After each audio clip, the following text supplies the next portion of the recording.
This book contains up to 4 sides per cassette. Side 1, The Claw of the Conciliator, Volume 2 of the Book of the New Sun, by Gene Wolfe.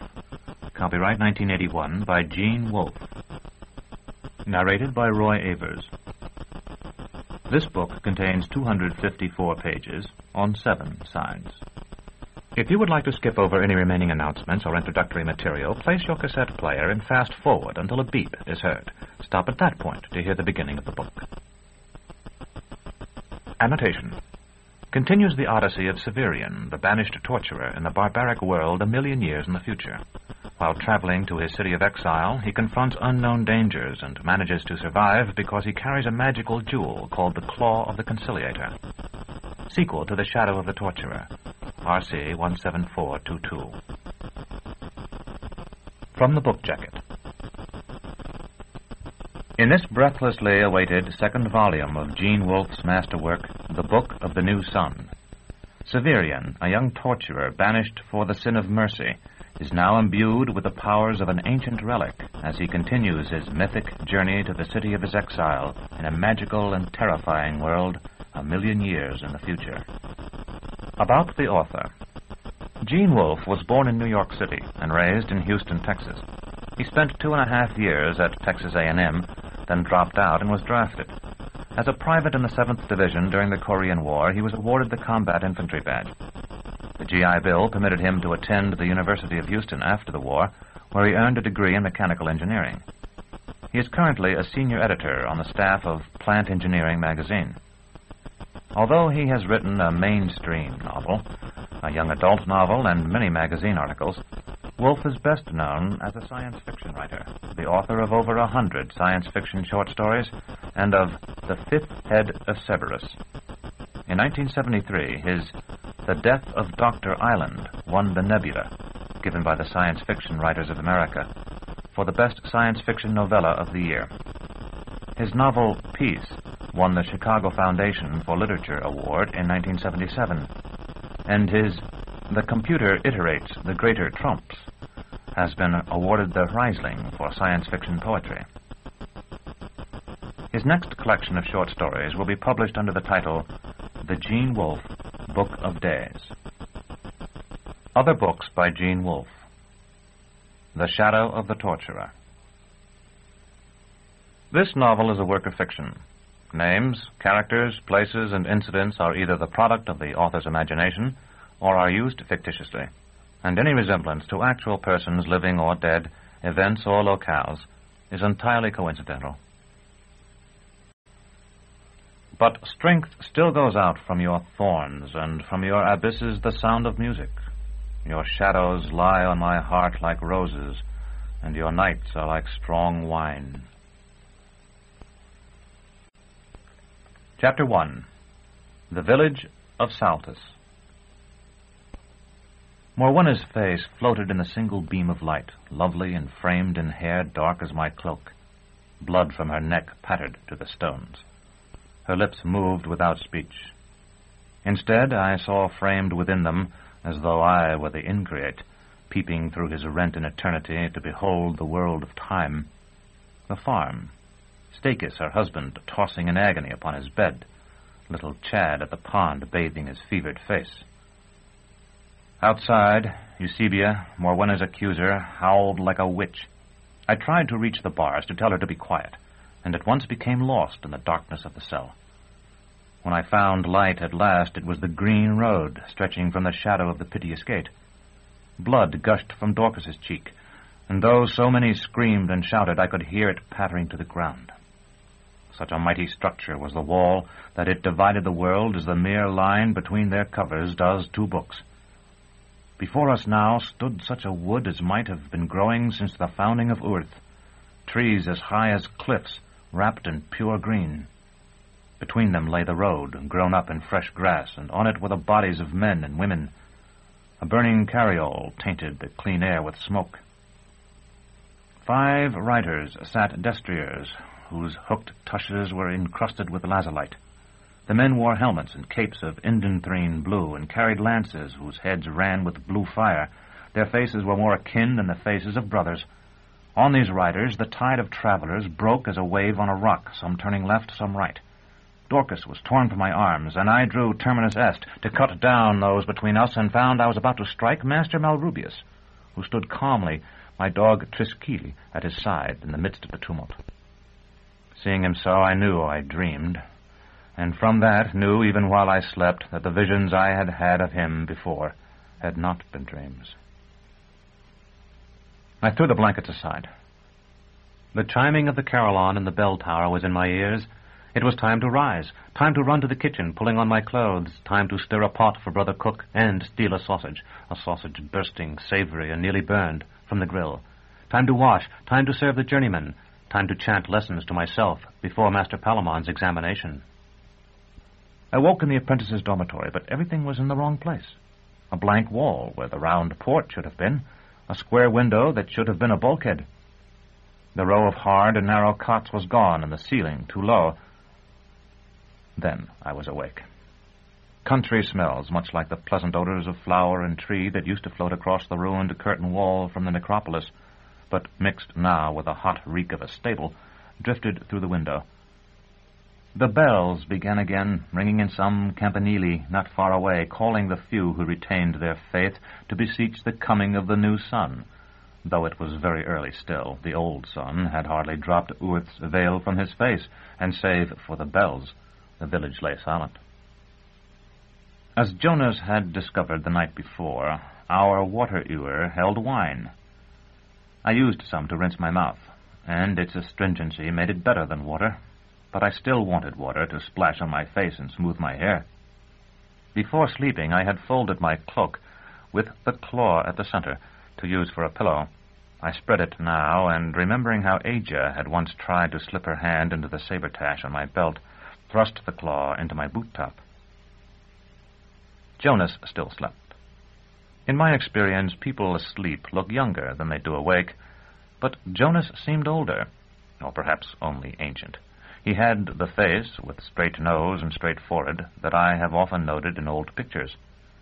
I buried the smoldering fire in its own ashes and left without waking him. By the time I had finished refreshing myself from the bucket of the inn-yard well, the street before the inn was no longer silent, but alive with hooves that splashed through the puddles left by the previous night's rain, and the clacking of scimitar horns. Each animal was taller than a man, black or piebald, rolling-eyed, and half-blinded by the coarse hair that fell across its face. Morwenna's father, I remembered, had been a drover. It was possible this herd was his, though it seemed unlikely. I waited until the last lumbering beast had passed and watched the men ride by. There were three, dusty and common-looking, flourishing iron-tipped goads longer than themselves, and with them their hard, watchful, low-bred dogs. Inside the inn once more, I ordered breakfast and got bread warm from the oven, newly churned butter, pickled duck's eggs, and peppered chocolate beaten to a froth.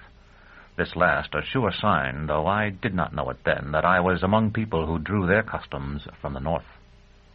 Our hairless gnome of a host, who had no doubt seen me in conversation with the alcalde the night before, hovered over my table, wiping his nose on his sleeve, inquiring about the quality of each dish as it was served, though they were all, in truth, very good, promising better food at supper and condemning the cook who was his wife.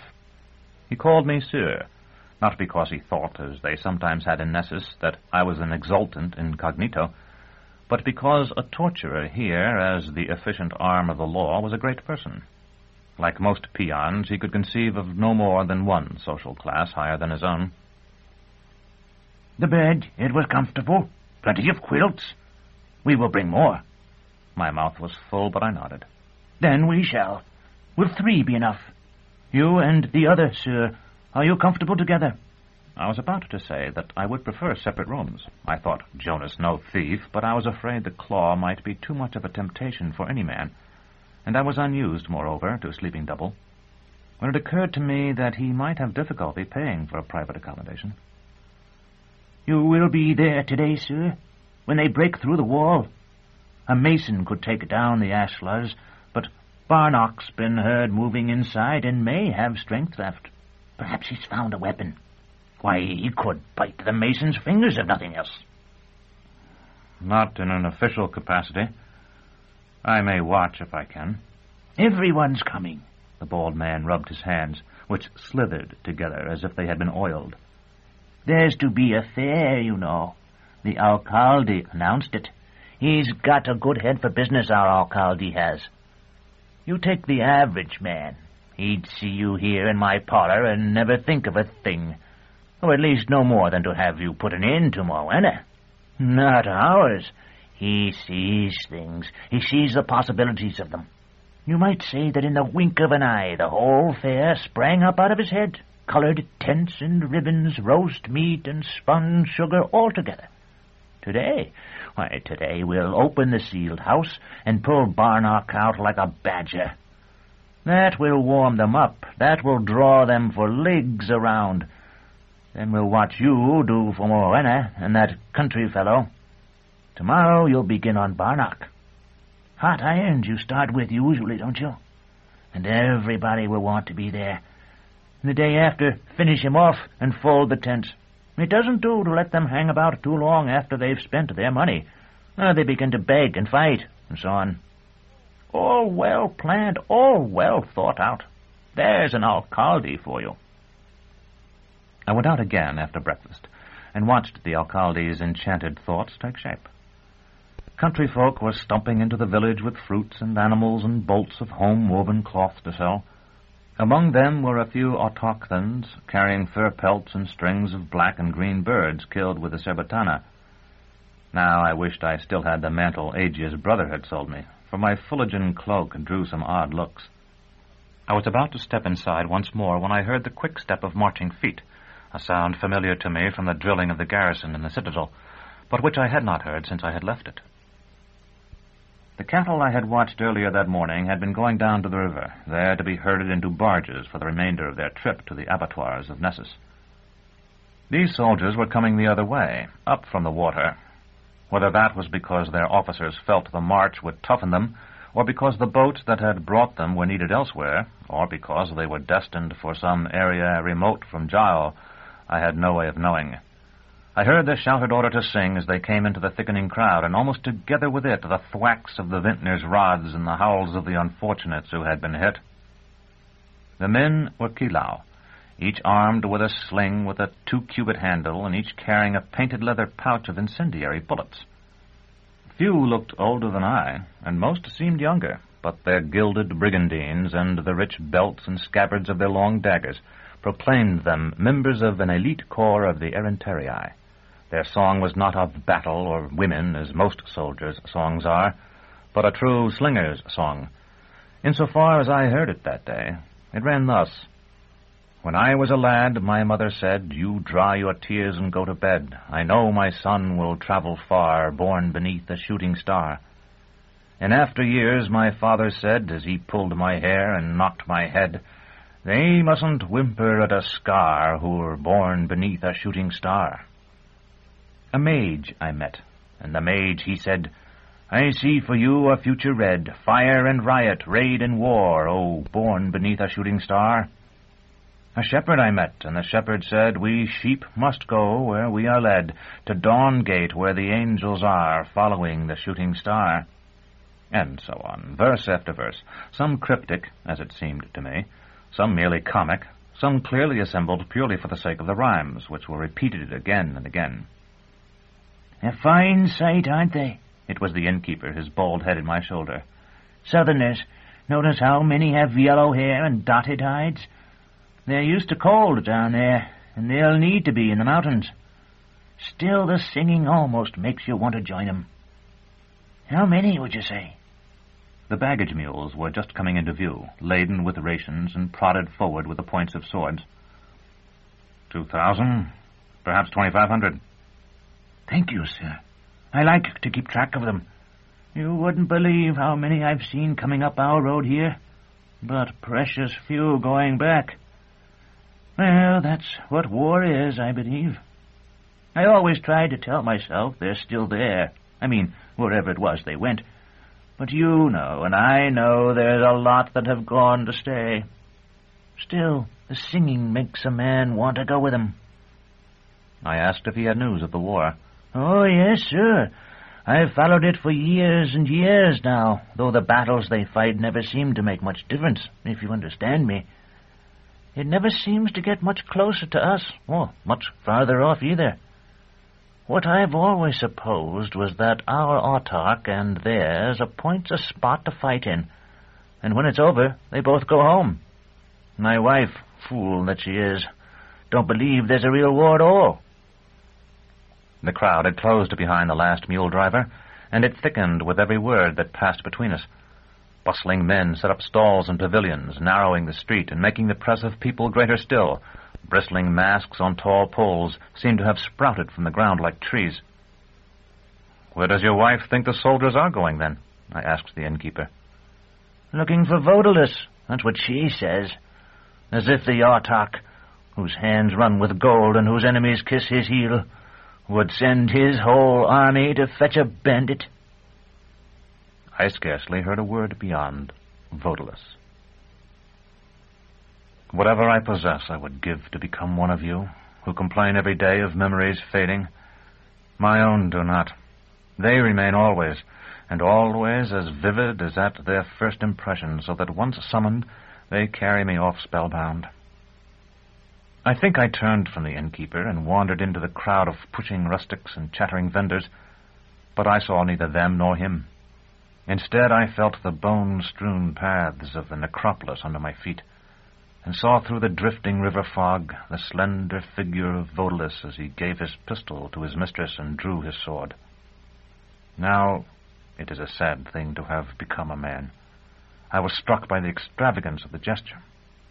He who had professed in 100 clandestine placards to be fighting for the old ways, for the ancient high civilization Urth has now lost, has discarded the effectual weapon of that civilization. If my memories of the past remain intact, perhaps it is only because the past exists only in memory. Vodulus, who wished, as I did, to summon it again, yet remained a creature of the present. That we are capable only of being what we are remains our unforgivable sin. No doubt, if I had been one of you, whose memories fade, I would have rejected him on that morning as I elbowed my way through the crowd, and so in some fashion would have escaped this death in life that grips me even as I write these words. Or perhaps I would not have escaped at all. Yes, more likely not. And in any case, the old, recalled emotions were too strong. I was trapped in admiration for what I had once admired as a fly in amber remains the captive of some long-vanished pine. Chapter 2. The Man in the Dark. The bandit's house had differed in no way from the common houses of the village. It was of broken minestone, single-storied, with a flattish, solid-looking roof of slabs of the same material. The door, and the only window I could see from the street, had been closed with rough masonry. 100 or so fairgoers stood before the house now, talking and pointing, but there was no sound from within, and no smoke issuing from the chimney. "Is this commonly done hereabouts?" I asked Jonas. "It's traditional. You've heard the saying, a legend, a lie, and a likelihood make a tradition?" "It seems to me it would be easy enough to get out. He could break through a window or the wall itself by night or dig a passage. Of course, if he expected something like this, and if it's common and he was really engaged in spying for Vodulus, there's no reason he shouldn't. He could have supplied himself with tools as well as a quantity of food and drink." Jonas shook his head.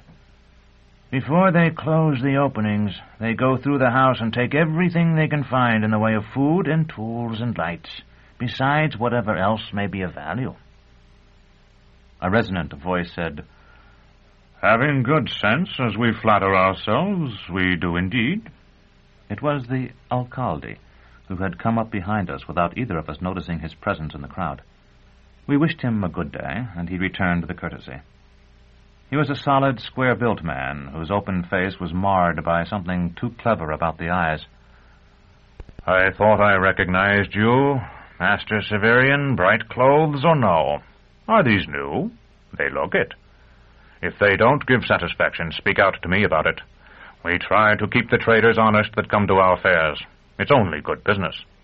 If he doesn't make them right for you, whoever he is, we'll duck him in the river, you may be sure. 1 or 2 ducked a year keep the rest from feeling too comfortable." He paused to step back and examine me more carefully, nodding to himself as though greatly impressed. "They become you, I must say. You've a fine figure. A handsome face, too, save perhaps for a bit too much pallor, which our hot northern weather will soon make right. Anyway, they become you, and look to wear well. If you're asked where you had them, you might say Saltus Fair. Such talk does no harm." I promised I would, though I was far more concerned about the safety of Terminus Est, which I had left hidden in our room at the inn, than about my own appearance or the durability of the lay clothes I had bought from a slopman. "You and your assistant have come to see us draw out the miscreant, I suppose? We'll be at him as soon as Mesmin and Sebald bring the post. A battering ram is what we called it when we passed the word of what was intended, but I'm afraid the truth is that it's nothing more than a tree trunk, and not a big one either. Otherwise the village would have had to fee too many men to handle it. Yet it should do the work. I don't suppose you've heard of the case we had here 18 years gone?" Jonas and I shook our heads. The alcalde threw out his chest, as politicians do whenever they see an opportunity to speak for more than a couple of sentences. "I recall it well enough, though I wasn't more than a stripling. A woman. I've forgotten her name, but we called her Mother Pyrexia. The stones were put on her, just like what you see here, for it's largely the same ones doing it, and they did it in the same way. But it was the other end of summer, just at apple-picking time, and that I recall very well because of the people drinking new cider in the crowd, and myself with a fresh apple to eat while I watched. Next year, when the corn was up, someone wanted to buy the house. Property becomes the property of the town, you know. That's how we finance the work. The ones that do it take what they can find for their share, and the town takes the house and ground. To shorten a lengthy tale, we cut a ram and broke through the door in fine fashion, thinking to sweep up the old woman's bones and turn the place over to the new owner." The alcalde paused and laughed, throwing back his head. There was something ghostly in that laughter, possibly only because it blended with the noise of the crowd, and so seemed silent. I asked, "Wasn't she dead?" "It depends on what you mean by that. I'll say this. A woman sealed in the dark long enough can become something very strange, just like the strange things you find in rotten wood back among the big trees. We're miners mostly here in Saltus, and used to things found underground, but we took to our heels and came back with torches. It didn't like the light, or the fire either." Jonas touched me on the shoulder and pointed to a swirl in the crowd. A group of purposeful-looking men were shouldering their way down the street. None had helmets or body armor, but several carried narrow-headed pilites, and the rest had brass-bound staves. I was strongly reminded of the volunteer guards who had admitted Drott, Roach, Ita, and me to the necropolis so long ago. Behind these armed men were 4 who carried the tree trunk the alcalde had mentioned, a rough log about 2 spans across and 6 cubits long. A collective indrawn breath greeted them. It was followed by louder talk and some good-natured cheering. The alcalde left us to take charge, directing the men with staves to clear a space about the door of the sealed house, and using his authority, when Jonas and I pushed forward to get a better view, to make the crowd give way for us. I had supposed that when all the breakers in were in position, they would proceed without ceremony, and that I had reckoned without the alcalde. At the last possible moment, he mounted the doorsteps of the sealed house, and waving his hat for silence, addressed the crowd. "Welcome, visitors and fellow villagers. In the time it takes to draw breath thrice, you will see us smash this barrier and drag out the bandit Barnock. Whether he be dead or, as we have good reason to believe, for he hasn't been in there that long, alive. You know what he has done. He has collaborated with the traitor Vodalis' Coltularii, informing them of the arrivals and departures of those who might become their victims. All of you are thinking now, and rightly, that such a vile crime deserves no mercy. Yes, I say. Yes, we all say. Hundreds and maybe thousands lie in unmarked graves because of this Barnock. Hundreds and maybe thousands have met a fate far worse. Yet for a moment, before these stones come down, I ask you to reflect. Vodalus has lost a spy. He will be seeking another. On some still night, not long, I think, from now, a stranger will come to one of you. It is certain he will have much talk. Like you, someone shouted, to general laughter. Better talk than mine. I'm only a rough miner, as many of you know. Much smooth, persuasive talk, I ought to have said, and possibly some money. Before you nod your head at him, I want you to remember this house of Barnox the way it looks now, with those ashlars where the door should be. Think about your own house, with no doors and no windows, but with you inside it. Then think about what you're going to see done to Barnock when we take him out, because I'm telling you, you strangers particularly, what you're about to see here is only the beginning of what you'll be seeing at our fair in Saltus. For the events of the next few days, we have employed one of the finest professionals from Nessus. You will see at least 2 persons executed here in a formal style, with a head struck off at a single blow. One's a woman, so we'll be using the chair. That's something a lot of people who boast of their sophistication and the cosmopolitan tincture of their educations have never seen. And you will see this man. Pausing, the alcalde struck the sunlit door-stones with the flat of his hand. This Barnock, led to death by an expert guide. It may be that he has made some sort of small hole in the wall by now. Frequently they do. And if so, he may be able to hear me. He lifted his voice to a shout. If you can, Barnock, cut your throat now, because if you don't, you're going to wish you had starved long ago. For a moment there was silence. I was in agony at the thought that I should soon have to practice the art on a follower of Vodalus's. The alcalde raised his right arm over his head, then brought it down in an emphatic gesture. All right, lads, at it with a will. The 4 who had brought the ram counted 1, 2, 3 to themselves, as if by prearrangement, and ran at the wall. When the 2 in front mounted the step, the ram struck the stones with a loud thump, but with no other result. All right, lads, the alcalde repeated. Let's try it again. Show them the kind of men Saltus breeds. The 4 charged a second time. At this attempt, those in front handled the step more skillfully. The stones plugging the doorway seemed to shudder under the impact, and a fine dust issued from the mortar. A volunteer from the crowd, a burly, black-bearded fellow, joined the original ramsmen, and all 5 charged. The thump of the ram was not noticeably louder, but it was accompanied by a cracking like the breaking of bones. One more, the alcalde said. He was right.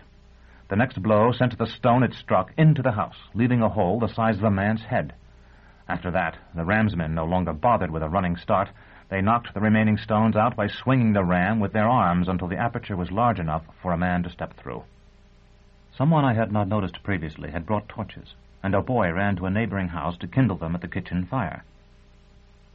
The men with palites and staves took them from him, showing more courage than I would have credited to those clever eyes. The alcalde drew a short truncheon from under his shirt and entered first. We spectators crowded after the armed men, and because Jonas and I had been in the forefront of the onlookers, we reached the opening almost at once. The air was foul, far worse than I had anticipated. Broken furniture lay on every side, as though Barnock had locked his chests and cupboards when the sealers came, and they had smashed them to get at his household goods. On a crippled table I saw the guttered wax of a candle that had burned to the wood. The people behind me were pushing to go in further, and I, as I discovered somewhat to my surprise, was pushing back. There was a commotion at the rear of the house, hurried and confused footsteps, a shout, then a high, inhuman scream. "They've got him!" someone behind me called, and I heard the news being passed to those outside.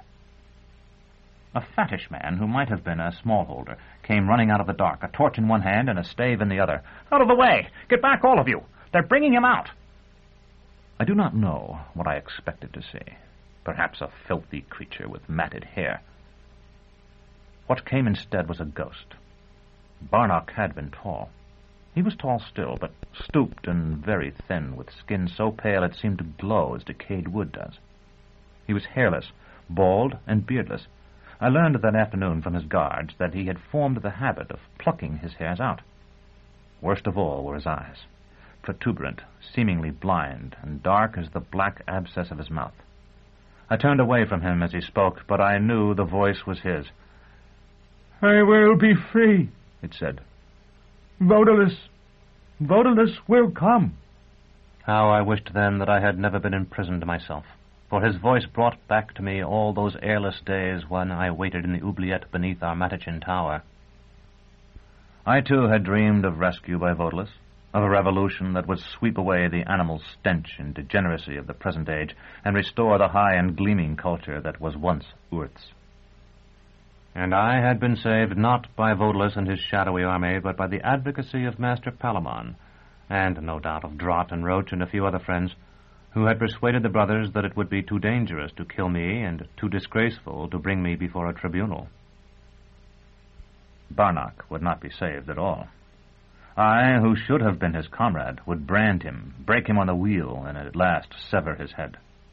I tried to tell myself that he had acted perhaps only to get money, but as I did so, some metal object, no doubt the steel head of a Pailiti, struck stone, and I seemed to hear the ringing of the coin Vodalus had given me, a ringing as I dropped it into the space beneath the floor stone of the ruined mausoleum.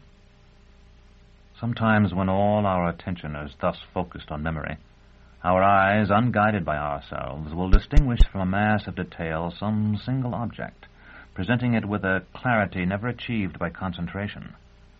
So it was with me. Out of all the struggling tide of faces beyond the doorway, I saw one, upturned, illuminated by the sun. It was Aegis. Chapter 3. The Showman's Tent. The instant was frozen as though we two, and all those about us, stood in a painting. Aegis' up-tilted face, my own wide eyes. So we remained amid the cloud of country folk with their bright clothes and bundles. Then I moved, and she was gone. I would have run to her if I could, but I could only push my way through the onlookers, taking perhaps 100 poundings of my heart to reach the spot where she had stood. By then she had vanished utterly, and the crowd was swirling and changing like the water under the bow of a boat. Barnock had been led forth, screaming at the sun. I took a miner by the shoulder and shouted a question to him, but he had paid no attention to the young woman beside him and had no notion of where she might have gone. I followed the throng who followed the prisoner until I was sure she was not among them. Then, knowing nothing better to do, began to search the fair, peering into tents and booths and making inquiries of the farm wives who had come to sell their fragrant cardamom bread, and of the hot meat vendors. All this, as I write it, slowly convoluting a thread of the vermilion ink of the House Absolute, sounds calm and even methodical. Nothing could be further from the truth. I was gasping and sweating as I did these things, shouting questions to which I hardly stayed for an answer. Like a face seen in dream, Aegis floated before my imagination. Wide, flat cheeks and softly rounded chin, freckled, sun-browned skin, and long, laughing, mocking eyes. Why she had come, I could not imagine. I only knew she had, and that my glimpse of her had reawakened the anguish of my memory of her scream. "Have you seen a woman so tall with chestnut hair?" I repeated it again and again, like the duelist who had called out, "Cadro of 17 stones," until the phrase was as meaningless as the song of the cicada. "Yes, every country maid who comes here." "Do you know her name?" "A woman? Certainly I can get you a woman." "Where did you lose her?" "Don't worry, you'll soon find her again. The fair's not big enough for anybody to stay lost long. Didn't the two of you arrange a place to meet? Have some of my tea. You look so tired." I fumbled for a coin. "You don't have to pay. I sell enough as it is." "Well, if you insist. It's only an aes. Here." The old woman rummaged in her apron pocket and produced a flood of little coins, then splashed the tea, hissing hot from her kettle, into an earthenware cup, and offered me a straw of some dimly silver metal. I waved it away. "It's clean. I rinse everything after each customer." "I'm not used to them." "Watch the rim, then. It'll be hot." "Have you looked by the judging? There'll be a lot of people there." "Where the cattle are?" "Yes. The tea was mate, spicy and a trifle bitter. Does she know you're looking for her? I don't think so. Even if she saw me, she wouldn't have recognized me. I am not dressed as I usually am. The old woman snorted and pushed a straggling lock of gray hair back under her kerchief. At Saltus Fair? Of course not. Everybody wears his best to a fair, and any girl with sense would know that. How about down by the water where they've got the prisoner chained? I shook my head. She seems to have disappeared. But you haven't given up, I can tell from the way you look at the people going past instead of me. Well, good for you. You'll find her yet, though they do say all manner of strange things have been happening round and about of late. They caught a green man, do you know that? Got him right over there where you see the tent. Green men know everything, people say, if you can but make them talk. Then there's the cathedral. I suppose you've heard about that. The cathedral? I've heard tell it wasn't what city folk call a real one. I know you're from the city by the way you drink your tea. But it's the only cathedral most of us around Saltus ever saw. And pretty, too, with all the hanging lamps and the windows and the sides made of colored silk.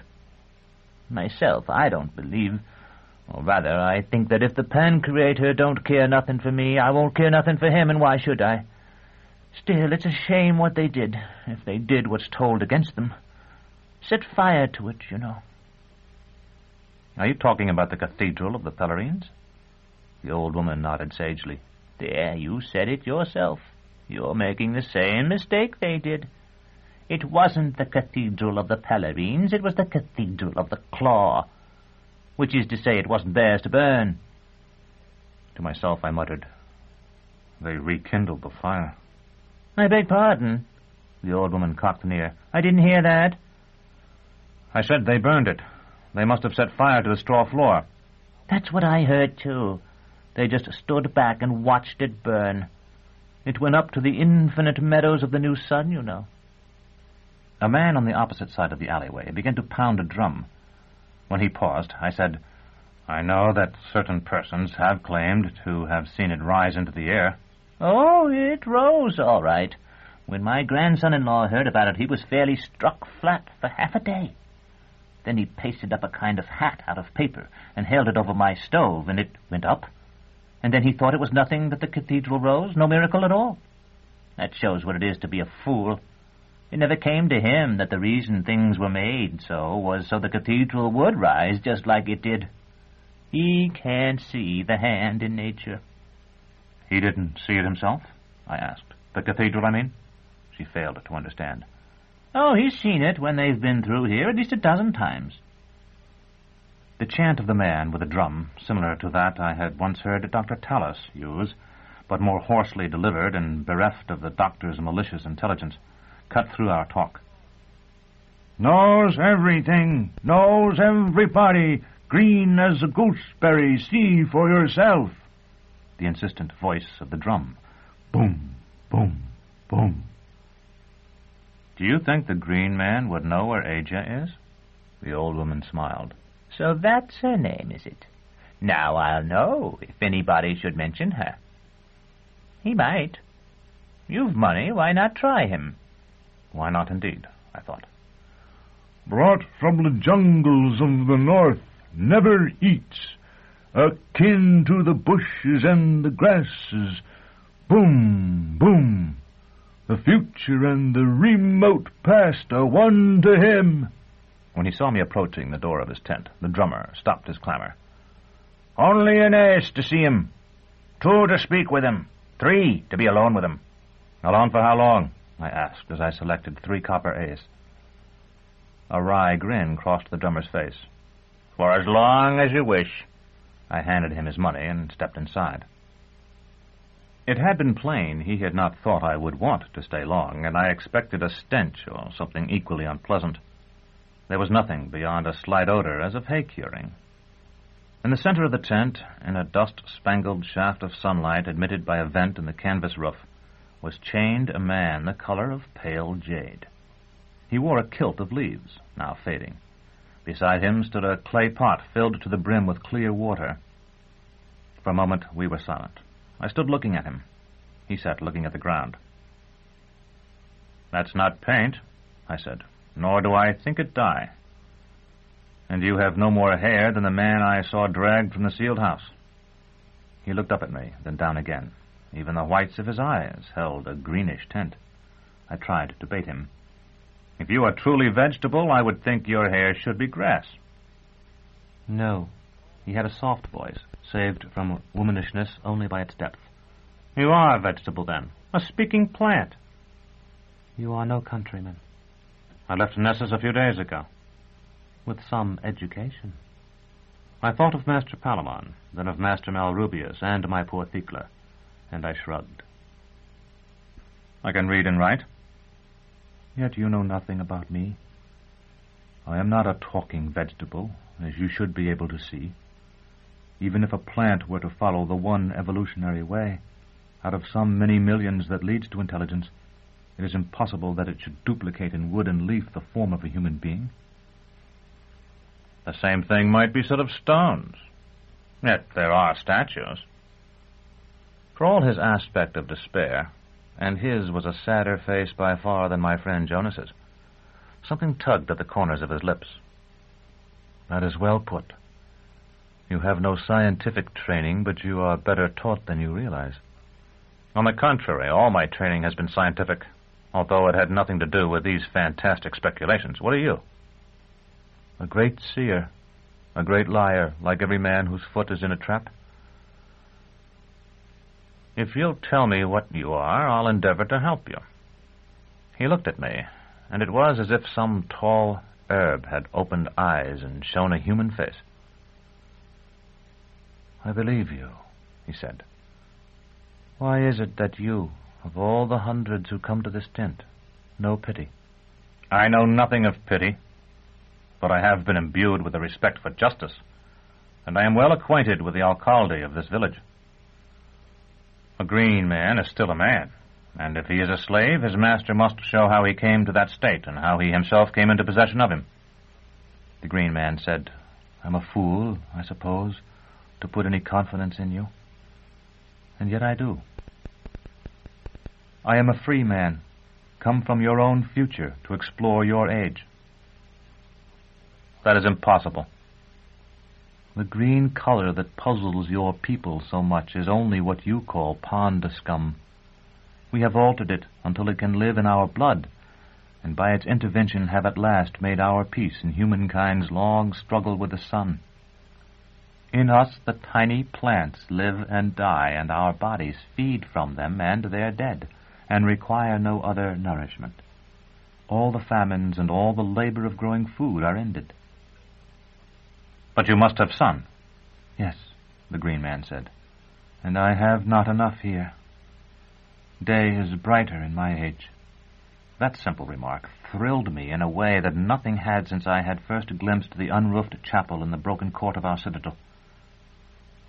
Then the new sun comes as prophesied, I said, and there is indeed a second life for Urth, if what you say is the truth. The green man threw back his head and laughed. Much later I was to hear the sound the Alzebo makes as it ranges the snow-swept tablelands of the high country. Its laughter is horrible, but the green man's was more terrible, and I drew away from him. You're not a human being, I said. Not now, if you ever were. He laughed again. And to think I hoped in you. What a poor creature I am. I thought I had resigned myself to dying here among a people who are no more than walking dust. But at the tiniest gleam, all my resignation fell from me. I am a true man, friend. You are not, and in a few months I will be dead. I remembered his kin. How often I had seen the frozen stalks of summer flowers dashed by the wind against the sides of the mausoleums in our necropolis.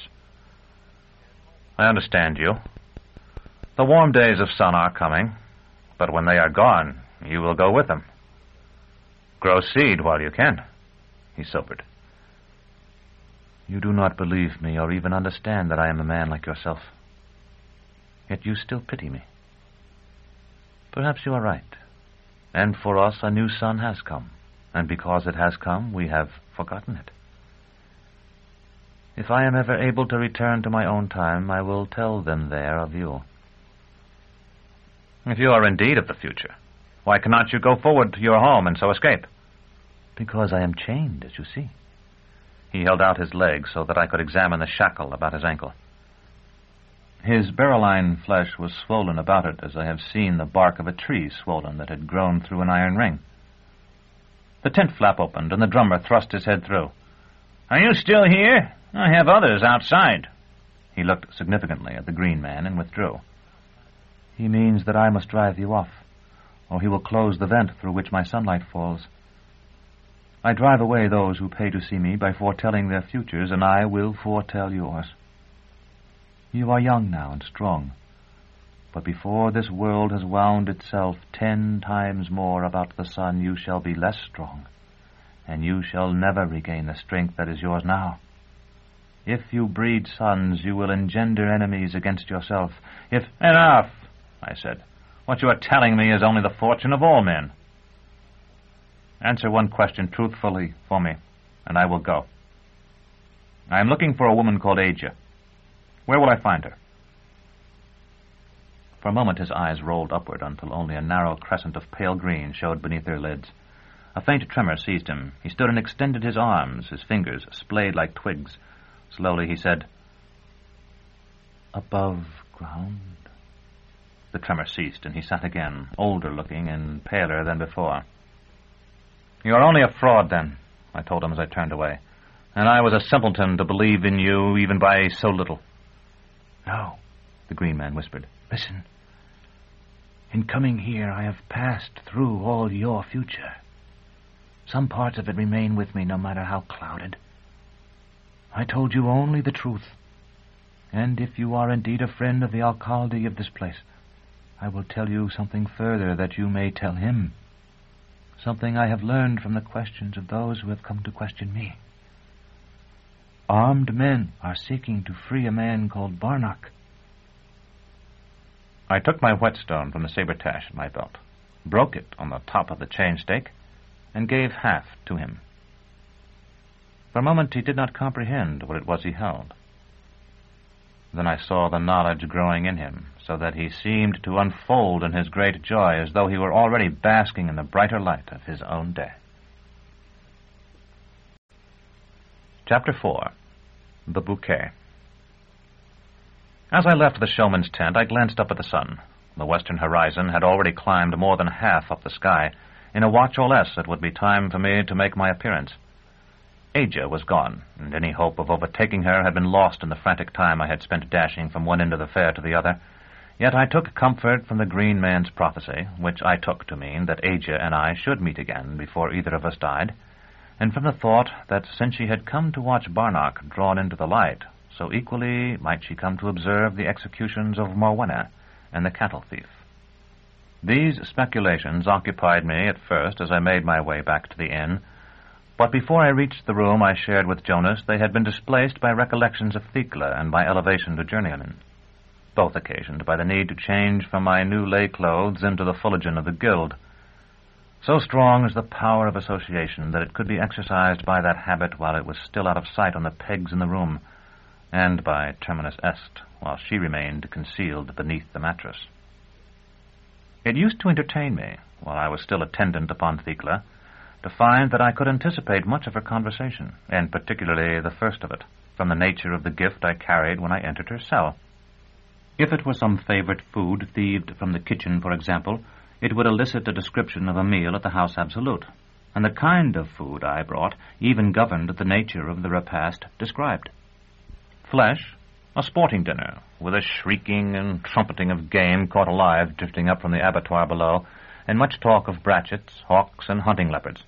Sweets, a private repast given by one of the great chatelaines for a few friends, deliciously intimate and soaked in gossip. Fruit, a twilight garden party in the vast park of the House Absolute, lit by 1,000 torches and enlivened by jugglers, actors, dancers, and pyrotechnic displays. She ate standing as often as sitting, walking the 3 strides that took her from one end of her cell to the other, holding the dish in her left hand while she gestured with her right. "Like this, Severian," They all spring into the ringing sky, showering green and magenta sparks, while the maroons boom like thunder.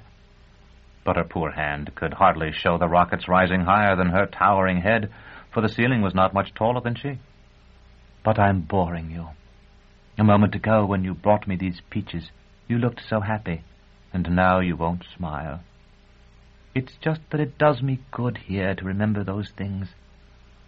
How I'll enjoy them when I see them again.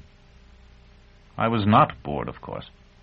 It was only that it saddened me to see her, a woman still young and endowed with a terrible beauty, so confined. Jonas was uncovering Terminus Est for me when I came into our room. I poured myself a cup of wine. "How do you feel?" he asked. "What of you? It's your first time, after all." He shrugged. "I only have to fetch and carry. You've done it before? I wondered, because you look so young." "Yes, I've done it before. Never to a woman." "You think she's innocent?" I was taking off my shirt. When I had my arms freed, I mopped my face with it and shook my head. "I'm sure she's not. I went down and talked to her last night. They have her chained to the edge of the water, where the midges are bad. I told you about it." Jonas reached for the wine himself, his metal hand clinking when it met the cup. "You told me that she was beautiful and that she had black hair like—" "Thekla. But Morwenna's is straight. Thekla's curled." "Like Thekla, whom you seem to have loved as I love your friend Jolenta. I confess you had a great deal more time to fall in love than I did. And you told me, she said, her husband and child had died of some sickness, probably from bad water. The husband had been quite a bit older than she." I said, "About your age, I think." "And there was an older woman there who had wanted him too, and now she was tormenting the prisoner." "Only with words. Among the guild, apprentices alone wear shirts. I drew on my trousers and put my cloak, which was of fuligen, the color darker than black, around my bare shoulders. Clients who have been exposed by the authorities like that have usually been stoned. When we see them, they're bruised, and often they've lost a few teeth. Sometimes they have broken bones. The women have been raped."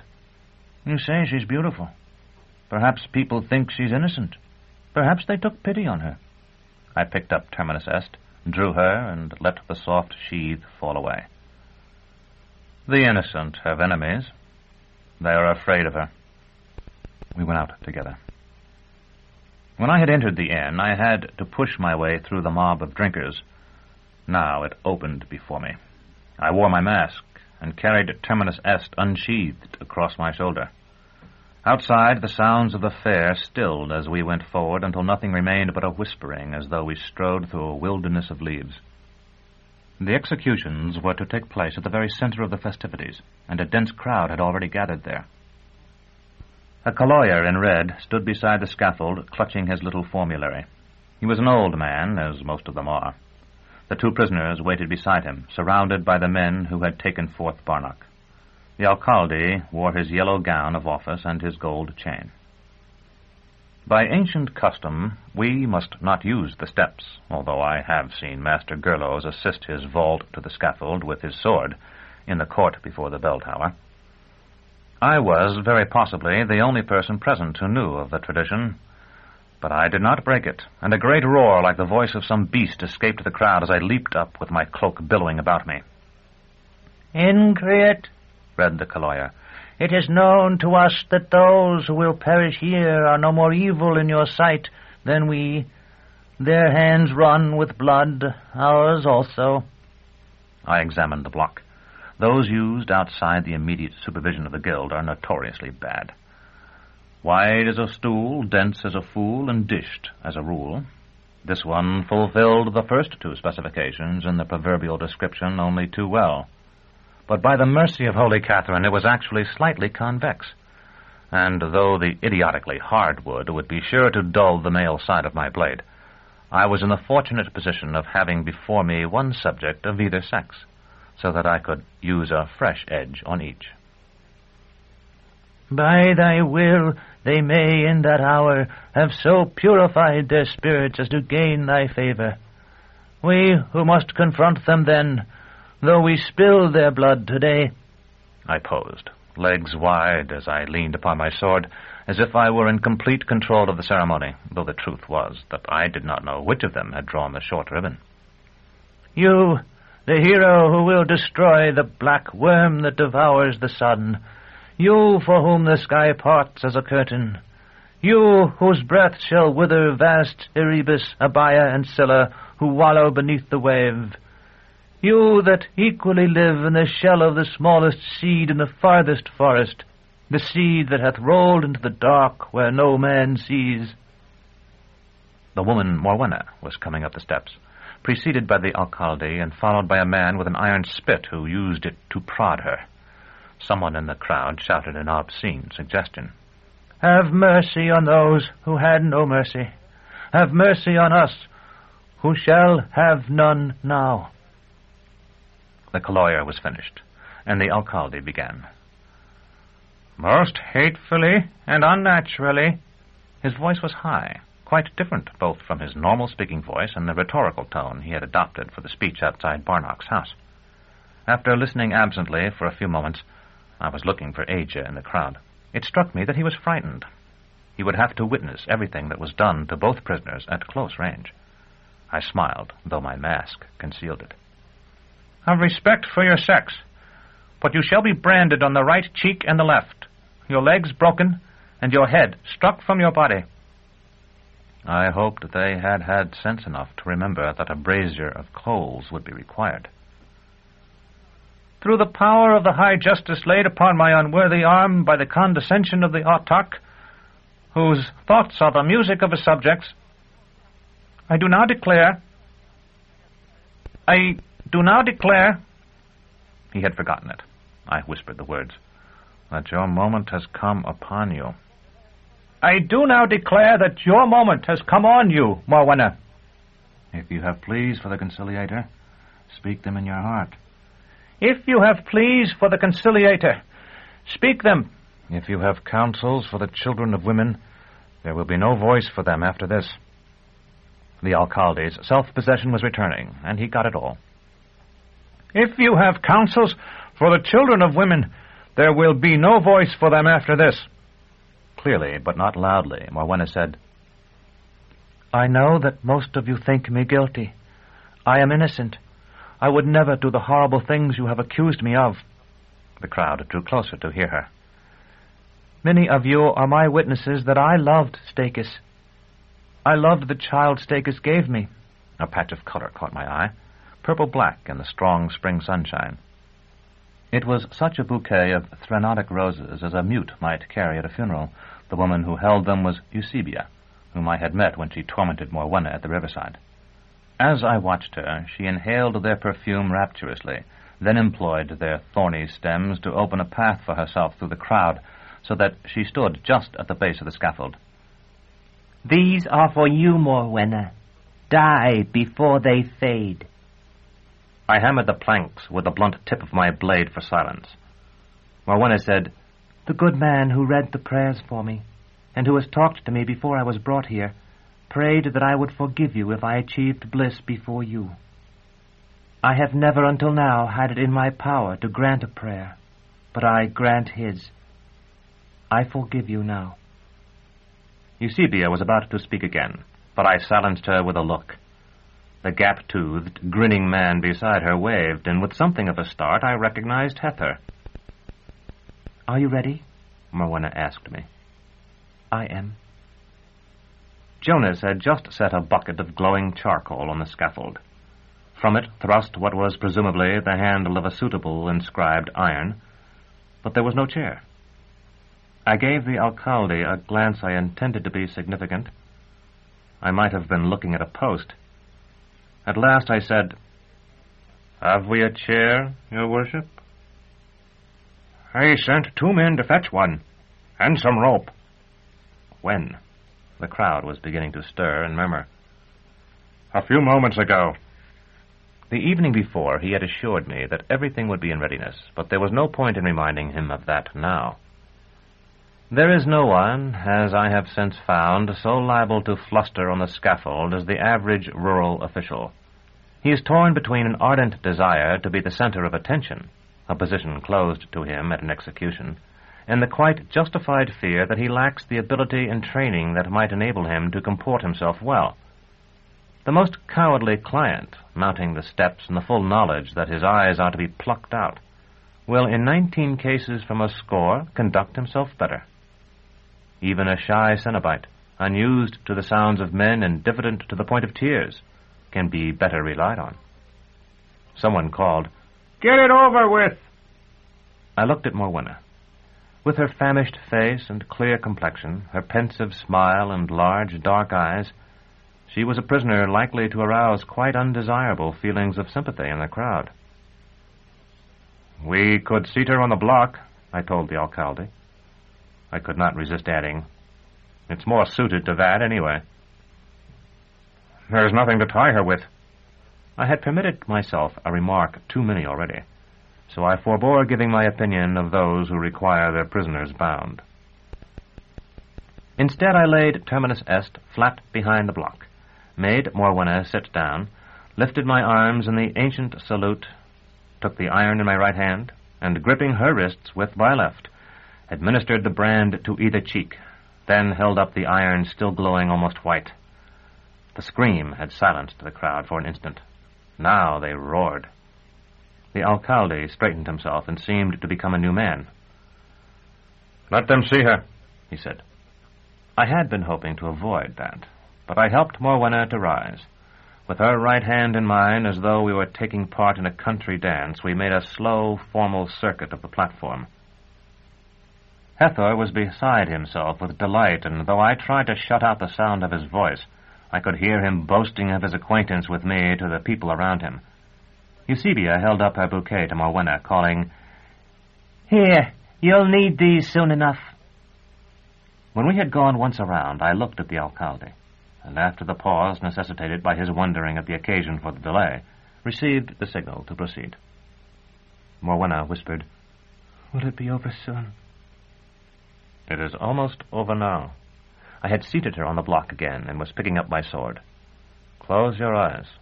Try to remember that almost everyone who has ever lived has died, even the conciliator, who will rise as the new sun." Her pale, long-lashed eyelids fell, and she did not see the upraised sword. The flash of steel silenced the crowd again, and when the full hush had come, I brought the flat of the blade down upon her thighs. Over the smack of it on flesh, the sound of the femurs breaking came as clear as the crack of a winning boxer's left-hand, right-hand blows. For an instant, Morwenna remained poised on the block, fainted but not fallen. In that instant, I took a backward step and severed her neck with a smooth, horizontal stroke that is so much more difficult to master than the downward. To be candid, it was not until I saw the up-jetting fountain of blood and heard the thud of the head striking the platform that I knew I had carried it off. Without realizing it, I had been as nervous as the alcalde. That is the moment when, again by ancient tradition, the customary dignity of the guild is relaxed. I wanted to laugh and caper. The alcalde was shaking my shoulder and babbling as I wished to myself. I could not hear what he said. Some happy nonsense. I held up my sword, and taking the head by the hair, held it up too, and paraded the scaffold. Not a single circuit this time, but again and again, 3 times, 4 times. A breeze had sprung up. It dotted my mask and arm and bare chest with scarlet. The crowd was shouting the inevitable jests. "Will you cut my wife's? Husband's? Heir too? Half a measure of sausage when you're done with that." "Could I have her hat?" I laughed at them all, and was feigning to toss the head to them when someone plucked at my ankle. It was Eusebia, and I knew before her first word that she was under that compulsion to speak I had often observed among the clients in our tower. Her eyes were sparkling with excitement, and her face was twisted by her attempt to get my attention, so that she looked simultaneously older and younger than she had appeared before. I could not make out what she was shouting, and bent to listen. "Innocent! She was innocent!" This was no time to explain that I had not been Morwenna's judge. I only nodded. "She took Stakis from me. Now she's dead. Do you understand? She was innocent after all, but I am so glad." I nodded again and made another circuit of the scaffold, holding up the head. "I killed her!" Eusebia screamed. "Not you!" I called down to her, "If you like." Innocent. I knew her. So careful. She would have kept something back. Poison for herself. She would have died before you got her. Ethel grasped her arm and pointed to me. "My master! Mine! My own!" So it was somebody else. Or sickness, after all. I shouted, "To the demiurge alone belongs all justice." The crowd was still noisy, though it had quieted a trifle by this time. But she stole my Stakus, and now she's gone. Louder than ever. Oh, wonderful. She's gone. With that, Eusebia plunged her face into the bouquet as though to fill her lungs to bursting with the rose's cloying perfume. I dropped Morwenna's head into the basket that awaited it, and wiped my sword blade with the piece of scarlet flannel Jonas handed me. When I noticed Eusebia again, she was lifeless, sprawled among a circle of onlookers. At the time I thought little of it, only supposing that her heart had failed in her excess of joy. Later that afternoon, the alcalde had her bouquet examined by an apothecary who found among the petals a strong but subtle poison he could not identify. Morwenna must, I suppose, have had it in her hand when she mounted the steps, and must have cast it into the blossoms when I led her around the scaffold after the branding. Allow me to pause here and speak to you as one mind to another, though we are separated perhaps by the abyss of eons. Though what I have already written, from the locked gate to the fair at Saltus, embraces most of my adult life, and what remains to be recorded concerns a few months only, I feel I am less than half concluded with my narrative. In order that it shall not fill a library as great as old Oltan's, I will, I tell you now plainly, pass over many things. I have recounted the execution of Aegea's twin brother, Aegelus, because of its importance to my story, and that of Morwenna because of the unusual circumstances surrounding it. I will not recount others, unless they hold some special interest. If you delight in another's pain and death, you will gain little satisfaction from me. Let it be sufficient to say that I performed the prescribed operations on a cattle thief, which terminated in his execution. In the future, when I describe my travels, you are to understand that I practiced the mystery of our guild where it was profitable to do so, though I do not mention the specific occasions. Chapter 5. The Bourne. That evening, Jonas and I dined alone in our room. It is a very pleasant thing, I found, to be popular with a mob and known to everyone, but it is tiring, too. And after a time one grows weary of answering the same simple-minded questions again and again, and of politely refusing invitations to drink. There had been a slight disagreement with the alcalde concerning the compensation I was to receive for my work, my understanding having been that in addition to the quarter payment made when I was engaged, I would receive full payment for each client upon death, while the alcalde had intended, so he said, that full payment should be made only after all three were attended to. I would never have agreed to that, and liked it less than ever in the light of the green man's warning, which out of loyalty to Vodalus I had kept to myself. But after I had threatened not to appear on the following afternoon, I was paid, and everything peaceably resolved. Now Jonas and I were settled over a smoking platter and a bottle of wine. The door was shut and bolted, and the innkeeper had been instructed to deny that I was in his establishment. I would have been completely at ease if the wine in my cup had not recalled to me so vividly the much better wine Jonas had discovered in our ewer the night before, after I had examined the claw in secret. Jonas, observing me, I think, as I stared at the pale red fluid, poured a cup of his own and said, "You must remember that you are not responsible for the sentences. If you had not come here, they would have been punished eventually anyway, and probably would have suffered worse in less skilled hands." I asked him what he thought he was talking about. "I can see it troubles you. What happened today?" "I thought it went well," I said. "You know what the octopus remarked when he got out of the mermaid's kelp bed? I'm not impugning your skill, quite the opposite, but you look as if you could use a little cheering up." "We're always a little despondent afterward. That's what Master Palamon always said. and I have found it true in my own case. He called it a purely mechanical psychological function, and at the time that seemed to me an oxymoron. But now I'm not sure he wasn't right. Could you see what happened? Or did they keep you too busy? I was standing on the steps behind you most of the time. You had a good view then, so you must have seen how it was. Everything proceeded smoothly after we decided not to wait for the chair. I exercised my skills to applause, and I was the focus of admiration. There's a feeling of lassitude afterward. Mr. Palamon used to talk of crowd melancholy and court melancholy, and said that some of us have both, some have neither, and some have one but not the other. Well, I have crowd melancholy. I don't suppose I'll ever have the chance and thrax of discovering whether I also have court melancholy or not. And what is that? Jonas was looking down into his wine cup. A torturer, let's say a master at the Citadel, is occasionally brought into contact with exultants of the highest degree. Suppose there's some exceedingly sensitive prisoner who's thought to possess important information. An official of lofty standing is likely to be delegated to attend such a prisoner's examination. Very often he will have had little experience with the more delicate operations, so he will ask the master questions, and perhaps confide in him certain fears he has concerning the subject's temperament or health.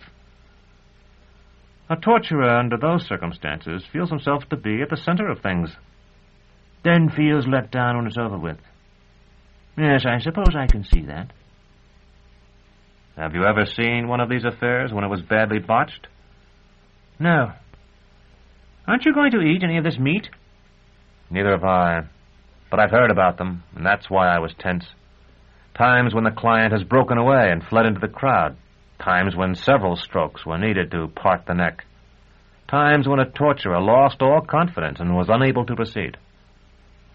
When I vaulted onto that scaffold, I had no way of knowing that none of those things was going to happen to me. If they had, I might have been finished for life. Still, it's a terrible way to earn a living. That's what the Thornbush said to the Shrike, you know. I really don't... I broke off because I had seen something move on the farther side of the room. At first I thought it was a rat, and I have a pronounced dislike of them. I have seen too many clients bitten in the oubliette under our tower. What is it? Something white. I walked around the table to see. A sheet of paper. Someone has slipped a note under our door. Another woman wanting to sleep with you, Jonas said. But by that time I had already picked it up. It was indeed a woman's delicate script, written in grayish ink upon parchment. I held it close to the candle to read. Dearest Severian, from one of the kind men who are assisting me, I have learned you are in the village of Saltus, not far away. It seems too good to be true, but now I must discover whether you can forgive me. I swear to you that any suffering you have endured for my sake was not by my choice. From the first I wanted to tell you everything, but the others would not hear of it. They judged that no one should know but those who had to know, which meant no one but themselves, and at last told me outright that if I did not obey them in everything, they would forego the plan and leave me to die. I knew you would die for me, and so I dared to hope that you would have chosen, if you could choose, to suffer for me too. Forgive me. But now I am away and almost free. My own mistress, so long as I obey the simple and humane instructions of good Father Aneri. And so I will tell you everything in the hope that when you have heard it all, you will indeed forgive me. You know of my arrest. You will remember, too, how anxious your master Gerlos was for my comfort, and how frequently he visited my cell to talk to me, or had me brought to him so that he and the other masters might question me. That was because my patron, the good Father Aneri, had charged him to be strictly attentive to me. At length, when it became clear that the autarch would not free me, Father Aneri arranged to do so himself. I do not know what threats were made to Master Gerlos or what bribes were offered him, but they were sufficient, and a few days before my death, as you thought, dearest Severian, he explained to me how the matter was to be arranged. It was not enough, of course, that I be freed. I must be freed in such a way that no search should be made for me. That meant it needs appeared that I was dead. Yet the instructions Master Gurlos had received had charged him strictly not to let me die. You will now be able to fathom for yourself how we cut through this tangle of obstructions. It was arranged that I should be subjected to a device whose action was internal only, and Master Gurlos first so disarmed it that I should suffer no real harm. When you thought me in agony, I was to ask you for means of terminating my wretched life. All went as planned. You provided the knife, and I made a shallow cut on my arm, crouched near the door so some blood would run beneath it, then smeared my throat and fell across the bed for you to see when you looked into my prison. Did you look? I lay as still as death. My eyes were closed, but I seemed to feel your pain when you saw me there. I nearly wept, and I recall how frightened I was that you might see the tears welling up. At last I heard your footsteps, and I bandaged my arm and washed my face and neck. After a time, Master Gurlos came and took me away. Forgive me. Now I would see you again. And if Father Aniri wins a pardon for me, as he has solemnly pledged himself to do, there is no reason why we need ever part again. But come to me at once. I am awaiting his messenger, and if he arrives, I must fly to the House Absolute to cast myself at the feet of the autarch, whose name be thrice blessed balm upon the scorched brows of his slaves. Speak to no one of this, but go northeast from Saltos until you encounter a brook that winds its way to Gial. Trace it against the current, and you will find it to issue from the mouth of a mine. Here I must impart to you a grave secret, which you must by no means reveal to others. This mine is a treasure house of the autarchs, and in it he has stored great sums of coined money, bullion, and gems against a day in which he may be forced from the Phoenix throne. It is guarded by certain servitors of Father Aniri's, but you need have no fear of them. They have been instructed to obey me, and I have told them of you, and ordered them to permit you to pass without challenge. Entering the mine, then, follow the watercourse until you reach the end where it issues from a stone. Here I wait, and here I write in the hope that you will forgive your Thicla. I cannot describe the surge of joy I felt as I read and reread this letter. Jonas, who saw my face, at first leaped from his chair. I think he supposed I was on the point of fainting, then drew away as he might have from a lunatic. When at last I folded the letter and thrust it in my sabretache, he asked no questions, for Jonas was indeed a friend, but showed by his look that he stood ready to help me. "I need your animal," I said. "May I take her?" "Gladly, but—" I was already unbolting the door. "You cannot come. If all goes well, I'll see that she is returned to you."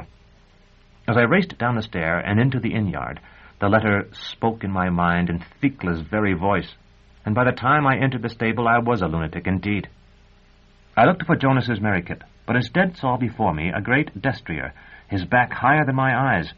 I had no notion who might have ridden him into this peaceful village, and I gave it no thought. Without hesitating an instant, I sprang onto his back, drew terminus est, and with a stroke severed the reins that tethered him. I have never seen a better mount. He was out of the stable in one bound, and in two lunging into the village street. For the space of a breath I feared he would trip on some tent rope, but he was sure-footed as a dancer. The street ran east toward the river. As soon as we were clear of the houses, I urged him to the left. He leaped a wall as a boy might skip across a stick, and I found myself galloping full tilt over a meadow where bulls lifted their horns in the green moonlight. I am no great rider now, and was still less one then. Despite the high saddle, I think I would have tumbled from the back of an inferior animal before we had covered half a league, but my stolen destrier moved for all his speed as smoothly as a shadow. A shadow indeed we must have appeared, he with his black hide, I in my Fuligan cloak. He had not slacked his pace before we splashed across the brook mentioned in the letter. I checked him there, partly by grasping his halter, more by speech, to which he hearkened as a brother might. There was no path on either side of the water, and we had not traced it far before trees rimmed the banks. I guided him into the brook then, though he was loath to go, where we made our way up foaming races as a man climbs steps and swam deep pools. For more than a watch we waded this brook through a forest much like the one through which Jonas and I had passed after being separated from Dorcas, Dr. Tallis, and the rest at the Piteous Gate. Then the banks grew higher and more rugged, the trees smaller and twisted. There were boulders in the stream. From their squared edges I knew they were the work of hands, and that we were in the region of the mines, with the wreck of some great city below us. Our way was steeper, and for all his mettle he faltered sometimes on sliding stones, so that I was forced to dismount and lead him.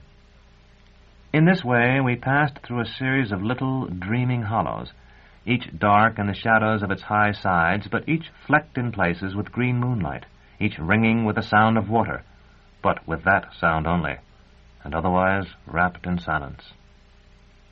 At last we entered a vale smaller and narrower than any of the others, and at the end of it, a chain or so off where the moonlight spilled upon a sheer elevation, I saw a dark opening. The brook had its origin there, flooding out like saliva from the lips of petrified Titan. I found a patch of ground beside the water sufficiently level for my mount to stand, and contrived to tie him there, knotting what remained of his reins around a dwarfish tree. Once, no doubt, a timber trestle had provided access to the mine, but it had rotted away long ago. Though the climb looked impossible in the moonlight, I was able to find a few footholds in the ancient wall, and scaled it to one side of the descending jet.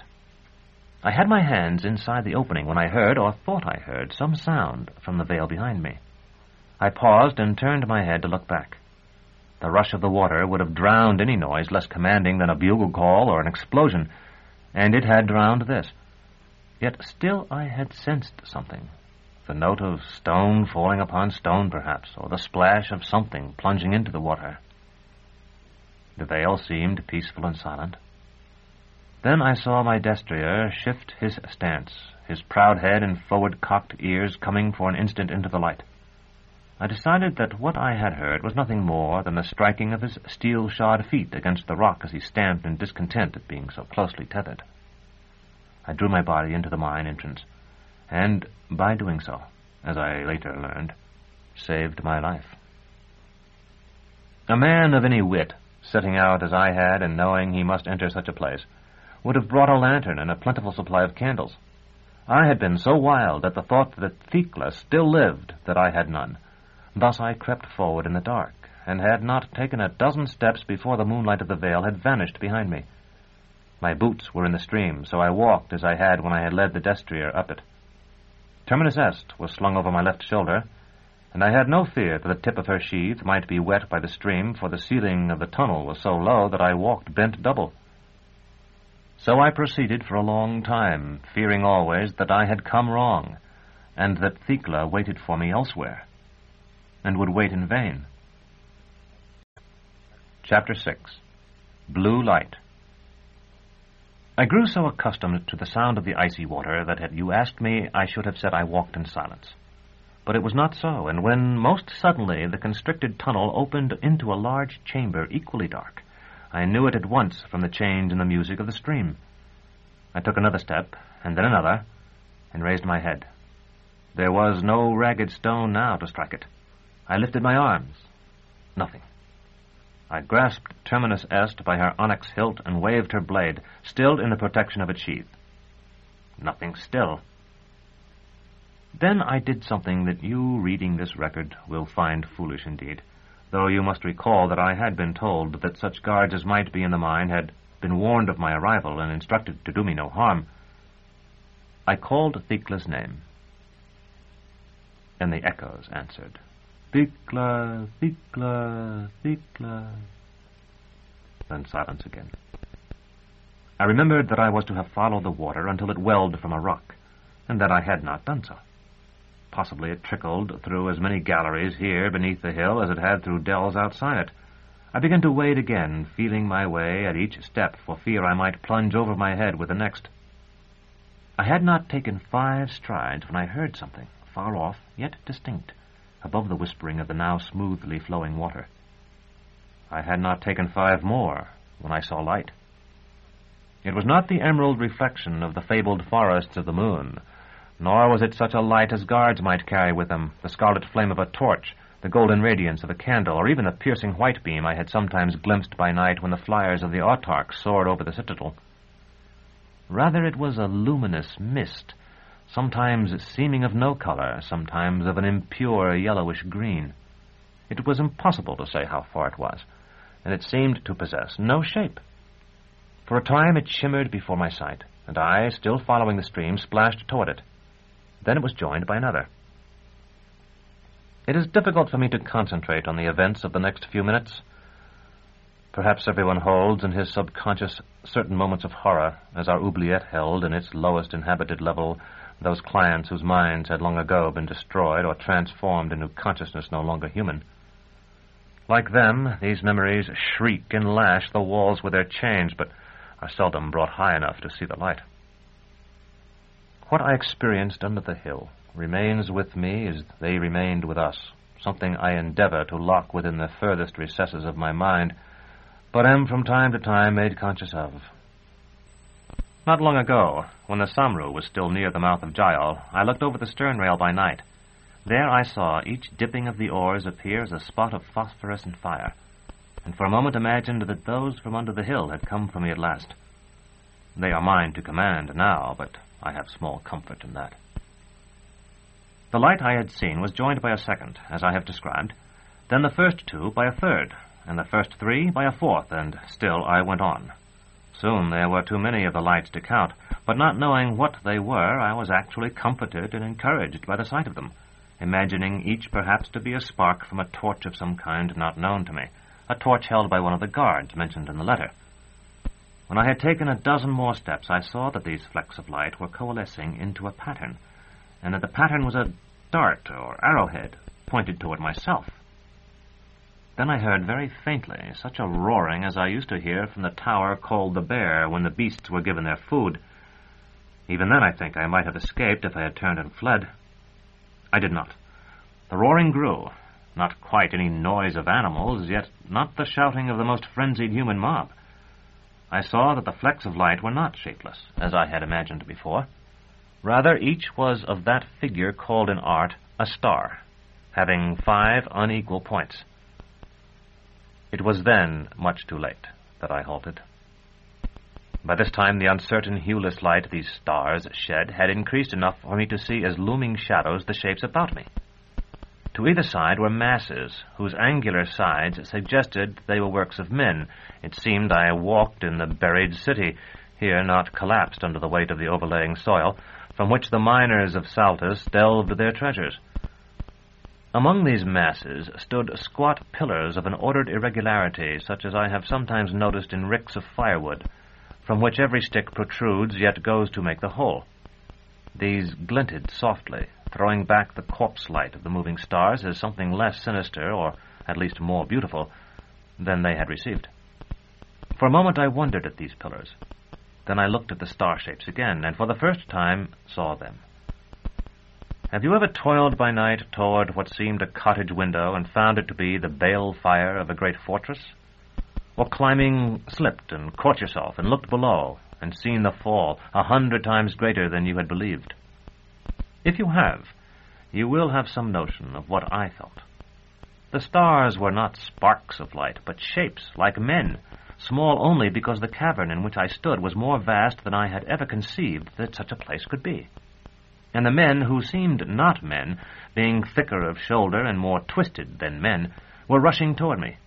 The roar I heard was the sound of their voices. I turned, and when I found I could not run through the water, mounted the bank where the dark structures stood. By that time they were almost upon me, and some were moving wide to my right and left, and cut me off from the outer world. They were terrible in a fashion I am not certain I can explain, like apes in that they had hairy, crooked bodies, long-armed, short-legged, and thick-necked. Their teeth were like the fangs of Smilodons, curved and saw-edged, extending a finger's length below their massive jaws. Yet it was not any of these things, nor the noctilucent light that clung to their fur, that brought the horror I felt. It was something in their faces, perhaps in the huge, pale-irised eyes. It told me they were as human as I. As the old are imprisoned in rotting bodies, as women are locked in weak bodies that make them prey for the filthy desires of thousands, so these men were wrapped in the guise of lurid apes, and knew it. As they ringed me, I could see that knowledge, and it was the worse because those eyes were the only part of them that did not glow. I gulped air to shout Thecla once more. Then I knew, and closed my lips, and drew terminus est. One, larger or at least bolder than the rest, advanced on me. He carried a short-hafted mace whose shaft had once been a thigh bone. Just out of sword reach, he threatened me with it, roaring and slapping the metal head of his weapon in a long hand. Something disturbed the water behind me, and I turned in time to see one of the glowing man-apes fording the stream. He leaped backward as I slashed at him, but the square blade tip caught him below the armpit. So fine was that blade, so magnificently tempered and perfectly edged, that it cut its way out through the breastbone. He fell, and the water carried his corpse away. But before the stroke went home, I had seen that he waded in the stream with distaste, and that it had slowed his movements, at least as much as it had slowed mine. Turning to keep all my attackers in view, I backed into it, and began slowly to move toward the point where it ran to the outside world. I felt that if I could once reach the constricted tunnel, I would be safe. But I knew, too, that they would never permit me to do so. They gathered more thickly around me until there must have been several hundred. The light they gave was so great, then, that I could see that the squared masses I had glimpsed earlier were indeed buildings, apparently of the most ancient construction, built of seamless gray stone and soiled everywhere by the dung of bats. The irregular pillars were stacks of ingots, in which each layer was laid across the last. From their color, I judged them to be silver. There were 100 in each stack, and surely many hundreds of stacks in the buried city. All this I saw while taking a half-dozen steps. At the 7th, they came for me, 20 at least, and from all sides. There was no time for clean strokes through the neck. I swung my blade in circles, and its singing filled that underground world and echoed from the stony walls and ceiling, audible over the bellowing and the screams. One's sense of time goes mad at such moments. I recall the rush of the attack and my own frantic blows, but in retrospect, everything seems to have happened in a breath. 2 and 5 and 10 were down, until the water around me was blood-black in the corpse light, choked with dying and dead, but still they came. A blow on my shoulder was like the smash of a giant's fist. Terminus Est slipped out of my hand, and the weight of the bodies bore me down until I was grappling blind underwater. My enemy's fangs slashed my arm as 2 spikes might, but he feared drowning too much, I think, to fight as he would have otherwise. I thrust fingers into his wide nostrils and snapped his neck, though it seemed tougher than a man's. If I could have held my breath then, until I worked my way to the tunnel, I might have escaped. The man-apes seemed to have lost sight of me, and I drifted underwater some small distance downstream. By then my lungs were bursting. I lifted my face to the surface, and they were upon me. No doubt there comes a time for every man when by rights he should die. This, I have always felt, was mine. I have counted all the life I have held since as pure profit, an undeserved gift. I had no weapon, and my right arm was numbed and torn. The man-apes were bold now. That boldness gave me a moment more of life, for so many crowded forward to kill me that they obstructed one another. I kicked one in the face. A second grasped my boot. There was a flash of light, and I, moved by what instinct or inspiration I do not know, snatched at it. I held the claw. As though it gathered to itself all the corpse light and dyed it with the color of life, it streamed forth a clear azure that filled the cavern. For one heartbeat, the man-apes halted as though at the stroke of a gong, and I lifted the gem overhead. What frenzy of terror I hoped for, if I really hoped at all, I cannot say now.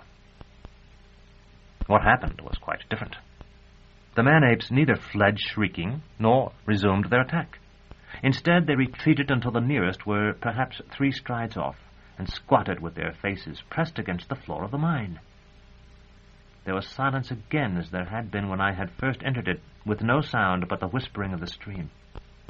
But now I could see everything, from the stacks of tarnished silver ingots near to which I stood, to the very end where the man-apes had descended a ruined wall, appearing to my sight then like flecks of pale fire. I began to back away. The man-apes looked up at that, and their faces were the faces of human beings. When I saw them thus, I knew of the eons of struggles in the dark from which their fangs and saucer eyes and flap ears had come to be. We, so the mages say, were apes once, happy apes in forests swallowed by deserts so long ago they have no names. Old men return to childish ways when at last the years becloud their minds. May it not be that mankind will return, as an old man does, to the decayed image of what once was, if at last the old sun dies and we are left scuffling over bones in the dark? I saw a future, one future at least, and I felt more sorrow for those who had triumphed in the dark battles than for those who had poured out their blood in that endless night. I took a step backward, as I have said, and then another, and still none of the man-apes moved to stop me. Then I remembered Terminus Est. Were I to have made my escape from the most frantic battle, I would have despised myself if I had left her behind. To walk out unmolested without her was more than I could bear. I began to advance again, watching by the light of the claw for her gleaming blade. At this, the faces of those strange, twisted men seemed to brighten, and I saw by their looks that they hoped I meant to remain with them, so that the claw and its blue radiance would be theirs always. How terrible it seems now when I set the words on paper. Yet it would not, I think, have been terrible in fact.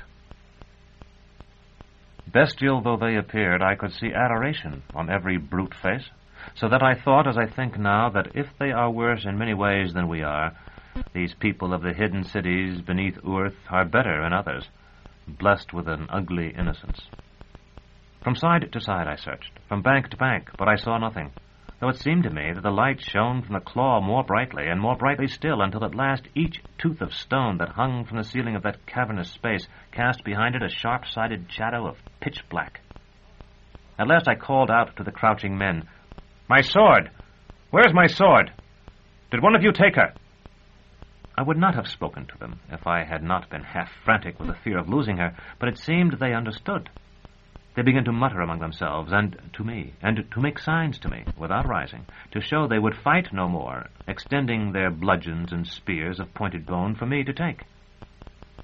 Then above the murmuring of the water and the muttering of the man-apes, I heard a new sound, and at once they fell silent. If an ogre were to eat of the very legs of the world, the grinding of his teeth would make just such a noise. The bed of the stream, where I still stood, trembled under me, and the water, which had been so clear, received a fine burden of silt, so that it looked as though a ribbon of smoke wound through it. From far below I heard a step that might have been the walking of a tower on a final day, when it is said all the cities of Urth will stride forth to meet the dawn of the new sun. And then another. At once the man-apes rose, and crouching low, fled toward the farther end of the gallery, silent now, and swift as so many flitting bats. The light went with them, for it seemed, as I had somehow feared, that the claw had flamed for them and not for me. A third step came from underground, and with it the last gleam winked out. But at that instant, in that final gleam, I saw Terminus Est lying in the deepest water. In the dark I bent, and putting the claw back into the top of my boot, took up my sword, and in so doing I discovered that the numbness had left my arm, which now seemed as strong as it had before the fight. A fourth step sounded, and I turned and fled, groping before me with the blade. What creature it was we had called from the roots of the continent, I think I now know. But I did not know then, and I did not know whether it was the roaring of the man-apes or the light of the claw or some other cause that had waked it. I only knew that there was something far beneath us before which the man-apes, with all the terror of their appearance and their numbers, scattered like sparks before a wind. Chapter 7. The Assassins. When I recall my second passage through the tunnel that led to the outer world, I feel it occupied a watch or more. My nerves have never, I suppose, been fully sound, tormented as they have always been by a relentless memory. Then they were keyed to the highest pitch, so that to take 3 strides seemed to exhaust a lifetime. I was frightened, of course. I have never been called a coward since I was a small boy, and on certain occasions various persons have commented on my courage. I have performed my duties as a member of the guild without flinching, fought both privately and in war, climbed crags, and several times nearly drowned. But I believe there is no other difference between those who are called courageous and those who are branded craven, than that the second are fearful before the danger, and the first after it. No one can be much frightened, certainly, during a period of great and imminent peril. The mind is too much concentrated on the thing itself and on the actions necessary to meet or avoid it. The coward is a coward, then, because he has brought his fear with him. Persons we think cowardly will sometimes amaze us by their bravery if they have had no forewarning of their danger. Master Gerlos, whom I had supposed to be of the most dauntless courage when I was a boy, was unquestionably a coward. During the period when Drott was captain of apprentices, Roach and I used to alternate, turn and turn about, and serving Master Gerlos and Master Palamon. And one night, when Master Gurlows had retired to his cabin, but instructed me to stay to fill his cup for him, he began to confide in me. "Lad, do you know the client, Aya? An armiger's daughter and quite good-looking?" As an apprentice, I had few dealings with clients. I shook my head. "She is to be abused." I had no idea what he meant. So I said, "Yes, master." "That's the greatest disgrace that can befall a woman, or a man either, to be abused by the torturer."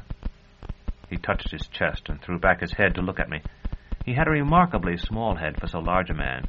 If he had worn a shirt or jacket, which of course he never did, one would have been tempted to believe it padded. "Yes, master." "Aren't you going to offer to do it for me? A young fellow like you, full of juice? Don't tell me you're not hairy yet." At last I understood what he meant, and I told him that I had not realized it would be permissible, since I was still an apprentice, but that if he gave the order, I would certainly obey.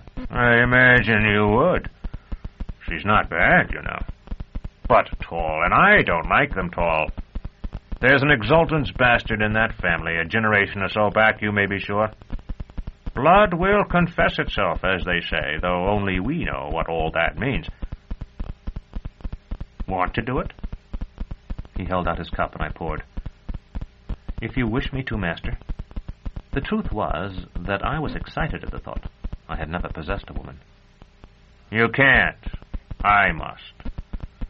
What if I were to be questioned? Then, too, I must certify it, sign the papers. You're master of the guild for 20 years, and I've never falsified papers. I suppose you think I can't do it." The thought had never crossed my mind, just as the opposite thought, that he might still retain some potency, had never occurred to me with regard to Master Palamon, whose white hair, stooped shoulders, and peering lens made him seem like one who has been decrepit always. "Well, look here," Master Gurlows said, and heaved himself out of his chair.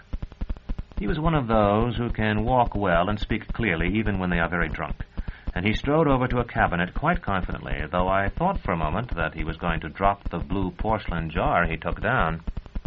"This is a rare and potent drug." He took the lid off and showed me a dark brown powder. "It never fails. You'll have to use it someday, so you want to know about it. Just take as much as you could get under your fingernail on the end of a knife, you follow me?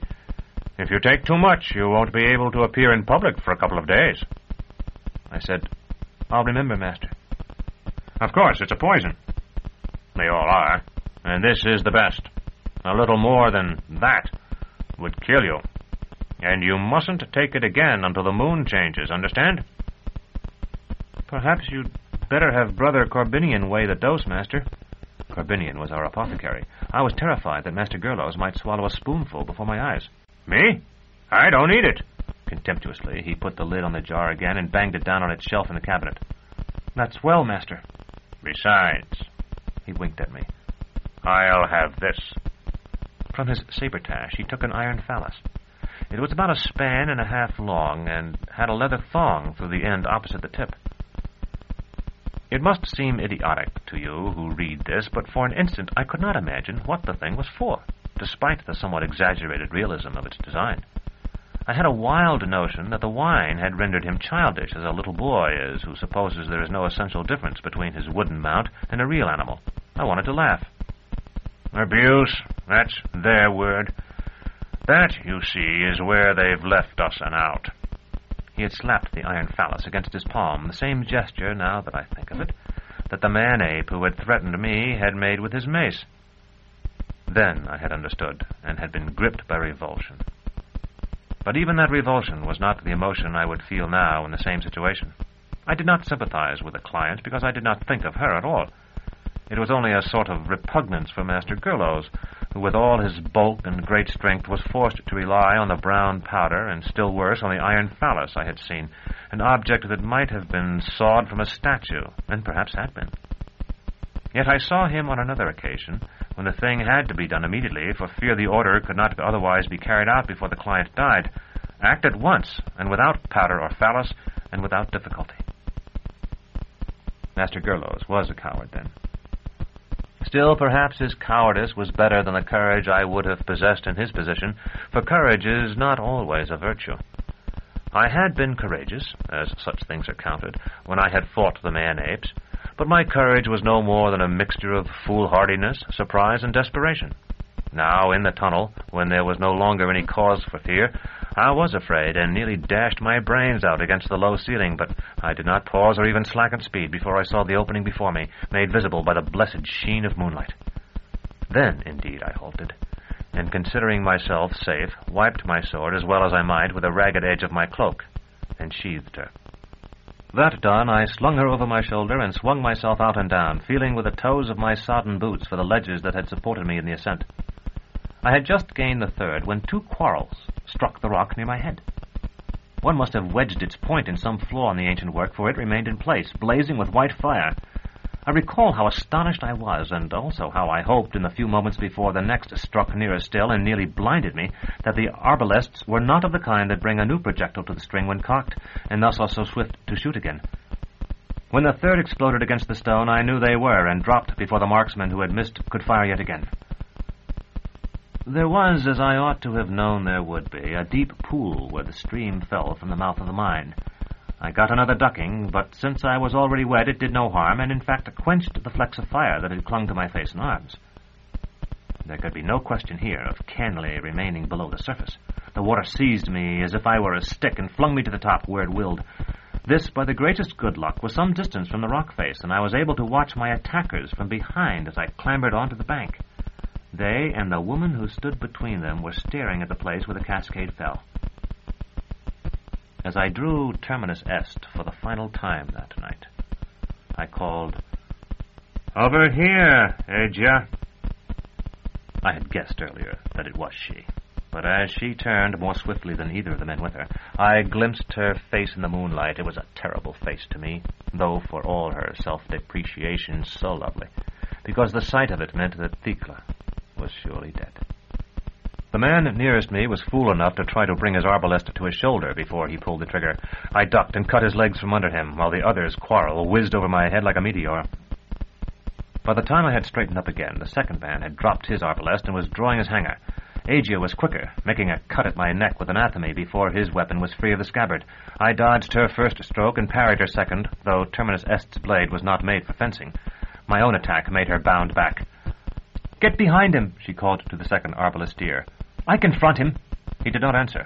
Instead, his mouth swung open and his point swung wide. Before I realized that it was not at me that he was looking, something feverishly gleaming bounded past me. I heard the ugly sound of a breaking skull. Aegia turned as gracefully as any cat and would have spitted the man-ape, but I struck the poisoned blade from her hand and sent it skittering into the pool. She tried to flee then. I caught her by the hair and jerked her off her feet. The man-ape was mumbling over the body of the arbalestier he had killed. Whether he sought to loot it or was merely curious about its appearance, I have never known. I set my foot on Aegia's neck, and the man-ape straightened and turned to face me, then dropped in the crouching posture I had seen in the mine and held up his arms. One hand was gone. I recognized the clean cut of Terminus Est. The man-ape mumbled something I could not understand. I tried to reply. "Yes, I did that. I'm sorry. We are at peace now." The beseeching look remained, and he spoke again. Blood still seeped from the stump, though his kind must possess a mechanism for pinching shut the veins, as thylacodons are said to do. Without the attentions of a surgeon, a man would have bled to death from that wound. "I cut it," I said, "but it was while we were still fighting, before you people saw the claw of the conciliator." Then it came to me that he must have followed me outside for another glimpse of the gem, braving the fear engendered by whatever we had waked below the hill. I thrust my hand into the top of my boot and pulled out the claw. And the instant I had done so, realized what a fool I had been to put the boot and its precious cargo so close to Aegia's reach, for her eyes went wide with cupidity at that moment that the man-ape abased himself further and stretched forth his piteous stump.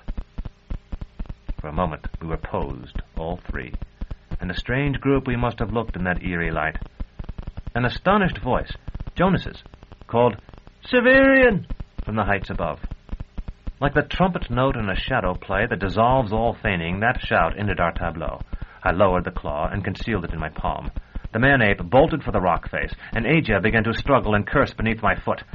A rap with the flat of my blade quieted her, but I kept my boot on her until Jonas had joined me and there were two of us to prevent her escape.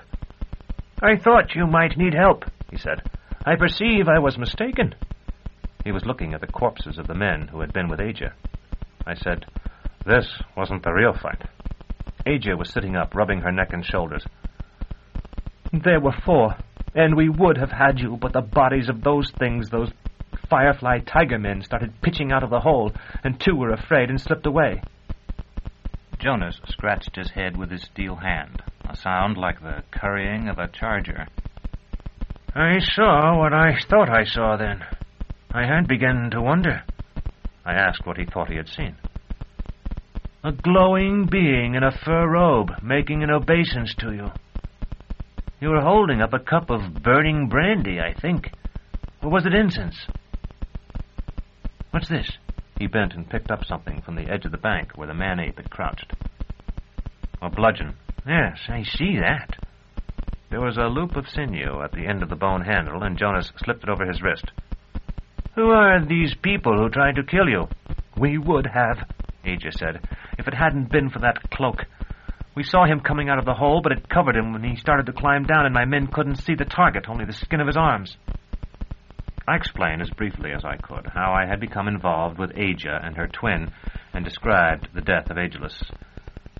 "So now she's come to join him."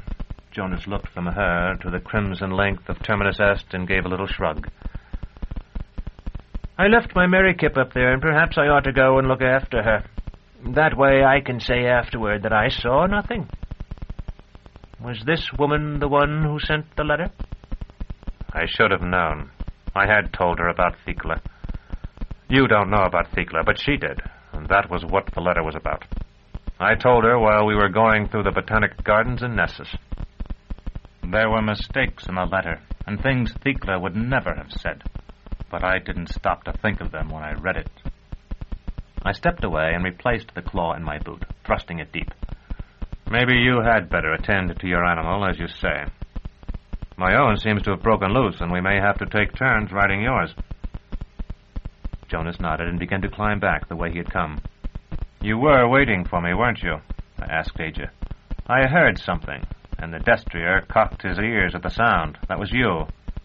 Why didn't you kill me then? We were up there, she gestured toward the heights, and I wanted the men I'd hired to shoot you when you came wading up the brook. They were stupid and stubborn, as men always are, and said they wouldn't waste their quarrels, that the creatures inside would kill you. I rolled down a stone, the biggest I could move, but by then it was too late. They had told you about the mine? Aja shrugged, and the moonlight turned her bare shoulders to something more precious and more beautiful than flesh. You're going to kill me now, so what does it matter? All the local people tell stories about this place. They say those things come out at night during storms and take animals from the cowsheds and sometimes break into the houses for children. There's also a legend that they guard treasure inside, so I put that in the letter, too. I thought if you wouldn't come for your Thekla, you might for that. Can I stand with my back to you, Severian? If it's all the same, I don't want to see it coming. When she said that, I felt as though a weight had been lifted from my heart. I had not been certain I could strike her if I had to look into her face. I raised my own iron phallus, and as I did so, felt there was one more thing I wanted to ask Aja, but I could not recall what it might be.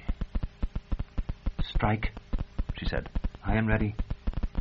I sought good footing, and my fingers found the woman's head at one end of the guard, the head that marked the female edge. And a little later, again, strike! But by that time I had climbed out of the veil. Chapter 8. The Coltularii. We returned to the inn in silence, and so slowly that the eastern sky was gray before we reached the town. Jonas was unsaddling the Merrikip when I said, I didn't kill her. He nodded without looking at me. I know. Did you watch? You said you wouldn't. I heard her voice when you were practically standing beside me. Will she try again? I waited thinking while he carried the little saddle into the tack room. When he came out, I said, Yes, I'm sure she will. I didn't exact a promise from her, if that's what you mean. She wouldn't have kept one in any case. I would have killed her then. Yes, I said. That would have been the right thing to do.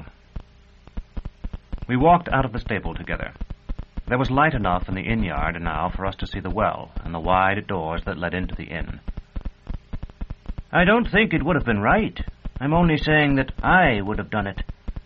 I would have imagined myself stabbed in my sleep, dying on a dirty bed somewhere, and I would have swung that thing. It wouldn't have been right. Jonas lifted the mace the man-ape had left behind and chopped with it in a parody, brutal and graceless, of a sword cut. The head caught the light, and both of us gasped. It was of pounded gold. Neither of us felt any desire to join the festivities at the fair still proffered to those who had caroused all night. We retired to the room we shared and prepared for sleep. When Jonas offered to share his gold with me, I refused. Earlier, I had had money in plenty and the advance on my fee, and he had been living, as it were, upon my largesse. Now I was happy that he would no longer feel himself in my debt. I was ashamed, too, when I saw how completely he trusted me with his gold, and remembered how carefully I had concealed, in fact still concealed, the existence of the claw from him. I felt bound to tell him of it, but I did not, and contrived instead to slip my foot from my wet boot in such a way that the claw fell into the toe. I woke about noon, and after satisfying myself that the claw was still there, roused Jonas as he had asked me. There should be jewelers at the fair who'll give me some sort of price for this, he said. At least I can bargain with them. Want to come with me? We should have something to eat, and by the time we're through, I'll be due at a scaffold. Back to work, then? Yes. I had picked up my cloak. It was sadly torn, and my boots were dull and still slightly damp. One of the maids here can sew that for you. It won't be as good as new, but it will be a lot better than it is now. Jonas swung open the door. Come along if you're hungry. What are you looking so thoughtful about? In the inn's parlor, with the good meal between us and the innkeeper's wife exercising her needle on my cloak in another room, I told him what had happened under the hill, ending with the steps I had heard far below ground. You're a strange man, was all he said. You are stranger than I. You don't want people to know it, but you're a foreigner of some kind. He smiled. A Capuchin? An outlander. Jonas shook his head, then nodded. Yes, I suppose I am. But you have this talisman that lets you command nightmares, and you have discovered a hoard of silver. Yet you talk about it to me as someone else might talk about the weather. I took a bit of bread. It is strange, I agree. But the strangeness resides in the claw, the thing itself, and not in me. As for talking about it to you, why shouldn't I? If I were to steal your gold, I could sell it and spend the money. But I don't think things would go well for someone who stole the claw. I don't know why I think that, but I do. And, of course, Aja stole it. As for the silver... And she put it in your pocket? In the sabretache that hangs from my belt. She thought her brother would kill me, remember? Then they were going to claim my body. They had planned that already, so they'd get Terminus Est and my habit. She would have had my sword and clothes and the gem, too. And meanwhile, if it were found, I would be blamed and not she. I remember... What? The Pellerines. They stopped us as we were trying to get out. Jonas, do you think it's true that some people can read the thoughts of others? Of course. Not everyone is so sure. Master Gerlos used to speak favorably of the idea, but Master Palamon wouldn't hear of it.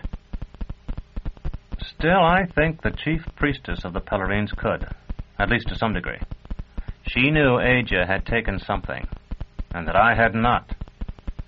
She made Aja strip so they could search her, but they didn't search me. Later, they destroyed their cathedral, and I think that must have been because of the loss of the claw.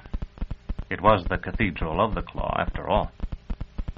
Jonas nodded thoughtfully. But none of this is what I wanted to ask you about. I'd like your opinion of the footsteps. Everyone knows about Erebus and Abaya and the other beings in the sea who will come to land someday. Nevertheless, I think you know more about them than most of the rest of us. Jonas's face, which had been so open before, was closed and guarded now. And why do you think that? Because you've been a sailor, and because of the story about the beans, the story you told at the gate. You must have seen my brown book when I was reading it upstairs. It tells all the secrets of the world, or at least what various mages have said they were. I haven't read it all, or even half of it, though Thecla and I used to read an entry every few days and spend the time between readings arguing about it. But I've noticed that all the explanations in that book are simple and seemingly childish. Like my story? I nodded. Your story might have come out of the book. When I first carried it to Thecla, I supposed it was intended for children, or for adults who enjoyed childish things. But when we had talked about some of the thoughts in it, I understood that they had to be expressed in that way, or they couldn't be expressed at all. If the writer had wanted to describe a new way to make wine, or the best way to make love, he could have used complex and accurate language. But in the book, he really wrote, he had to say, "In the beginning was only the hexameron," or, "It is not to see the icon standing still, but to see the still standing." The thing I heard underground, was that one of them? I didn't see it. Jonas rose. I'm going out now to sell the mace, but before I go, I'm going to tell you what all housewives sooner or later tell their husbands. Before you ask more questions, think about whether you really want to know the answers. One last question, I said, and then I promise I won't ask you anything more. When we were going through the wall, you said the things we saw in there were soldiers, and you implied they had been stationed there to resist Abaya and the others. Are the man-apes soldiers of the same kind? And if they are, what good can human-sized fighters do when our opponents are as large as mountains? And why didn't the old autarchs use human soldiers? Jonas had wrapped the mace in a rag and stood now shifting it from one hand to the other. That's 3 questions. And the only one I can answer for certain is the second. I'll guess at the other 2, but I'm going to hold you to your promise. This is the last time we're going to speak of these things. That last question first. The old autarchs, who were not autarchs, or called so, did use human soldiers. But the warriors they had created by humanizing animals, and perhaps in secret by bestializing men, were more loyal. They had to be, since the populace, who hated their rulers, hated these inhuman servitors more still. Thus the servitors could be made to endure things that human soldiers would not. That may have been why they were used in the wall. Or there may be some other explanation entirely. Jonas paused and walked to the window, looking not into the street, but up at the clouds. I don't know whether your man-apes are the same kind of hybrid. The one I saw looked quite human to me, except for his pelt, so I would be inclined to agree with you that they are human beings who have undergone some change in their essential nature as a result of their life in the mines and their contact with the relics of the city buried there. Earth is very old now. It's very old, and no doubt there have been many treasures hidden in bygone times. Gold and silver do not alter, but their guardians can suffer metamorphoses stranger than those that turn grapes to wine and sand to pearls. I said, But we outside endure the dark each night, and the treasures carried up from the mines are brought to us. Why haven't we changed too? Jonas did not answer, and I remembered my promise to ask him nothing more. Still, when he turned to face me, there was something in his eyes that told me I was being a fool, that we had changed. He turned away again and stared out and up once more. All right, I conceded. You don't have to answer that. But what about the other question you pledged yourself to answer? How can human soldiers resist the monsters from the seas? You were correct when you said Erebus and Abaya are as great as mountains. And I admit that I was surprised you knew it. Most people lack the imagination to conceive of anything so large, and think them no bigger than houses or ships. Their actual size is so great that while they remain on this world, they can never leave the water. Their own weight would crush them. You mustn't think of them battering at the wall with their fists or tossing boulders about. But by their thoughts they enlist servants, and they fling them against all rules that rival their own. Jonas opened the inn's door then, and slipped out into the bustle of the street.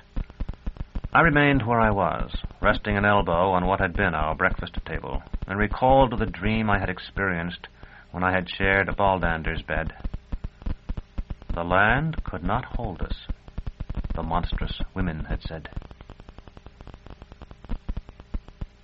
Now I am come to a part of my story where I cannot help but write of something I have largely avoided mentioning before.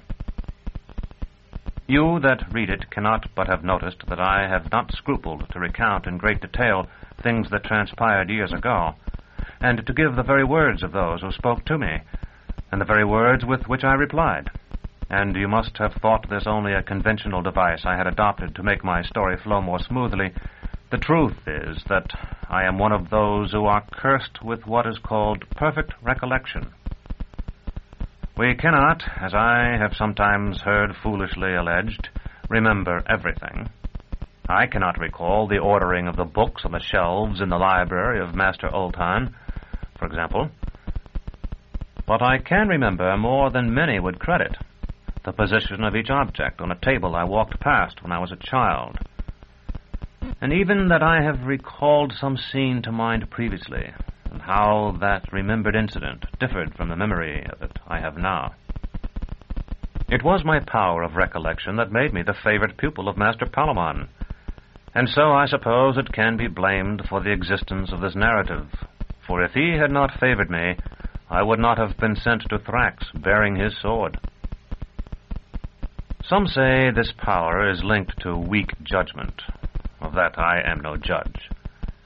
But it has another danger, one I have encountered many times.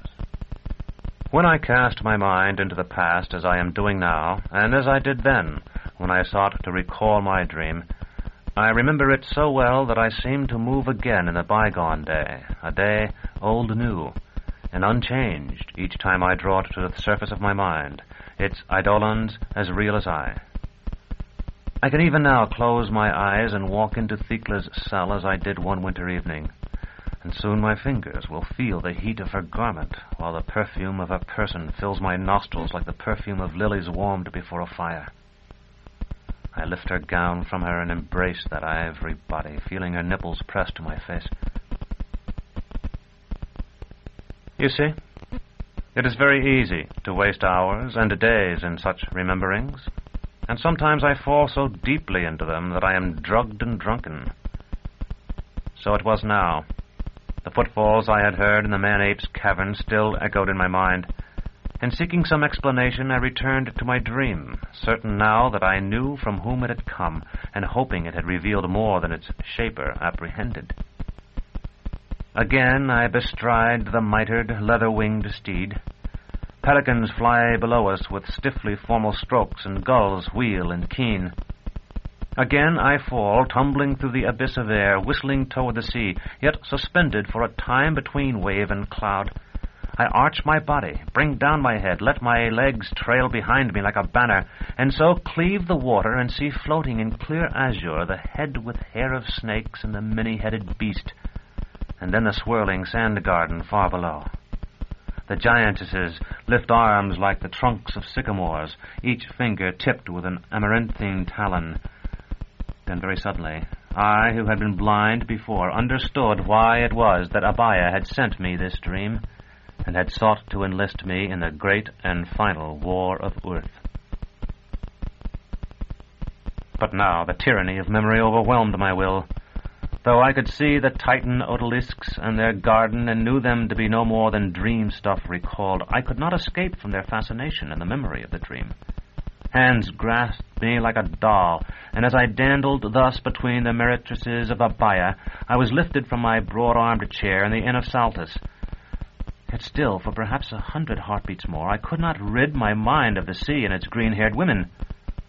He sleeps. His eyes are open. A third voice. Shall we bring the sword? Bring it. There may be work for it. The tightnesses faded. Men in deerskin and rough wool held me on either side, and one with a scarred face held the point of his dirk at my throat. The man on my right had picked up Terminus Est with his free hand. He was the black-bearded volunteer who had helped break open the sealed house. Someone's coming. The man with the scarred face glided away. I heard the door rattle, and Jonas's exclamation as he was drawn inside. This is your master, isn't it? Well, don't move, my friend, or cry out. We'll kill you both. Chapter 9. The Liege of Leaves. They forced us to stand with our faces to the wall while they bound our hands. Our cloaks were draped over our shoulders afterward to hide the thongs, so that we appeared to walk with our hands clasped behind us, and we were led out into the inn-yard, where a huge Baluchither shifted from foot to foot under a plain howdah of iron and horn. The man who held my left arm reached up and struck the beast the hollow of the knee with the shaft of a goad to make him kneel, and we were driven onto his back. When Jonas and I had come to Saltus, our path had threaded hills of debris from the mines, hills composed largely of broken stone and brick. When I had ridden on the false errand of Aegea's letter, I had galloped past more of these, though my route had lain chiefly through the forest at its nearest approach to the village. Now we went among the heaps of tailings where there was no path. Here, in addition to much rubble, the miners had cast all they had brought forth from the buried past that might otherwise have defamed their village and occupation. Everything foul lay in tumbled heaps 10 times and more the height of the Baluchither's lofty back. Obscene statues, canted and crumbling, and human bones, to which strips of dry flesh and hanks of hair still clung. And with them 10,000 men and women, those who, in seeking a private resurrection, had rendered their corpses forever imperishable, lay here like drunkards after their debauch, their crystal sarcophagi broken, their limbs relaxed in grotesque disarray, their clothing rotted or rotting, and their eyes blindly fixed upon the sky. At first Jonas and I had attempted to question our captors, but they had silenced us with blows. Now that the Baluchither wound his way among this desolation, they seemed easier of mind, and I asked again where they were taking us. The man with the scarred face replied, "To the wild, the home of free men and lovely women." I thought of Aegia, and asked if he served her. He laughed and shook his head. "My master is Vodulus of the Wood." Vodulus? "Ah," he said. "You know him, then?" And he nudged the black-bearded man who rode in the howdah with us. "Very kindly Vodulus will treat you, no doubt, for offering so blithely to rack one of his servants." "I know him indeed," I said, and was about to tell the scarred man of my connection with Vodulus, whose life I had preserved in the last year before I became captain of apprentices. But then I came to doubt if Vodulus would remember it, and only said that if I had known Barnock to be a servant of Vodulus, I would on no account have agreed to perform his excruciation. I lied, of course, for I had known, and had justified accepting my fee by the thought that I would be able to spare Barnock some suffering. The lie did me no good. All three chortled, even the trainer who bestrode the Baluchither's neck. When their merriment had subsided, I said, "Last night I rode out of Saltus to the northeast. Are we going that way now?" "So that's where you were. Our master came seeking you, and came back empty-handed." The scarred man smiled, and I could see that it was not an unpleasant thought that he returned, now successful, where Vodulus himself had failed. Jonas whispered, "We go north, as you can see by the sun." "Yes," said the scarred man, who must have been sharp-eared. "North, but not for long." And then, to pass the time, he described to me the means by which his master dealt with captives, most of which were primitive in the extreme, and more productive of theatrical effects than of true agony. As if some invisible hand had spread a curtain over us, the shadows of the trees fell upon the howdah. The glitter of billions of shards of glass was left behind with the staring of the dead eyes, and we entered into the coolness and green shade of the high forest. Among those mighty trunks, even the Baluchither, though he stood 3 times the height of a man, seemed no more than a little scurrying beast, and we who rode his back might have been pygmies from some children's tale, bound for the ant-hill stronghold of a pixie monarch. And it came to me that these trees had been hardly smaller when I was yet unborn, and had stood as they stood now when I was a child playing among the cypresses and peaceful tombs of our necropolis, and that they would stand yet, drinking in the last light of the dying sun, even as now, when I had been dead as long as those who rested there. I saw how little it weighed on the scale of things whether I lived or died, though my life was precious to me. And of those two thoughts, I forged a mood by which I stood ready to grasp each smallest chance to live, yet in which I cared not too much whether I saved myself or not.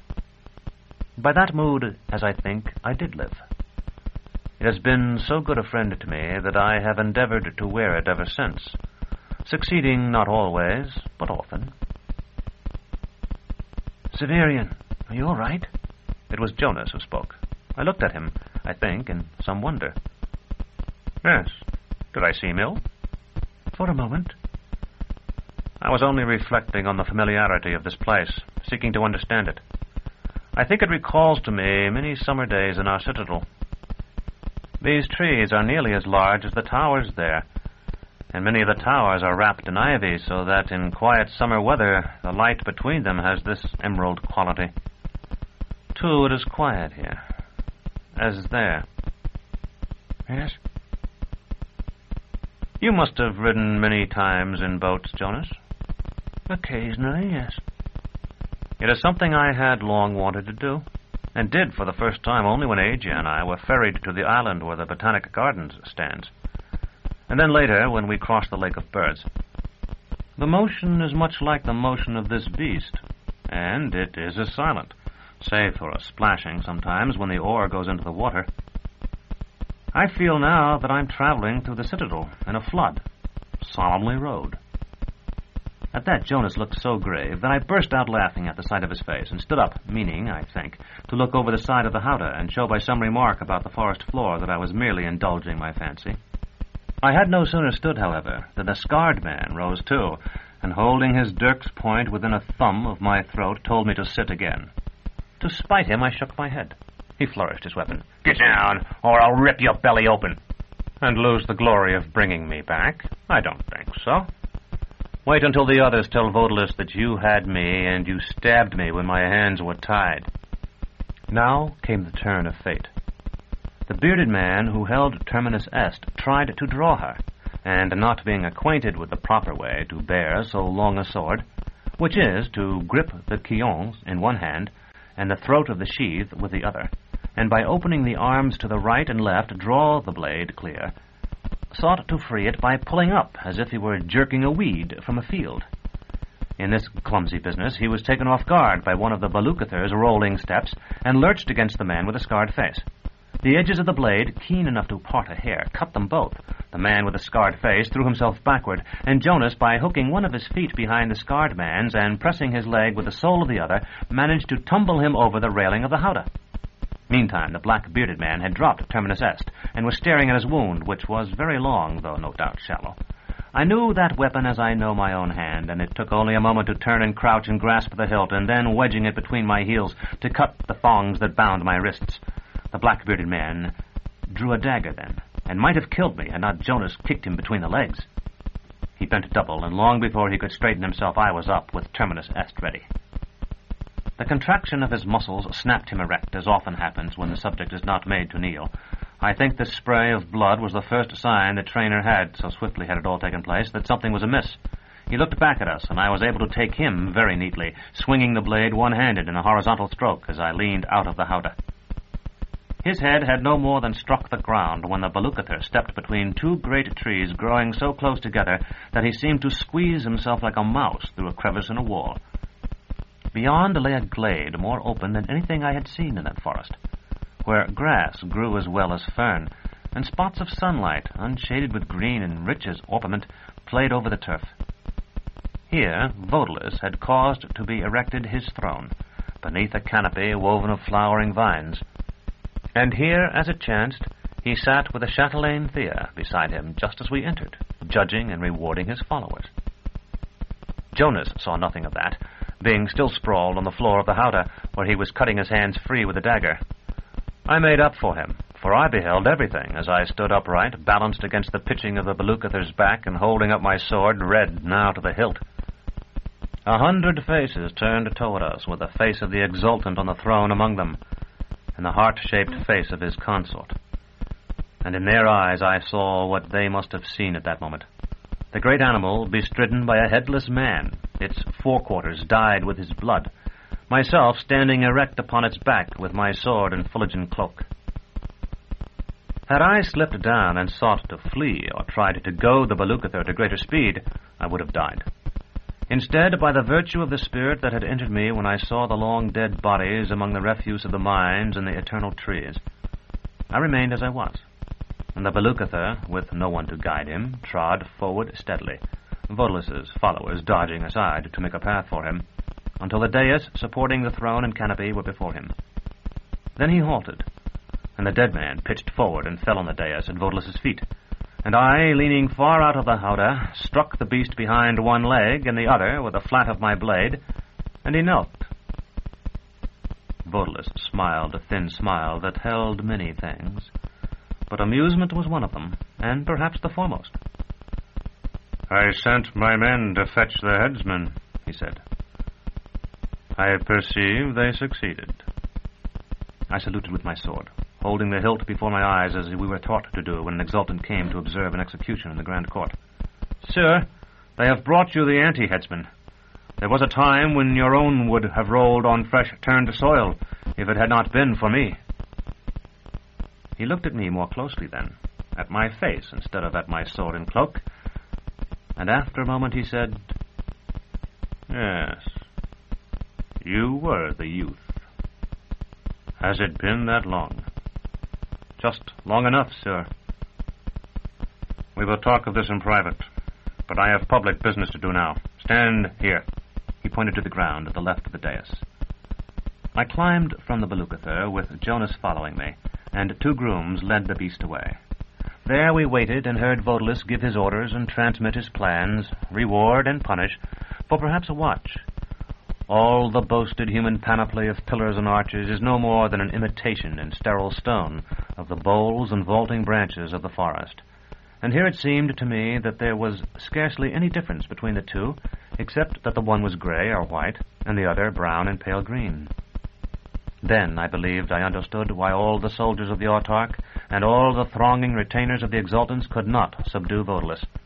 He occupied the mightiest fortress of earth, greater by far than our citadel, to which I had likened it. At length he dismissed the crowd, each man and woman to his or her own place, and came down from the dais to talk to me, bending over me, as I might have bent above a child. "You served me once," he said. "For that I will spare your life, whatever else befalls, though it may be necessary that you remain my guest for a time. Knowing that your life is no longer in danger, will you serve me again?"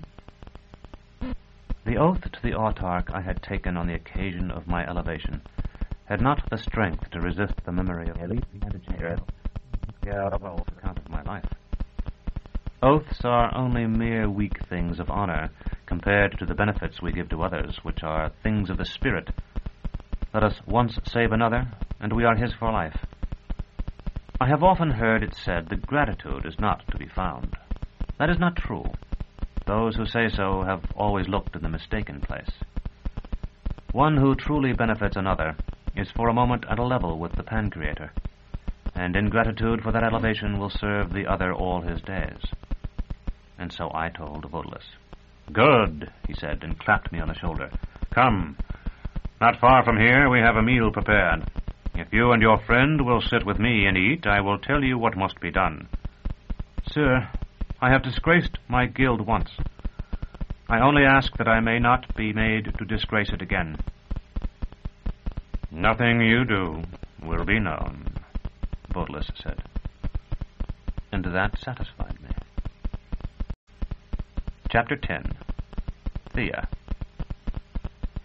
With a dozen or so others, we left the glade on foot, and half a league away found a table set among the trees. I was placed at Vodalus's left hand, and while the others ate, I feigned to, and feasted my eyes on him and his lady, whom I had so often recalled as I lay on my cot among the apprentices in our tower. When I had saved him, mentally at least, I had still been a boy. And to a boy, all grown men appear lofty unless they are of very low stature indeed. I saw now that Vodulus was as tall as Thecla or taller, and that Thecla's half-sister Thea was as tall as she. Then I knew them to be truly of the exalted blood, and not armigers merely, such as Sieur Racho had been. It was with Thea that I had first fallen in love, worshipping her because she belonged to the man I had saved. Thecla I had loved in the beginning because she recalled Thea. Now, as autumn dies, and winter and spring and summer comes again, the end of the year, as it is its beginning, I loved Thea once more, because she recalled Thecla. Vodulus said, "You are an admirer of women," and I lowered my eyes. "I have been little in polite company, sir. Please forgive me." "I share your admiration, so there is nothing to forgive.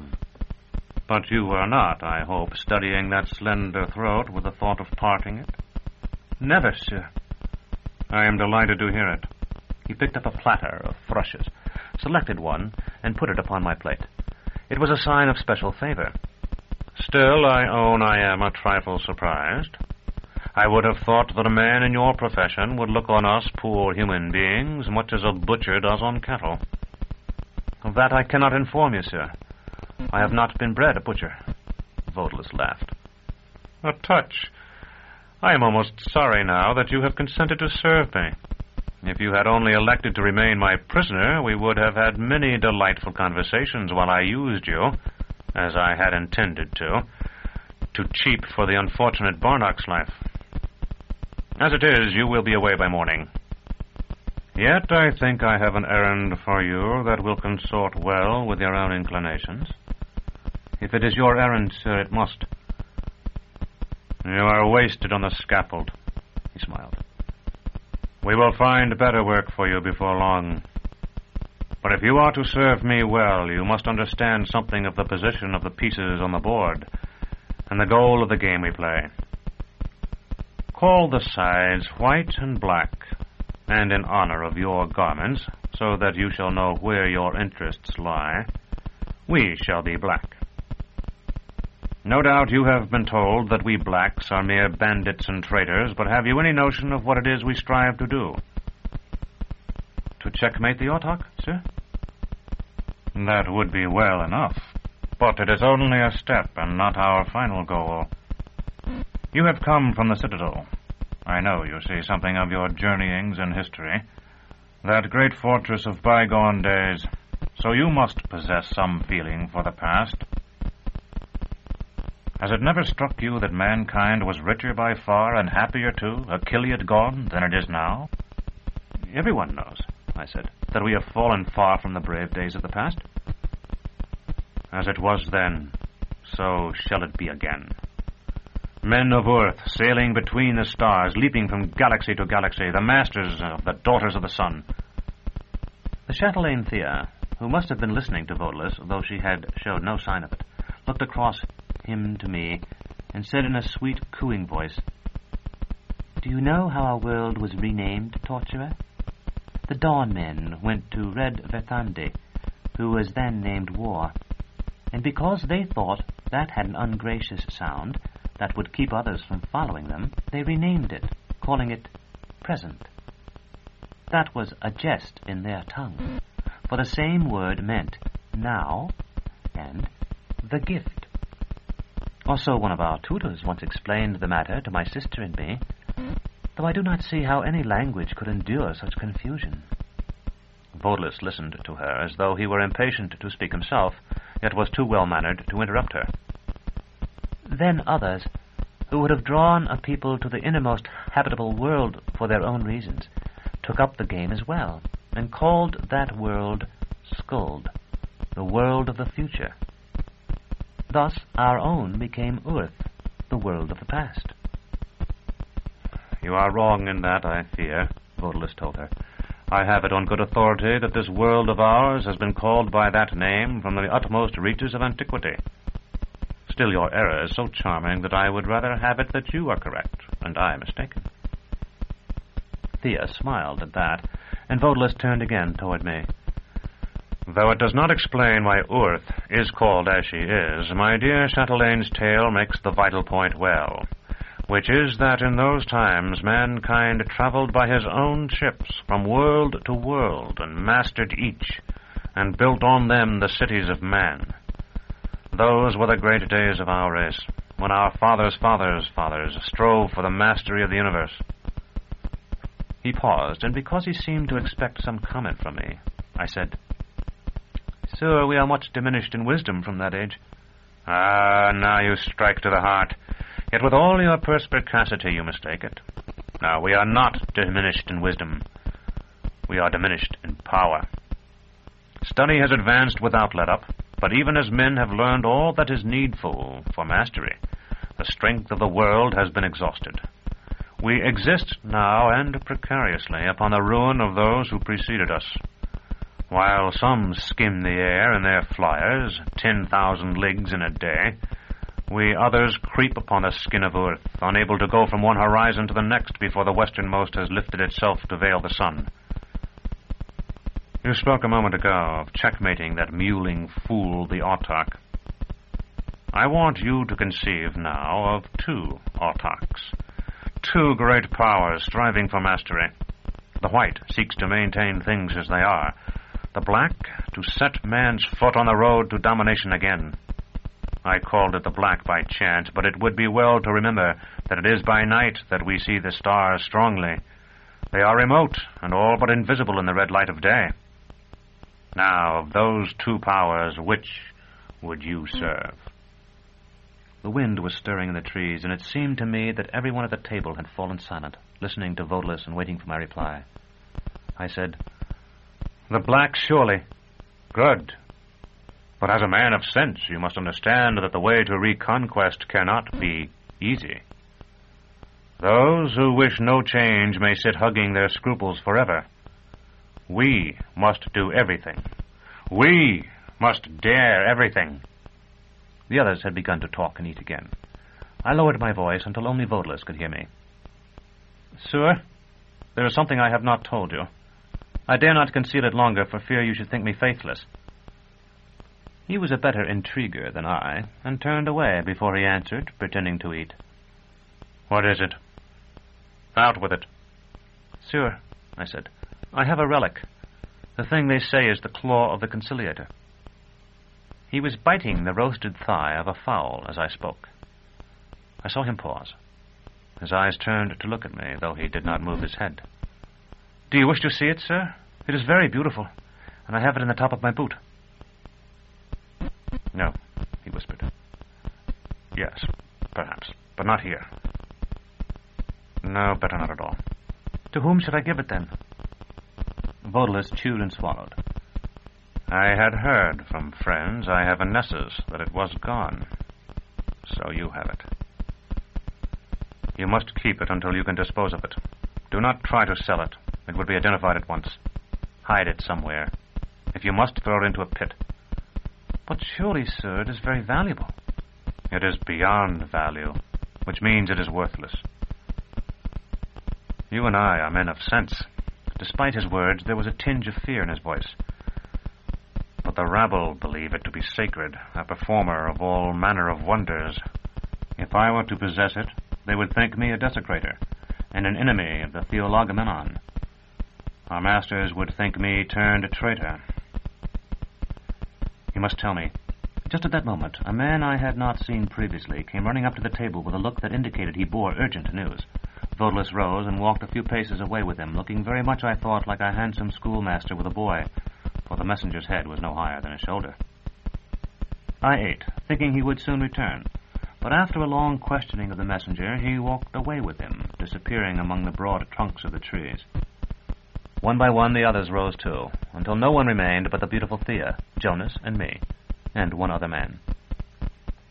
"You are to join us," Thea said at last in her cooing voice. "Yet you do not know our ways. Have you need of money?" I hesitated, but Jonas said, "That's something that's always welcome, Chatelaine. like the misfortunes of an older brother. Shares will be set aside for you from this day of all we take. When you return to us, they will be given to you. Meanwhile, I have a purse for each of you to speed you on your way. We are going, then? I asked. Were you not told so? Volas will instruct you at the supper.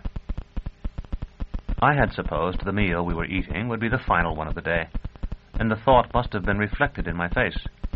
There will be a supper tonight, when the moon is bright, Thea said. Someone will be sent to fetch you. Then she quoted a scrap of verse. Dine at dawn to open your eyes. Dine at noon, that you be strong. Dine at eve, and then talk long.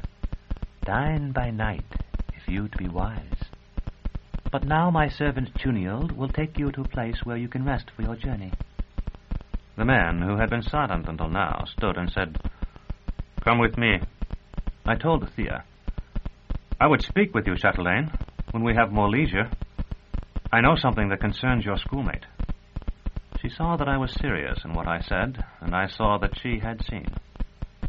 Then we followed Chunild through the trees for a distance, I suppose, of a league or more, and at length reached a grassy bank beside a stream. Wait here, he said. Sleep if you can. No one will come until after dark. I asked, What if we were to leave? There are those all through this wood who know our liege's will concerning you, he said, and turning on his heel, walked away. Then I told Jonas what I had seen beside the opened grave, just as I have written it here. I see, he remarked when I was finished. Why, you will join this Vodalis. But you must realize that I am your friend, not his. What I desire is to find the woman you call Jolenta. You want to serve Vodalis, and to go to Thrax and begin a new life in exile, and to wipe out the stain you say you have made on the honor of your guild, though I confess I don't understand how such a thing can be stained, and to find the woman called Dorcas, and to make peace with the woman called Aegir, while returning something we both know of to the women called Pellerines. He was smiling by the time he finished this list, and I was laughing. And though you remind me of the old man's kestrel that sat on a perch for 20 years and then flew off in all directions, I hope you achieve these things. But I trust you realize that it is possible, just barely possible perhaps, but possible, that one or two of them may get in the way of 4 or 5 of the others. What you're saying is very true, I admitted. I'm striving to do all those things, and although you won't credit it, I am giving all my strength and as much of my attention as can be of any benefit to all of them. Yet I have to admit things aren't going as well as they might. My divided ambitions have landed me in no better place than the shade of this tree, where I am a homeless wanderer. While you, with your single-minded pursuit of one all-powerful objective, look where you are. In such talk we passed the watches of late afternoon. Birds twittered overhead, and it was very pleasant to have such a friend as Jonas, loyal, reasonable, tactful, and filled with wisdom, humor, and prudence. At that time I had no hint of his history, but I sensed that he was being less than candid about his background, and I sought, without venturing direct questions, to draw him out. I learned, or rather I thought I did, that his father had been a craftsman, that he had been raised by both parents in what he called the usual way, though it is, in fact, rather rare, and that his home had been a seacoast town in the south, but that when he had last visited it, he had found it so much changed that he had no desire to remain. From his appearance, when I had first encountered him beside the wall, I had supposed him to be about 10 years my elder. From what he said now, and to a lesser extent from some earlier talks we had had, I decided he must be somewhat older. He seemed to have read a good deal of the chronicles of the past, and I was still too naive and unlettered myself, despite the attention Master Palamon and Thecla had given my mind, to think that anyone much below middle age could have done so. He had a slightly cynical detachment from mankind that suggested he had seen a great deal of the world. We were still talking when I glimpsed the graceful figure of the chatelaine Thea moving among the trees some distance away. I nudged Jonas, and we fell silent to watch her. She was coming toward us without having seen us, so that she moved in the blind way people do who are merely following directions. At times a shaft of sunlight fell upon her face, which, if it chanced to be in profile, suggested Thecla's so strongly that the sight of it seemed to tear at my chest. She had Thecla's walk as well, the proud Phororachus stalk that should never have been caged. "It must be a truly ancient family," I whispered to Jonas. "Look at her, like a dryad. It might be a willow walking." "Those ancient families are the newest of all," he answered. "In ancient times there was nothing like them." I do not believe she was near enough to make out our words, but she seemed to hear his voice, and looked toward us. We waved, and she quickened her pace, not running, yet coming very rapidly because of the length of her stride. We stood, then sat again when she had reached us, and seated herself upon her scarf with her face toward the brook. "You said you had something to tell me about my sister." Her voice made her seem less formidable, and seated she was hardly taller than we. "I was her last friend," I said. "She told me they would try to make you persuade Voldus to give himself up to save her. Did you know she was imprisoned?" "Were you her servant?" Thea seemed to weigh me with her eyes. "Yes, I heard they took her to that horrible place in the slums of Nessus, where I understand she died very quickly." I thought of the time I had spent waiting outside Thecla's door before the scarlet thread of blood came trickling from under it, but I nodded. "How was she arrested? Do you know?" Thecla had told me the details, and I recounted them just as I had got them from her, omitting nothing. "I see," Thea said, and was silent for a moment, staring at the moving water. "I have missed the court, of course, hearing about those people and that business of muffling her with a tapestry. That's so very characteristic. Calls up the reasons I left it." "I think she missed it sometimes, too," I said. "At least she talked of it a great deal. But she told me that if she were ever freed, she would not go back. She spoke about the country house from which she took her title, and told me how she would refurnish it and give dinners there for the leading persons of the region, and hunt." Thea's face twisted in a bitter smile. "I have had enough of hunting now for 10 lifetimes. But when Voldus is Autarch, I will be his consort. Then I shall walk beside the Well of Orchids again, this time with the daughters of 50 exultants in my train to amuse me with their singing. Enough of that. It is some months off at least. For the present I have what I have." She looked somberly at Jonas and me, and rose very gracefully, indicating by a gesture that we were to remain where we were. "I was happy to hear something now of my half-sister. That house you spoke of is mine now, you know, though I can't claim it. To recompense you, I warn you of the supper we will soon share. You didn't seem receptive of the hints Voldus flung you. Did you understand them?" When Jonas said nothing, I shook my head. "If we and our allies and masters who wait in the countries beneath the tides are to triumph, we must absorb all that can be learned of the past. Do you know the analeptic Alzebo?" I said, "No, Chatelaine, but I have heard tales of the animal of that name. It is said it can speak, and that it comes by night to a house where a child has died and cries to be let in." Thea nodded. "That animal was brought from the stars long ago, as were many other things for the benefit of Earth. It is a beast having no more intelligence than a dog, or perhaps less.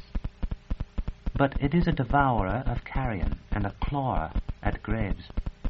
And when it has fed upon human flesh, it knows, at least for a time, the speech and ways of human beings. The analeptic Alzebo is prepared from a gland at the base of the animal's skull. Do you understand me?"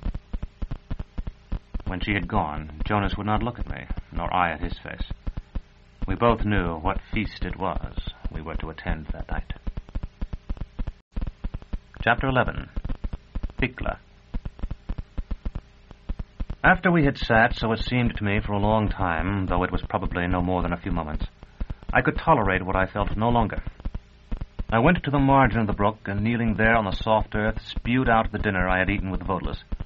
And when there was nothing more to come forth, I remained where I was, retching and shivering, and rinsing my face and mouth, while the cold, clear water washed away the wine and half-digested meat I had brought up. When at last I was able to stand, I returned to Jonas and told him, "We must go." He looked at me as though he pitied me, and I suppose he did. Vodalus's fighting men are all around us. You were not sick, I see, the way I was. But you heard who their allies are. Perhaps Chunild was lying. I've heard our guards walking among the trees. They're not as silent as all that. You have your sword, Severian, and I have a knife, but Vodalus's men will have bows. I noticed that most of those who sat with us at table did. We can try to hide behind the trunks like Alouattes.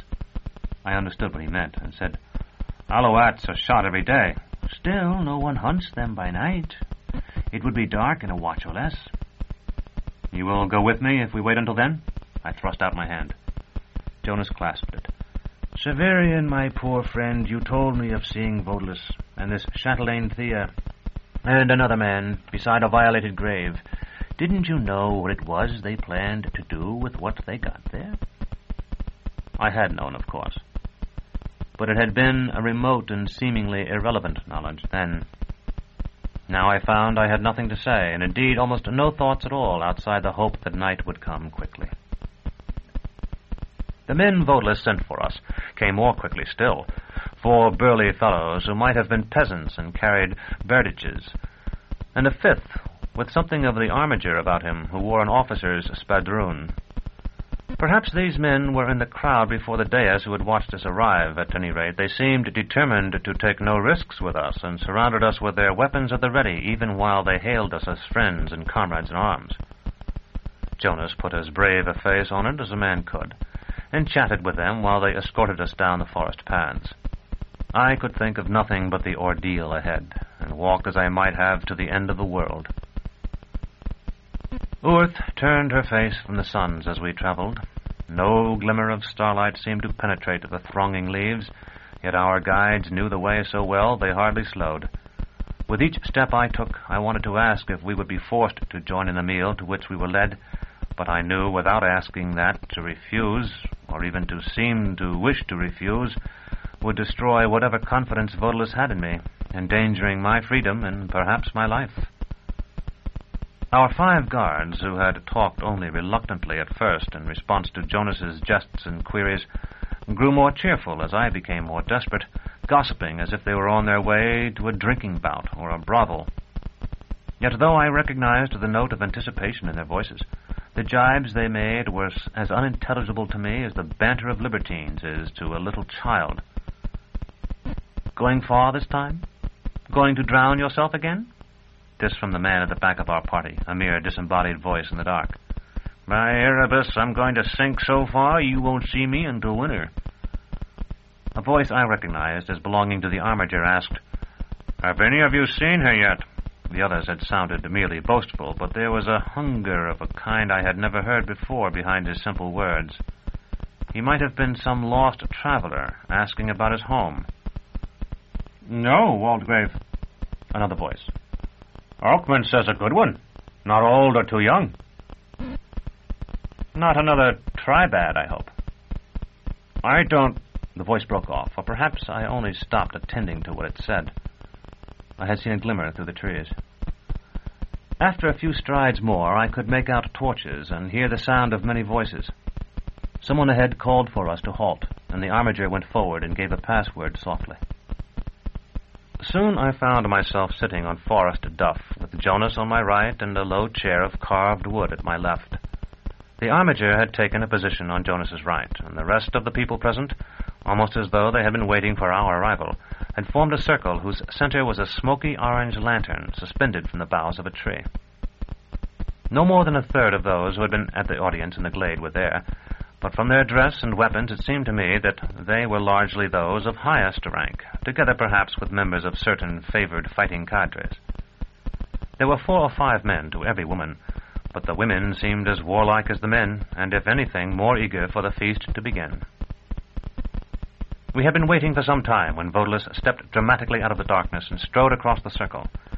All present stood, then resumed their seats as he dropped into the carved chair beside me. Almost at once, a man in the livery of an upper servant in some great house came forward to stand in the center of the circle beneath the orange light. He carried a salver with a large and a small bottle on it, and a crystal goblet. A murmuring began. Not a thing for words, I thought, but the sound of 100 little noises of satisfaction, of quick breathings and tongues on lips. The man with the salver stood motionless until this had run its course, then advanced toward Vodulus with measured steps. Behind me, the cooing voice of Thea said, "The Alzebo of which I told you is in the smaller bottle. The other holds a compound of herbs that soothe the stomach. Take one full swallow of the mixture." Vodulus turned to look at her with an expression of surprise. She entered the circle, passing between Jonas and me, and then between Vodulus and the man who bore the salver, and at last took a place at Vodulus's left. Vodulus leaned toward her and would have spoken, but the man with the salver had begun to mix the contents of the bottles in the goblet, and he seemed to think the moment inappropriate. The salver was moved in circles to impart a gentle swirling motion to the liquid. "Very good," Vodulus said. He took the goblet from the salver with both hands and raised it to his lips, then passed it to me. "As the chatelaine told you, you must take one full swallow. If you take less, the amount will be insufficient, and there will be no sharing. If you take more, it will be of no benefit to you, and the drug, which is very precious, will be wasted." I drank from the goblet as he had directed. The mixture was as bitter as wormwood, and seemed cold and fetid, recalling a winter day long before when I had been ordered to clean the exterior drain that carried wastes away from the journeymen's quarters. For a moment I felt that my gorge would rise as it had beside the brook, though in truth nothing remained in my stomach to come up. I choked and swallowed and passed the goblet to Jonas, then discovered that I was salivating rapidly. He had as much difficulty as I, or more, but he managed it at last and passed the goblet to the Waldegrave, who had captained our guards. After that I watched it make its slow way around the circle. It appeared to hold enough for 10 drinkers. When it was emptied, the man in livery wiped the rim, filled the goblet again from the bottles on the salver, and started it once more. Gradually he seemed to lose the solid form natural to a rounded object, and become a silhouette only, a mere colored figure sawn from wood. I was reminded of the marionettes I had seen in my dream on the night I had shared Baldander's bed. The circle, too, in which we sat, though I knew it to contain 30 or 40 persons, seemed to have been cut from paper and bent like a toy crown. Vodulus on my left and Jonas at my right were normal, but the armiger appeared already half-pictured, as did Thea. As the man in livery reached her, Vodulus rose, and, moving so effortlessly that he might have been propelled by the night breeze, floated toward the orange lantern. In the orange light he seemed far away, yet I could feel his gaze as one feels the heat from the brazier that readies the irons. "There is an oath to be sworn before the sharing," he said, and the trees above us nodded solemnly. "By the second life you are to receive. Do you swear you will never betray those gathered here, and that you will consent to obey without hesitation or scruple, to death if need be, Vodulus as your chosen leader?" I tried to nod with the trees, and when that seemed insufficient, I said, "I consent." And Jonas, "Yes."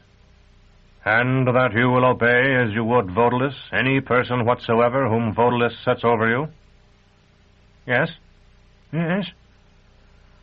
"And that you will put this oath above all other oaths, whether sworn before this time or after it?" "We will," said Jonas. "Yes," I said. The breeze was gone. It was as if some unquiet spirit had haunted the gathering and then suddenly vanished. Vodulus was once more in his chair beside me. He leaned toward me. If his voice was slurred, I did not observe it, but something in his eyes told me he was under the influence of the Alzebo, perhaps as deeply as I was myself.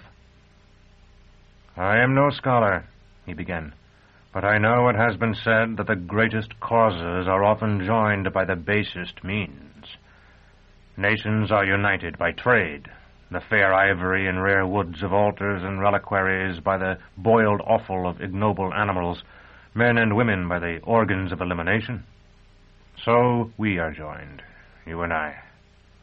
So will we both be joined a few moments hence to a fellow mortal who will live again, strongly for a time in us, by the effluvia pressed from the sweetbreads of one of the filthiest beasts. So blossoms spring from muck. I nodded. This was taught us by our allies, those who wait until man is purified again, ready to join with them in the conquest of the universe. It was brought by the others for foul purposes they hoped to keep secret.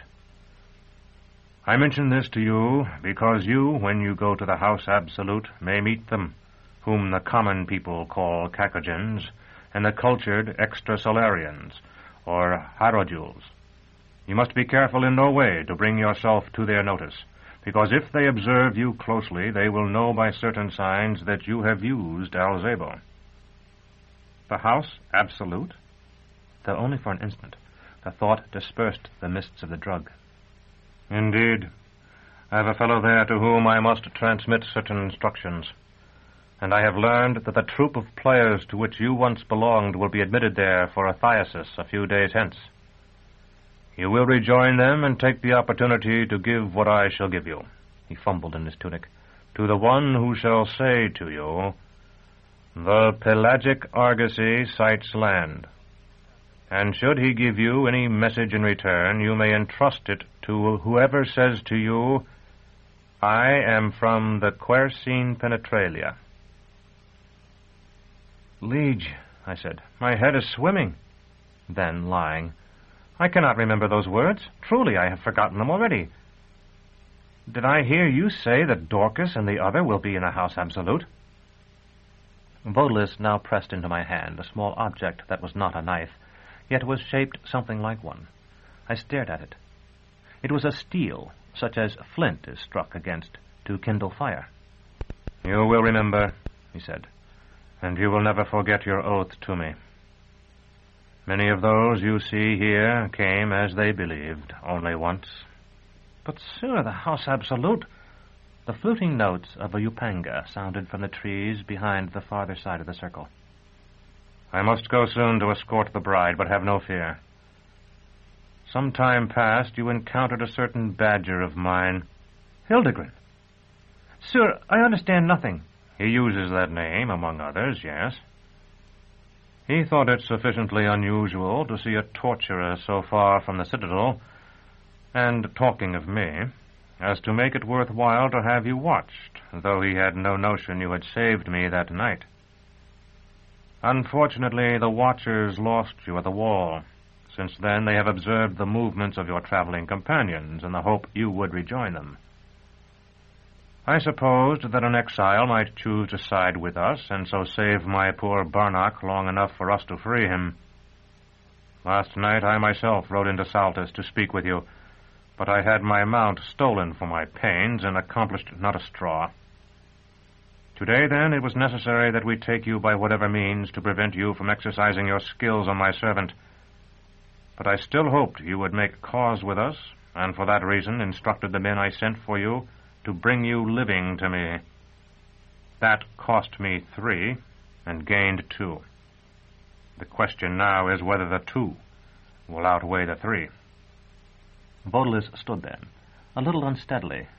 I thanked Holy Catherine that I did not have to stand as well, for I was sure my legs would not hold me. Something dim and white and twice the height of a man was sailing among the trees to the twittering of the upanga. Every neck craned to look at it, and Vodalis drifted to meet it. Thea leaned across his empty chair to speak to me. Lovely, is she not? They have accomplished wonders.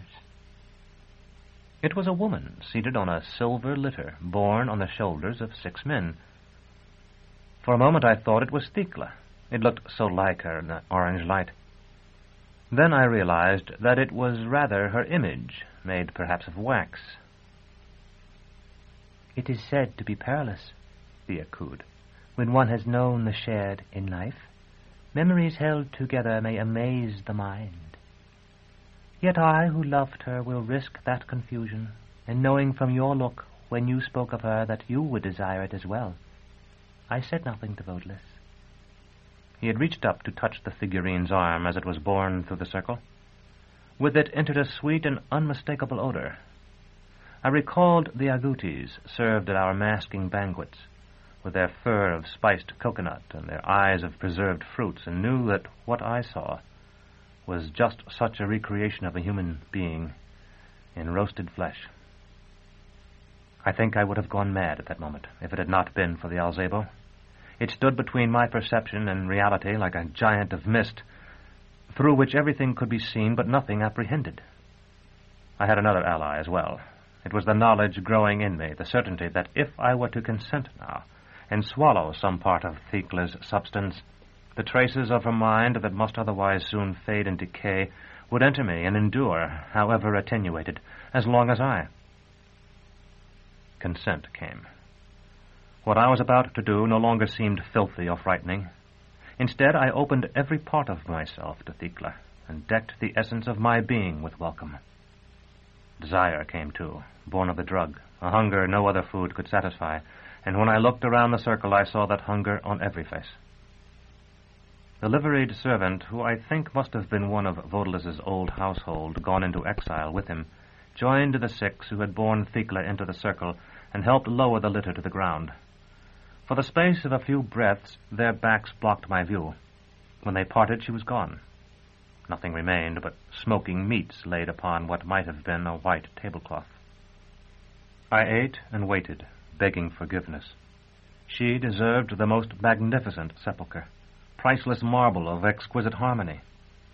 In its place, she was to be entombed in my torturer's workroom, with the floor scrubbed and the devices half disguised under garlands of flowers. The night air was cool, but I was sweating. I waited for her to come, feeling the drops roll down my bare chest and staring at the ground because I was afraid I would see her in the faces of the others before I felt her presence in myself. Just when I despaired, she was there, filling me as a melody fills a cottage. I was with her, running beside the Acis when we were a child. I knew the ancient villa moated by a dark lake, the view through the dusty windows of the Belvedere, and the secret space in the odd angle between 2 rooms where we sat at noon to read by candlelight. I knew the life of the Autox court, where poison waited in a diamond cup. I learned what it was for one who had never seen a cell or felt a whip to be a prisoner of the torturers, what dying meant, and death. I learned that I had been more to her than I had ever guessed, and at last fell into a sleep in which my dreams were all of her. Not memories merely, memories I had possessed in plenty before.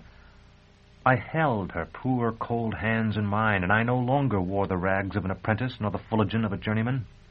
We were one, naked and happy and clean, and we knew that she was no more, and that I still lived, and we struggled against neither of those things, but with woven hair read from a single book, and talked and sang of other matters. Chapter 12. The Nuptials.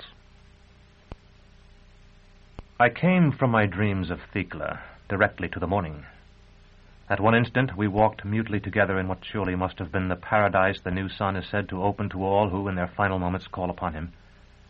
And though the wise teach that it is closed to those who are their own executioners, yet I cannot but think that he who forgives so much must sometimes forgive that as well.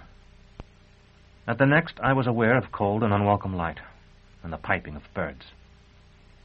I sat up. My cloak was soaked with dew, and dew lay like sweat upon my face. Beside me, Jonas had just begun to stir. 10 paces off, 2 great destriers, one the color of white wine, one of unspotted black, champed their bits and stamped with impatience. Of feast and feasters there was no more sign than of Thekla, whom I have never seen again, and now no longer hope to see in this existence. Terminus Est lay beside me in the grass, secure in her tough, well-oiled sheath. I picked her up and made my way downhill until I found a stream where I did what I might to refresh myself. When I returned, Jonas was awake. I directed him to the water, and while he was gone I made my farewell to dead Thekla. Yet some part of her is with me still. At times I, who remember, am not Severian, but Thekla, as though my mind were a picture framed behind glass, and Thekla stands before that glass and is reflected in it. Too, ever since that night, when I think of her without thinking also of a particular time and place, The Thecla who rises in my imagination stands before a mirror in a shimmering gown of frost white that scarcely covers her breasts, but falls in ever-changing cascades below her waist.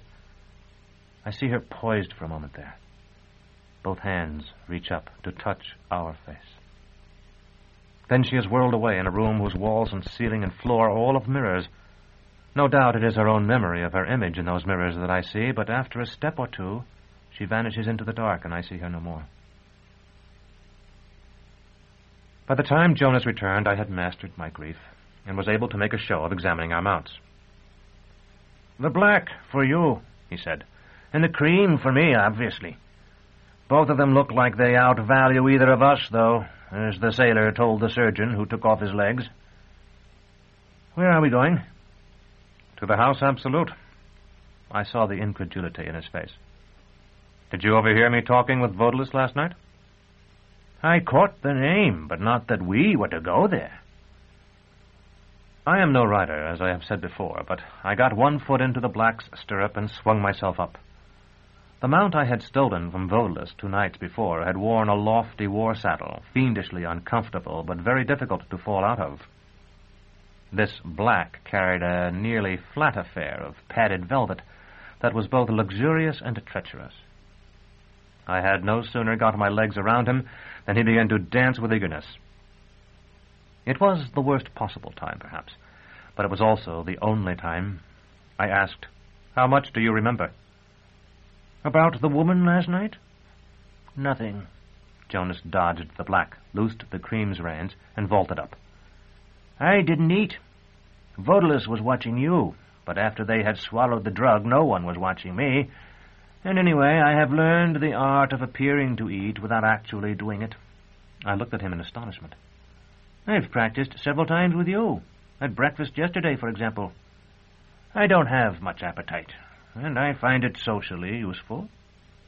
As he urged the cream down a forest path, he called over his shoulder, "As it happens, I know the route fairly well, at least for most of the way. But would you mind telling me why we're going?" "Dorcas and Jolanta will be there," I said, "and I have to do an errand for our liege, Vodulus." Because we were almost certainly watched, I thought it better not to say that I had no intention of performing it. Here, lest this account of my career run forever, I must pass very quickly over the events of several days. As we rode, I told Jonas all that Vodulus had told me, and much more. We halted at villages and towns as we found them, and where we halted I practiced such of my craft as was in demand. Not because the money I earned was strictly necessary to us, for we had the purses the chatelaine Thea had given us, much of my fee from Saltus, and the money Jonas had obtained for the man-ape's gold, but in order to allay suspicion. Our 4th morning found us still pressing northward. Giles sunned itself to our right like a sluggish dragon guarding the forbidden road that returned to grass upon its bank.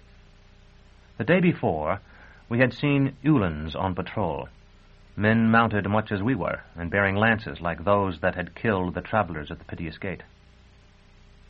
Jonas, who had been ill at ease since we had set out, muttered, "We must hurry if we're to be near the House Absolute tonight. I wish Vodulus had given you the date that celebration begins, and some indication of how long it's to last." I asked, "Is the House Absolute still far off?" He pointed out an isle in the river. "I think I recall that. And when I was 2 days from it, some pilgrims told me the House Absolute was nearby. They warned me of the Praetorians, and seemed to know what they were talking about." Following his example, I had allowed my mount to break into a trot. "You were walking?" "Riding my Mary Kip. I suppose I'll never see the poor creature again. She was slower at her best than these animals at their worst, I'll grant you. But I'm not certain they're twice as fast." I was about to say I did not believe Vodulus would have dispatched us when he did, if he had not thought it possible for us to reach the House Absolute in time, when something that at first seemed a great bat came skimming within a hand's breadth of my head. If I did not know what it was, Jonas did. He shouted words I could not understand, and lashed my destrier with the ends of his reins. It bounded forward and nearly threw me, and in an instant we were galloping madly. I remember shooting between two trees with not a span to spare on either side, and seeing the thing silhouetted against the sky like a fleck of soot. A moment later, it was rattling among the branches behind us. When we cleared the margin of the wood and entered the dry gully beyond, it was not to be seen. But as we reached the bottom and began to climb the farther side, it emerged from the trees, more ragged than ever. For the space of a prayer, it seemed to have lost sight of us, soaring at an angle to our own path, then swooping toward us again in a long, flat glide. I had Terminus Est clear of her sheath, and I neck-reined the black between the flying thing and Jonas. Swift though our destriers were, it came far more swiftly. If I had possessed a pointed blade, I think I could have spitted it. As it dove, had I done so, I would surely have perished. As it was, I caught it with a two-handed stroke. It was like cutting air, and I thought the thing too light and tough for even that bitter edge. An instant later, it parted like a rag. I felt a brief sensation of warmth, as though the door of an oven had been opened, then soundlessly shut. I would have dismounted to examine it, but Jonas shouted and waved. We had left the lofty forest about south as far behind, and were entering a broken country of steep hills and ragged cedars. A grove of these stood at the top of the slope. We plunged into their tangled growth like madmen, flattened against the necks of our mounts. Soon the foliage grew so thick they could move no faster than a walk. Almost at once we reached a sheer rock face and were forced to halt. When we were no longer smashing through the tangled limbs, I could hear something else behind us. A dry rustling, as though a wounded bird were fluttering among the treetops. The medicinal fragrance of the cedars oppressed my lungs. "We must get out," Jonas panted. "Or at least keep moving." The splintered end of a branch had gouged his cheek. A trickle of blood coursed down it as he spoke. After looking in both directions, he chose the right, toward the river, and lashed his mount to force it into what appeared to be an impenetrable thicket. I let him break a trail for me, reflecting that if the dark thing caught us, I might be able to make some sort of defense against it. Soon I saw it through the gray-green foliage. A few moments later, there was another, much like the first, and only a short distance behind it. The wood ended, and we were able to flog our mounts to a gallop again.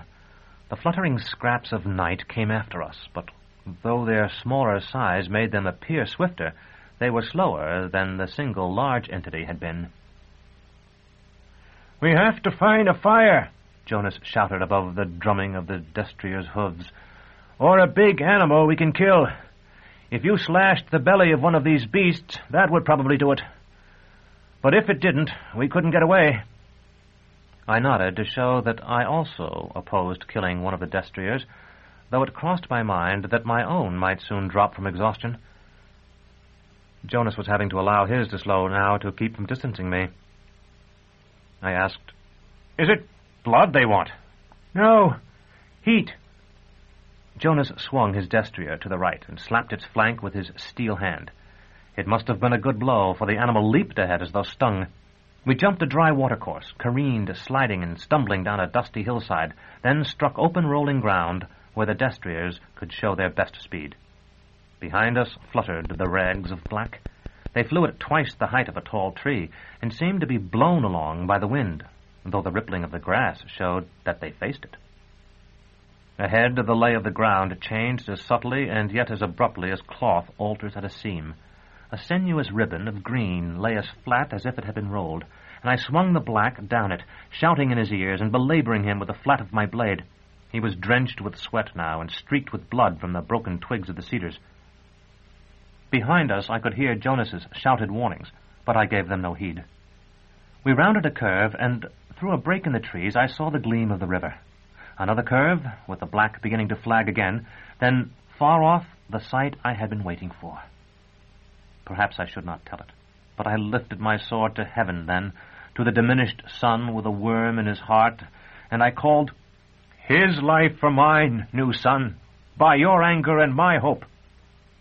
The Ulan, and there was only one alone, must surely have thought me threatening him, as indeed I was. The blue radiance at the tip of his lance increased as he spurred toward us. Winded though he was, the black swerved for me like a hunted hare. A twitch of the reins, and he was sliding and turning, his hooves scarring the green verdure of the road. In no more than a breath, we had reversed our track and were pounding back toward the things that pursued us.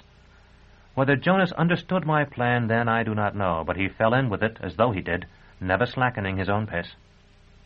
One of the fluttering creatures swooped, looking for all earth like a hole torn in the universe, for it was true Fullerton, as lightless as my own habit.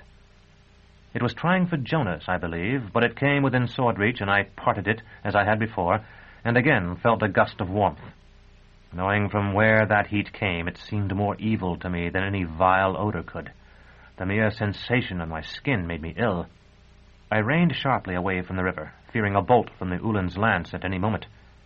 We had no more than left the road when it came, searing the ground and setting a dead tree ablaze. I pulled my mount's head up, making him rear and roar. For a moment I looked for the three dark things around the burning tree. They were not there. I glanced toward Jonas then, fearing they had overtaken him after all, and were attacking him in some way I could not comprehend. They were not there either, but his eyes showed me where they had gone. They flitted about the Uhlan, and he, as I watched, sought to defend himself with his lance. Bolt after bolt split the air, so that there was a continual crashing like thunder. With each bolt the brightness of the sun was washed away, but the very energies with which he sought to destroy them seemed to give them strength. To my eyes they no longer flew, but flickered as beams of darkness might, appearing first in one place, then in another, and always nearer the Uhlan, until in less time than I have taken to write of it, all three were at his face. He tumbled from his saddle, and the lance fell from his hand and went out. Chapter 13. The Claw of the Conciliator. I called, "Is he dead?" and saw Jonas nod in reply. I would have ridden away then, but he motioned for me to join him and dismounted. When we met by the Uhlan's body, he said, "We may be able to destroy those things so they can't be flown against us again, or be used to harm anyone else. They're sated now, and I think we might handle them. We need something to put them in, something watertight, of metal or glass." I had nothing of that kind, and told him so. "Neither have I." He knelt beside the Uhlan and turned out his pockets. Aromatic smoke from the blazing tree wreathed everything like incense, and I had the sensation of being once more in the cathedral of the Pellerines. The litter of twigs and last summer's leaves on which the Uhlan lay might have been the straw-strewn floor, the trunks of the scattered trees, the supporting poles. "Here," Jonas said, and picked up a brass vasculum. Unscrewing the lid, he emptied it of herbs, then rolled the dead Uhlan on his back. "Where are they?" I asked. "Has the body absorbed them?" Jonas shook his head, and after a moment began very carefully and delicately to draw one of the dark things from the Uhlan's left nostril. Save for being absolutely opaque, it was like the finest tissue paper. I wondered at his caution. "If you tear it, won't it just become two?" "Yes, but it is sated now. Divided, it would lose energy, and might be impossible to handle. A lot of people have died, by the way, because they found they could cut these creatures and chose to stand their ground doing it until they were surrounded by too many to fend off." One of the Uhlan's eyes was half open. I had seen corpses often before, but resisting some of their intensity, that he was in some sense watching me, the man who had killed him to save himself. To turn my mind to other things, I said, "After I cut the first one, it seemed to fly more slowly." Jonas had placed the horror he had drawn out in the vasculum and was extracting a second from the right nostril. He murmured, "The speed of any flying thing depends on its wing area. If that weren't the case, the adepts who used these creatures would tear them into scraps before they sent them forth, I suppose." "You sound as though you've encountered them before." "We docked once at a port where they're used in ritual murders. I suppose it was inevitable that someone would bring them home, but these are the first I've seen here." He opened the brass lid and laid the second Fullerton thing on the first, which stirred sluggishly. "They'll recombine in there. This is what the adepts do to get them back together. I doubt if you noticed it, but they were torn somewhat in going through the wood and healed themselves in flight." "There's one more," I said. He nodded and used his steel hand to force open the dead man's mouth. Instead of holding teeth and livid tongue and gums, It appeared to be a bottomless gulf, and for a moment my stomach churned. Jonas drew out the third creature, streaked with a dead man's saliva. Wouldn't he have had a nostril open, or his mouth, if I hadn't cut the thing a second time? Until they worked their way into his lungs. We're lucky, actually, to have been able to get to him so quickly. Otherwise, you would have had to slice the body open to get them out. A wisp of smoke called to mind the burning cedar.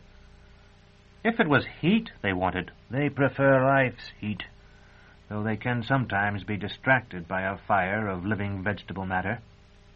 It's something more than heat, I think, really. Perhaps some radiant energy characteristic of growing cells. Jonas stuffed the third creature into the vasculum and snapped it shut.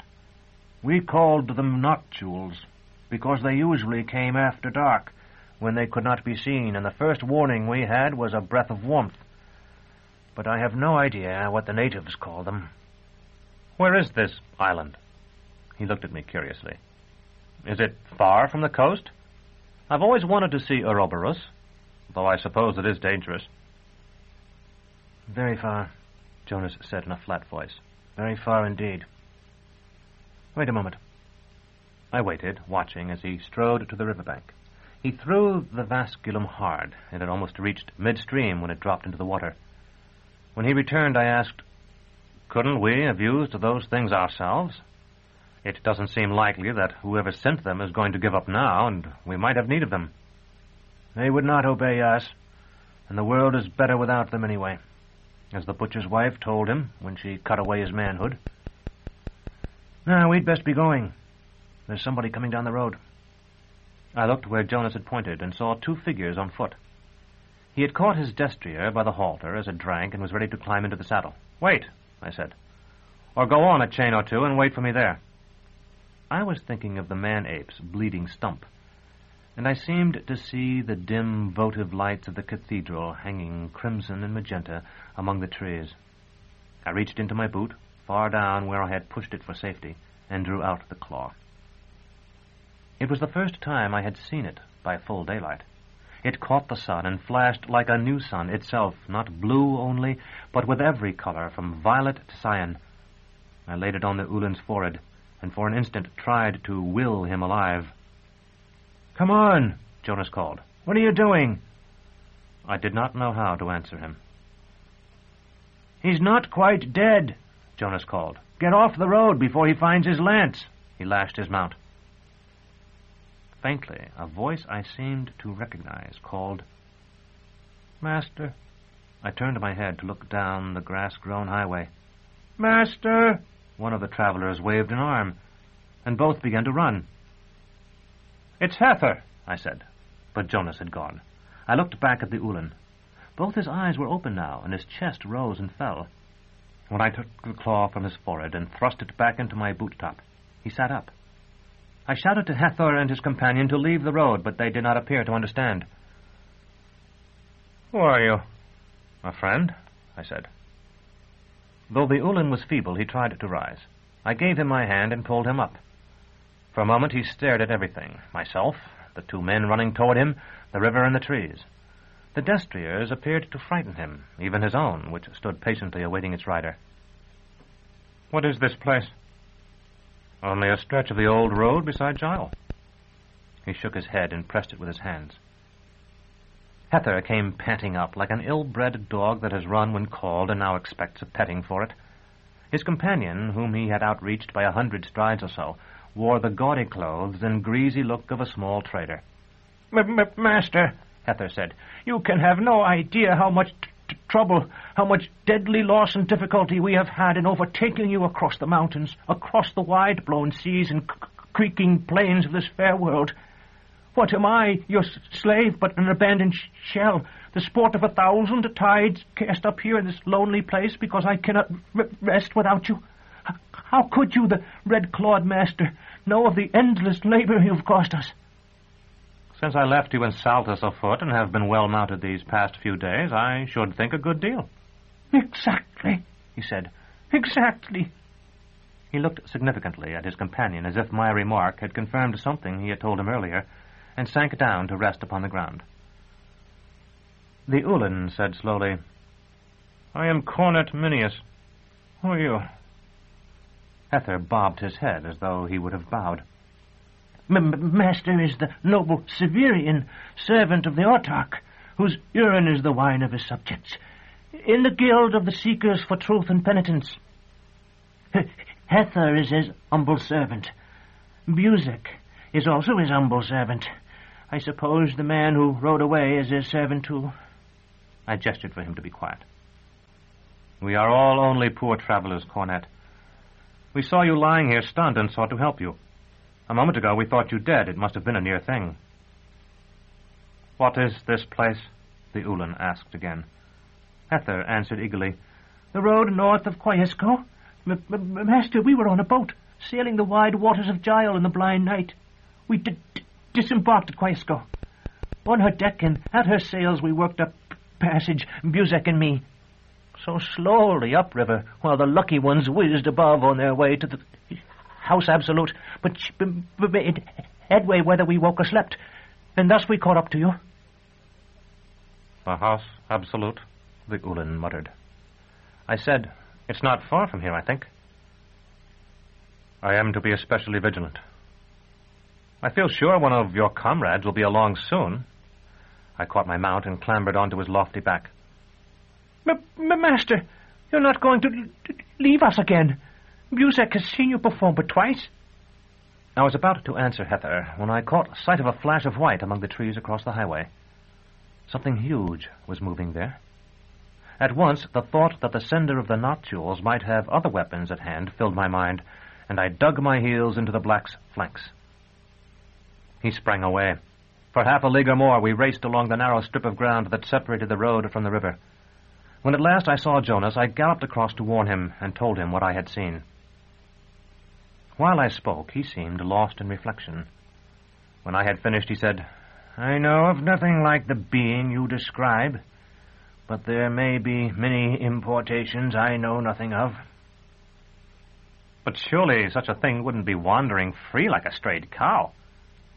Instead of replying, Jonas pointed toward the ground a few strides ahead. A gravelled path hardly more than a cubit wide wound among the trees. It was bordered with more wild flowers than I have ever seen growing naturally in company, and it was of pebbles so uniform in size and of such shining whiteness that they must surely have been carried from some secret and far-off beach. After riding a bit closer to examine it, I asked Jonas what such a path here could possibly mean. "Only one thing, surely, that we are already on the grounds of the House Absolute." Quite suddenly, I recalled the spot. "Yes," I said. "Once Josepha and I, with some others, made up a fishing party and came here. We crossed by the Twisted Oak." Jonas looked at me as though I were mad, and for a moment I felt that I was. I had ridden hunting often before, but this was a charger I sat and no hunter. My hands raised themselves like spiders to pluck out my eyes, and would have done so if the ragged man beside me had not struck them down with his own hand, which was of steel. "You are not the Chatelaine Thecla," he said. "You are Severian, a journeyman of the torturers, who was unfortunate enough to love her. See yourself." He held up the steel hand so that I could see a stranger's face, narrow, ugly, and bewildered, reflected in its work-polished balm. I remembered our tower then, the curved walls of smooth, dark metal. "I am Severian," I said. "That is correct. The Chatelaine Thecla is dead." "Jonas." "Yes?" "The Ullin is alive now. You saw him. The claw gave him life again." I laid it on his forehead, but perhaps it was just that he saw it with his dead eyes. He sat up. He breathed and spoke to me, Jonas. "He was not dead. You saw him," I said again. "I am much older than you are, older than you think. If there is one thing I have learned in so many voyages, it is that the dead do not rise, nor the years turn back. What has been and is gone does not come again." Thecla's face was before me still, but it was blown by a dark wind until it fluttered and went out. I said, "If I had only used it, called on the power of the claw when we were at the banquet of the dead. The Ulan had nearly suffocated, but was not quite dead. When I got the nostrils away from him, he was able to breathe, and after a time he regained consciousness. As for your Thecla, no power in the universe could have restored her to life. They must have dug her up while you were still imprisoned in the citadel and stored her in an ice cave. Before we saw her, they had gutted her like a partridge and roasted her flesh. He gripped my arm. Severian, don't be a fool. At that moment, I wanted only to perish. If the noctule had reappeared, I would have embraced it. What did appear far down the path was a white shape like that I had seen nearer the river. I tore myself away from Jonas and galloped toward it. Chapter 14. The Antechamber. There are beings and artifacts against which we batter our intelligence raw, and in the end make peace with the reality only by saying, "It was an apparition, a thing of beauty and horror." Somewhere among the swirling worlds I am so soon to explore, there lives a race like and yet unlike the human. They are no taller than we. Their bodies are like ours, save that they are perfect, and that the standard to which they adhere is wholly alien to us. Like us, they have eyes, a nose, a mouth, but they use these features, which are, as I have said, perfect, to express emotions we have never felt, so that for us to see their faces is to look upon some ancient and terrible alphabet of feeling, at once supremely important and utterly unintelligible. Such a race exists. Yet I did not encounter it there at the edge of the gardens of the House Absolute. What I had seen moving among the trees, and what I now, until I at last saw it clearly, flung myself toward, was rather the giant image of such a being, kindled to life. Its flesh was of white stone, and its eyes had the smoothly rounded blindness, like sections cut from eggshells, we see in our own statues. It moved slowly, like one drugged or sleeping, yet not unsteadily. It seemed sightless, yet it gave the impression of awareness, however slow. I have just paused to reread what I have written of it, and I see that I have failed utterly to convey the essence of the thing. Its spirit was that of sculpture. If some fallen angel had overheard my conversation with the Green Man, he might have contrived such an enigma to mock me. In its every movement it carried the serenity and permanency of art and stone. I felt that each gesture, each position of the head and limbs and torso might be the last, or that each might be repeated interminably, as the poses of the gnomons of Valeria's many-faceted dial were repeated down the curving corridors of the instants. My initial terror, after the white statue's strangeness had washed away my will toward death, was the instinctive one that it would do me hurt. My second was that it would not attempt to. To be as frightened of something as I was of that silent, inhuman figure, and then to discover that it meant no harm, would have been unbearably humiliating. Forgetting for a moment the ruin it would bring her blade to strike that living stone, I drew terminus est and reined in the black. The breeze itself seemed to pause as we stood there, the black hardly quivering, myself with sword upraised, as still almost ourselves as statues. The real statue came toward us, its 3 or 4 times life-size face stamped with inconceivable emotion and its limbs wrapped in terrible and perfect beauty. I heard Jonas shout, and the sound of a blow. I had just time to see him on the ground, grappling with men in tall crested helmets that vanished and reappeared even as I looked at them, when something whizzed past my ear. Another struck my wrist, and I found myself struggling in a web of cords that constricted like little boas. Someone seized my leg and pulled, and I fell. When I had recovered enough to be aware of what was taking place, I had a wire noose about my neck, and one of my captors was rummaging through my sabretache. I could see his hands clearly, darting like brown sparrows. His face was visible, too, an impassive mask that might have been suspended above me on a conjurer's thread. Once or twice, as he moved, the extraordinary armor he wore gleamed. Then I saw it as one sees a crystal beaker immersed in clear water. It was reflective, I think, burnished beyond any merely human skill, so that its own material was invisible, and only the greens and browns of the wood could be seen, twisted by the shapes of cuirass, gorget, and greaves. Despite my protest that I was a member of the guild, the Praetorian took all the money I had, though he left me Thekla's brown book, my fragment of whetstone, oil, and flannel, and the other miscellaneous objects in my sabretache. Then he skillfully drew off the cords that entangled me, and thrust them, as nearly as I could tell, into the armhole of his breastplate, though not before I had seen them. They reminded me of the whip we used to call a cat, and were a bundle of thongs joined at one end and weighted at the other. I have learned since that this weapon is called the atiko. My captor now lifted the wire noose until I stood. I was conscious, as I have been on several similar occasions, that we were in some sense playing a game. We were pretending that I was totally in his power, when in fact I might have refused to rise until he had either strangled me or called over some of his comrades to carry me. I could have done several other things as well, seized the wire and tried to wrest it from him, struck him in the face. I might have escaped, been killed, been rendered unconscious, or plunged into agony, but I could not actually be forced to do as I did. At least I knew it was a game, and I smiled as he sheathed Terminus Est and led me to where Jonas stood. Jonas said, "We've done no harm. Return my friend's sword and give us back our animals, and we will go." There was no reply. In silence, 2 Praetorians, 4 fluttering sparrows, as it seemed, caught our destriers and led them away. How like us those animals were, walking patiently they knew not where, their massive heads following thin strips of leather. 9/10 of life, so it seems to me, consists of these surrenders. We were made to go with our captors out of the wood and on to a rolling meadow that soon became a lawn. The statue walked after us, and others of his kind joined him, until there were a dozen or more, all huge, all different, and all beautiful.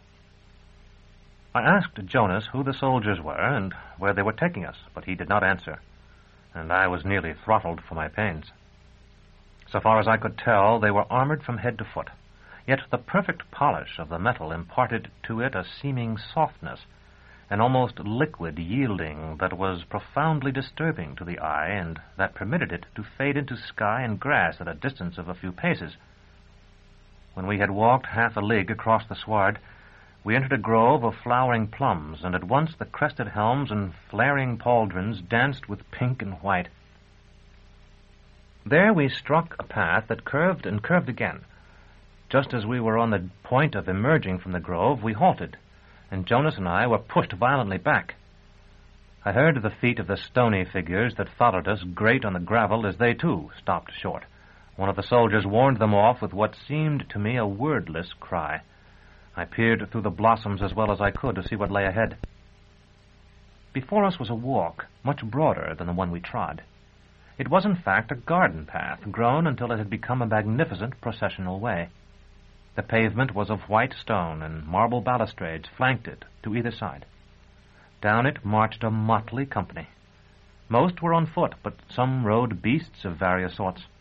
One led a shaggy arctother. Another perched upon the neck of a ground sloth, greener than the lawns.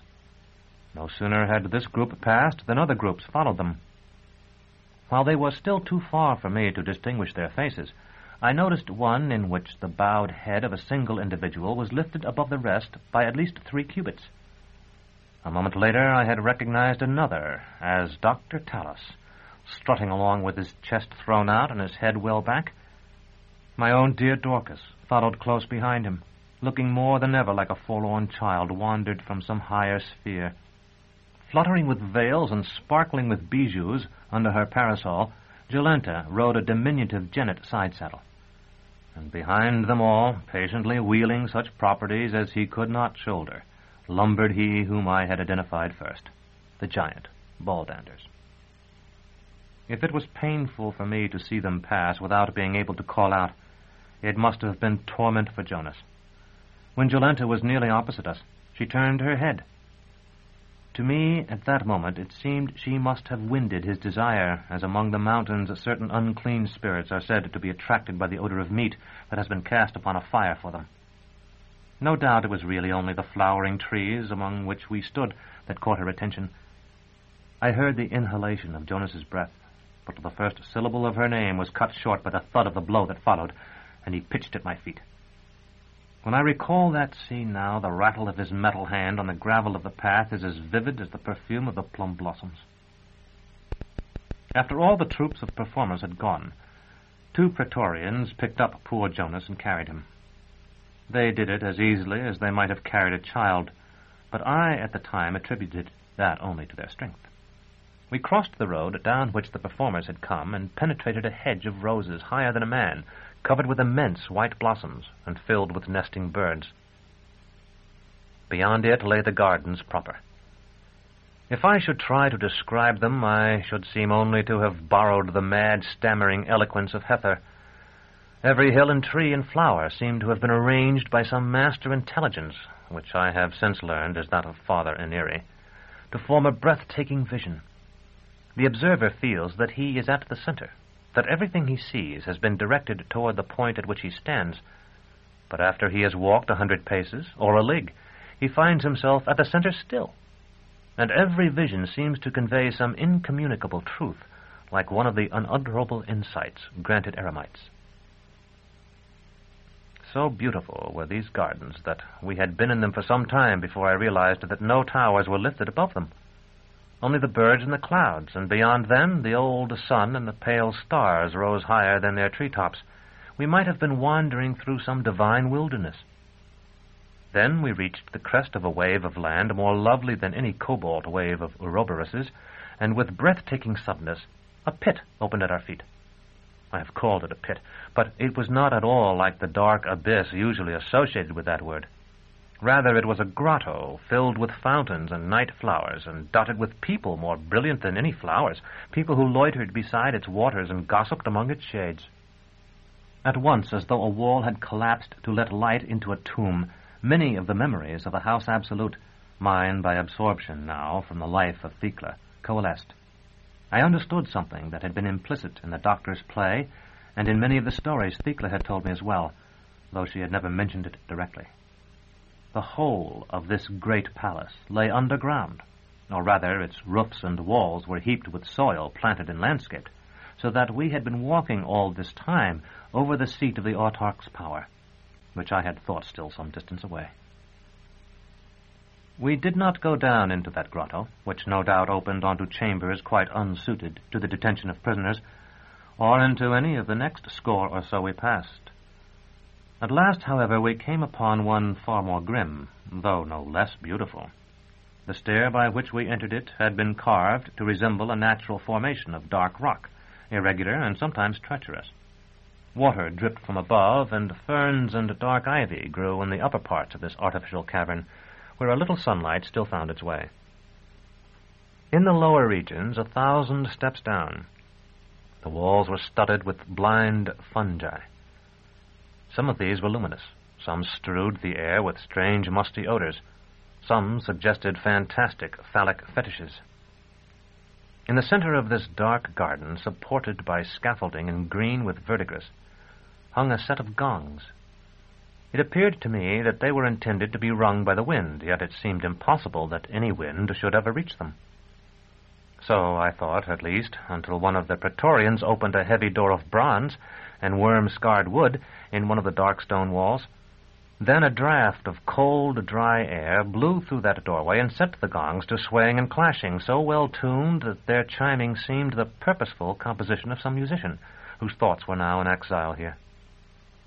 In looking up at the gongs, which the Praetorians did not prevent me from doing, I saw the statues, 40 at least, who had followed us all the way across the gardens. They now rimmed the pit, motionless at last, and looked down on us like a frieze of cenotaphs. I had expected to be the only occupant of a small cell, I suppose because I unconsciously transferred the practices of our own oubliette to this unknown place. Nothing more different from the actual arrangement could have been imagined. The entrance opened on no corridor of narrow doors, but to a spacious and carpeted one, with a second entrance opposite. Astarii with flaming spears stood as sentries before this second set of doors. At a word from one of the Praetorians, they swung them open. Beyond lay a vast, shadowy, bare room with a very low ceiling. Several dozen persons, men and women and a few children, were scattered in diverse parts of it, most singly, but some in couples or groups. Families occupied alcoves, and in some places screens of rags had been erected to provide privacy. Into this we were thrust. Or rather, I was thrust, and the unfortunate Jonas was thrown. I tried to catch him as he fell, and I at least prevented his head from striking the floor. As I did so, I heard the doors slam shut behind me. Chapter 15. Fool's Fire. I was ringed by faces. 2 women took Jonas from me, and promising to care for him, carried him away. The rest began to ply me with questions. What was my name? What clothes were those I wore? Where had I come from? Did I know such a one, or such a one, or such a one? Had I ever been to this town or that? Was I of the house Absolute? Of Nessus? From the east bank of Gile or the west? What quarter? Did the Autarch still live? What of Father Aneri? Who was Archon in the city? How went the war? Had I news of so-and-so, a commander? Of so-and-so, a trooper? Of so-and-so, a chiliarch? Could I sing, recite, play an instrument? As may be imagined, in such a welter of inquiries, I was able to answer almost none. When the first flurry was spent, an old, grey-bearded man and a woman who seemed almost equally old silenced the others and drove them away. Their method, which would surely have succeeded nowhere but here, was to clap each by the shoulder, point to the most remote part of the room, and say distinctly, "Plenty of time." Gradually the others fell silent and walked to what seemed the limits of hearing, until at last the low room was as still as it had been when the doors opened. "I am Lomer," the old man said. He cleared his throat noisily. "This is Nicarete." I told him my name and Jonas's. The old woman must have heard the concern in my voice. "He will be safe, rest assured. Those girls will treat him as well as they can, in the hope that he'll soon be able to talk to them." She laughed, and something in the way she threw back her well-shaped head told me she had once been beautiful. I began to question them in my turn, but the old man interrupted me. "Come with us," he said, "to our corner. We will be able to sit at ease there, and I can offer you a cup of water." As soon as he pronounced the word, I realized that I was terribly thirsty. He led us behind the rag screen nearest the doors and poured water for me from an earthenware jug into a delicate porcelain cup. There were cushions there, and a little table not more than a span high. "Question for question," he said. "That's the old rule. We have told you our names, and you have told us yours. And so we begin again. Why were you taken?" I explained that I did not know, unless it were merely for violating the grounds. Lomer nodded. His skin was of that pale color peculiar to those who never see the sun. With his straggling beard and uneven teeth, he would have been repulsive in any other setting. But he belonged here as much as the half-obliterated tiles of the floor did. "I am here by the malice of the chatelaine Leocadia.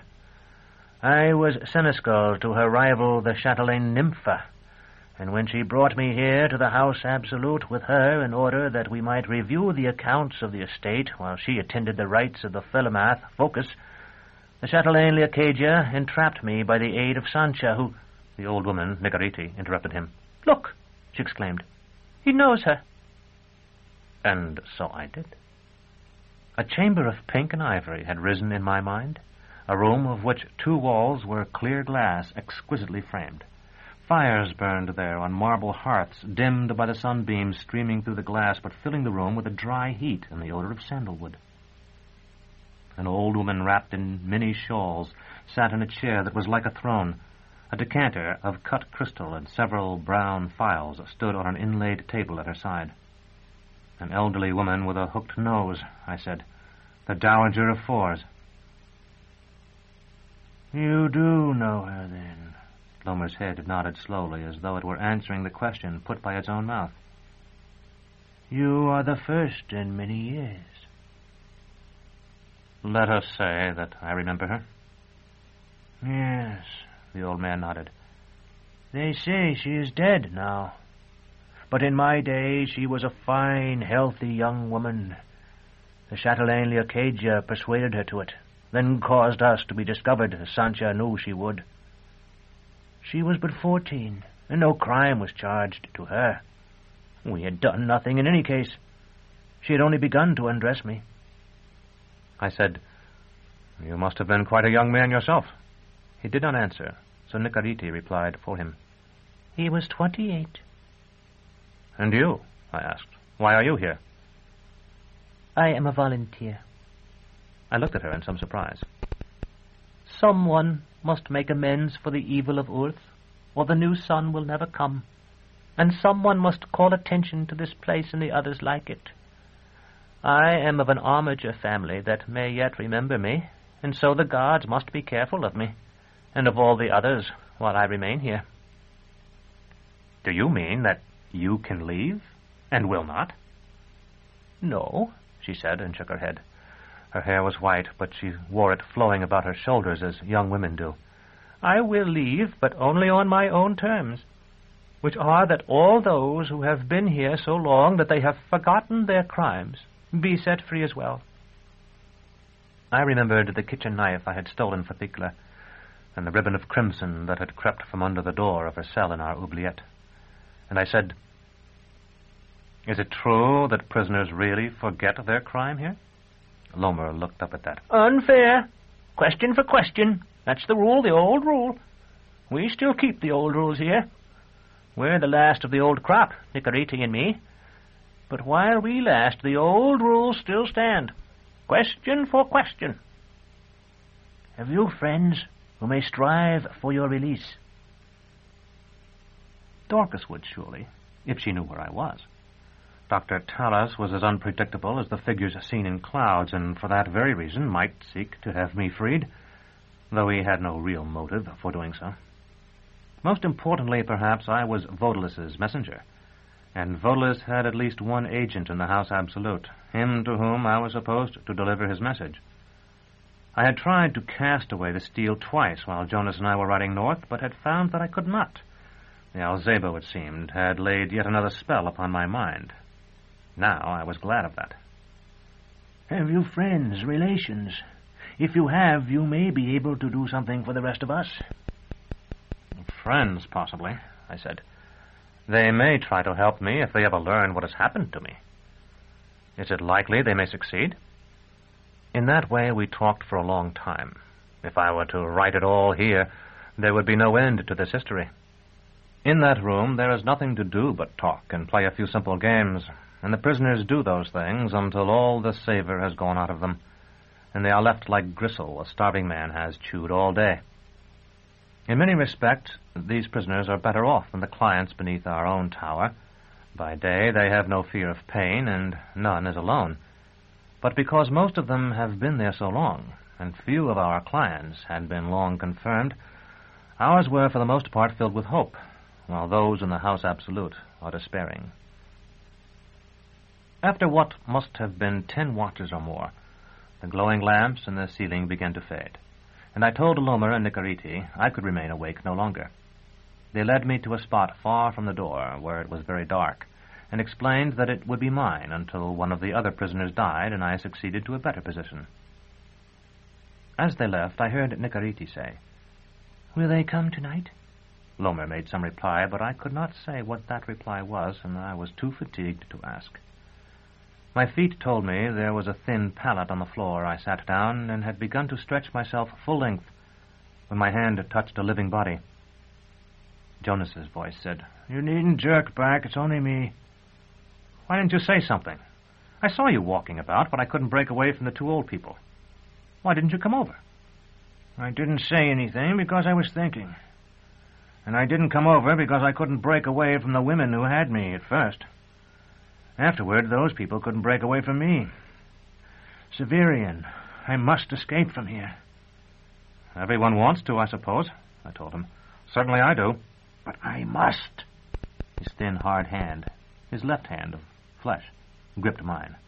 If I don't, I will kill myself or lose my reason. I've been your friend, haven't I? His voice dropped to the faintest of whispers. Will the talisman you carry, the blue gem, set us free? I know the Praetorians didn't find it. I watched while they searched you. I don't want to take it out, I said.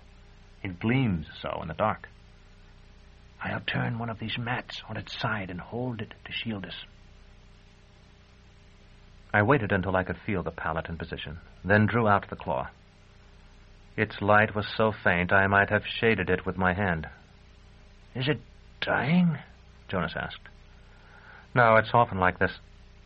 But when it is active, when it transmuted the water in our carafe, and when it awed the man-apes, it shines brightly. If it can procure our escape at all, I don't believe it will do so now. We must take it to the door. It might spring the lock. His voice was shaking.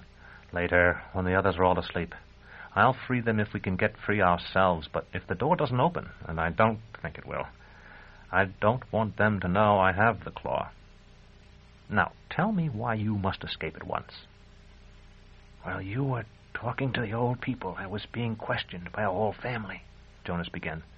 There were several old women, a man of about 50, another about 30, 3 other women, and a flock of children.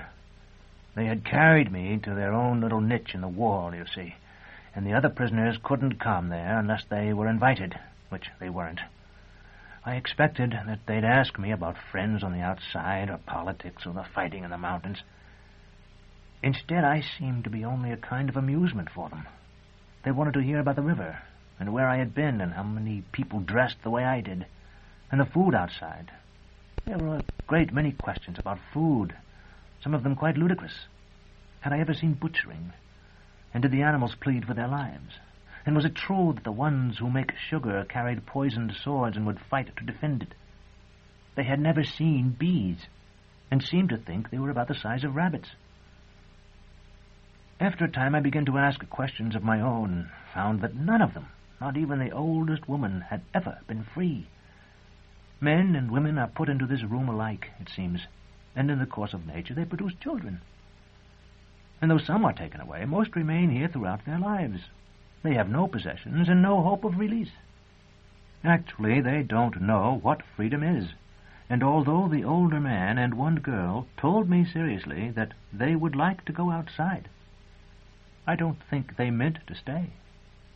The old women are 7th-generation prisoners, so they said, but one let it slip that her mother had been a 7th-generation prisoner as well. They are remarkable people in some respects. Externally, they have been shaped completely by this place where they have spent all their lives. Yet beneath that are... Jonas paused, and I could feel the silence pressing in all about us. Family memories, I suppose you could call them. Traditions from the outside world that have been handed down to them generation to generation from the original prisoners from whom they are descended. They don't know what some of the words mean any longer, but they cling to the traditions, to the stories, because those are all they have. The stories end their names. He fell silent. I had thrust the tiny spark of the claw back into my boot, and we were in perfect darkness. His labored breathing was like the pumping of the bellows at a forge. I asked them the name of the first prisoner, the most remote from whom they counted their descent. It was Kim Lee-sung. Have you heard that name? I told him I had not. Or anything like it. Suppose it were 3 words. No, nothing like that, I said.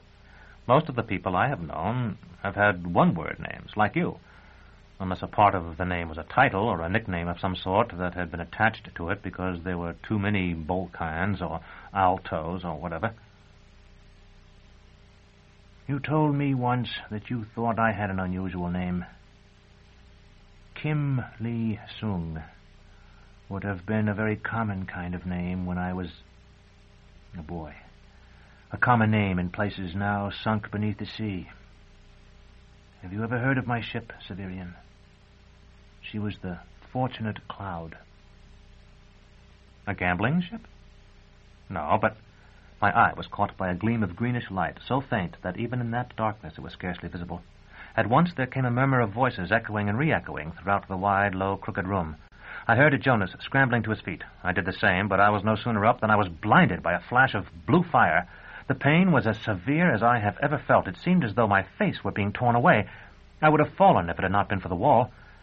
Somewhere farther off, the blue fire flashed again, and a woman cried out. Jonas was cursing. At least the tone of his voice told me he was cursing, though the words came in tongues unknown to me.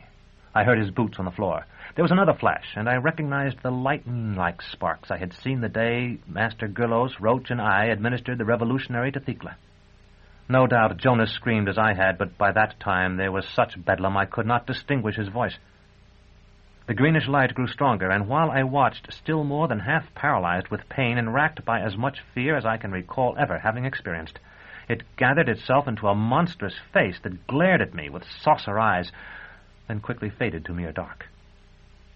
All this was more terrifying than my pen could ever convey, though I were to slave over this part of my account forever.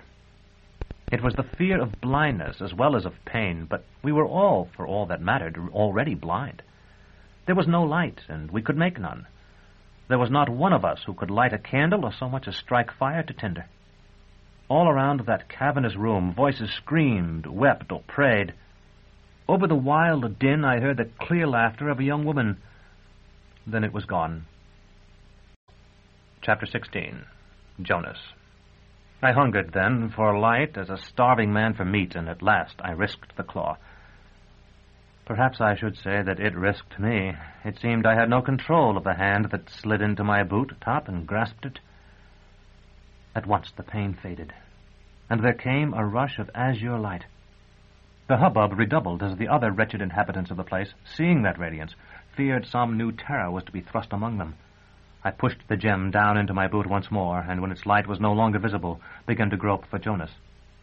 He was not unconscious, as I had supposed, but lay writhing some 20 steps from where we had rested. I carried him back, finding him astonishingly light, and when I had covered us both with my cloak, touched his forehead with the claw. In a short time he was sitting up. I told him to rest, that whatever it was that had been in the prison chamber with us was gone. He stirred and muttered, "We must get power to the compressors before the air goes bad." "It's all right," I told him. "Everything is all right, Jonas." I despised myself for it, but I was talking to him as if he were the youngest of apprentices, just as years before Master Malrubius had spoken to me. Something hard and cold touched my wrist, moving as if it were alive. I grasped it, and it was Jonas's steel hand. After a moment I realized he had been trying to clasp my own hand with it. "I feel weight." His voice was growing louder. "It must be only the lights." He turned, and I heard his hand ring and scrape as it struck the wall. He began talking to himself in a nasal, monosyllabic language I did not understand. Greatly daring, I drew out the claw again and touched him with it once more. It was as dull as it had been when we had first examined it that evening, and Jonas became no better. But in time I was able to calm him. At last, long after the remainder of the room had grown quiet, we lay down to sleep. When I woke, the dim lamps were burning again, though I somehow felt that it was yet night outside, or at least no more than earliest morning. Jonas lay beside me, still asleep. There was a long tear in his tunic, and I saw where the blue fire had branded him. Recalling the man-ape's severed hand, I made certain no one was observing us, and began to trace the burn with the claw. It sparkled in the light much more brightly than it had the evening before, and though the black scar did not vanish, it seemed narrower, and the flesh to either side less inflamed. To reach the lower end of the wound, I lifted the cloth a trifle. When I thrust in my hand, I heard a faint note. The gem had struck metal. Drawing back the cloth more, I saw that my friend's skin ended as abruptly as grass does where a large stone lies, giving way to shining silver. My first thought was that it was armor, but soon I saw that it was not. Rather, it was metal standing in the place of flesh, just as metal stood in the place of his right hand.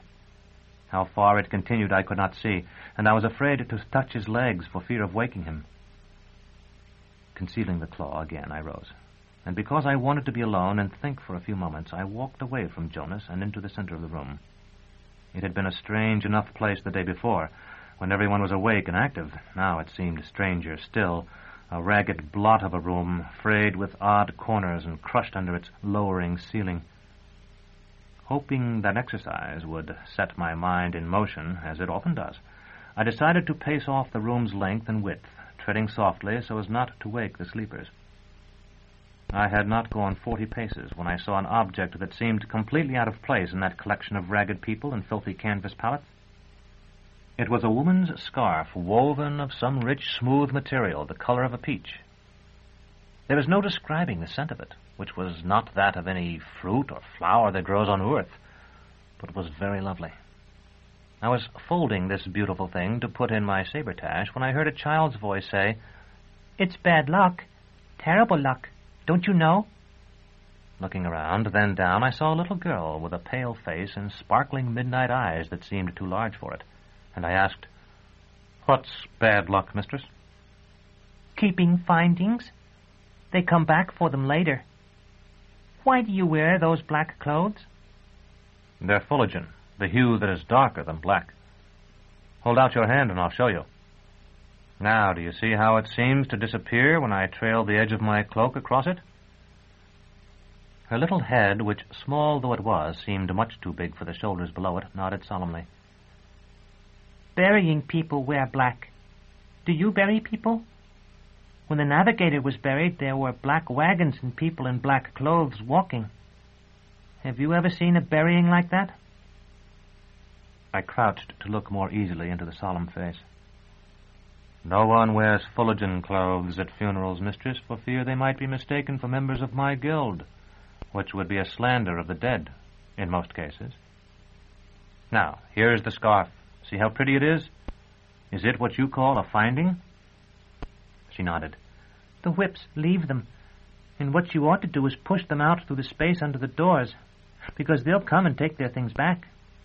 Her eyes were no longer on mine. She was looking at the scar that ran across my right cheek. I touched it. "These are the whips? The ones who do this?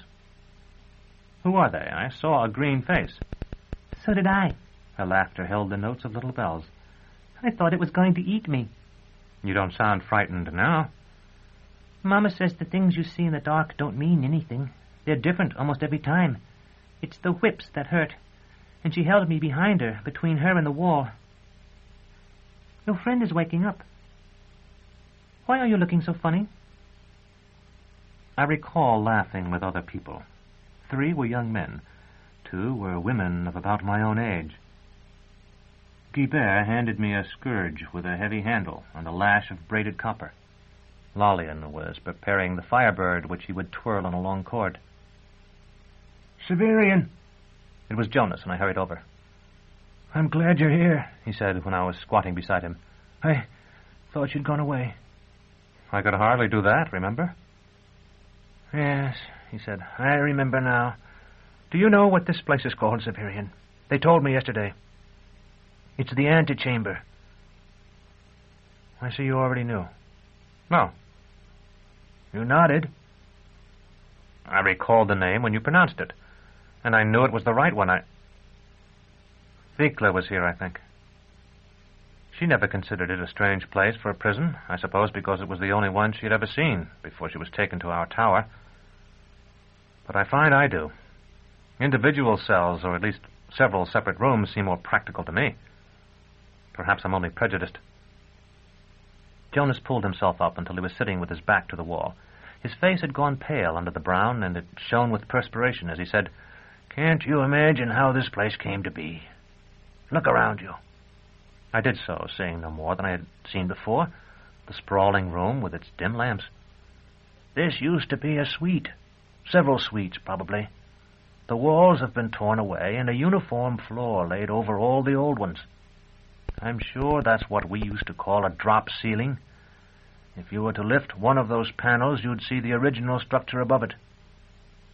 I stood and tried, but though the tips of my fingers brushed the rectangular panes, I was not tall enough to exert much force on them. The little girl, who had been watching us from a distance of 10 paces or so, and listening, I feel sure, to every word, said, "Hold me up and I'll do it." She ran toward us. I lifted her and found that with my hands around her waist I could easily raise her over my head. For a few seconds her small arms struggled with the square of ceiling above her. Then it went up, showering dust. Beyond it I saw a network of slender metal bars, and through them a vaulted ceiling with many moldings and a flaking painting, clouds and birds. The girl's arms weakened. The panel sunk again, with more dust, and my view was cut off. When she was safely down, I turned back to Jonas. You're right. There was an old ceiling above this one, for a room much smaller than this. How did you know? Because I talked to those people yesterday. He raised his hands, a hand of steel as well as the hand of flesh, and appeared to rub his face with both. Send that child away, will you? I told the little girl to go to her mother, though I suspect she only crossed the room, then made her way back along the wall until she was within earshot of us. I feel as if I were waking up, Jonas said. I think I said yesterday that I was afraid I would go mad. I think perhaps I'm going sane, and that is as bad or worse. He had been sitting on the canvas pad where we had slept. Now he slumped against the wall just as I have since seen a corpse sit with its back to a tree. I used to read aboard ship. Once I read a history. I don't suppose you know anything about it. So many Chiliads have elapsed here. I said, I suppose not. So different from this, but so much like it, too. Queer little customs and usages. Some that weren't so little. Strange institutions. I asked the ship, and she gave me another book. He was still perspiring, and I thought his mind was wandering. I used the square of flannel I carried to wipe my sword blade to dry his forehead. Hereditary rulers and hereditary subordinates, and all sorts of strange officials. Lancers with long white mustaches. For an instant, the ghost of his old humorous smile appeared. The White Knight is sliding down the poker. He balances very badly, as the king's notebook told him. There was a disturbance at the farther end of the room. Prisoners who had been sleeping or talking quietly in small groups were rising and walking toward it. Jonas seemed to assume that I would go as well, and gripped my shoulder with his left hand. It felt as weak as a woman's. None of it began so. There was a sudden intensity in his quavering voice. Severian, the king was elected at the Marchfield. Counts were appointed by the kings. That was what they called the Dark Ages. A baron was only a freeman of Lombardy. The little girl I had lifted to the ceiling appeared as if from nowhere and called to us, There's food. Aren't you coming? And I stood up and said, I'll get us something. It might make you feel better. It became ingrained. It all endured too long. As I walked toward the crowd, I heard him say, The people didn't know. Prisoners were walking back with small loaves cradled in one arm. By the time I reached the doorway, the crowd had thinned, and I was able to see that the doors were open. Beyond it, in the corridor, an attendant in a mitre of starched white gauze watched over a silver cart. The prisoners were actually leaving the antechamber to circle around this man. I followed them, feeling for a moment that I had been set free. The illusion was dispelled soon enough. Astarii stood at either end of the corridor to bar it, and two more crossed their weapons before the door leading to the well of green chimes. Someone touched my arm, and I turned to see the white-haired Nigariti. You must get something, she said. If not for yourself, then for your friend. They never bring enough. I nodded, and by reaching over the heads of several persons, I was able to pick up a pair of sticky loaves. How often do they feed us? Twice a day. You came yesterday just after the second meal. Everyone tries not to take too much, but there is never quite enough. These are pastries, I said. The tips of my fingers were coated with sugar icing, flavored with lemon, mace, and turmeric. The old woman nodded. They always are, though they vary from day to day. That silver biggin holds coffee, and there are cups on the lower tier of the cart. Most of the people confined here don't like it and don't drink it. I imagine a few don't even know about it. All the pastries were gone now, and the last of the prisoners, save for Nigariti and me, had drifted back into the low-ceilinged room. I took a cup from the lower tier and filled it. The coffee was very strong and hot and black, and thickly sweetened with what seemed to me thyme honey. Aren't you going to drink it? I'm going to carry it back to Jonas. Will they object if I take the cup? I doubt it, Nicorete said, but as she spoke she jerked her head toward the soldiers. They had advanced their spears to the position of guard, and the fires of the spearheads burned more brightly. With her I stepped back into the antechamber, and the doors swung closed behind us. I reminded Nicorete that she had told me the day before that she was here by her will, and asked if she knew why the prisoners were fed on pastries and southern coffee. "You know yourself," she said. "I hear it in your voice." No, it's only that I think Jonas knows. Perhaps he does. It is because this prison is not supposed to be a prison at all. Long ago, I believe before the reign of Emar, it was the custom for the autarch himself to judge anyone accused of a crime committed within the precincts of the House Absolute. Perhaps the autarchs felt that by hearing such cases they would be made aware of plots against them. Or perhaps it was only that they hoped that by dealing justly with those in their immediate circle, they might shame hatred and disarm jealousy. Important cases were dealt with quickly, but the offenders in less serious ones were sent here to wait. The doors, which had closed such a short time ago, were opening again. A little ragged, gap-toothed man was pushed inside. He fell sprawling, then picked himself up and threw himself at my feet. It was Hether. Just as they had when Jonas and I had come, the prisoners swarmed around him, lifting him up and shouting questions. Nicorete, soon joined by Lomer, forced them away and asked Hether to identify himself. He clutched his cap, reminding me of the morning when he had found me camping on the grass by Tessophan's cross, and said, "I am the slave of my master, far-travelled, map-worn Hether am I, dust choked and doubly deserted," looking at me all the while with bright, deranged eyes like one of the Chatelaine Lelia's hairless rats that ran in circles and bit their own tails when one clapped one's hands. I was so disgusted by the sight of him, and so concerned about Jonas, that I left at once and went back to the spot where we had slept. The image of a shaking, grey-fleshed rat was still vivid as I sat down. Then, as though it had itself recalled that it was no more than an image purloined from the dead recollections of Thecla, it flicked out of existence like Domnina's fish. "Something wrong?" Jonas asked. He appeared to be a trifle stronger. "I'm troubled by thoughts. A bad thing for a torturer. But I'm glad of the company." I put the sweet loaves in his lap and set the cup by his hand. "City coffee, no pepper in it. Is that the way you like it?" He nodded, picked up the cup and sipped. "Aren't you having any?" I drank mine there. "Eat the bread, it's very good."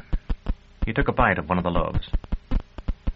"I have to talk to somebody, so it has to be you, even though you'll think I'm a monster when I'm done." "You're a monster, too. Do you know that, friend Severian?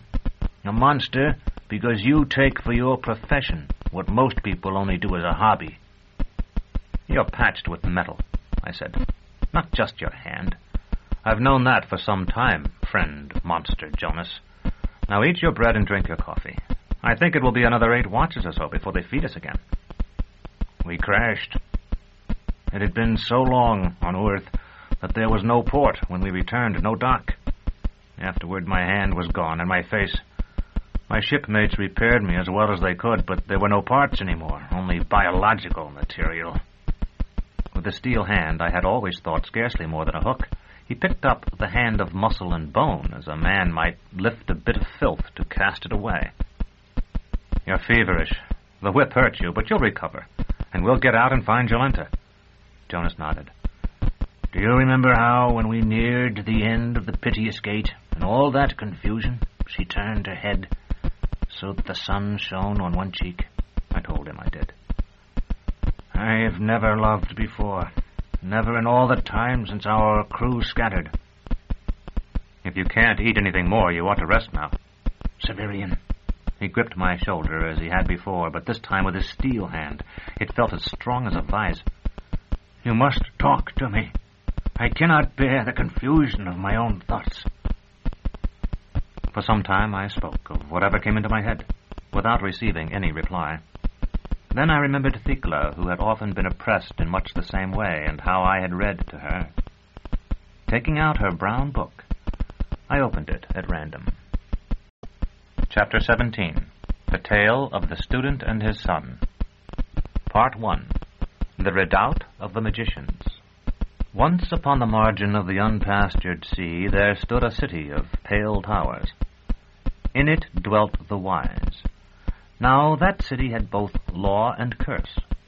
The law was this, that for all who dwelt there life held but two paths. They might rise among the wise and walk clad with hoods of myriad colors, or they must leave the city and go into the friendless world. Now one there was who had studied long all the magic known in the city, which was most of the magic known in the world, and he grew near the time at which he must choose his path.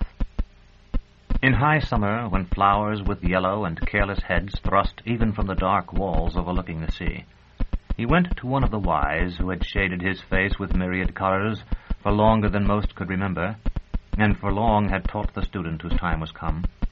And he said to him, "How may I, even I who know nothing, have a place among the wise of the city?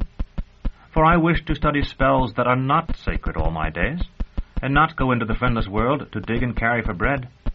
Then the old man laughed and said, "Do you recall how, when you were hardly more than a boy, I taught you the art by which we flesh suns from dream stuff? How skillful you were in those days, surpassing all the others. Go now, and flesh such a sun, and I will show it to the hooded ones, and you will be as we." But the student said, "Another season. Let pass another season, and I will do everything you advise." Autumn came, and the sycamores of the city of pale towers, that was sheltered from the sea winds by its high wall, dropped leaves like the gold manufactured by their owners, and the wild salt geese streamed among the pale towers, and after them the ossifrage and the lammergeier. Then the old man sent again for him who had been his student, and said, "Now surely you must flesh for yourself a creation of dream as I have instructed you, for the others among the hooded ones grow impatient. Save for us, you are the eldest in the city, and it may be that if you do not act now, they will turn you out by winter." But the student answered, "I must study further that I may achieve what I seek. Can you not for one season protect me?" And the old man who had taught him thought of the beauty of the trees that had for so many years delighted his eyes like the white limbs of women. At length the golden autumn wore away, and winter came stalking into the land from his frozen capital, where the sun rolls along the edge of the world like a trumpery gilded ball, and the fires that flow between the stars and earth kindle the sky. His touch turned the waves to steel, and the city of the magicians welcomed him, hanging banners of ice from its balconies and heaping its roofs with glacis of snow. The old man summoned his student again, and the student answered as before. Spring came, and with it gladness to all nature. But at spring the city was hung with black, and hatred and the loathing of one's own powers, that eats like a worm at the heart, fell on the magicians. For the city had but one law and one curse, and though the law held sway all the year, the curse ruled the spring. In spring, the most beautiful maidens of the city, the daughters of the magicians, were clothed in green, and while the soft winds of spring teased their golden hair, they walked unshod through the portal of the city and down the narrow path that led to the quay, and boarded the black-sailed ship that waited them. And because of their golden hair and their gowns of green file, and because it seemed to the magicians that they were reaped like grain, they were called corn maidens. When the man who had long been the student of the old man, but was yet unhooded, heard the dirges and laments, and looking from his window saw the maidens filing by, he set aside all his books and began to draw such figures as no man had ever seen, and to write in many languages, as his master had taught him aforetime. Part 2. The Fleshing of the Hero. Day after day he labored. When the first light came at the window, his pen had been a drudge already many hours, and when the moon tangled her crooked back among the pale towers, his lamp shone bright. At first it seemed to him that all the skill his master had taught him of old had deserted him, for from the first light to the moonlight he was alone in his chambers, save for the moth that fluttered sometimes to show the insignia of death as his undaunted candle flame. Then there crept into his dreams, when sometimes he nodded over the table, another, and he, knowing who that other was, welcomed him, though the dreams were fleeting and soon forgotten. He labored on. and that which he strove to create gathered about him as smoke collects about the new fuel thrown upon a fire almost dead. At times, and particularly when he worked early or late, and when, having at long last laid aside all the implements of his art, he stretched himself at length upon the narrow bed provided for those who had not yet earned the many-colored hood, he heard the step, always in another room, of the man he hoped to call into life. In time, these manifestations, originally rare, and indeed at first limited almost entirely to those nights when thunder rumbled among the pale towers, became common, and there were unmistakable signs of the other's presence, a book he had not unshelved in decades lying beside a chair. Windows and doors that unlocked as it seemed of themselves, an ancient alfange, for years past an ornament hardly more deadly than a trompeur picture, found cleansed of its patina, gleaming and newly sharp. One golden afternoon, when the wind played the innocent games of childhood with the fresh-fledged sycamores, there came a knock at the door of his study.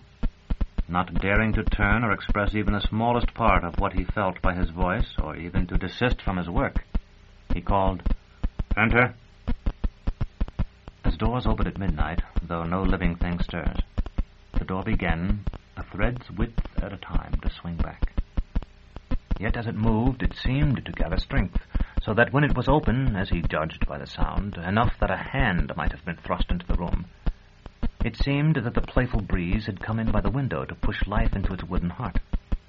And when it was open, as he judged again, wider still, so much so that a diffident helot might have entered with a tray, it seemed a very sea-storm seized it and flung it back against the wall. Then he heard strides behind him, quick and resolute, and a voice respectful and youthful, yet deep with a cleanly manhood, addressed him, saying, "Father, I little like to vex you when you are deep in your art, but my heart is sorely troubled and has been so these several days, and I beg you by the love you have for me to suffer my intrusion and counsel me in my difficulties." Then the student dared turn himself where he sat, and he saw standing before him a youth, haughty of port, wide of shoulder, and mighty of thew. Command was in his firm mouth, knowing wit in his bright eyes, and courage in all his face. Upon his brow sat that crown that is invisible to every eye, but can be seen even by the blind. The crown beyond price, that draws brave men to a paladin, and makes weak men brave.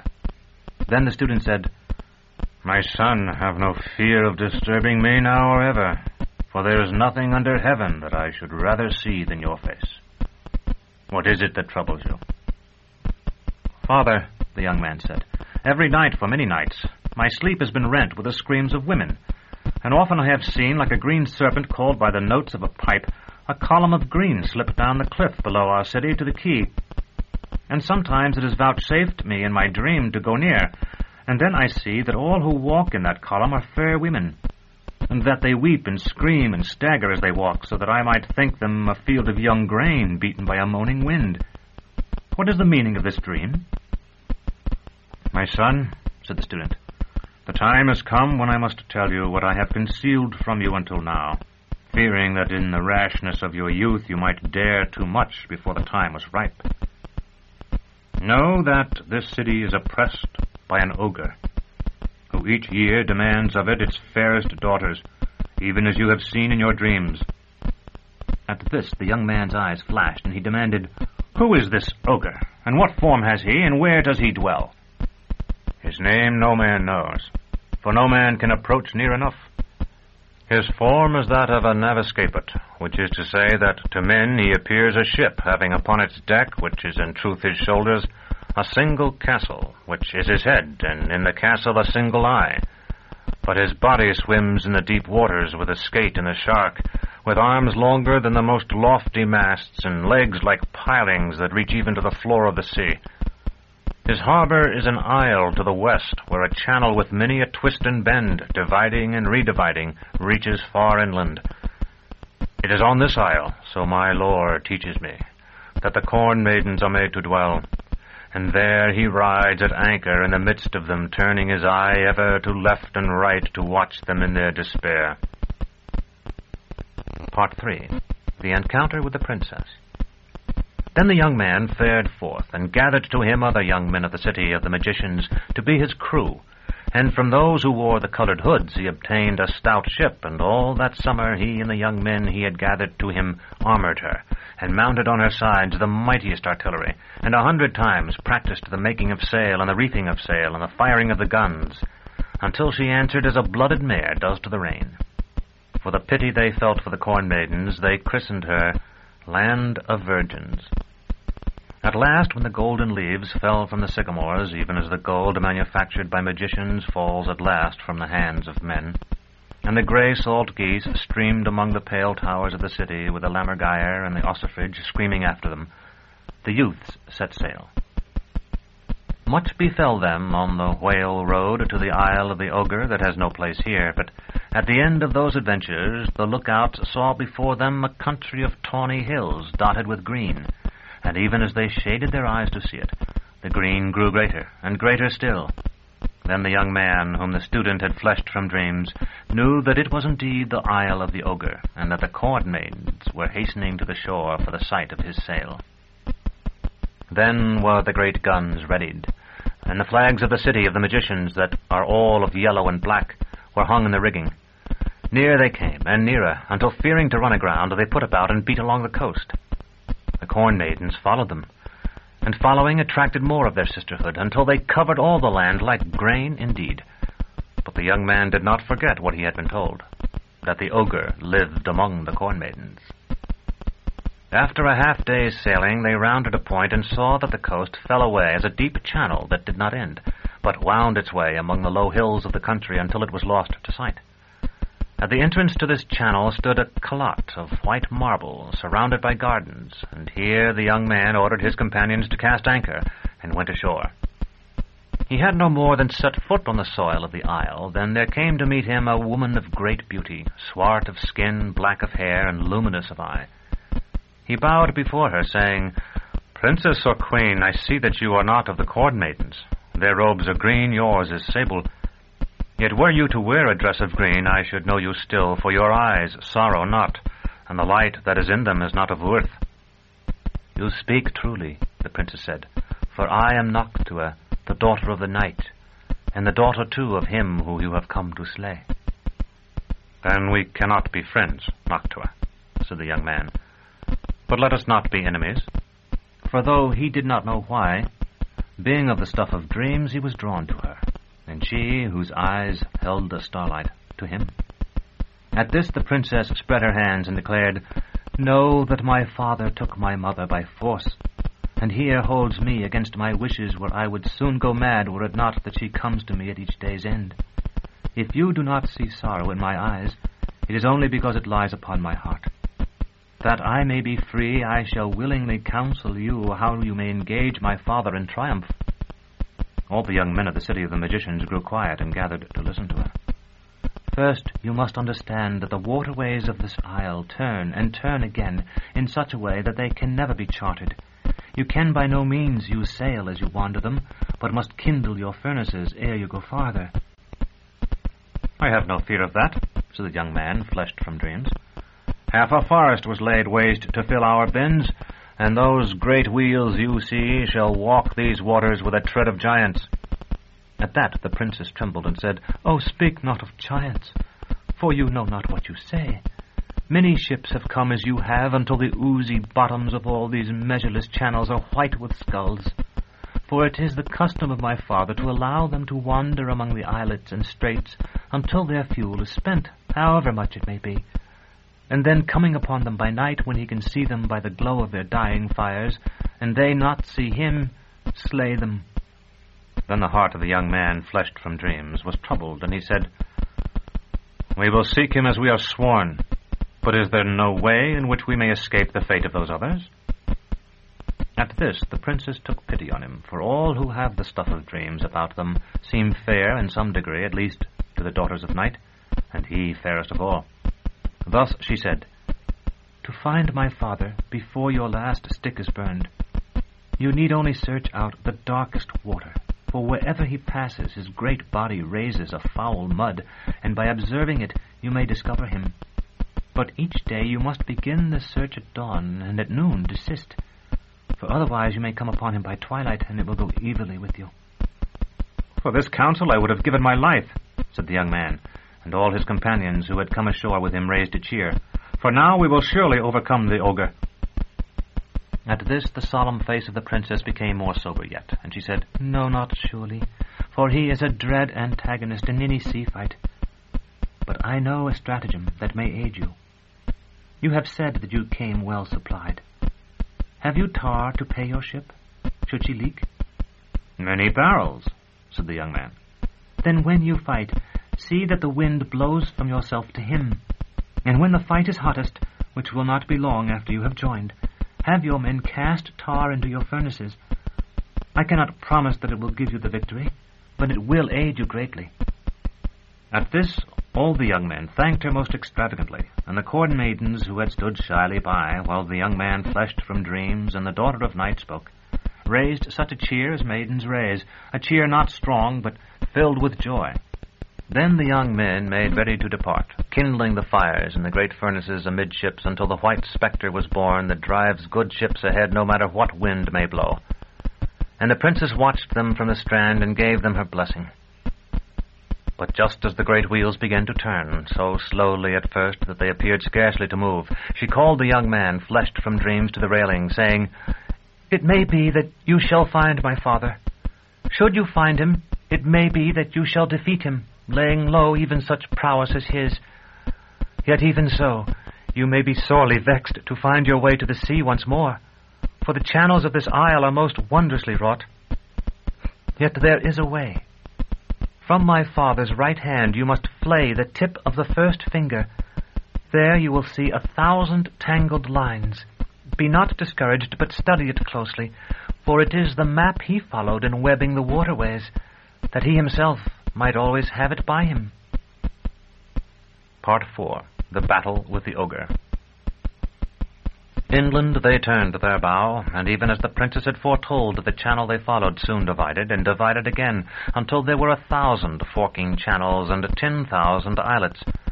When the shadow of the mainmast was no larger than a hat, the young man, fleshed from dreams, gave orders that the anchors be cast and the fires banked, and there for a long afternoon they waited, oiling the guns and readying the powder, and preparing all that might be needful in the hardest-fought battle. At length night came, and they saw her striding from islet to islet with her bats about her shoulders and her dire wolves dogging her steps. No more than an easy carronade shot from their anchorage she seemed, yet they all observed that she passed not before Hesperus or even Sirius, but they before her. For a moment only she turned her face toward them, and none could be certain what her look conveyed. But all of them wondered if indeed the ogre had taken her without her will, as her daughter had said. And if so, if she had not lost the resentment she might be imagined to have felt. With the first light, the trumpet sounded from the quarter-deck, and the banked fires were fed new fuel. But as the dawn breeze stood fair for the channel they held, the young man ordered all plain sail set before the great wheels were ready to take their first step. And when the white spectre wakened, the ship pressed forward at double speed. For many leagues that channel ran, not straight, but near enough that there was no need to furl the sails or even put about. 100 others crossed it, and at each they studied the water, but each was translucent as crystal. To tell the strange sights they beheld on the islets they passed would require a dozen tales as long as this.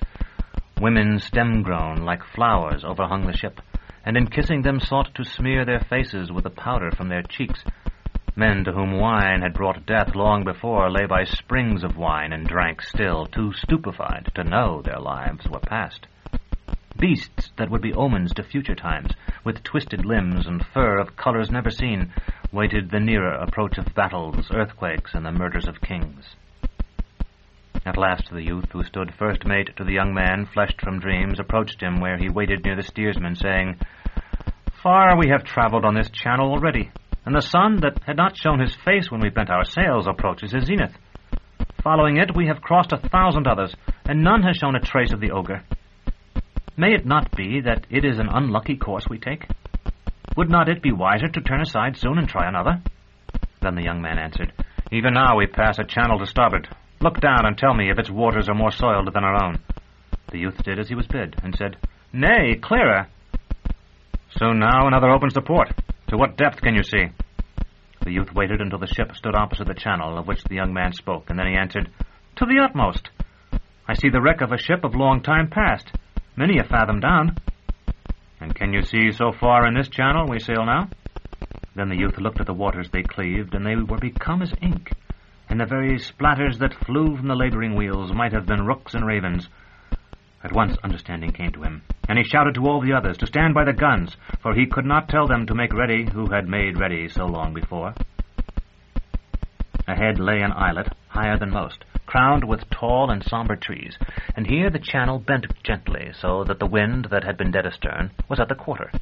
The steersman shifted his grip on the wheel, and the watch paid out certain sheets and tightened others, and the ship's prow came around the quick curve of the cliff, and there before them lay a long hull of narrow beam, with a single castle of iron amidships, and a single gun larger than any they carried, thrusting from its one embrasure. Then the young man, fleshed from dreams, opened his lips to shout to the bow-chaser crews that they should fire. Before the words could be spoken, the great gun of their enemy roared, and its sound was not as thunder or as any other sound familiar to the ears of men, but rather it seemed that they had stood in a tall tower of stone, and it had fallen all around them in a moment. And the ball of that shot struck the breech of the first gun of their starboard battery, and striking it, broke it to pieces, and shattered itself as well, so that the fragments of the breaking of both scattered through the ship like dark leaves before a great wind, and many died thereby. Then the steersman, waiting no order, swung the ship about until her port battery bore, and the guns fired each by the will of the man that pointed it, as wolves howl at the moon. And their shots flew about the single castle of the enemy to either side, and some struck it, so that it tolled knells for those who had perished a moment before, and some struck the water before the hull that bore it, and some struck the deck, which was of iron also, and at that contact fled shrieking into the sky. Then the single gun of their enemies spoke again. And so it continued, in moments that seemed whole years of time. At last the young man bethought him of the advice of the princess, the daughter of night. But though the wind blew strong, it was hardly more than astern of his ship, and if he were to shift until it blew from him to his enemy, as the princess had counselled, for many moments no gun would bear but the bow-chasers, and then, when a battery might be brought to bear, it would be the starboard, of which one gun was destroyed and so many men dead. But it came to him in that moment that they fought as 100 others had fought, and that these 100 others were all dead, their ships sunk, and their bones scattered among the myriad channels that whirled and tangled the face of the Isle of the Ogre. Then he gave his order to the steersman, but none answered, for he was dead, and the wheel he had held him. So seeing, the young man, fleshed from dreams, took the spokes in his own hands, and presented to their enemy the ship's narrow bow.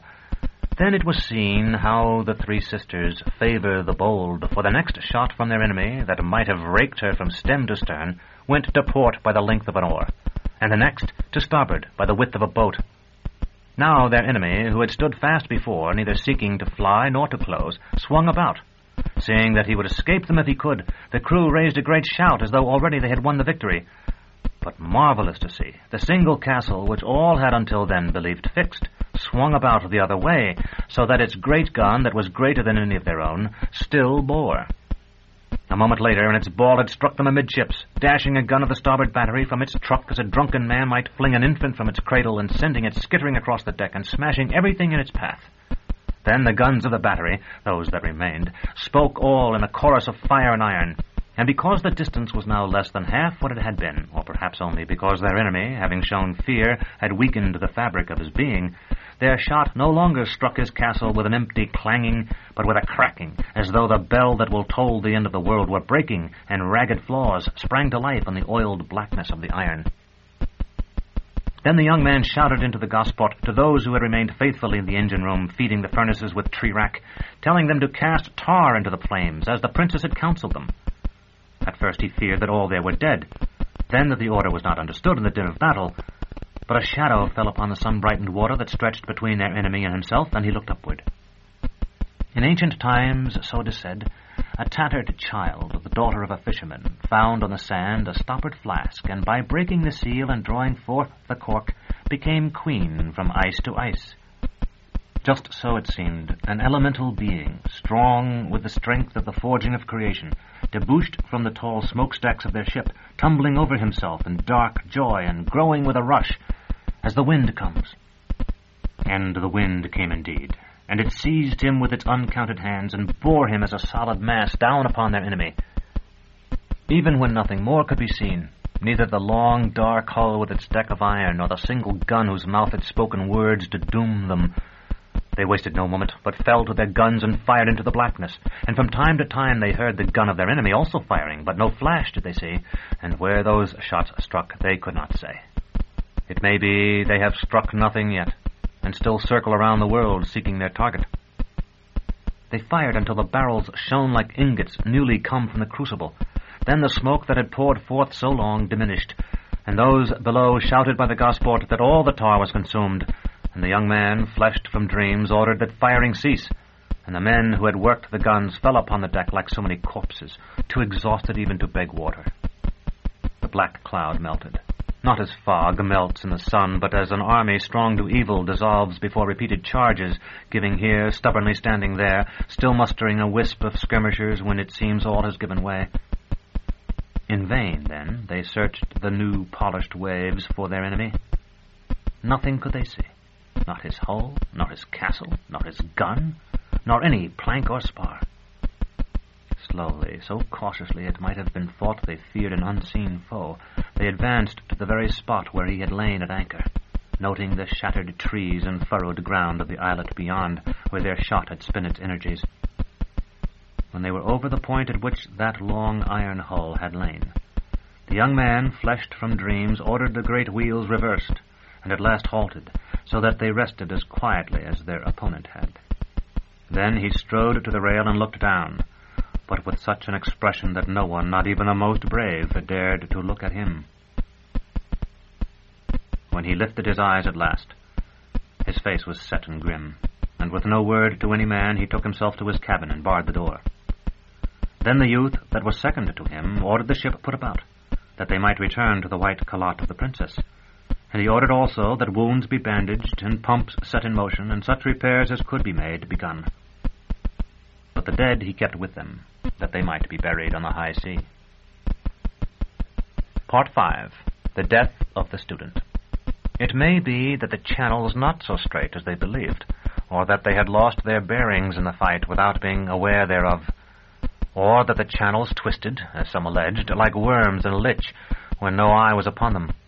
Whatever the truth might be, all day they steamed, for the wind had died away, and by the last light saw only that they cruised among islets unknown. All night they lay to. When morning came, the youth called to him such others as he felt might offer the most valuable counsel, but none of them could suggest anything save calling upon the young man fleshed from dreams, which they were loath to do, or pressing onward until they reached open waters or the calotte of the princess. That they did all day, striving to hold a straight course, but winding against their will among the many turnings of the channels, and when night came again, their position was no better than before. But on the morning of the third day, the young man, fleshed from dreams, came out of his cabin and began to walk up and down the decks as he was wont to do, examining such repairs as they had made to their damage, and asking those wounded who by the pain of their wounds were awake early how they fared. Then the youth and those who had advised him came to him, and they explained all that they had done, and asked how they might find the sea again, that they might bury the dead and return to their homes in the city of the magicians. At this he looked up into the very vault of the firmament, and some thought he prayed, and some that he sought to restrain the anger he felt against them, and some only that he hoped to gain inspiration there. But so long did he stare that they waxed afraid, even as they had when he had peered into the water, and one or two began to creep away. Then he said to them, "Behold, do you not see the sea-birds? From every corner of the sky they stream. Follow them." Until morning was nearly done, they followed the birds insofar as the winding channels permitted, and at last they saw them wheeling and diving at the water ahead, so their white wings and ebon heads seemed a cloud low hung in their course, a cloud fair without, but thunderous within. Then the young man, fleshed from dreams, told them to load a carronade with powder only, and to fire it. And at the crash of the gun, all those sea-birds rose, mewing and crying, and where they had been, the crew saw a great piece of carrion floating, which seemed to them to have been a beast of the land, for it had, as they thought, a head and legs 4. But it was greater than many elephants. When they were near, the young man ordered the boat put into the water, and when he climbed aboard, they saw that he had thrust into his belt a great alfange whose blade caught the sun. For a time he labored over the carrion, and when he returned he carried a chart, the largest any of them had seen, drawn upon untanned hide. By dark, they reached the calotte of the princess. All waited on board while her mother visited her, but when that terrible woman was gone, all who could walk went ashore, and the corn maidens crowded about them, 100 to each youth, and the young man, fleshed from dreams, took the daughter of night into his arms, and led them all in dances. None of them ever forgot that night. The dew found them beneath the trees of the princess's garden, half smothered in flowers. For a time they slept so, but when afternoon threw backward the shadows of their masts, they were awake. Then the princess bade farewell to the isle, and swore that though she might visit every country over which her mother strode, she never would return there, and the corn maidens swore likewise. Too many of them there were perhaps for the ship to hold, yet it held them, so that all the decks were green with their gowns and gold with their hair. Many adventures they had in making their way back to the city of the magicians. This tale might tell how they cast their dead into the sea with prayers, yet afterwards saw them in the rigging by night, or how certain of the corn maidens wed those princes who, having spent years so long enchanted that they were loath to leave that life, and have in that time learned much of gramarye, build palaces on lily pads and are seldom seen by men. But all those things have no place here.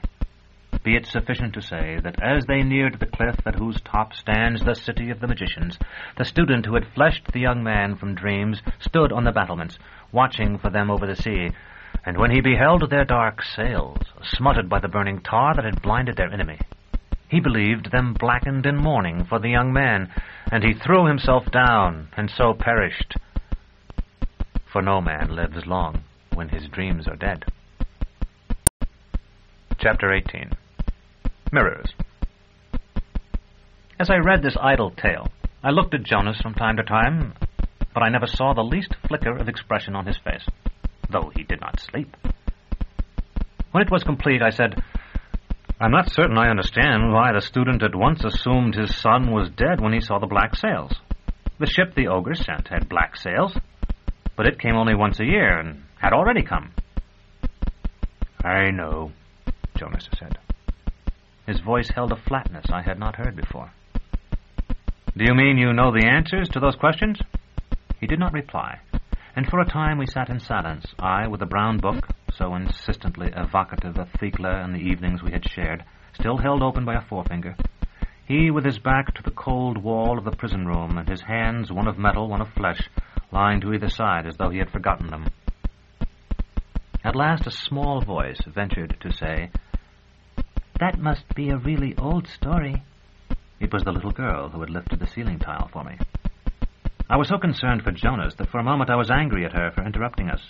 But Jonas muttered, "Yes, it is a very old story.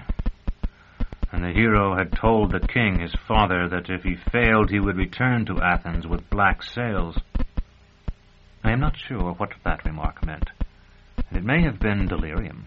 But since it was almost the last thing I heard Jonas say, I feel I should record it here, as I have transcribed the wonder tale that prompted it.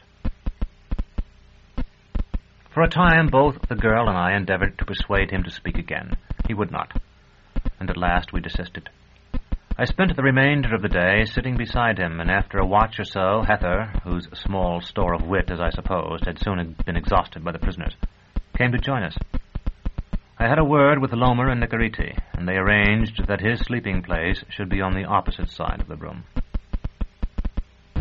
Whatever we may say, all of us suffer from disturbed sleep at times. Some, in truth, hardly sleep, though some who sleep copiously swear that they do not. Some are disquieted by incessant dreams, and a fortunate few are visited often by dreams of delightful character. Some will say they were at one time troubled in sleeping, but have recovered from it, as though awareness were a disease, as perhaps it is. My own case is that I usually sleep without memorable dreams, though I sometimes have them, as the reader who has gone this far with me will know, and seldom wake before morning. But on this night my sleep was so different from its usual nature that I have sometimes wondered if it should be called sleep at all. Perhaps it was some other state, posing as sleep, as Alzebos, when they have eaten of men, pose as men. If it was the result of natural causes, I attribute it to a combination of unfortunate circumstances. I, who had all my life been accustomed to hard work and violent exercise, had for that day been confined without either. The tale from the brown book had affected my imagination, which was still more stimulated by the book itself and its associations with Thecla, and by the knowledge that I was now within the walls of the House Absolute itself, of which I had heard her speak so often. Possibly most important, my thoughts were oppressed by worry for Jonas, and by the feeling, which had been growing on me all day, that this place was the end of my journey, that I would never reach Thrax, that I would never rejoin poor Dorcas, that I would never restore the claw or even rid myself of it, that in fact the Increate, whom the owner of the claw had served, had decreed that I, who had seen so many prisoners die, should end my own life as one. I slept, if it may be called sleep, only for a moment. I had the sensation of falling. A spasm, the instinctive stiffening of a victim cast from a high window, wrenched all my limbs. When I sat up, I could see nothing but darkness. I heard Jonas's breathing, and my fingers told me he was still sitting as I had left him, his back propped by the wall. I lay down and slept again. Or rather, I tried to sleep, and passed into that vague state that is neither sleeping nor waking. At other times I have found it pleasant, but it was not so now. I was conscious of the need for sleep, and conscious that I was not sleeping. Yet I was not conscious in the usual meaning of that term. I heard faint voices in the inn-yard, and felt somehow that soon the bells of the campanile would chime, and it would be day. My limbs jerked again, and I sat up. For a moment I imagined I had seen a flash of green fire, but there was nothing. I had covered myself with my cloak. I threw it off, and in the instant it took to do so, remembered that I was in the antechamber of the House Absolute, and that I had left the inn of Saltus far behind, though Jonas lay beside me still, on his back, his good hand behind his head. The pale blur I saw was the white of his right eye, though the sighing of his breath was that of one who slept. I was still too much asleep myself to wish to talk, and I had a presentiment that he would not answer me in any case. Lying down again, I surrendered myself to my irritation at being unable to sleep. I thought of the herd driven through Saltus and counted them from memory, 137. Then there were the soldiers who had come singing up from Gial. The innkeeper had asked me how many there were, and I had guessed at a figure, but I had never counted them until now. He might or might not have been a spy. Master Palamon, who had taught us so much, had never taught us how to sleep. No apprentice had ever needed to learn that after a day of errands and scrubbing and kitchen work. We had rioted each night for half a watch in our quarters, and slept like the citizens of the necropolis until he came to wake us to polishing floors and emptying slops. There is a rack of knives over the table where Brother Ibert slices meat. 1, 2, 3, 4, 5, 6, 7 knives, all with plainer blades than Master Gerlos's. One with a rivet missing from its handle. One with the handle a little burned because Brother Ibert had once laid it on the stove. I was wide awake again, or thought I was, and I did not know why. Beside me, Drott slumbered undisturbed. I closed my eyes once more and tried to sleep as he did. 390 steps from the ground to our dormitory. How many more to the room where the guns throbbed at the top of the tower? 1, 2, 3, 4, 5, 6 guns. 1, 2, 3 levels of cells in use in the oubliette. 1, 2, 3, 4, 5, 6, 7, 8 wings on each level. 1, 2, 3, 4, 5, 6, 7, 8, 9, 10, 11, 12, 13, 14, 15, 16, 17 cells in each wing. 1, 2, 3 bars on the little window of my cell's door. I woke with a start and a sensation of cold, but the sound that had disturbed me was only the slamming of one of the hatches far down the corridor. Beside me, my boy lover, Severian, lay in the easy sleep of youth. I sat up thinking I would light my candle and look for a moment at the fresh coloring of that chiseled face. Each time he returned to me, he carried a speck of freedom glowing on that face. Each time I took it and blew upon it and held it to my breast, and each time it pined and died. Yet sometime it would not, And then, instead of sinking deeper under this load of earth and metal, I would rise through metal and earth to the wind and the sky. Or so I told myself. If it was not true, still the only joy remaining to me was to gather in that speck. But when I groped for the candle, it was gone. And my eyes and my ears and the very skin of my face told me that my cell itself had vanished with it. There was dim light here, very dim, but not the light from the candle of the torturer in the corridor, the light that filtered through the 3 bars of my cell's hatch. Faint echoes proclaimed that I was in an area larger than 100 such cells. My cheeks and forehead, which had worn themselves away in signaling the nearness of my walls, confirmed it. I stood and smoothed my gown, and began to walk almost as a somnambulist might. 1, 2, 3, 4, 5, 6, 7 strides. Then the odor of close-kept bodies and confined air told me where I was. It was the antechamber. I felt a wrench of dislocation. Had the autarch ordered me carried here while I slept? Would the others spare their lashes when they saw me? The door. The door! My confusion was so great I nearly fell, borne down by the jumble of my mind. I wrung my hands, but the hands I wrung were not my own. My right hand felt a hand too large and too strong, and at the same instant my left hand felt a similar hand. Thekla fell from me like a dream, or I should say dwindled to nothing, and in dwindling vanished within me until I was myself again, and nearly alone. Yet I had caught it. The location of the door, the secret door through which the young exultants came by night with their energized lashes of braided wire, was still in my memory. With everything else I have seen or thought, I could escape tomorrow, or now. Please, a voice beside me said. Where did the lady go? It was the child again, the little girl with the dark hair and the staring eyes. I asked her if she had seen a woman. She took my hand in her own tiny one. Yes, a tall lady, and I'm scared. There's a horrible thing in the dark. Did it find her? You're not afraid of horrible things, remember? You laughed at the green face. This is different. A black thing that snuffles in the dark. There was real terror in her voice, and the hand that held mine shook. What did the lady look like? I don't know.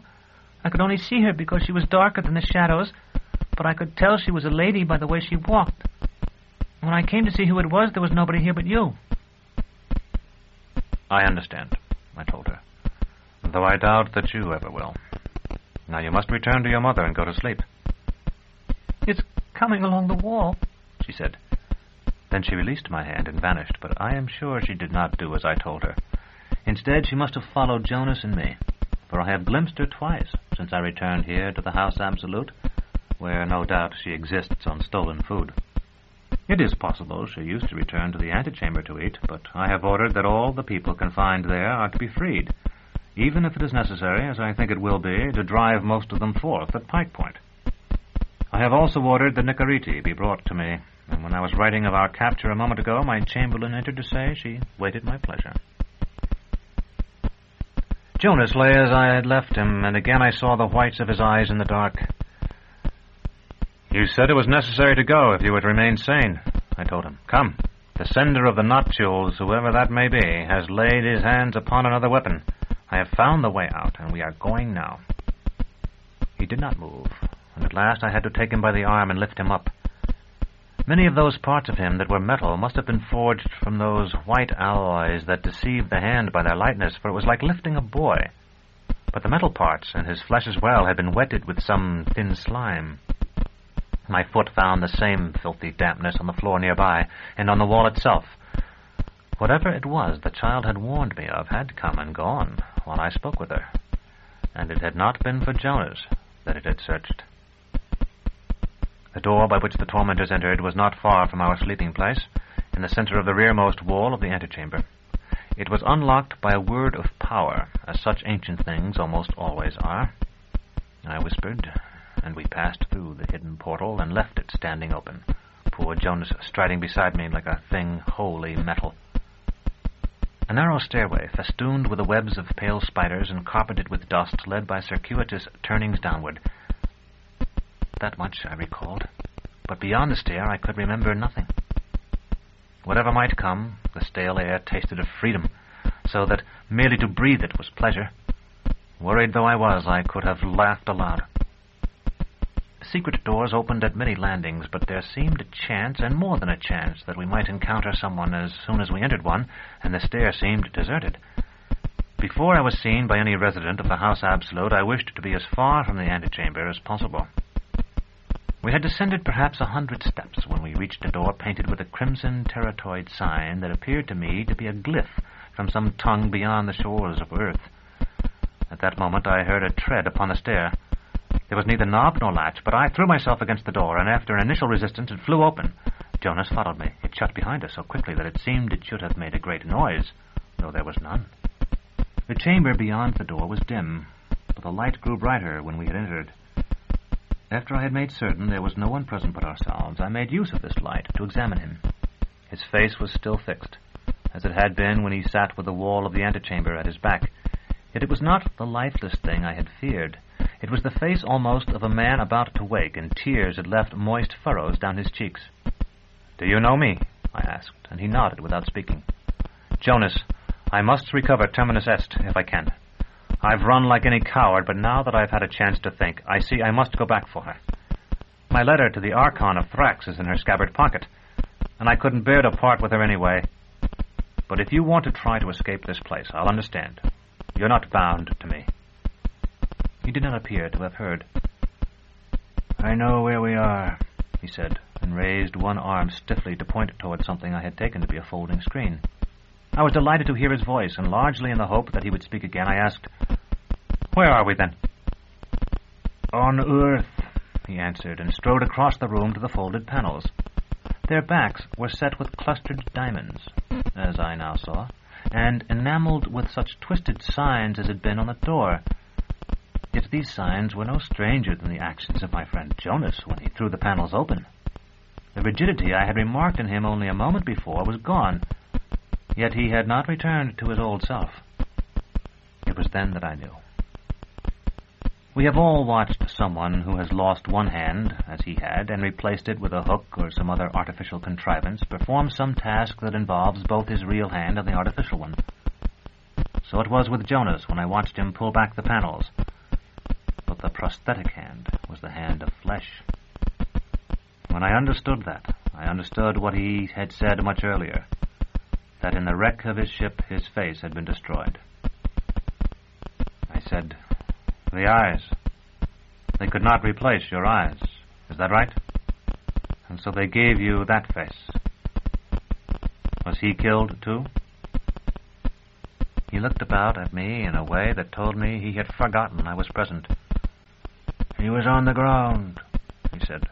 "We killed him by accident coming in. I needed his eyes and larynx, and I took some other parts." "That was why you were able to tolerate me, a torturer. You are a machine." "You are no worse than the rest of your kind. Remember that for years before I met you, I had become one of you. Now I am worse than you. You would not have left me, but I am leaving you. Now I have the chance, and it is the chance I sought for years as I went up and down the 7 continents of this world seeking the hierodules and tinkering with clumsy mechanisms." I thought of all that had happened since I had carried the knife to Thecla. And though I did not follow everything he had said, I told him, "If it is your only chance, then go, and good luck.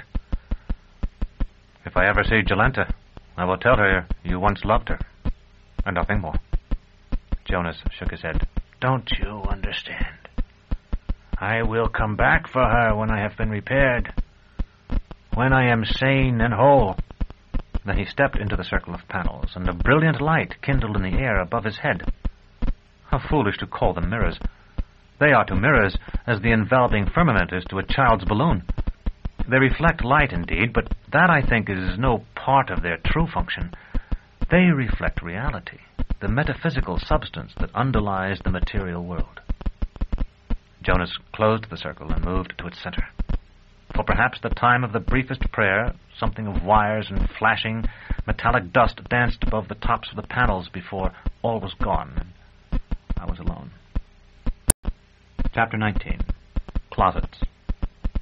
I was alone, and I had not been truly alone since I had entered his room in the tumble-down City Inn and seen Baldanders' broad shoulders above the blankets.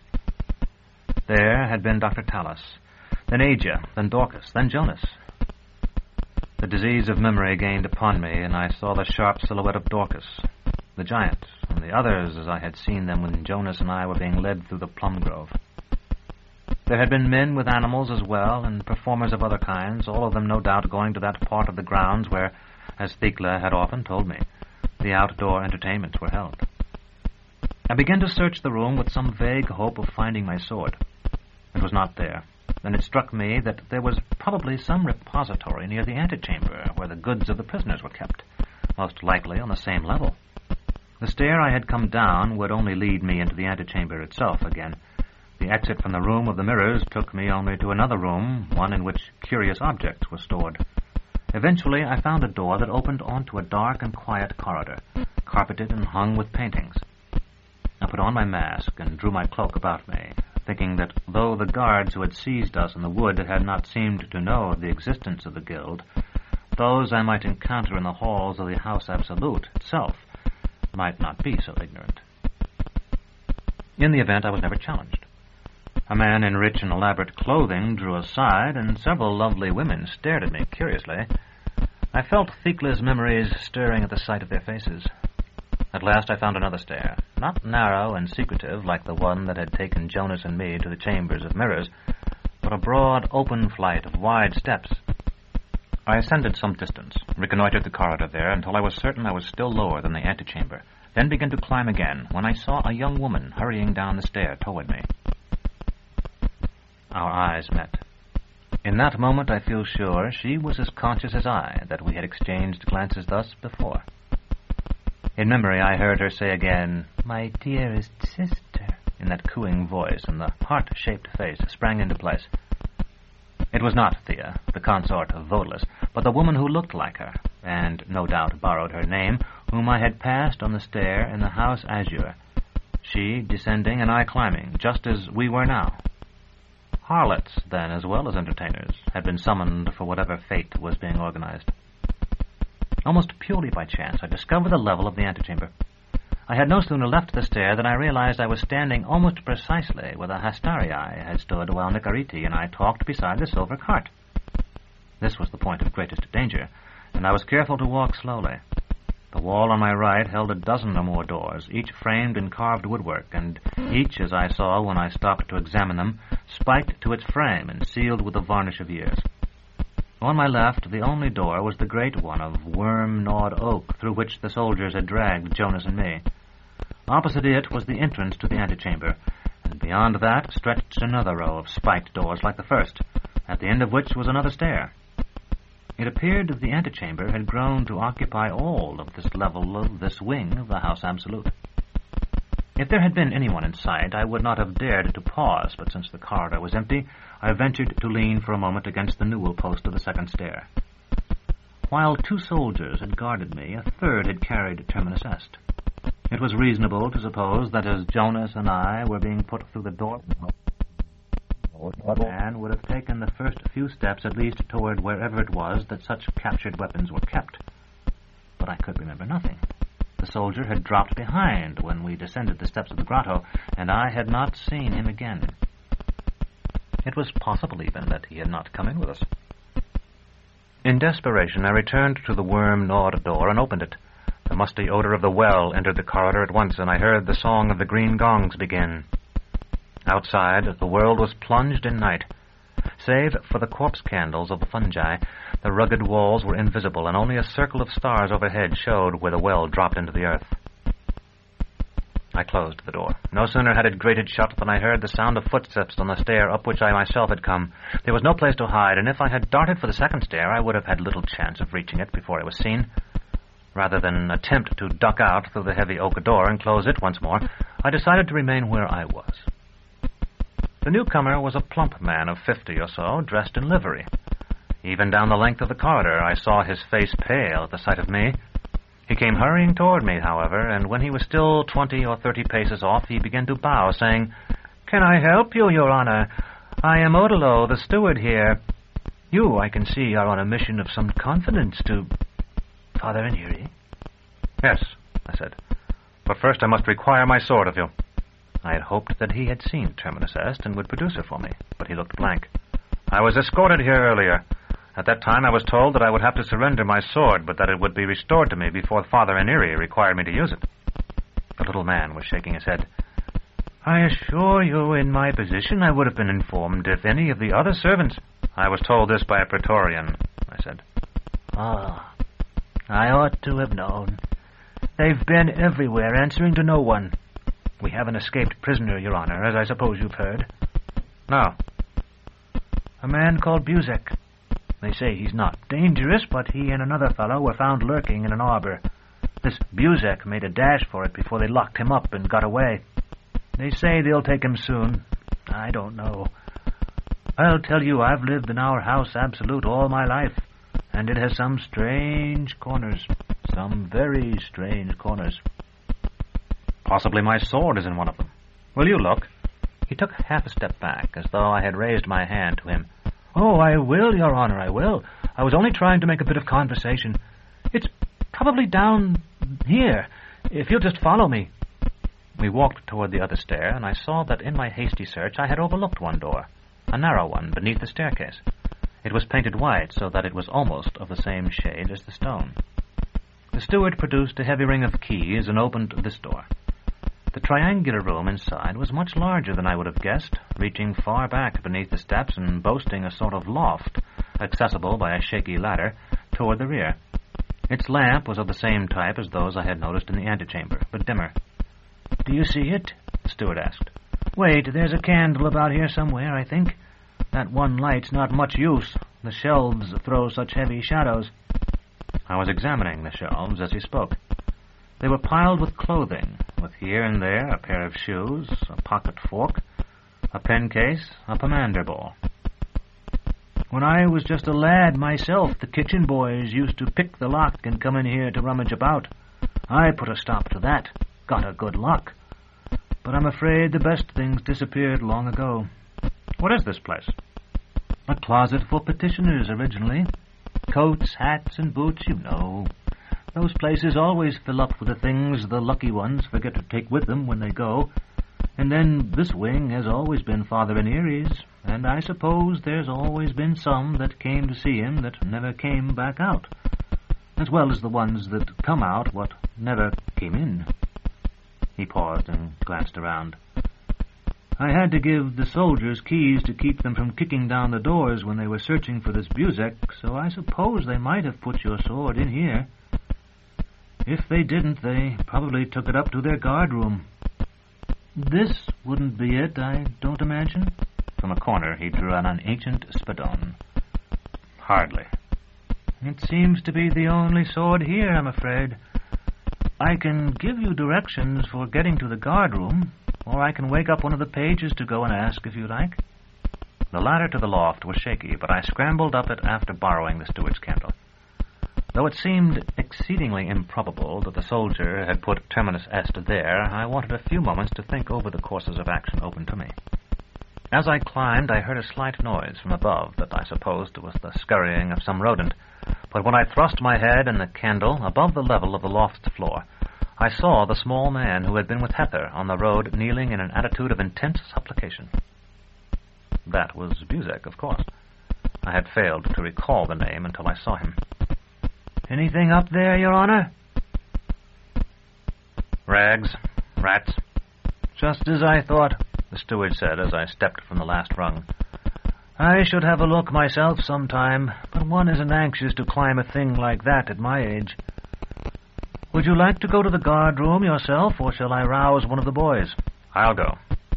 He nodded sagaciously. "That's best, I think. They might not hand it over to a page, or even admit they had it. You are in the Hypogeum Apatrapaic now, as I suppose you know. If you don't want to be stopped by the patrols, you had better go indoors. so the best plan would be to go up this stairway we're standing under for 3 flights, then left. Follow the gallery around for about 1,000 paces until you come to the hypothral. With it dark out, you might miss it, so keep an eye open for the plants. Turn right in there and go another 200 paces. There's always a sentry at the door. I thanked him and managed to get ahead of him on the stair by leaving while he was still fumbling with the lock, then stepped into a corridor off the first landing I reached and allowed him to go past me. When he was well out of the way, I went down again to the corridor of the antechamber. It seemed to me that if my sword had indeed been carried off to some guard-room, it was very unlikely that I could recover it save by stealth or violence, and I wished to assure myself that it had not been left in some more accessible place before I attempted either. Then, too, it seemed possible that Buzik had seen it in the course of his creeping and hiding, and I wanted to question him about it. At the same time, I was very much concerned about the prisoners of the antechamber. By that time, as I imagined, they would have discovered the door Jonas and I had left open for them and would be spreading through this wing of the House Absolute. It could not be long before one was recaptured and a search began for the others. When I reached the door of the closet beneath the stair, I pressed my ear to the panel, hoping to hear Buzik moving about. There was no sound. I called to him softly by name without eliciting a response, then tried to push the door open with my shoulder. It would not budge, and I was afraid to make noise by running against it. At last I managed to wedge the steel Vodalis had given me between the door and the jamb, and so split out the lock. Buzik was gone. After a short search, I discovered a hole in the back of the closet that opened into the hollow center of some wall. From there, he must have crept into the closet looking for a place large enough for him to stretch his limbs, and to there he had fled again.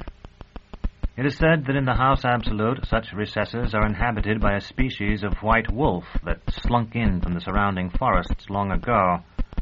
Perhaps he fell prey to these creatures. I have not seen him since. That night I did not seek to follow him, but pulled the closet door into place and concealed the damage to the lock as well as I could. It was only then that I noticed the symmetry of the corridor. The entrance to the antechamber in the center, the sealed doors to either side of it, the staircase at either end.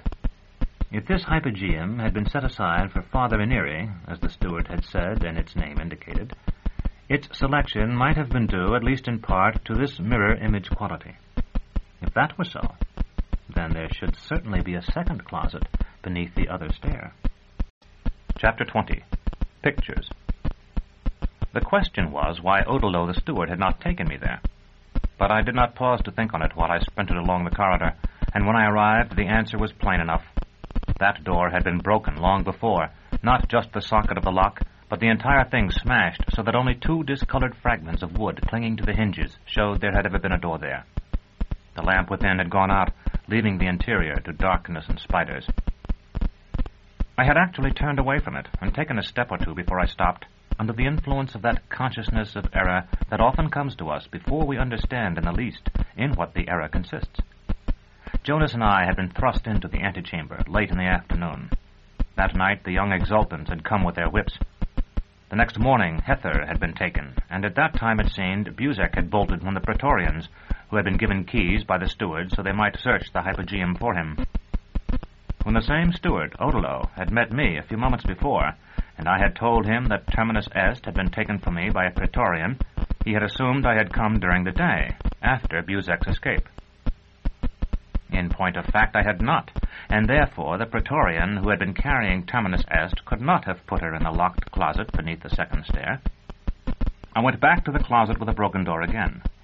By the scant light that filtered in from the corridor, it was apparent that it had once been lined with shelves like its twin.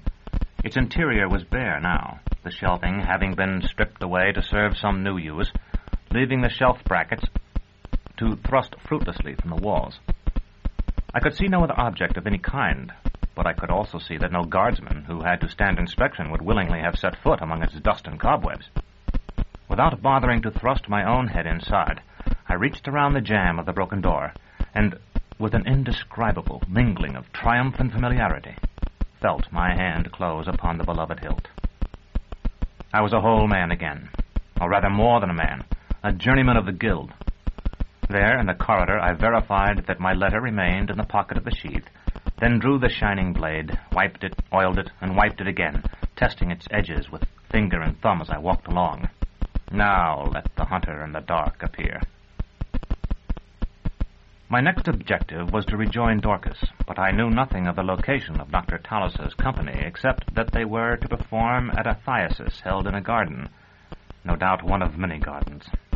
If I went outside now by night, it would perhaps be as difficult for the Praetorians to see me in my fullerton as for me to see them. But I was unlikely to find any aid, and when the eastern horizon dropped below the sun, I would no doubt be apprehended as promptly as Jonas and I had been when we rode on to the grounds. If I stayed within the house absolute itself, my experience with the steward indicated I might well pass unchallenged, and I might even come across someone who would give me information. Indeed, I hit upon the plan of telling anyone I met that I had been summoned to the celebration myself. I supposed it was not unlikely that an excruciation would be a part of the festivities, and that I had left the sleeping quarters assigned to me and lost my way. In that fashion, I might discover where Dorcas and the rest were staying. Thinking upon this plan, I mounted the stair, and at the second landing turned off down a corridor I had not seen previously. It was far longer and more sumptuously furnished than the one before the antechamber. Dark pictures in gold frames hung on the walls, and urns and busts and objects for which I knew no names stood on pedestals between them. The doors opening off the corridor were 100 or more paces apart, indicating huge rooms beyond, but all were locked, and when I tried their handles I found that they were of a form and metal unknown to me, not shaped to be grasped by human fingers. When I had walked down this corridor for what seemed at least half a league, I saw someone ahead of me sitting, as I first thought, upon a high stool. As I drew nearer, I found that what I had taken to be a stool was a step-ladder, and that the old man perched on it was cleaning one of the pictures. "Excuse me," I said. He turned and peered down at me in puzzlement. "Know your voice, don't I?" Then I knew his, and his face as well. It was Rudesund the curator, the old man I had met so long before, when Master Gerlos had first sent me to fetch books for the Chatelaine Thecla. "While ago you come looking for Old Han. Didn't you find him?" "Yes, I found him," I said, "but it wasn't a short time ago." He seemed to grow angry at that. "I didn't mean today, but it wasn't long. Why, I recollect the landscape I was working on, so it couldn't have been that long." "So do I told him. "Brown desert reflected in the gold visor of a man in armor." He nodded, and his anger seemed to melt away.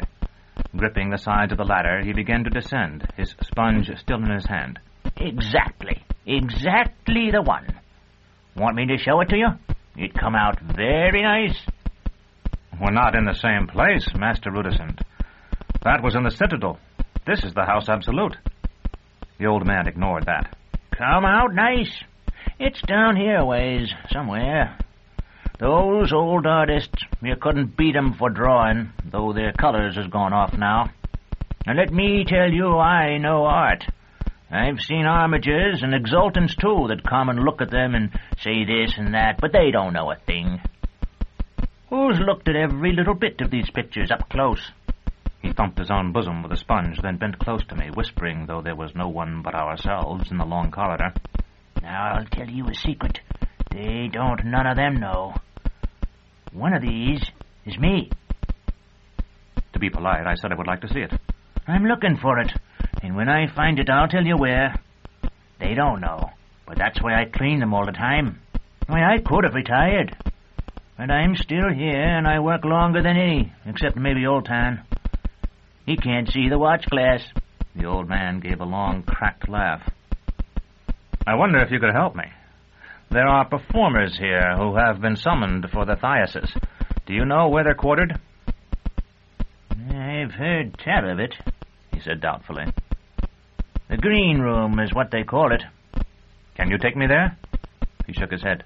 "There's no pictures there, so I've never been, though there's a picture of it. Come and walk a ways with me. I'll find the picture and point it out to you." He pulled the edge of my cloak, and I followed him. "I'd rather you took me to someone who could guide me there." "I can do that, too. Old Oltan has a map somewhere in his library. That boy of his will get it for you. This isn't the Citadel, I reminded him again. How did you come to be here anyway? Did they bring you here to clean these? That's right. That's right. He leaned on my arm. There's a logical explanation for everything, and don't you forget it. That must have been the way. Father Ranieri wanted me to clean his, so here I am. He paused, considering. Wait a bit. I've got it wrong. I had talent as a boy, that's what I'm supposed to say. My parents, you know, always encouraged me, and I'd draw for hours. I recollect one time I spent all one sunny day sketching in chalk on the back of our house. A narrower corridor had opened to our left, and he pulled me down it. Though it was less well lit, nearly dark in fact, and so cramped that one could not stand at anything like the proper distance from them, it was lined with pictures much larger than those in the main corridor, pictures that stretched from floor to ceiling, and that were far wider than my outstretched arms. From what I could see of them, they appeared very bad, mere daubs. I asked Rudesund who it was who had told him he must tell me about his childhood. Why, Father Ranieri, he said, cocking his head up to look at me. Who do you suppose? He dropped his voice. Senile, that's what they say. Been visitor to I don't know how many autarchs since Emar. Now you be quiet and let me talk. I'll find old Altan for you. An artist, a real one, came by where we lived. My mother, being so proud of me, showed him some of the things I'd done. It was Ficin himself, and the portrait he made of me hangs here to this day, looking out at you with my brown eyes. I'm at a table with some brushes and a tangerine on it. I'd been promised them when I was through sitting. I said, I don't think I have time to look at it right now. So I became an artist myself. Pretty soon I took to cleaning and restoring the works of the great ones. Twice I've cleaned my own picture. It's strange, I tell you, for me to wash my own little face like that. I keep wishing somebody would wash mine now, make the dirt of the years come off with his sponge. But that's not what I'm taking you to see. It's the green room you're after, ain't it? Yes, I said eagerly. Well, we've a picture of it right here. Have a look. Then when you see it, you'll know it. He indicated one of the wide, coarse paintings. It was not of a room at all, but seemed to show a garden, a pleasance bordered by high hedges with a lily pond and some willows swept by the wind. A man in a fantastic costume of a llanero played a guitar there, as it appeared for no ear but his own. Behind him, angry clouds raced across a sullen sky. After this, you can go to the library and see Altan's map, the old man said.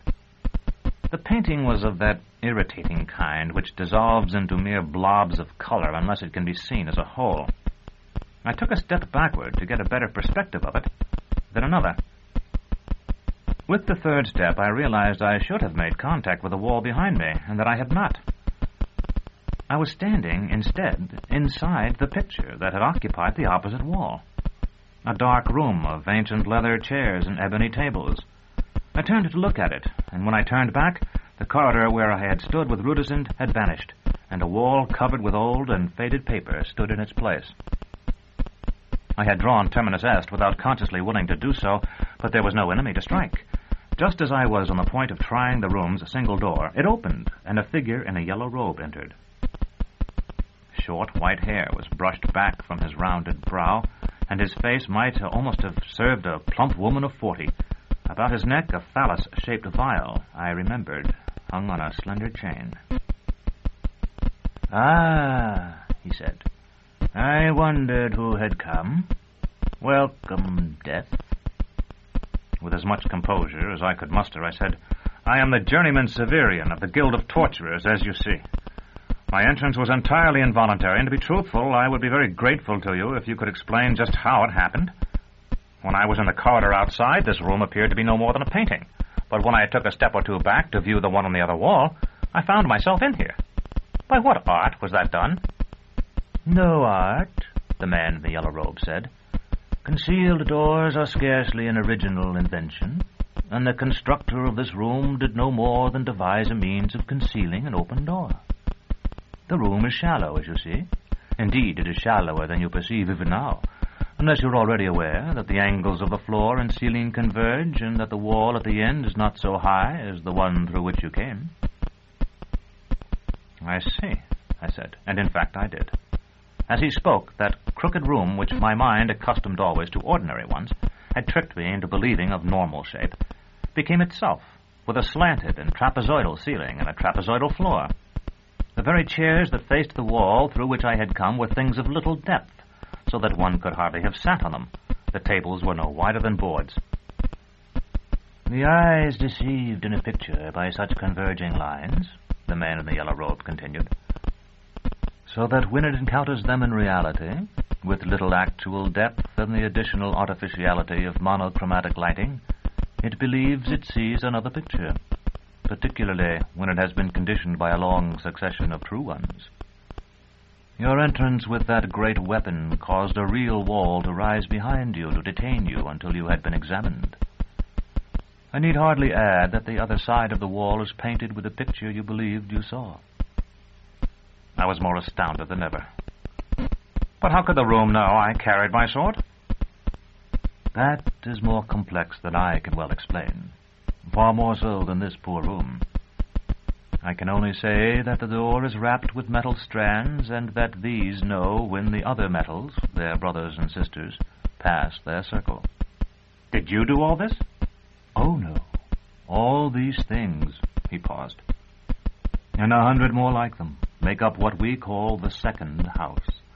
They are the work of Father Aniri, who was called by the first autarch to create a secret palace within the walls of the House Absolute.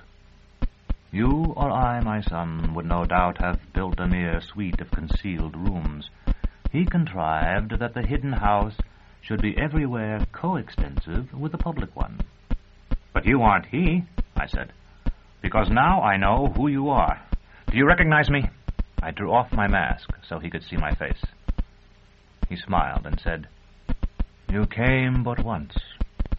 The Kaibit did not please you then? She pleased me less than the woman she counterfeited, or rather I loved the other more. Tonight I have lost a friend, yet it seems to be a time for meeting old acquaintances. May I ask how you've come here from your house azure?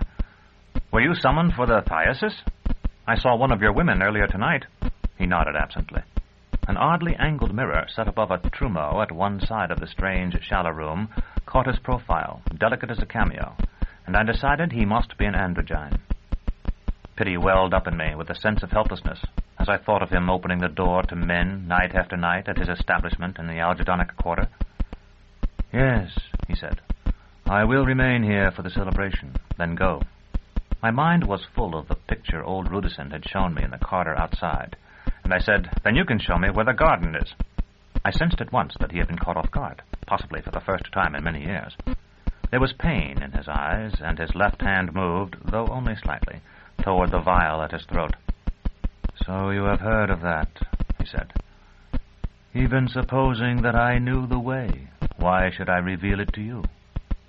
Many will seek to flee by that road if the pelagic argosy sights land. Chapter 21. Hydromancy. Several seconds passed before I rightly understood what it was the androgyne had said. Then the remembered scent of Thikla's roasted flesh rose sickening sweet in my nostrils, and I seemed to feel the unquiet of the leaves. Forgetting in the stress of the moment how futile such precautions must be in that deception-filled room, I looked about, seeking to assure myself that no one could overhear us, then found that without my having willed it, consciously I had intended to question him before betraying my connection with Vodalus. My hand had taken the knife-shaped steel from the innermost compartment of my sabretache. The androgyne smiled. I felt you might be the one. For days now I have been expecting you, and I have kept the old man outside and many others under instructions to bring promising strangers to me. I was imprisoned in the antechamber, I said, and so lost time. But you escaped, I see. It isn't likely you'd be released before my men came to search it. It's well you did. There isn't much time left. The 3 days of the thyasis, then I must go. Come, and I will show you the way to the garden, though I am by no means sure you will be permitted to enter. He opened the door by which he had come in, and this time I saw that it was not truly rectangular. The room beyond was hardly larger than the one we had left, but its angles seemed normal, and it was richly furnished. "You came to the correct part of the secret house, at least," the androgyne said. "Otherwise we would have had to walk a weary way. Your pardon when I read the message you brought." He crossed to what I at first supposed was a glass-topped table, and put the steel under it on a shelf. At once a light kindled, shining down from the glass, though there was no light above it. The steel grew until it seemed a sword, and its striations, in place of mere teeth on which to strike sparks from a flint, I saw to be lines of flowing script. "Stand back," the androgyne said. "If you have not read this before, you must not read it now." I did as he bid, and for some time watched him bending over the little object I had carried away from Vodelus's glade. At last he said, "There is no help for it, then. We must fight on two flanks. But this is none of your affair.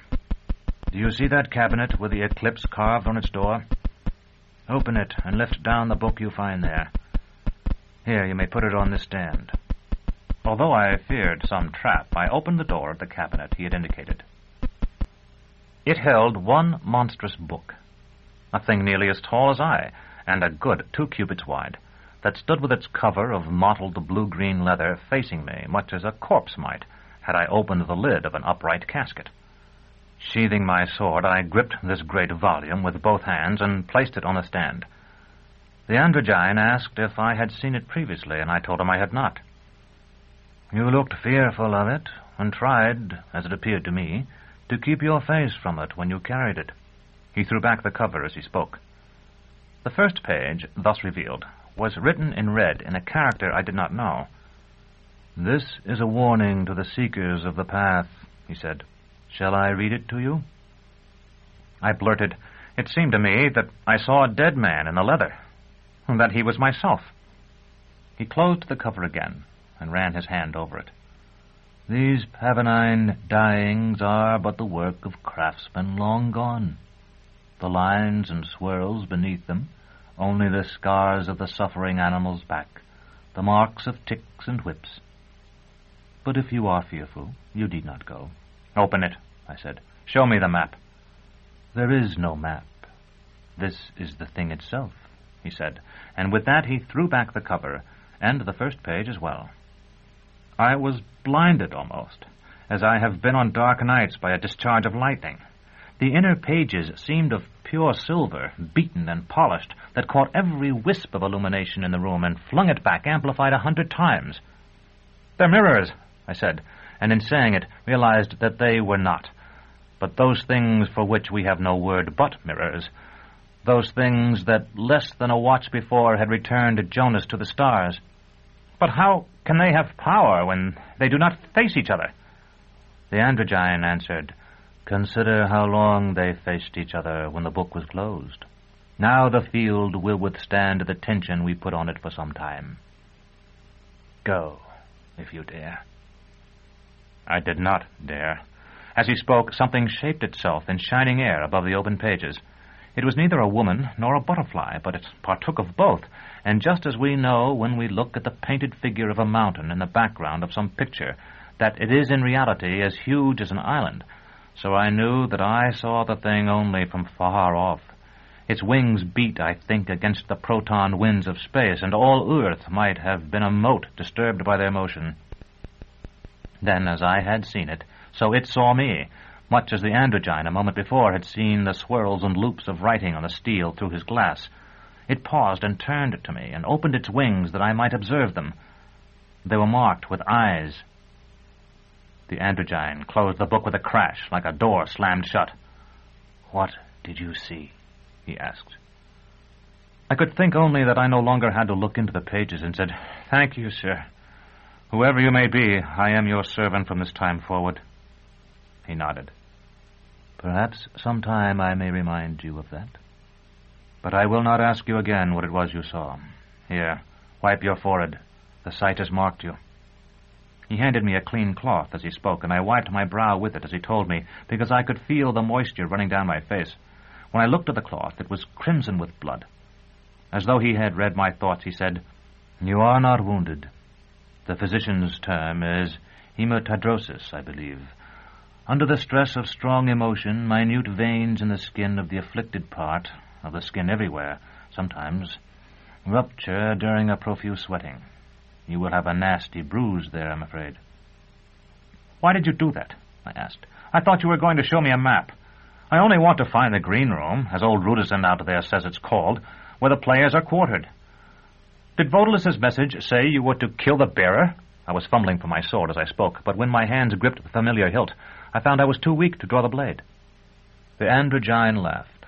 It was pleasant laughter at first, wavering somewhere between a woman's and a boy's, but it trailed off into tittering, as a drunken man's sometimes does. Thekla's memories stirred in me. Almost they woke. "Was that all you wished?" he said when he had control of himself again. "You asked me for a light for your candle, and I tried to give you the sun, and now you are burned. The fault was mine. I sought perhaps to postpone my time, yet even so I would not have let you travel so far had I not read in a message that you have carried the claw. And now I am most truly sorry, but I cannot help but laugh. Where will you go when you have found the green room, Severian?" "Where you send me. As you remind me, I have sworn service to Vodalus. In fact, I feared him, and feared that the androgyne would inform him if I professed disobedience. But if I have no orders for you, have you already disposed of the claw?" "I could not," I said. There was a pause. He did not speak. "I'll go to Thrax," I said. "I have a letter to the Archon there. He's supposed to have work for me. For the honor of my guild, I would like to go." "That is well. How great, in truth, is your love of Vodalus?" Again I felt the haft of the axe in my hand. "For you others, as I am told, memory dies. Mine scarcely dims. The mist that shrouded the necropolis that night blew against my face again, and everything I had felt when I received the coin from Vodalus and watched him walk away to a place where I could not follow returned to me. I saved him once," I said. The androgyne nodded. "Then here is what you are to do. You must go to Thrax as you planned, telling everyone, even yourself, that you are going to fill the position that waits you there. The claw is perilous. Are you aware of it?" "Yes.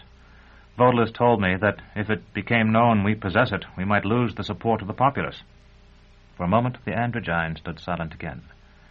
Then he said, "The Pellarines are in the north. If you are given the opportunity, you must restore the claw to them." "That is what I had hoped to do." "Good. There is something else you must do as well. The Autarch is here, but long before you reach Thrax, he will be in the north, too, with the army. If he comes near Thrax, you are able to go to him. In time, you will discover the way in which you must take his life." His tone betrayed him as much as Thekla's thoughts. I wanted to kneel, but he clapped his hands, and a bent little man slipped silently into the room. He wore a cowled habit, like a Cenobite's. The Autarch spoke to him, something I was too distracted to understand. In all the world there can be few sights more beautiful than that of the sun at dawn seen through the 1,000 sparkling waters of the Vatic fountain. I am no aesthete, but my first sight of its dance, of which I had so often heard, must have acted as a restorative.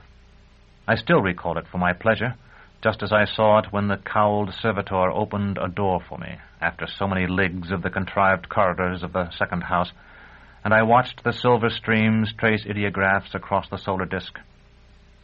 "Straight ahead," the cowled figure murmured. "Follow the path through the gate of trees. You will be safe among the players." The door shut behind me and became the grassy slope of a hillock. I stumbled toward the fountain, which refreshed me with wind-blown spray. I was surrounded by a pavement of serpentine. For a time I stood there, seeking to read my fortune in the dancing shapes, and at last I fumbled in my saber-tash for an offering. The Praetorians had taken all my money, but while I felt among the few possessions I yet carried there, a flannel, a fragment of whetstone, and a flask of oil for Terminus Est, a comb and the brown book for myself, I spied a coin wedged between the green blocks at my feet. After only a little effort, I was able to draw it out, a single assimi, worn so thin that hardly a trace of the imprint remained. With a whispered wish, I threw it into the very center of the fountain. A jet caught it there and tossed it skyward so that it flashed for a moment before it fell. I began to read the symbols the water made against the sun.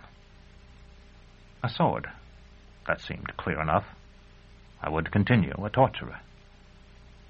A rose, then, and beneath it a river.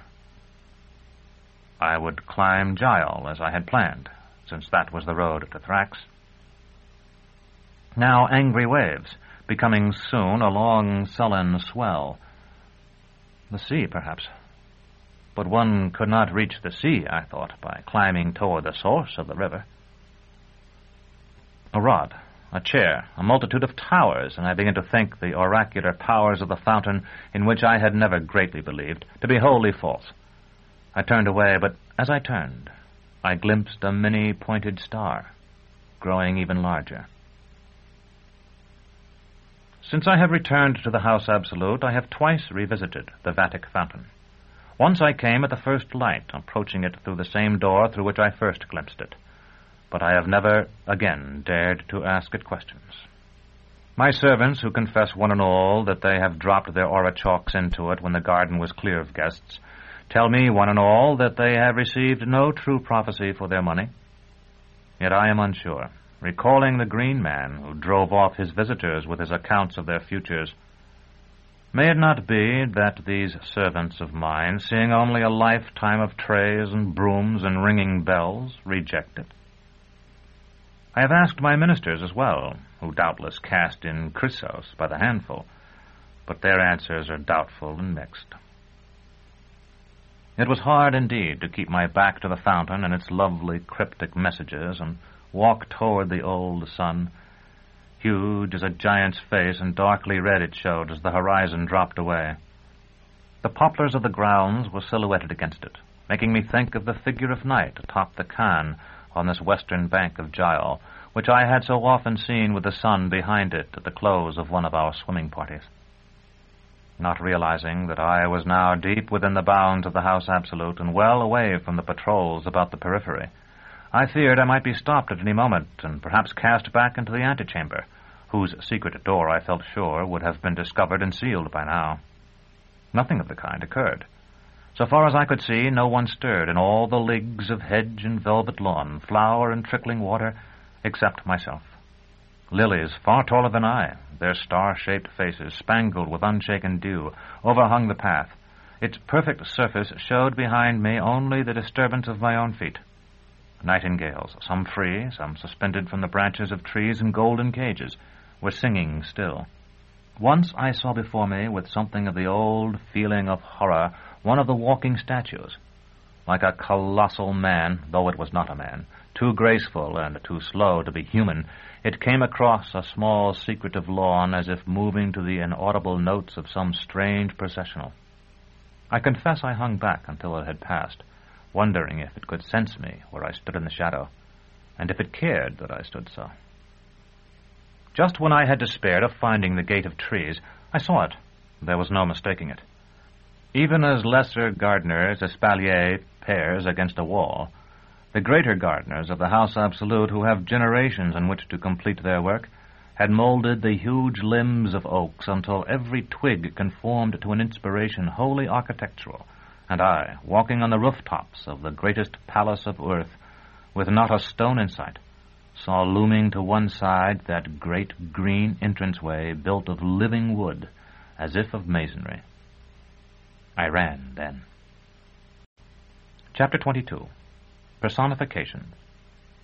Through the wide, dripping arch of the gate of trees I ran, and out onto a broad expanse of grass, now spangled with tents. Somewhere a megatherium roared and shook its chain. There seemed to be no other sound. I halted and listened, and the megatherium, no longer disturbed by my footfalls, settled back into the death-like sleep of its kind. I could hear the dew running from the leaves and the faint, interrupted twitter of birds. Something else there was as well. A faint quick, quick, quick and irregular that grew louder as I listened for it. I began to thread a path among the silent tents, following the sound. I must have misjudged it, however, for Dr. Tallis saw me before I saw him. My friend, my partner, they are all asleep, your Dorcas and the rest, all but you and I. Over here. He flourished his cane as he spoke. The whick, whick had been his chopping at the heads of flowers. You have rejoined us just in time, just in time. We performed tonight, and I would have been forced to hire one of these fellows to take your part. I am delighted to see you. I owe you some money, do you recall? Not much, and between you and I think it false, but it is owed just the same, and I always pay. I'm afraid I don't recall, I said, so it can't be a great sum. If Dorcas is all right, I'm quite willing to forget it, provided you'll give me something to eat and show me where I can sleep for a couple of watches.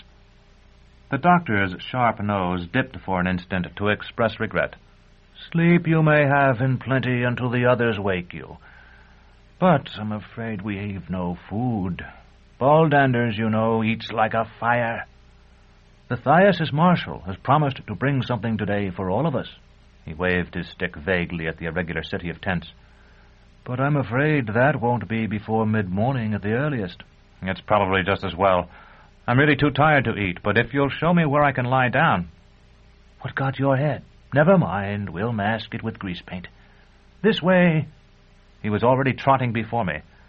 I followed him through a maze of tent ropes to a heliotrope dome. Baldander's barrow stood at the door, and at last I felt certain I had found Dorcas again. When I woke, it was as though we had never been separated. Dorcas's delicate loveliness was unchanged. Jolenta's radiance threw it into shadow as always, yet made me wish, when the three of us were together, that she would leave so that I might rest my eyes on Dorcas. I took Baldanders to one side, an hour or so after we were all awake, and asked him why he had left me in the forest beyond the piteous gate. I was not with you, he said slowly. I was with my Dr. Tallis. And so was I. We might have sought him together and been of help to each other. There was a long hesitation. I seemed to feel the weight of those dull eyes on my face, and thought in my ignorance what a terrible thing it would be if Baldanders possessed energy and the will to anger.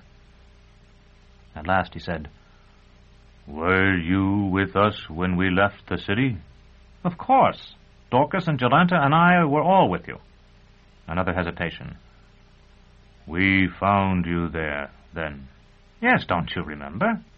He shook his head slowly, and I noticed that his thatch of coarse black hair was touched with gray.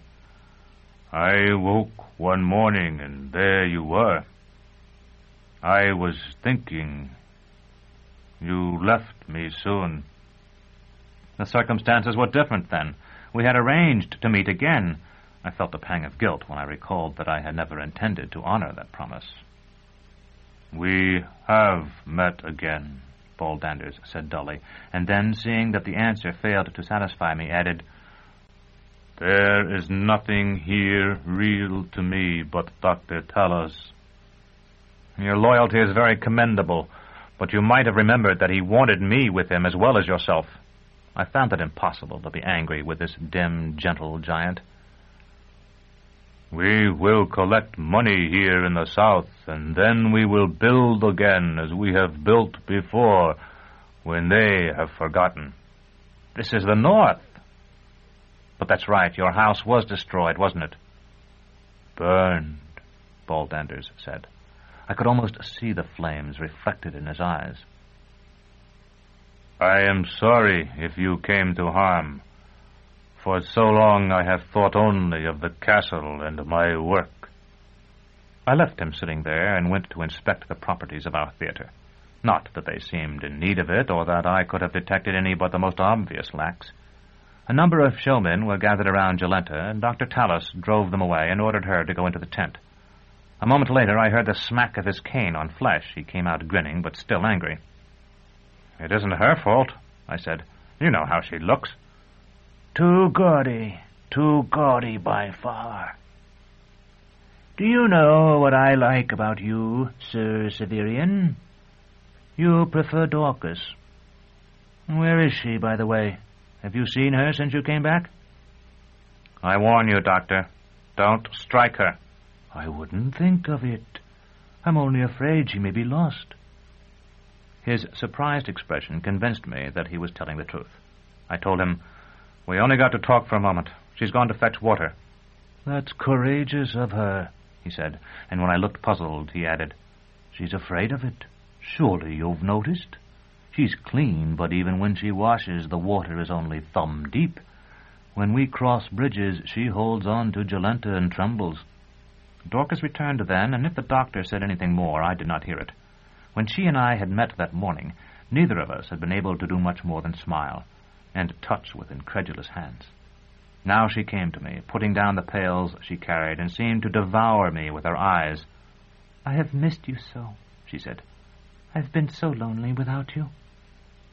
I laughed to think of anyone missing me, and held up the edge of my Fullerton cloak. "You missed this?" "Death, you mean? Did I miss death? No, I missed you." She took the cloak from my hand and used it to draw me toward the line of poplars that formed one wall of the green room. "There's a bench I found where there are beds of herbs. Come and sit with me. They can spare us for a while after so many days, and eventually Jolenta will come out and find the water, which was for her anyway."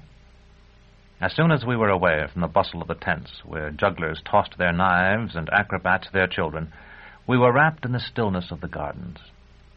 They are perhaps the largest tract of land anywhere, planned and planted for beauty, save for those wildernesses that are the gardens of the Increate, and whose cultivators are invisible to us.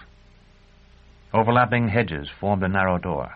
We passed into a grove of trees with white perfumed boughs that reminded me sadly of the flowering plums through which the Praetorians had dragged Jonas and me, though those had seemed planted for ornament, and these, I thought, for the sake of their fruit. Dorcas had broken a twig bearing half a dozen of the blossoms and thrust it into her pale golden hair. Beyond the orchard was a garden so old that I felt sure it had been forgotten by everyone save the servants who tended it. The stone seat there had been carved with heads, but they had worn away until they were almost featureless. A few beds of simple flowers remained, and with them fragrant rows of kitchen herbs, rosemary, angelica, mint, basil, and rue, all growing in a soil black as chocolate from the labor of countless years. There was a little stream, too, where Dorcas had no doubt drawn her water. Its source may once have been a fountain. Now it was only a species of spring, rising in a shallow stone bowl to splash over the lip and eventually wind its way through little canals lined with rough masonry to water the fruit trees. We sat in the stone seat. I leaned my sword against its arm, and she took my hands in hers. "I am afraid, Severian," she said. "I have such terrible dreams." "Since I've been gone?" "All the time." "When we slept side by side in the field, you told me you had awakened from a good dream. You said it was very detailed and seemed real." "If it was good, I have forgotten it now." I had already noticed that she was careful to keep her eyes away from the water spilling from the ruined fountain. "Every night I dream I am walking through streets of shops. I am happy, or at least content. I have money to spend, and there is a long list of things I wish to buy. Again and again I recite the list to myself, and I try to decide in what parts of the quarter I can get each in the best quality for the lowest price. But gradually, as I go from shop to shop, I grow aware that everyone who sees me hates me and holds me in contempt, and I am aware that it is because they believe me to be an unclean spirit who has wrapped itself in the woman's body they see. At last I enter a tiny shop conducted by an old man and an old woman. She sits making lace while he spreads their wares on the counter for me. I hear the sound her thread makes behind me as it is pulled through the work.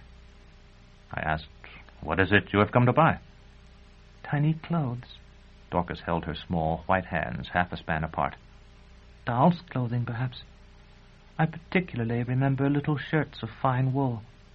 At last I choose one and hand the old man money. But it is not money at all, only a lump of filth." Her shoulders were shaking, and I put my arm about her to comfort her. "I want to scream, then, that they are wrong, that I am not the foul spectre they take me for. Yet I know that if I do, whatever I may say will be taken as the final proof that they are right, and the words choke me." The worst part is that just then the hissing of the thread stops.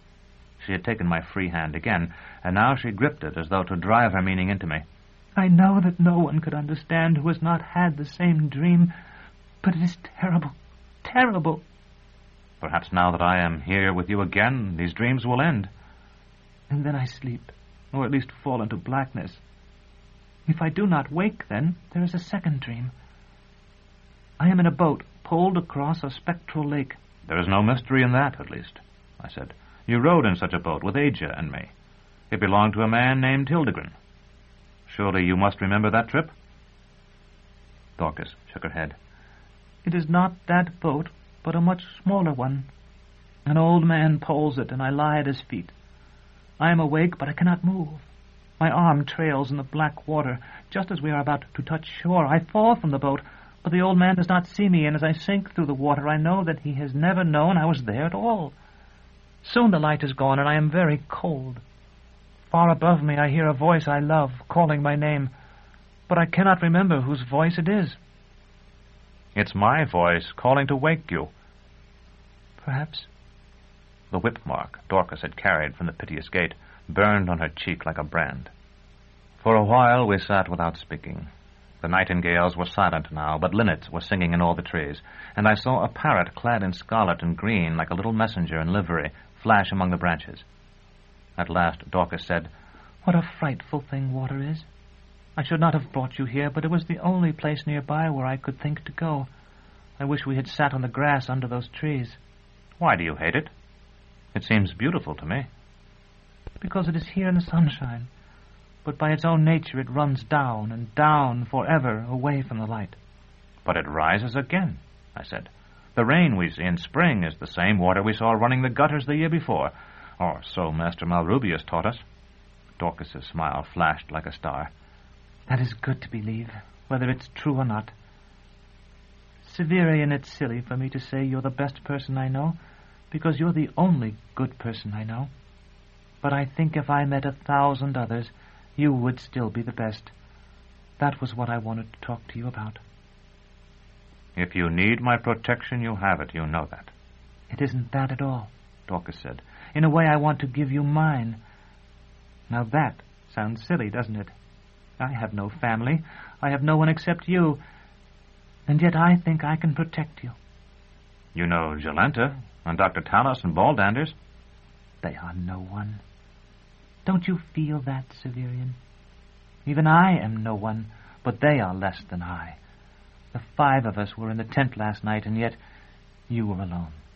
You told me once that you don't have much imagination, but you must have sensed that. Is that what you want to protect me from? Loneliness? I would welcome such protection. Then I will give you all I can, for as long as I can. But most of all, I want to protect you from the opinion of the world. Severian, do you remember what I told you of my dream? How all the people in the shops and on the street believed that I was only some hideous ghost? They may be right. She was shaking, and I held her. That is part of the reason the dream is so painful. The other part comes from knowing that in some other way they are wrong. The foul spectre is in me. It is me. But there are other things in me, too, and they are what I am, as much as it is. You could never be a foul spectre, or anything foul.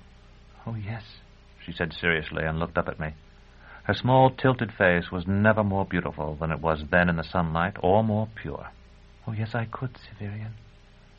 Just as you can be what they call you. What you sometimes are. Do you remember how we saw the cathedral leap into the sky and burn away in an instant? And how we went walking down a road between trees until we saw a light ahead, and it was Dr. Tallis and Baldanders ready to put on their show with Jolenta? You held my hand, I said, and we talked about philosophy. How could I forget? When we came to the light, and Dr. Tallis saw us, do you remember what he said? I cast my mind back to that evening, the end of the day on which I had executed Ageless. In memory, I heard the roar of the crowd, Age's scream, and then the roll of Baldanders' drum. He said that everyone had come now, and that you were innocent, And I was death. Dorcas nodded solemnly. That's right. But you're not really death, you know. No matter how often he calls you that, you're no more death than a butcher is because he cuts the throats of steers all day. To me, you're life, and you're a young man named Severian. And if you wanted to put on different clothes and become a carpenter or a fisherman, no one could stop you. I have no desire to leave my guild. But you could. Today. That's the thing to remember. People don't want other people to be people. They throw names over them and lock them in, but I don't want you to let them lock you in. Dr. Tallis is worse than most. In his own way, he's a liar. She left the accusation unfinished, and I ventured, I once heard Baldanders say he seldom lied. In his own way, I said. Baldanders is right. Dr. Tallis doesn't lie the way other people understand lying. Calling you death wasn't a lie, it was a metaphor, I suggested. But it was a dangerous, bad metaphor, and it was aimed at you like a lie. Do you think Dr. Tallis hates me, then? I would have said he was one of the few people who showed me real kindness since I left the Citadel. You, Jonas, who's gone now, an old woman I met while I was imprisoned, a man in a yellow robe, who also called me death, by the way, and Dr. Tallis. It's a short list, actually. I don't think he hates in the way we understand it, Dorcas replied softly. Or, for that matter, that he loves. He wants to manipulate everything he comes upon, to change it with his will. And since tearing down is easier than building, that's what he does most often. Baldanders seems to love him, though, I said. I used to have a crippled dog, and I've seen Baldanders look at the doctor the way Triskeal used to look at me. I understand you, but it doesn't strike me that way. Have you ever thought of how you must have looked when you looked at your dog? Do you know anything about their past? Only that they lived together near Lake Diaturna. The people there appear to have set fire to their house to drive them away. Do you think Dr. Tallis could be Baldander's son? The idea was so absurd that I laughed, happy to have the release from tension. Just the same, Dorcas said. That's how they act. Like a slow-thinking, hard-working father with a brilliant, erratic son. At least, so it seems to me. It was not until we had left the bench and were walking back to the green room, which no more resembled the picture Rudesund had shown me than any other garden would have, that it occurred to me to wonder whether Dr. Tallis's calling Dorcas innocence had not been a metaphor of the same kind. Chapter 23. Jolenta. The old orchard and the herb garden beyond it had been so silent, so freighted with oblivion, that they had recalled to me the atrium of time, and Valeria with her exquisite face framed in furs. The green room was pandemonium. Everyone was awake now, and sometimes it seemed that everyone was shouting. Children climbed the trees to free the caged birds, pursued by their mothers' brooms and their fathers' missiles. Tents were being struck, even while rehearsals continued, so that I saw a seemingly solid pyramid of striped canvas collapse like a flag thrown down and reveal beyond it the grass-green Megathir rearing on his hind legs while a dancer pirouetted on his forehead. Baldanders in our tent were gone, but in a moment Dr. Tallis came rushing up and hurried us away down twisted walks past balustrades and waterfalls and grottos filled with raw topazes and flowering moss, to a bowl of clipped lawn where the giant labored to erect our stage under the eyes of a dozen white deer. It was to be a much more elaborate stage than the one I had played upon within the wall of Nessus. Servants from the House Absolute, it seemed, had brought timbers and nails, tools and paint and cloth in quantities much greater than we could possibly make use of. Their generosity had waked the doctor's bent toward the grandiose, which never slumbered deeply, and he alternated between assisting Baldanders and me with the heavier constructions and making frantic additions to the manuscript of his play.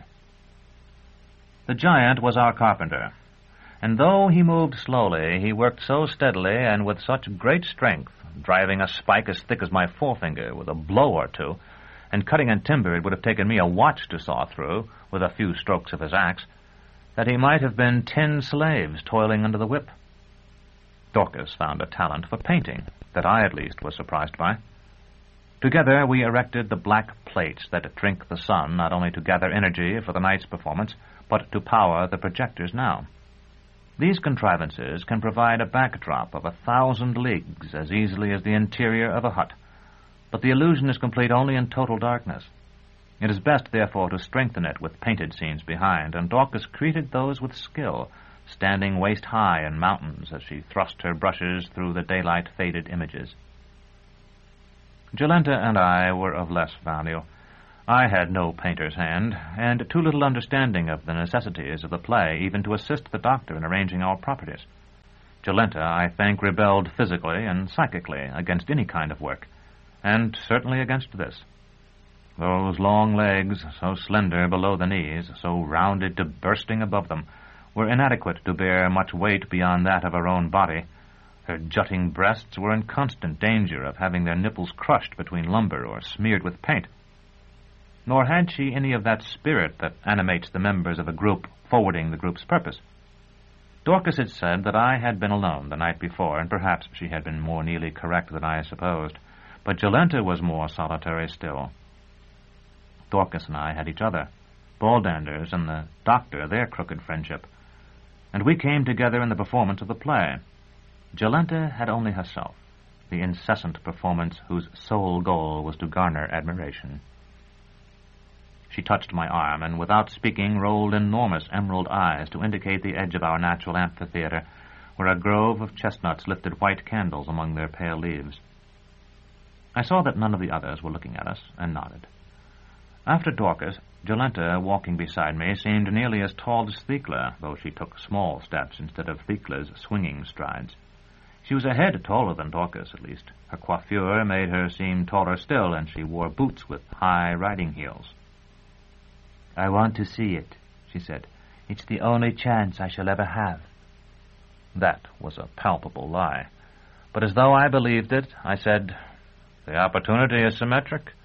Today, and only today, the House Absolute has the opportunity to see you." She nodded. I had enunciated a profound truth. "I need someone. Someone the ones I don't want to talk to will be afraid of. I mean all these showmen and mummers. When you are gone, no one but Dorcas would go with me, and no one is afraid of her. Could you draw that sword and carry it over your shoulder?" I did so. "If I don't smile, make them leave. Understand?" Grass, much longer than that in the natural amphitheater, but softer than fern, grew among the chestnuts. The path was of quartz pebbles shot with gold. "If only the autarch saw me, he would desire me. Do you think he will come to our play?" To please her, I nodded, but added, "I have heard he has little use for women, however beautiful, save as advisers, spies, and shield-maids." She stopped and turned, smiling. "That's just it. Don't you see? I can make anyone desire me. And so he, the one autarch, whose dreams are our reality, whose memories are our history, will desire me too, unmanned or not. You have wanted women other than me, haven't you? Wanted them badly?" I admitted I had. "And so you think you desire me, as you wished for them." She turned and began to walk again, hobbling a little, as it seemed she always did, but invigorated for the moment by her own argument. "But I make every man stiffen and every woman itch. Women who have never loved women wish to love me. Did you know that? The same ones come to our performances again and again and send me their food and their flowers, scarfs, shawls, and embroidered kerchiefs with such sisterly, motherly notes. They are going to protect me from my physician, from his giant, from their husbands and sons and neighbors. And the men. Ballanders has to throw them in the river." I asked if she were lame, and as we emerged from the chestnuts, I looked about for some conveyance for her, but there was nothing. "My thighs are chafed, and it hurts to walk. I have an unguent for them that helps a bit, and a man bought a jennet for me to ride, but I don't know where it's pastured now. I'm really only comfortable when I can keep my legs apart." I could carry you. She smiled again, displaying perfect teeth. We'd both enjoy that, wouldn't we? But I'm afraid it wouldn't look dignified. No, I'll walk. I just hope I don't have to walk far. I won't walk far. In fact, no matter what happens. No one seems to be about but the mummers anyway. Perhaps the important people are sleeping late to prepare for the night's festivities. I'll have to sleep myself, 4 watches at least before I go on. I heard the sound of water sliding over stones, and having no better goal to seek, made for it. We passed through a hawthorn hedge, whose spotted white blossoms seemed from a distance to present an insurmountable barrier, and saw a river, hardly wider than a street, on which swans sailed like sculptures of ice. There was a pavilion there, and beside it 3 boats, each shaped like the wide flower of the nenufar. Their interiors were lined with the thickest silk brocade, and when I stepped into one I found that they exuded the odor of spices. Wonderful, Jolenta said. They won't mind if we take one, will they? Or if they do, I'll be brought before someone important, just as it is in a play, and when he sees me, he'll never let me leave. I'll make Dr. Tallis stay with me, and you if you want. They'll have some use for you. I told her I would have to continue my journey north, and lifted her into the boat, putting my arm about a waist quite as slender as Dorcas's. She lay down at once upon the cushions, where the uplifted petals gave her perfect complexion shade. It made me think of Asia, laughing in the sun as we descended the Adamnian steps and boasting of the wide-brimmed hat she would wear next year. Asia had no feature that was not inferior to Jolenta's. She had been hardly taller than Dorcas, with hips over-wide and breasts that would have seemed meager beside Jolenta's overflowing plenitude. Her long brown eyes and high cheekbones were more expressive of shrewdness and determination than passion and surrender. Yet Asia had engendered a healthy rut in me. Her laughter, when it came, was often tinged with spite, but it was real laughter. She had sweated with her heat. Jolenta's desire was no more than the desire to be desired, so that I wished not to comfort her loneliness as I had wished to comfort Valeria's, nor to find expression for an aching love like the love I had felt for Thecla, nor to protect her as I wished to protect Dorcas, but to shame and punish her, to destroy her self-possession, to fill her eyes with tears, and tear her hair as one burns the hair of corpses to torment the ghosts that have fled them. She had boasted that she made tributists of women. She came near to making an algophist of me. This is my last performance. I know. I feel it. The audience is sure to hold someone. She yawned and stretched. It appeared so certain her straining bodice would be unable to contain her that I averted my eyes. When I looked again, she was sleeping. A slender oar trailed behind the boat. I took it and found that despite the circularity of the hull above the water, there was a keel below.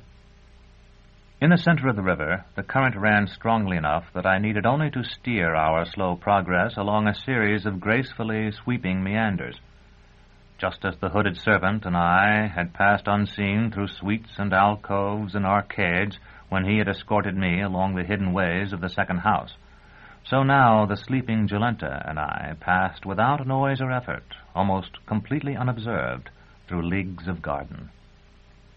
Couples lay on the soft grass beneath the trees and in the more refined comfort of summer houses, and seemed to think our craft hardly more than a decoration sent idly downstream for their delectation, or if they saw my head above the curved petals, assumed us intent upon our own affairs. Lone philosophers meditated on rustic seats, and parties, not invariably erotic, proceeded undisturbed in clear stories and arboreums. Eventually I came to resent Jolenta's sleep. I abandoned the oar and knelt beside her on the cushions. There was a purity in her sleeping face, however artificial, that I had never observed when she was awake. I kissed her, and her large eyes, hardly open, seemed almost Agia's long eyes as her red-gold hair appeared almost brown. I loosened her clothing. She seemed half drugged, whether by some soporific in the heaped cushions or merely by the fatigue induced by our walk in the open and the burden of so great a quantity of voluptuous flesh. I freed her breasts, each nearly as large as her own head, and those wide thighs which seemed to hold a new-hatched chick between them. When we returned, everyone knew where we had been, though I doubt that Baldanders cared. Dorcas wept in private, vanishing for a time, only to emerge with inflamed eyes and a heroine's smile. Dr. Tallis, I think, was simultaneously enraged and delighted. I received the impression, which I hold to this day, that he had never enjoyed Jolenta, and that it was only to him, of all the men of worth, that she would have given herself entirely willingly. We spent the watches that remained before nightfall in listening to Dr. Tallis chaffer with various officials of the House Absolute, and in rehearsal. Since I have already said something of what it was to act in Dr. Tallis's play, I propose to give an approximation of the text here, not as it existed on the fragments of soiled paper we passed from hand to hand that afternoon, which often contained no more than hints for improvisations, but as it might have been recorded by some diligent clerk in the audience, and as it was, in fact, recorded by the demonic witness who dwells behind my eyes. But first you must visualize the theater. Earth's laboring margin has climbed once more above the red disk. Long-winged bats flit overhead, and a green quarter moon hangs low in the eastern sky. Imagine the slightest of valleys, 1,000 paces or more from lip to lip, set among the gentlest turf-covered rolling hills. There are doors in these hills, some no wider than the entrance to an ordinary private room, some as wide as the doors of a basilica. These doors are open, and a mist-tinged light spills from them. Flagged paths wind down toward the tiny arch of our proscenium. They are dotted with men and women in the fantastic costumes of the masque, costumes drawn largely from remote ages, so that I, with no more than the smattering of history furnished me by Thecla and Master Palamon, scarcely recognize one of them.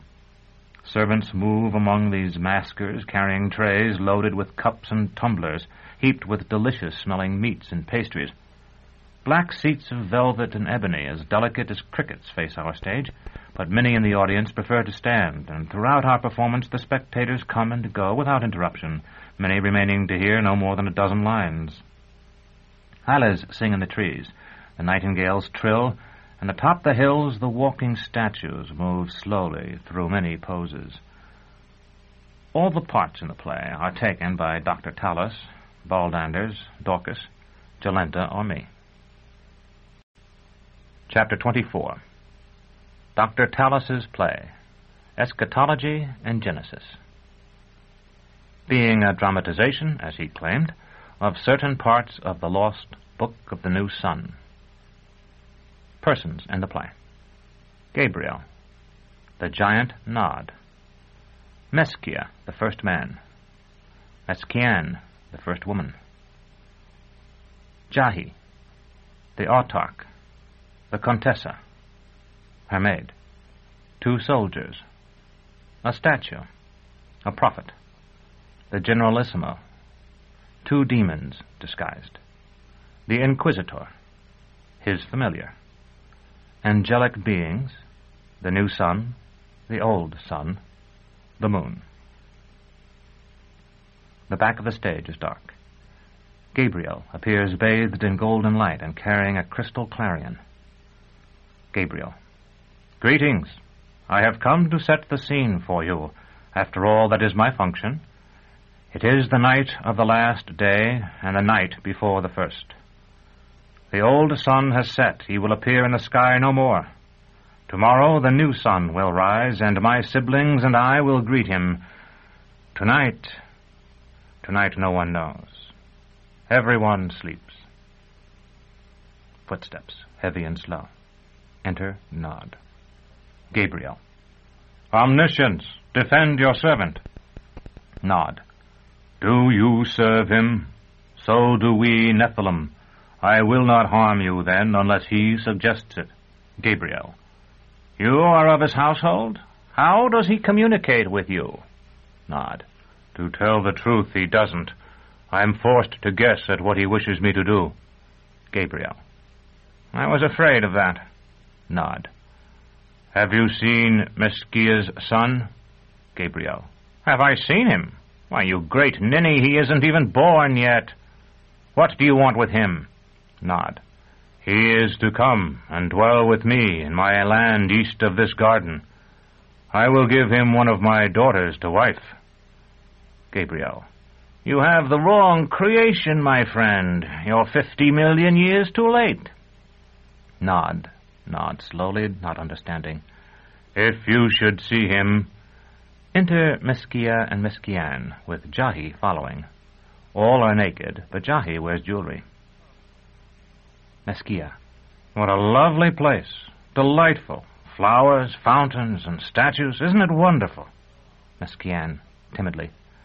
I saw a tame tiger with fangs longer than my hand. What shall we call him? Meskia. Whatever he wants. To Gabriel. Who owns this beautiful spot? Gabriel. The Autarch. Meskia. And he permits us to live here. That's very gracious of him.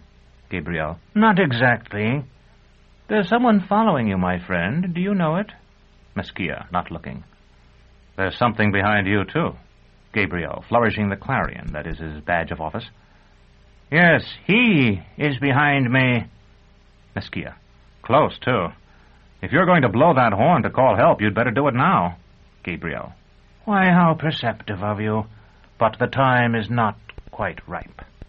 The golden light fades, and Gabriel vanishes from the stage. Nod remains motionless, leaning on his club. Meskian. I'll start a fire, and you had better begin to build us a house. It must rain often here. See how green the grass is. Meskia, examining Nod. Why, it's only a statue. No wonder he wasn't afraid of it.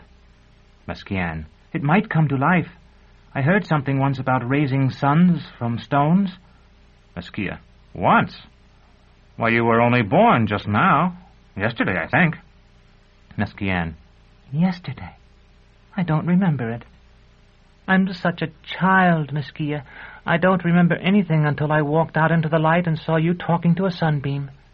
Meskia. That wasn't a sunbeam. It was... To tell the truth, I haven't thought of a name for what it was yet. Meskian. I fell in love with you then. Enter the Autarch. Autarch. Who are you? Meskia. As far as that goes, who are you? Autarch. The owner of this garden. Meskia bows, and Meskian curtsies, though she has no skirt to hold. Meskia. We were speaking to one of your servants only a moment ago. Now that I come to think of it, I am astonished at how much he resembled your august self, save that he was... Autarch. Younger? Meskia.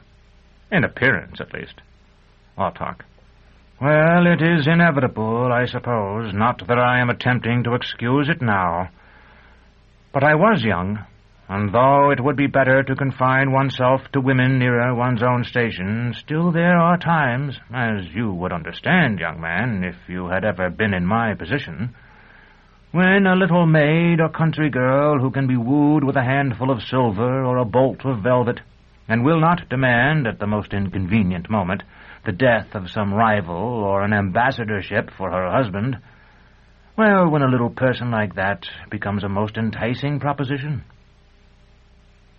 While the Autarch has been speaking, Jahi has been creeping up behind Meskia. Now she lays a hand on his shoulder. Jahi. Now you see that he whom you have esteemed your divinity would countenance and advise all I have proposed of you. Before the new sun rises, let us make a new beginning. Autarch. Here's a lovely creature. How is it, child, that I see the bright flames of candles reflected in each eye, while your sister there still puffs cold tender? Jahi. She is no sister of mine. Autarch. Your adversary, then? But come with me. I will give these two my leave to camp here, and you shall wear a rich gown this night, and your mouth shall run with wine, and that slender figure shall be rendered a shade less graceful, perhaps, by larks stuffed with almonds and candied figs. Jahi. Go away, old man. Autark. What? Do you know who I am? Jahi. I am the only one here who does. You are a ghost and less, a column of ashes upheld by the wind. Autark. I see she is mad. What does she want you to do, friend? Meskia, relieved. You hold no resentment toward her? That is good of you. Autark. None at all. Why, a mad mistress should be a most interesting experience. I am looking forward to it, believe me, and there are few things to look forward to when you've seen and done all I have. She doesn't bite, does she? I mean, not hard.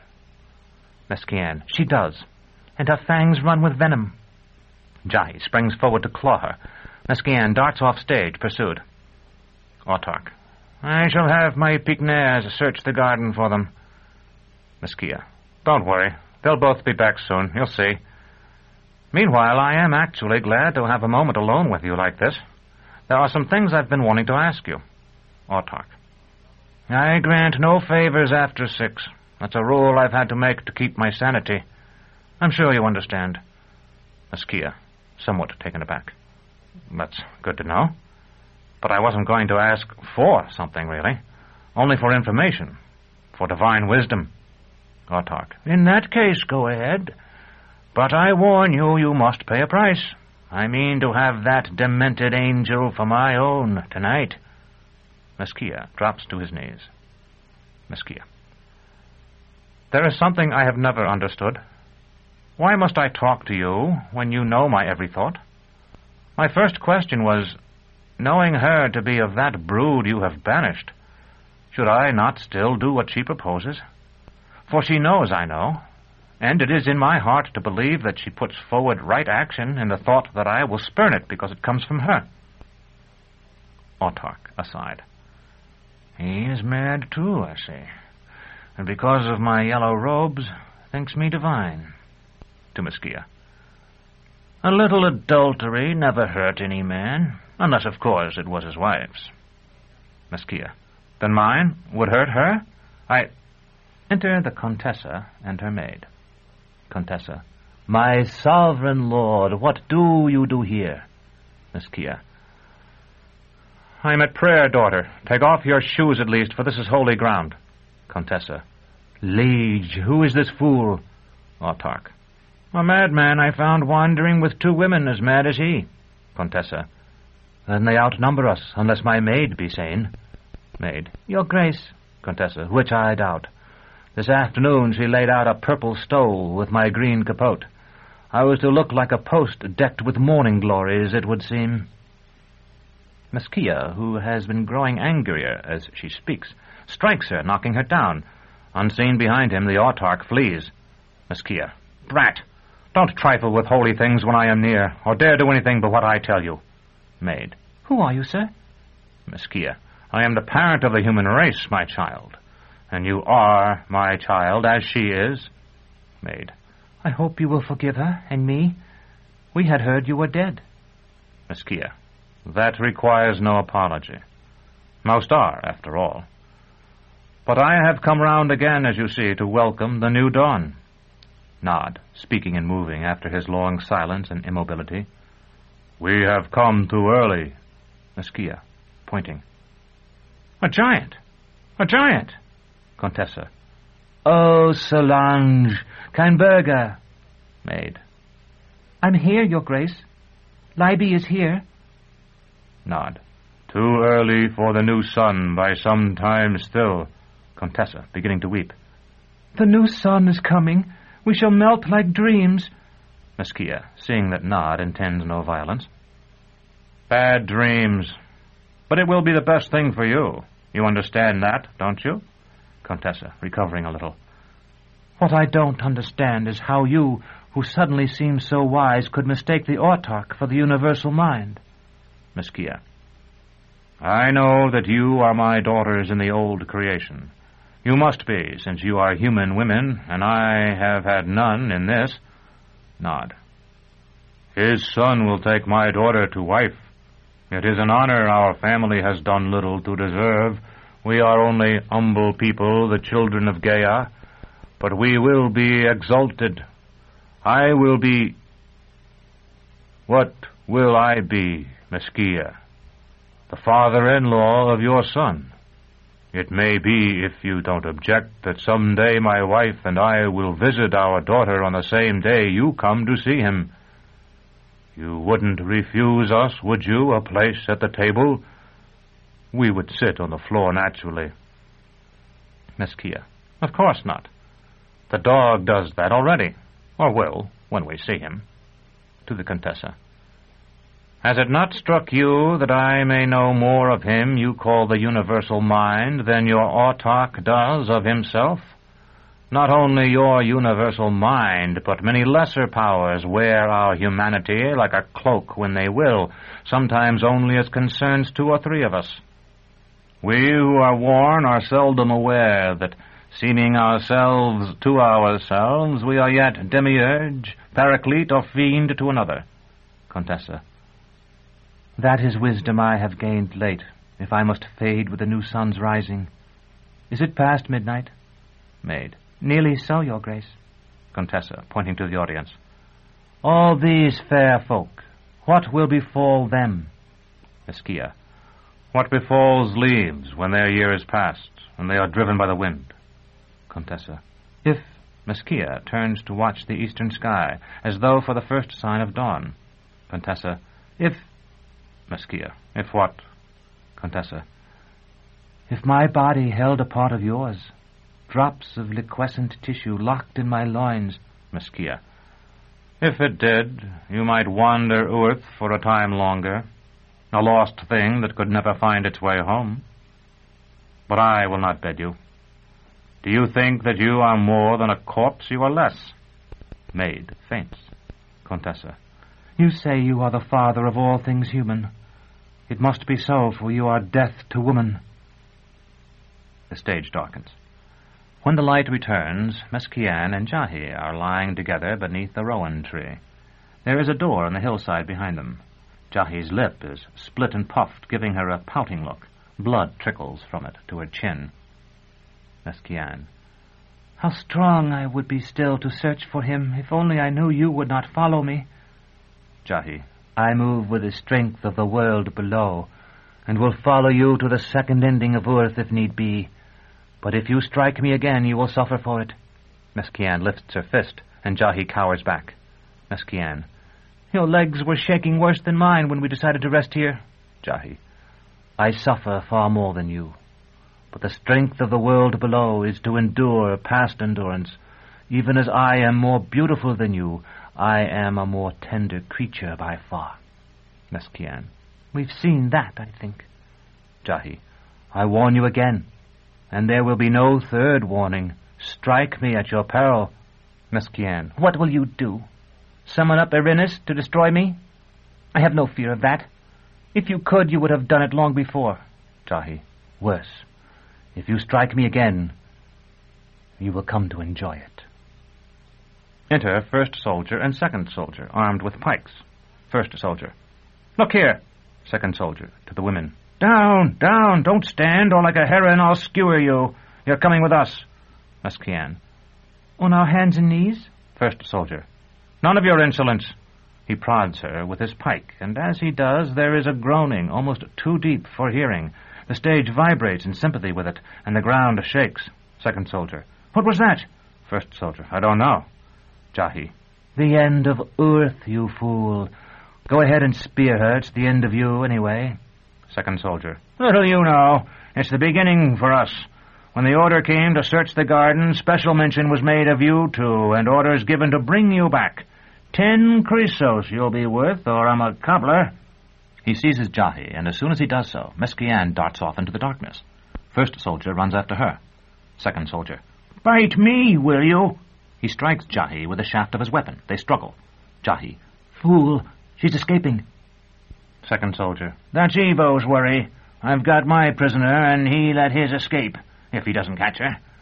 Come on, we're going to see the Kiliarch. Jahi. Will you not love me before we leave this winsome spot? Second soldier. And have my manhood cut off and shoved into my mouth? Not I. Jahi. They'd have to find it first. Second soldier. What's that? Shakes her. Jahi, you take the office of Earth, who will not trouble herself for me. But wait. Release me only for a moment, and I will show you wonderful things. Second soldier. I can see them now, for which I give all thanks to the moon. Jahi, I can make you rich. 10 Chrysos will be as nothing to you. But I have no power while you grasp my body.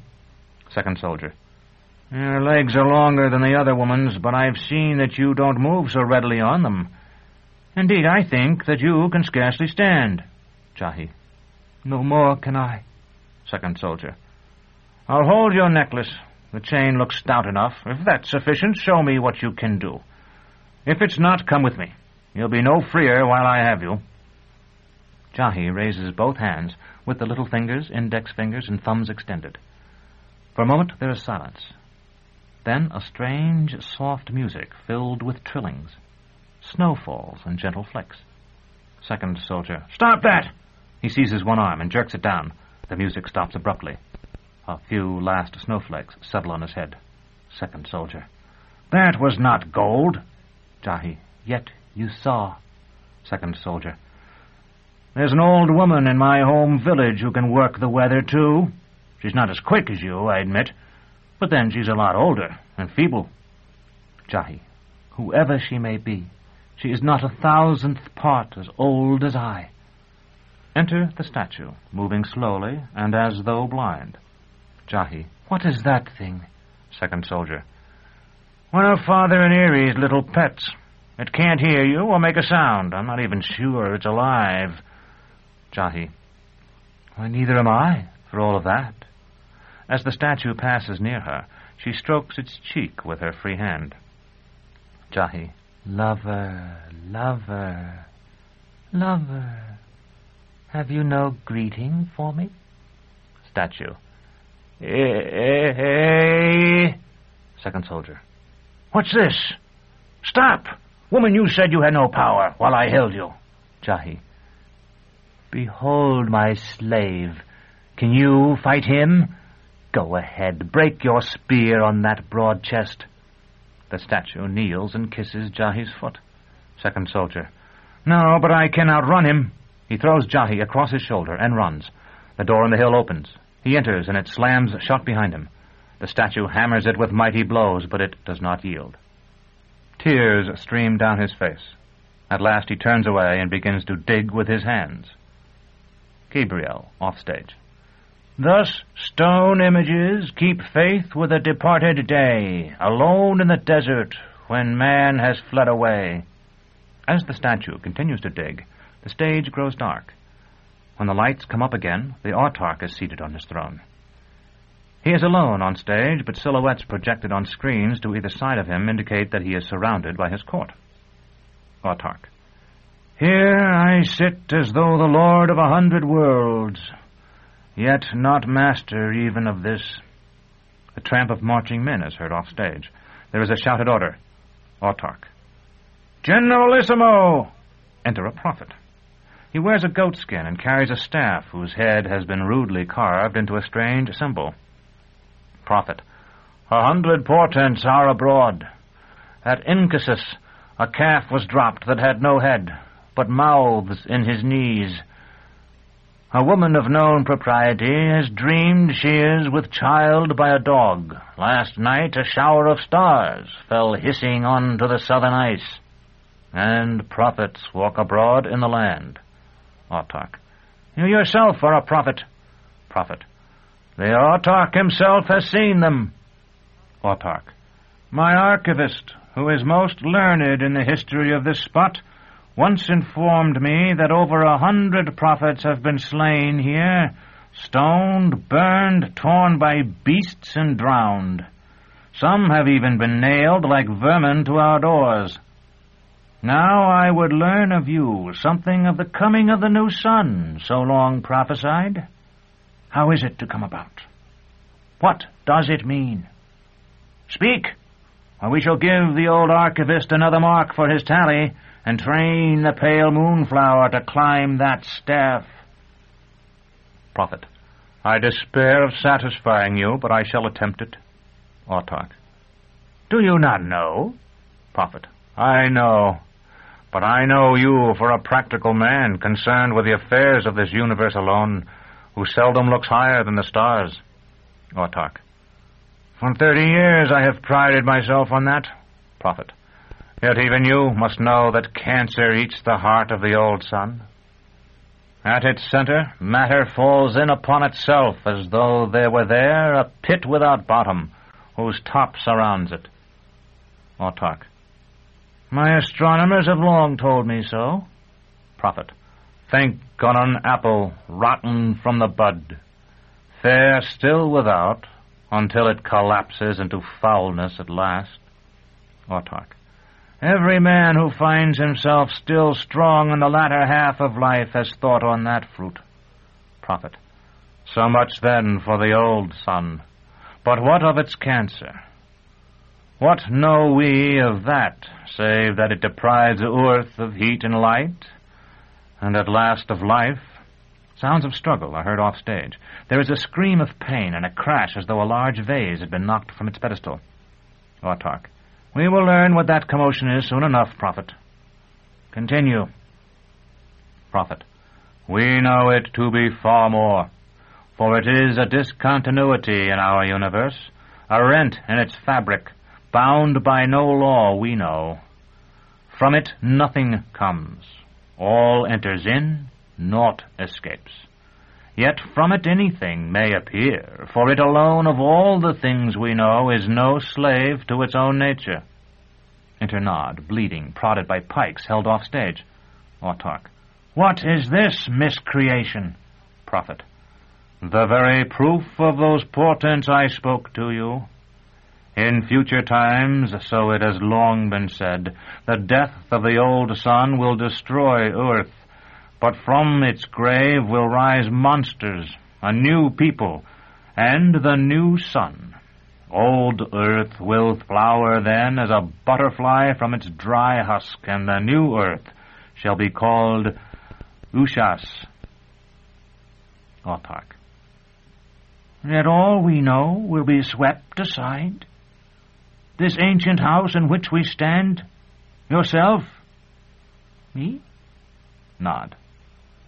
I have no wisdom, yet I heard a wise man, soon to be a relative of marriage, say not long ago that all that is for the best.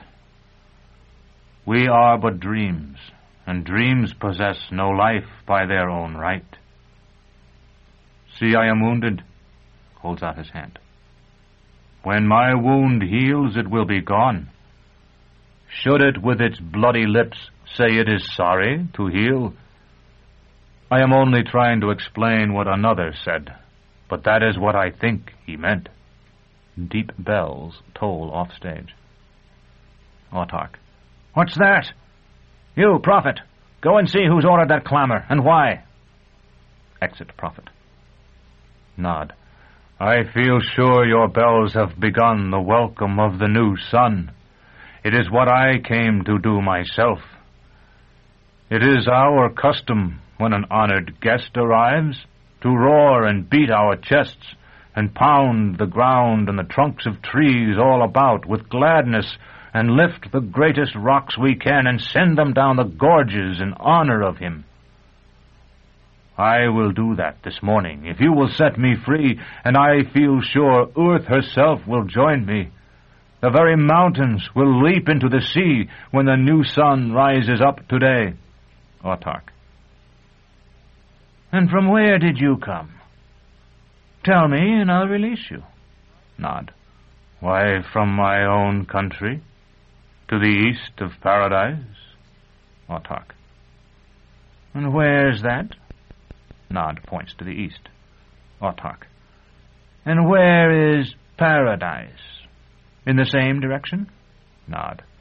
Why, this is paradise. We are in paradise. Or at least under it. Enter the Generalissimo, who marches to the throne and salutes.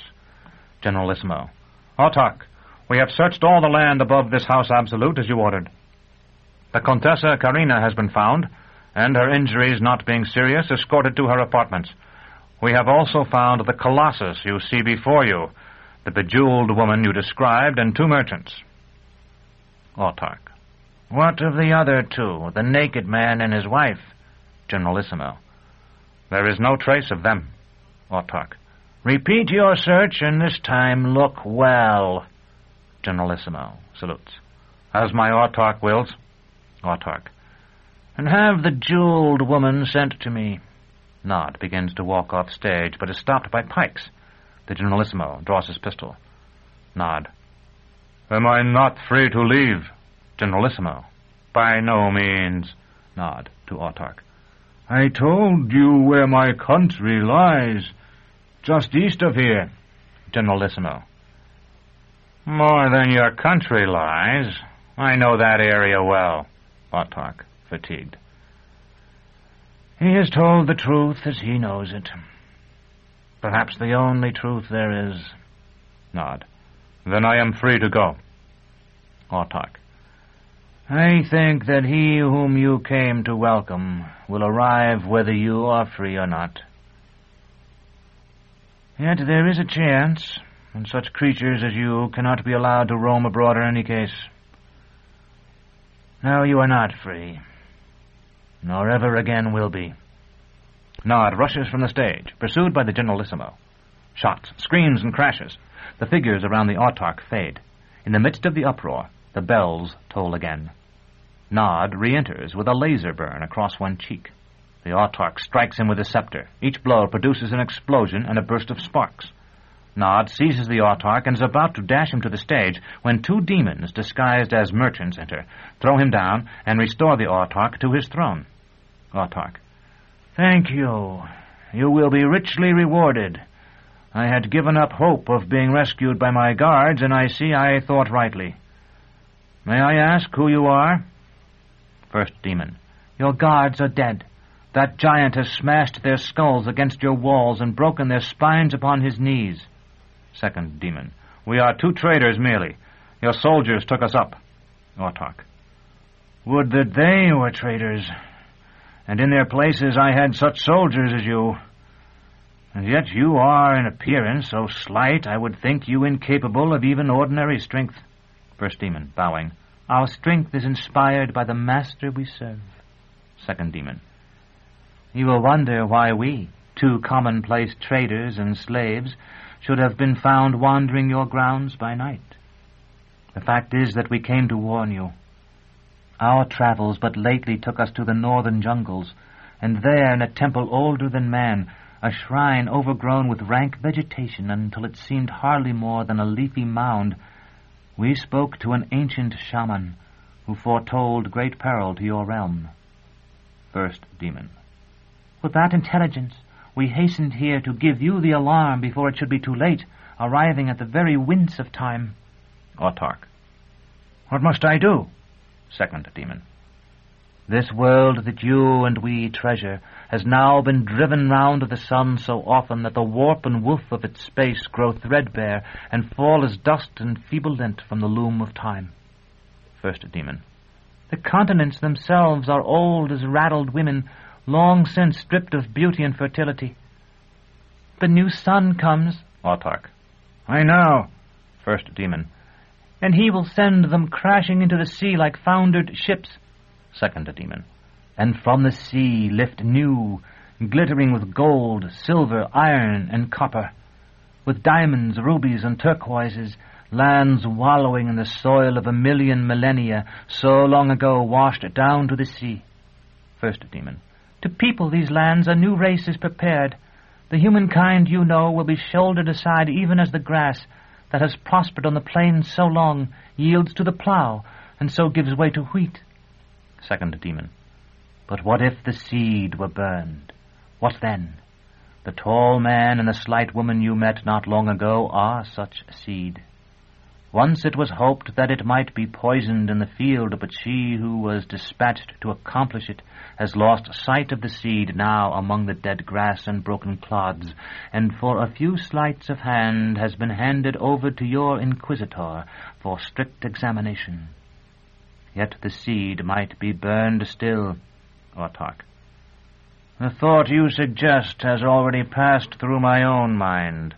First and second demon, in chorus. Of course. Autarch. But would the death of those two truly halt the coming of the new sun? First demon. No, but would you wish it? The new lands shall be yours. The screens grow radiant. Wooded hills and cities of spires appear. The autarch turns to face them. There is a pause. He draws a communicator from his robes. Autarch. May never the new sun see what we do here. Ships, sweep over us with flame till all is sear. As the two demons vanish, Nod sits up. The cities and hills fade, and the screens show the image of the autarch multiplied many times. The stage goes dark. When the lights go up again, the Inquisitor sits at a high desk in the center of the stage. His familiar, dressed as a torturer and masked, stands beside the desk. To either side are various instruments of torment. Inquisitor. Bring in the woman said to be a witch, brother. Familiar. The Contessa waits outside, and as she is of exalted blood and a favorite of our sovereigns, I beg you see her first. Enter the Contessa. Contessa. I heard what was said, and as I could not think you would be deaf, Inquisitor, to such an appeal, I have made bold to come in at once. Do you think me bold for that? Inquisitor. You toy with words. But yes, I own I do. Contessa. Then you think wrongly. 8 years since my girlhood have I abode in this house absolute. When first the blood seeped from out my loins, and my mother brought me here, she warned me never to come near these apartments of yours where the blood has trickled from so many, caring nothing for the phases of the fickle moon. And never have I come till now. And now trembling. Inquisitor. Here the good need have no fear. Yet even so I think you grown bold by your own testimony. Contessa. And am I good? Are you? Is he? My confessor would tell you I am not. What does yours tell you, or is he in fear? And is your familiar a better man than you? Familiar. I would not wish to be. Contessa. No, I am not bold, nor safe here, as I know. It is fear that drives me to these grim chambers. They have told you of the naked man who struck me. Has he been taken? Inquisitor. He has not been brought before me. Contessa. Scarcely a watch ago some soldiers found me moaning in the garden, where my maid sought to comfort me. Because I feared to be outside by dark, they carried me to my own suite by way of that gallery called the Road of Air. Do you know it? Inquisitor. Well... Contessa. Then you know, too, that it is everywhere overhung with windows, so that all the chambers and corridors that abut on it may receive the benefit. As we passed by, I saw in one the figure of a man, tall and clean-limbed, wide of shoulder and slender of waist. Inquisitor. There are many such men. Contessa. So I thought. But in a little time the same figure appeared in another window, and another. Then I appealed to the soldiers who carried me to fire upon it. They thought me mad and would not. But the party they sent to take that man returned with empty hands. Still he looked at me through the windows and appeared to sway. Inquisitor. And you believe this man you saw to be the man who struck you? Contessa. Worse, I fear it was not he, though it resembled him. Besides, he would be kind to me, I am sure, if only I treated his madness with respect. No, on this strange night, when we, who are the winter-killed stalks of man's old sprouting, find ourselves so mixed with next year's seed, I fear that he is something more we do not know. Inquisitor. That may be so, but you will not find him here, nor the man who struck you. To his familiar. Bring in the witch-woman, brother. Familiar. Such are they all, though some are worse than others. He exits and returns, leading Miss Kian by a chain. Inquisitor. It is alleged against you that you so charmed 7 of the soldiers of our sovereign, the autarch, that they betrayed their oath and turned their weapons upon their comrades and their officers. He rises and lights a large candle at one side of his desk. I now most solemnly adjure you to confess this sin, and if you have so sinned, what power aided you to accomplish it, and the names of those who taught you to call upon that power. Mesquian. The soldiers only saw I meant no harm, and were afraid for me. Familiar. Silence. Inquisitor. No weight is given to the protestations of the accused unless they are made under duress. My familiar will prepare you. Familiar seizes Mesquian and straps her into one of the contrivances. Contessa. With so little time left to the world, I shall not waste it in watching this. Are you a friend to the naked man of the garden? I am going to seek him, and I will tell him what has become of you. Mesquian. Oh, do. I hope that he will come before it is too late. Contessa. And I hope he will accept me in your stead. No doubt both hopes are equally forlorn, and we shall soon be sisters in despair. Exit the Contessa. Inquisitor. I go, too, to speak to those that were her rescuers. Prepare the subject, for I shall return shortly. Familiar. There is another, Inquisitor, of similar crimes, but less, perhaps, in potency. Inquisitor. Why did you not tell me? I might have instructed both together. Bring her in. Familiar exits and returns, leading Jahi. The Inquisitor searches among the papers on his desk. Inquisitor. It is alleged against you that you so charmed 7 of the soldiers of our sovereign the Autarch that they betrayed their oath and turned their weapons upon their comrades and their officers. I now most solemnly adjure you to confess this sin, and if you have so sinned, what power aided you to accomplish it, and the names of those who taught you to call upon that power? Jahi, proudly. I have done all you accuse me of, and more than you know. The power I dare not name, lest this upholstered rat-hole be blasted to bits. Who taught me? Who teaches a child to call upon her father? Familiar. Her mother? Inquisitor. I would not know. Prepare her. I shall return soon. Exit the Inquisitor. Mesquian. They fought for you, too? How sad that so many had to die. Familiar, locking Jahi in a contrivance on the other side of the desk. He had your paper again. I'll point his error out to him, diplomatically, you may be sure, when he comes back. Jahi. You charmed the soldiers? Then charm this fool, and free us. Mesquian. I have no chant of power, and I charmed but 7 of 50. Enter Nod, bound, driven by first soldier with a pike. Familiar. What's this? First soldier. Why, such a prisoner as you've never had before. He's killed 100 men, as we might puppies. Have you shackles big enough for him? Familiar. I'll have to link several pairs together, but I'll contrive something. Nod. I am no man, but less and more, being born of the clay of Mother Gaia, whose pets are the beasts. If your dominion is over men, then you must let me go. Jahi. We're not men either. Let us go too. First soldier, laughing. We can see you're not. I wasn't in doubt for a moment. Mesquian. She's no woman. Don't let her trick you. Familiar, snapping the last fetter on Nod. She won't. Believe me, the time of tricks is over. First soldier. You'll have some fun, won't you, when I'm gone? He reaches for Jahi, who spits like a cat. First soldier. I don't suppose you'd be a good fellow and turn your back for a moment? Familiar, preparing to torture Mesquian. If I were such a good fellow as that, I'd find myself broken on my own wheel soon enough. But if you wait here until my master, the Inquisitor, returns, you may find yourself lying beside her as you wish. First soldier hesitates, then realizes what is meant, and hurries out. Nod.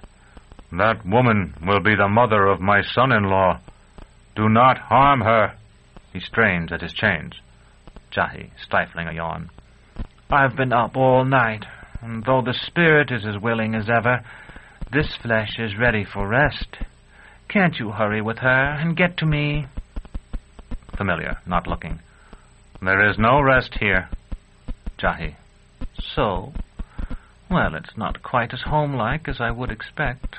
Jahi yawns again, and when she moves a hand to cover her mouth, the shackle falls away. Meskian. You have to hold her. Don't you understand? The soil has no part in her, so iron has no power over her. Familiar, still looking at Meskian, whom he is torturing. She is held, never fear. Meskian. Giant, can you free yourself? The world depends on it. Nod strains at his bonds, but cannot break them. Jahi, walking out of her shackles.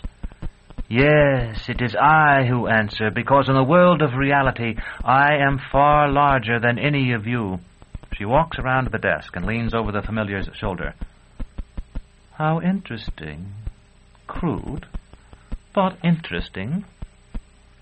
The familiar turns and gapes at her, and she flees, laughing. He runs clumsily after her, and a moment later returns crestfallen.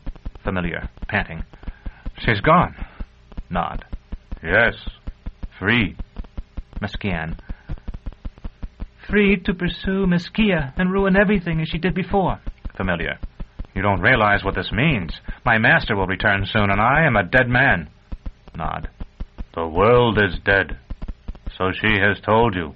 Meskian. Torturer, you have one chance yet. Listen to me. You must free the giant as well. Familiar. And he will kill me and release you. I will consider it. At least it will be a quick death. Meskian. He hates Jahi, and though he isn't clever, he knows her ways, and he is very strong. What's more, I can tell you an oath that he will never break. Give him the key to his shackles, then stand by me with your sword at my neck. Make him swear to find Jahi, return her here, and bind himself again. The familiar hesitates. Meskian. You've nothing to lose. Your master doesn't even know he's supposed to be here. But if she's gone when he returns... Familiar. I'll do it. He detaches a key from the ring at his belt. Nod. I swear, as I hope to be linked by marriage to the family of man, so that we giants may be called the sons of the Father, that I will capture the succubus for you, and return her here, and hold her so that she shall not escape again, and bind myself as I am bound now. Familiar. Is that the oath? Meskian. Yes. The familiar throws the key to Nod, then draws his sword and holds it ready to strike Meskian. Familiar. Can he find her? Meskian. He must find her. Nod, unlocking himself. I will catch her. That body weakens, as she said. She may whip it far, but she will never learn that whipping will not do everything. Exits. Familiar. I must continue with you. I hope you understand. The familiar tortures Meskian, who screams. Familiar, sotto voce. How fair she is. I wish that we were met when better things might be. The stage darkens. Jahi's running feet are heard. After a time, a faint light shows Nod loping through the corridors of the House Absolute. Moving images of urns, pictures, and furniture behind him show his progress. Jahi appears among them, and he exits stage right in pursuit. Jahi enters stage left, with second demon walking in lockstep behind her. Jahi. Where can he have gone? The gardens are burned black. You have no flesh beyond a seeming... Cannot you make yourself an owl and seek him out for me? Second demon, mocking. Oh. Jahi. Meskia. Wait until the Father hears how you have treated me and betrayed all our efforts. Second demon. From you? It was you who left Meskia, lured away by the woman. What will you say? The woman tempted me? We have done with that so long ago that no one remembers it save you and I, and now you have spoiled the lie by making it come true. Jahi, turning on him. You little foul sniveler, you scrabbler at windows. Second demon, jumping back. And now you are exiled to the land of Nod, east of paradise. Nod's footfalls are heard off stage. Jahi hides behind a clepsydra, and second demon produces a pike and stands with it in the attitude of a soldier as Nod enters. Nod. How long have you been standing there? Second demon, saluting. As long as you want, sir. Nod. What news is there? Second demon. All you want, sir. A giant as high as a steeple has killed the throne guards, and the autarch's missing. We've searched the garden so often that if only we'd been carrying dung instead of spears, the daisies'd be as big as umbrellas. Duck's clothes is down and Hope's is up. So's the turnips. Tomorrow should be fair, warm and bright. Looks significantly toward the clepsydra. And a woman with no clothes on has been running through the halls. Nod. What is that thing? Second demon. A water clock, sir. See, you knowing what time it is can tell by that how much water's flowed. Nod, examining the clepsydra. There is nothing like this in my land. Do these puppets move by water? Second demon. Not the big one, sir. Jahi bolts off stage, pursued by Nod, but before he is fully out of sight of the audience, she dives between his legs, re-entering. He continues off, giving her time to hide in a chest. Meanwhile, second demon has disappeared. Nod, re-entering. Oh, stop! Runs to opposite side of stage and returns. My fault. In the garden there. She passed close by me once. I could have reached out and crushed her like a cat, a worm, a mouse, a snake. Turns on audience. Don't laugh at me. I could kill you all. The whole poisoned race of you. Oh, to strew the valleys with your white bones. But I am done. And Meskian, who trusted in me, is undone. Nod strikes the clepsydra, sending brass pans and water flying across the stage.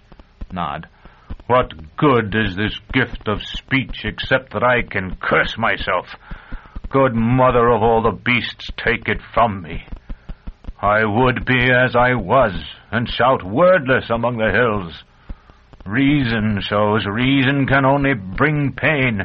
How wise to forget and be happy again. Nod seats himself on the chest in which Jahi hides, and buries his face in his hands.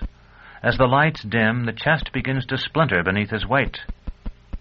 When the lights come up again, the scene is once more the Inquisitor's chamber. Meskian is on the rack. The familiar is turning the wheel. She screams. Familiar. That made you feel better, didn't it? I told you it would. Besides, it lets the neighbors know we're awake in here. You wouldn't believe it, but this whole wing is full of empty rooms and sinecures. Here the master and I do our business still. We do it still, and that's why the Commonwealth stands, and we want them to know it. Enter the autarch. His robes are torn and stained with blood. Autarch. What place is this?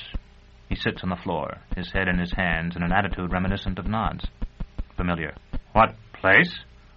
Why, the Chambers of Mercy, you jackass. Can you come here without knowing where you are? Autarch. I have been so hunted through my house this night that I might be anywhere.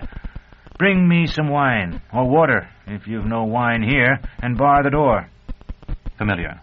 We have claret, but no wine. And I can hardly bar the door, since I expect my master back. Autarch, more forcefully. Do as I tell you. Familiar, very softly. You are drunk, friend. Go out. Autarch. I am. What does it matter? The end is here. I am a man neither worse nor better than you. Nod's heavy tread is heard in the distance. Familiar. He has failed. I know it. Meskian. He has succeeded. He would not come back so soon with empty hands. The world may yet be saved. Autarch. What do you mean? Enter Nod. The madness he prayed for is upon him, but he drags Jahi behind him. The familiar runs forward with shackles. Meskian.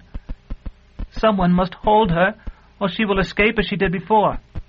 The familiar drapes chains on Nod and snaps closed to the locks, then chains one of Nod's arms across his body in such a way that he holds Jahi. Nod tightens the grip. Familiar. He's killing her. Let go, you great booby.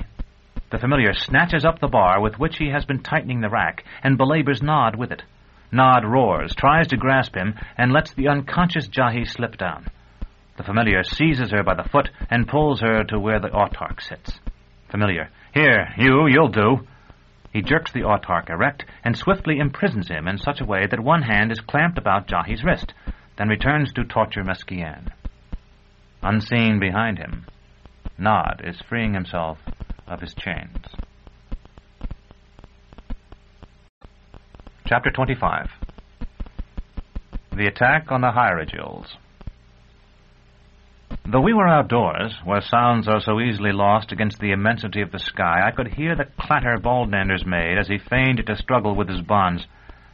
There were conversations in the audience, and I could hear those as well. One about the play, which discovered in it significances I had never guessed, and which Dr. Tallis, I would say, had never intended. And another about some legal case that a speaker with the drawling intonation of an exultant seemed certain the autarch was about to judge wrongly. As I turned the windlass of the rack, letting the pall drop with a satisfying clack, I risked a sidelong look at those who watched us. No more than 10 chairs were in use, but lofty figures stood at the sides of the seating area and behind it. There were a few women in court dresses, much like the ones I had once seen in the House Azure, dresses with very low décolletages and full skirts that were often slit or relieved with panels of lace. Their hair was simply dressed, but it was set off with flowers, jewels, or brilliantly luminous larvae. Most of those in our audience seemed men, and more arrived momentarily. Many were as tall or as taller than Vaudelis. They stood wrapped in their cloaks as though they were chilled by the soft spring air. Their faces were shadowed beneath broad-brimmed, low-crowned pettises. Baldanders's chains fell with a crash, and Dorcas shrieked to let me know he was free. I turned toward him, then cowered away, wrenching the nearest flambeau from its socket to fend him off. It guttered as the oil in its bowl nearly drowned the flames, sputtering to renewed life when the brimstone and mineral salts Dr. Tallis had gummed around the rim took fire. The giant was feigning madness, as his role required. His coarse hair hung about his eyes, and they, behind its screen, blazed so wildly I could see them despite it. His mouth hung slack, drooling spittle and showing his yellowed teeth. Arms twice the length of my own groped toward me. What frightened me, and I was frightened, I admit, and wished heartily I had Terminus Est in my hands instead of an iron flambeau, was what I can only call the expression beneath the lack of expression on his face. It was there like the black water we sometimes glimpse moving beneath the ice when the river freezes. Baldanders had found a terrible joy now in being as he was, and when I faced him I realized for the first time that he was not so much feigning madness on the stage as feigning sanity and his dim humility off it. I wondered then how much he had influenced the writing of the play, though it may be only that Dr. Tallis had, as he surely had, understood his patient better than I. We were not, of course, to terrify the autarch's courtiers as we had the country people. Baldanders would wrest the flambeau from me, pretend to break my back, and end the scene. He did not. Whether he was as mad as he pretended, or was genuinely enraged at our growing audience, I cannot say. Perhaps both those explanations are correct. However that might be, he jerked the flambeau from me and turned on them, flourishing it so the burning oil flew about him in a shower of fire. My sword, with which I had threatened Dorcas's head a few moments before, lay near my feet, and I stooped for it instinctively. By the time I had straightened up again, Baldanders was in the midst of the audience. The flambeau had gone out, and he swung it like a mace. Someone fired a pistol. The bolt set his costume afire, but must have missed his body. Several exultants had drawn their swords, and someone, I could not see who, possessed that rarest of all weapons, a dream. It moved like Tyrian smoke, but very much faster, and in an instant it had enveloped the giant. It seemed then that he stood wrapped in all that was past and much that had never been. A gray-haired woman sprouted from his side, a fishing boat hovered just over his head, and a cold wind whipped the flames that wreathed him. Yet the visions, which are said to leave soldiers dazed and helpless, a burden to their cause, did not seem to affect Baldanders. He strode forward still, and the flambeau smashed clear a path for him. Then, in the moment more that I watched, for I soon recovered enough self-command to flee that mad fight, I saw several figures throw aside their capes, and, as it appeared, their faces too. Under those faces, which when they were no longer worn seemed of a tissue as insubstantial as that of the nodules, were such monstrosities as I had not thought existence could support. A circular mouth rimmed with needle teeth, eyes that were themselves 1,000 eyes clustered like the scales of a pine cone, jaws like tongs. These things have remained in my memory, as everything remains, and I have stared again at them in the dark watches of the night. I am very glad, when at last I roused myself to turn my face toward the stars and moon-drenched clouds instead, that I could see only those nearest our footlights. I have already said that I fled, but that slight delay, during which I picked up Terminus Est and stood observing Baldangers's mad attack, almost cost me dearly. By the time I turned to take Dorcas to safety, she was gone. I ran then not so much from Baldangers's fury, or from the Cacogens in the audience, or from the Autarch's Praetorians, who I felt would surely arrive soon, but in pursuit of Dorcas. Searching for her and calling her name as I went, I found nothing but the groves and fountains and abrupt wells of that endless garden, and at last, winded and with aching legs, I slowed to a walk. It is impossible for me to set down on paper all the bitterness I felt then. To have found Dorcas and lost her so soon seemed more than I could bear. Women believe, or at least often pretend to believe, that all our tenderness for them springs from desire, that we love them when we have not for a time enjoyed them, and dismiss them when we are sated, or to express it more precisely, exhausted. There is no truth in this idea, though it may be made to appear true. When we are rigid with desire, we are apt to pretend a great tenderness in the hope of satisfying that desire, but at no other time are we in fact so liable to treat women brutally, and so unlikely to feel any deep emotion but one. As I wandered through the nighted gardens, I felt no physical need for Dorcas, though I had not enjoyed her since we had slept in the fortress of the Demarchi beyond the sanguinary fields, because I had poured out my manhood again and again with Jolenta in the Nenufar boat. Yet if I had found Dorcas, I would have smothered her with kisses, and for Jolenta, whom I had been prone to dislike, I now had conceived a certain affection. Neither Dorcas nor Jolenta appeared, nor did I see hastening soldiers, or even the revelers we had come to entertain. The Thyasis, it seemed clear, had been confined to some certain part of the grounds, and I was now far from that part. Even now I am unsure how far the House Absolute extends. There are maps, but they are incomplete and contradictory. There are no maps of the second house, and even Father Aniri tells me that he has long ago forgotten many of its mysteries. In wandering its narrow corridors, I have seen no white wolves, but I have found stairs leading to domes beneath the river, and hatches opening into what appears to be untouched forest. Some of these are marked above ground by ruinous, half-overgrown marble steles. Some are not. When I have closed such hatches and retreated regretfully into an artificial air still laced with the odors of vegetable growth and decay, I have often wondered whether some passage or other does not reach the citadel. Old Oltan hinted once that his library stacks extended to the House Absolute. What is that but to say that the House Absolute extended to his library stacks? There are parts of the second house that are not unlike the blind corridors in which I searched for Triskeila. Perhaps they are the same corridors, though if they are, I ran a greater risk than I then knew. Whether these speculations of mine are rooted in fact or not, I had no notion of them at the time of which I write now. In my innocence, I supposed that the borders of the House Absolute, which extended both in space and in time so much further than the uninformed would guess, could be strictly delimited, and that I was approaching or would soon approach or had already passed them. Thus I walked all that night, directing my course northward by the stars, and as I walked I reviewed my life in just the way I have so often attempted to prevent myself from doing while I waited for sleep. Again, Drott and Roach and I swam in the clammy cistern beneath the bell-keep. Again I replaced Josephina's toy imp with the stolen frog. Again I stretched forth my hand to grasp the haft of the axe that would have slain the great Vodalus, and so saved Thecla, not yet imprisoned. Again I saw the ribbon of crimson creep from under Thecla's door, Malrubius bending over me, Jonas vanishing into the infinity between dimensions. I played again with pebbles in the courtyard beside the fallen curtain wall as Thecla dodged the hooves of my father's mounted guard.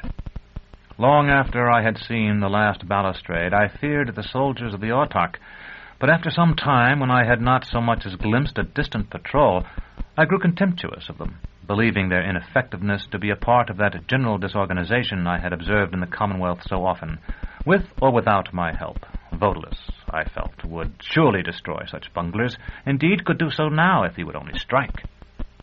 And yet the androgyne in the yellow robe, who had known Vodalus's password and received his message as if expecting it, was unquestionably the Autarch, the master of those soldiers, and in fact of the entire Commonwealth insofar as it recognized a master. Thecla had seen him often. Those memories of Thecla's were now my own, and It was he.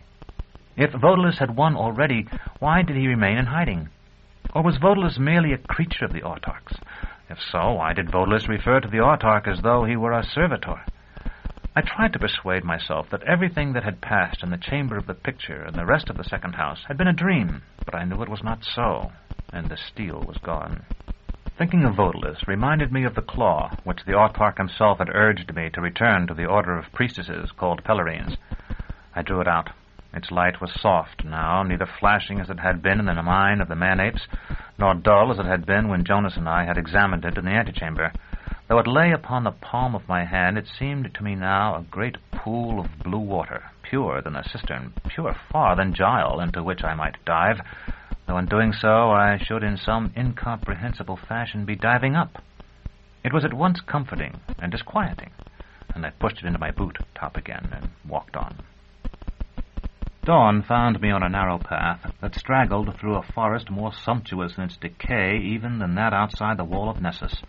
The cool fern arches I had seen there were absent here, but fleshy-fingered vines clung to the great mahoganies and rain trees like heterae, turning their long limbs to clouds of floating green and lowering rich curtains spangled with flowers. Birds unknown to me called overhead, and once a monkey who might, save for his 4 hands, have been a wizened, red-bearded man in fur, spied on me from a fork as high as a spire. When I could walk no farther, I found a dry, well-shaded spot between pillar-thick roots and wrapped myself in my cloak. Often I have had to hunt down sleep as though it were the most elusive of chimeras, half legend and half air. Now it sprang upon me. I had no sooner closed my eyes than I faced the maddened giant again. This time I held Terminus Est, but she seemed no more than a wand. Instead of the stage, we stood upon a narrow parapet. To one side flamed the torches of an army. On the other, a sheer drop terminated in a spreading lake that at once was and was not the azure pool of the claw. Baldanders lifted his terrible flambeau, and I had somehow become the childish figure I had seen beneath the sea. The gigantic women, I felt, could not be far away. The mace crashed down. It was broad afternoon, and flame-colored ants were making a caravan across my chest. After 2 or 3 watches spent in walking among the pale leaves of that noble yet doomed forest, I struck a broader path, and in another watch, when the shadows were lengthening, I halted, sniffed the air, and found that the odor I had detected was indeed the reek of smoke. I was racked with hunger by that time, and I hurried forward. Chapter 26. Parting. Where the path crossed another, 4 people sat on the ground around a tiny fire. I recognized Jolenta first. Her aura of beauty made the clearing seem a paradise. At almost the same moment, Dorcas recognized me and came running to kiss me, and I glimpsed Dr. Talus's fox-like face over Baldander's massive shoulder. The giant, whom I ought to have known at once, was changed almost out of recognition. His head was swathed in dirty bandages, and in place of the baggy black coat he had worn, his wide back was covered with a sticky ointment that resembled clay and smelled like stagnant water. Well met, Dr. Talus called. We've all been wondering what became of you.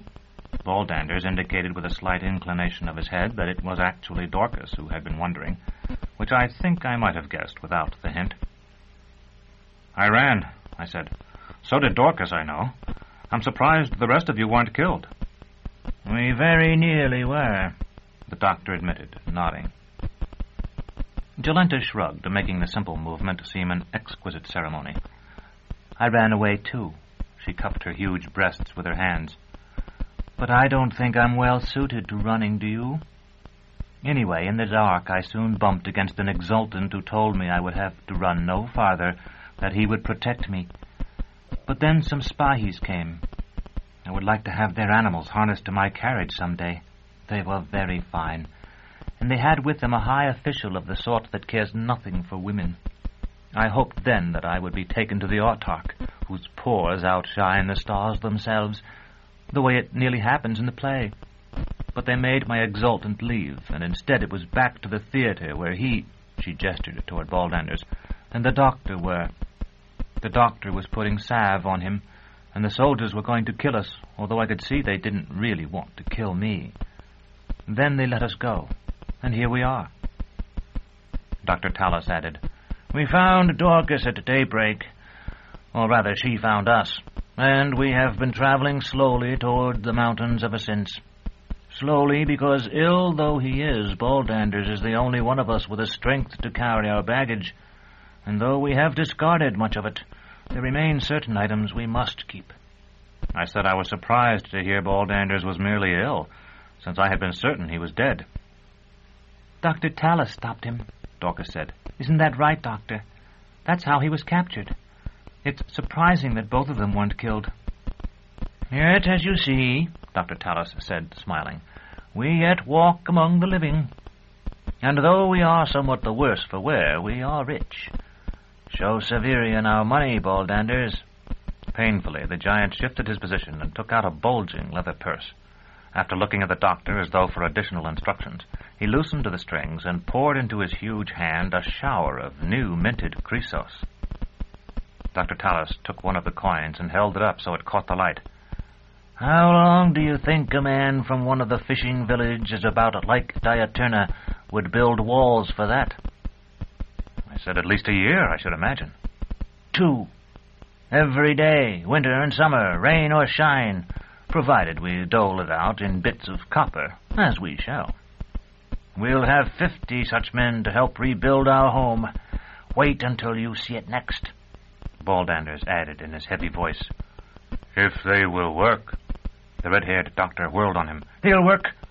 I've learned something since last time, let me tell you." I interposed.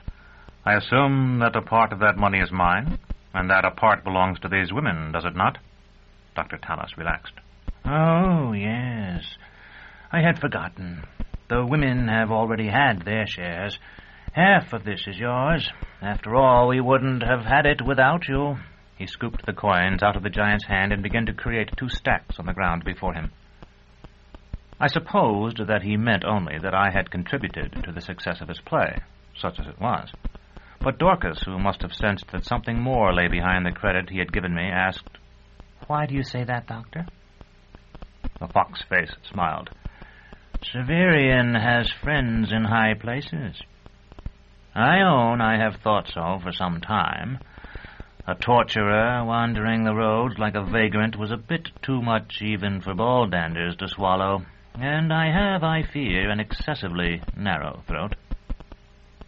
"If I have such friends," I said, "I am unaware of them." The stacks were level now, and the doctor pushed one toward me and the other back to the giant. "At first, when I found you abed with Baldanders, I thought you might have been sent to warn us against performing my play. In some respects it is, as you may have observed, at least in appearance, critical of the autarky." "Somewhat," Gilletta lisped sarcastically. "Yet surely to send a torturer from the citadel to frighten a couple of strolling mountebanks would be an absurd overreaction. Then I realized that we, by the very fact that we were staging the play, served to conceal you. Few would suspect that a servant of the autarch would associate himself with such an enterprise. I wrote in the familiar's part so that we should hide you better by giving your habit a reason for existence." "I know nothing of this," I said. "Of course. I have no desire to force you to violate your trust.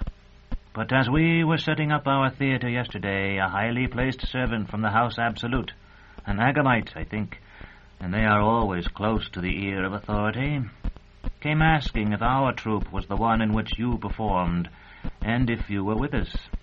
You and Gilletta had absented yourselves, but I answered in the affirmative. He asked then how great a share you had of what we made, and when I told him, said that he was instructed to pay us now for the night's performance. Very fortunate that proved, since this great ninny went charging out into our audience." It was one of the few times I saw Baldanders appear hurt by his physician's jibes. Though it clearly cost him pain to do so, he swung his big body about until he faced away from us. Dorcas had told me that when I had slept in Dr. Tallis's tent I had slept alone. Now I sensed that the giant felt so, that for him the clearing held only himself and certain small animals, pets of whom he was tiring. "He has paid for his rashness," I said. "He looks badly burned." The doctor nodded. Actually, Baldanders was fortunate. The Hierodules dialed down their beams and tried to turn him back instead of killing him. He lives now through their forbearance and will regenerate, Dorcas murmured. Heal, you mean? I trust so. I feel more pity for him than I can say. Yours is a tender heart. Too tender, perhaps. But Baldanders is still growing, and growing children have great recuperative powers. Still growing? I asked. His hair is partly gray.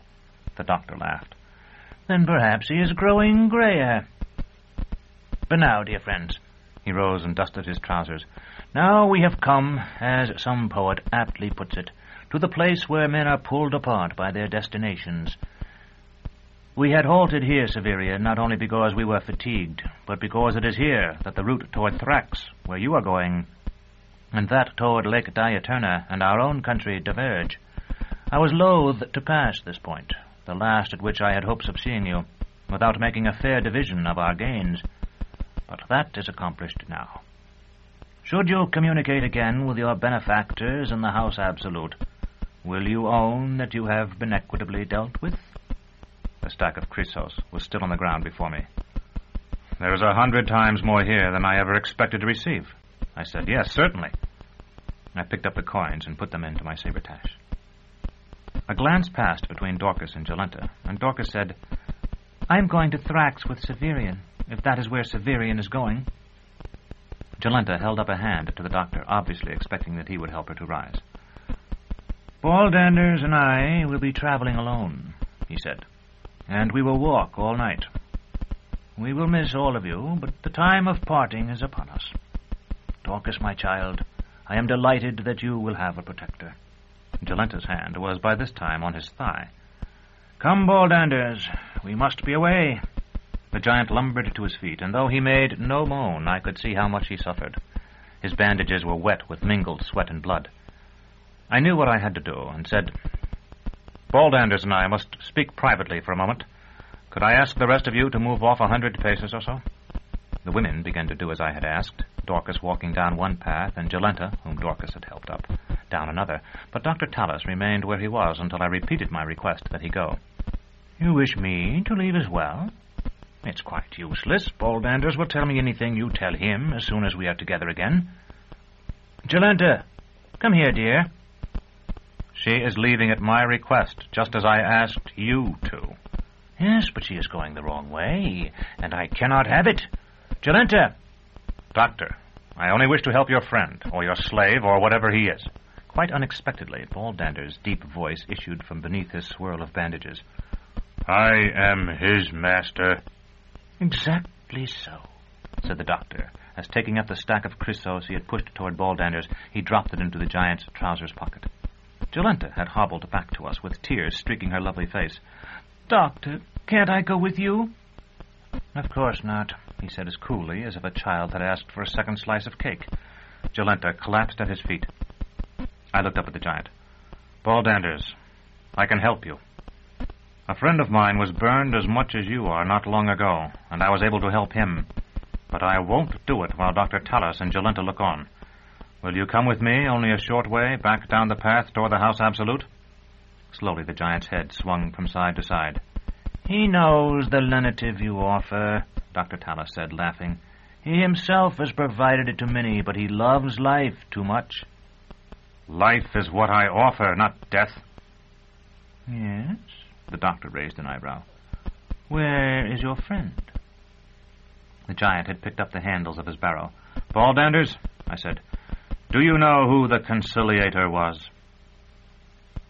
That was long ago, Baldanders answered.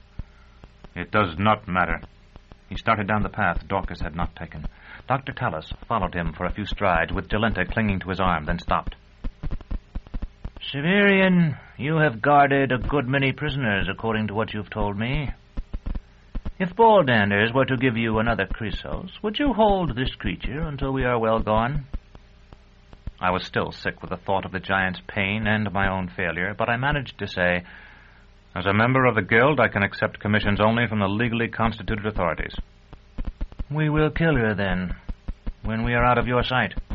That is a matter between you and her, I I said, and started after Dorcas. I had hardly caught up with her before we heard Jolenta's screams. Dorcas halted and grasped my hand more tightly, asking what the sound was. I told her of the doctor's threat. And you let her go? I didn't believe he meant it. As I said that, we had turned and were already retracing our way. We had not gone a dozen strides before the screams were succeeded by a silence so profound we could hear the rustling of a dying leaf. We hurried on, but by the time we reached the crossing I felt certain we were too late. And so I was, if the truth be known, only hurrying because I knew Dorcas would be disappointed in me if I did not. I was wrong in thinking Jolenta dead. As we rounded a turn in the path, we saw her running toward us, her knees together as if her legs were hampered by her generous thighs, her arms crossed over her breasts to steady them. Her glorious red-gold hair fell across her eyes, and the thin organza shift she wore had been slashed to tatters. She fainted when Dorcas embraced her. "Those devils, they've beaten her," Dorcas said. A moment ago, we were afraid they would kill her. I looked at the welts on the beautiful woman's back. These are the marks of the doctor's cane, I think. She's lucky he didn't set bulldanders on her. But what can we do? We can try this. I fished the claw from my boot top and showed it to her. Do you remember the thing we found in my sabretache? That you said was no true gem? This is what it was, and it seems to help injured people sometimes. I wanted to use it on bulldanders, but he wouldn't let me.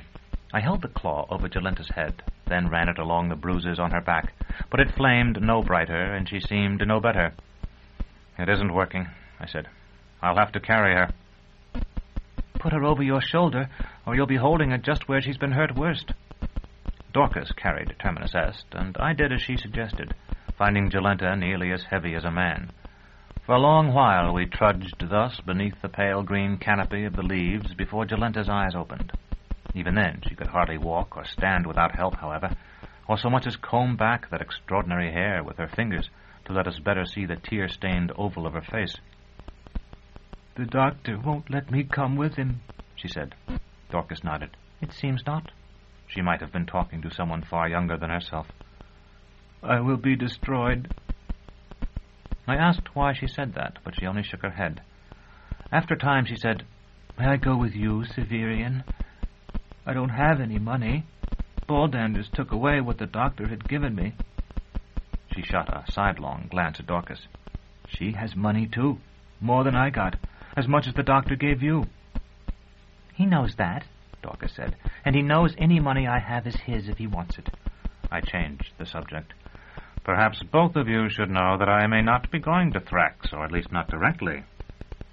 Not if I can discover the whereabouts of the Order of Pellerines.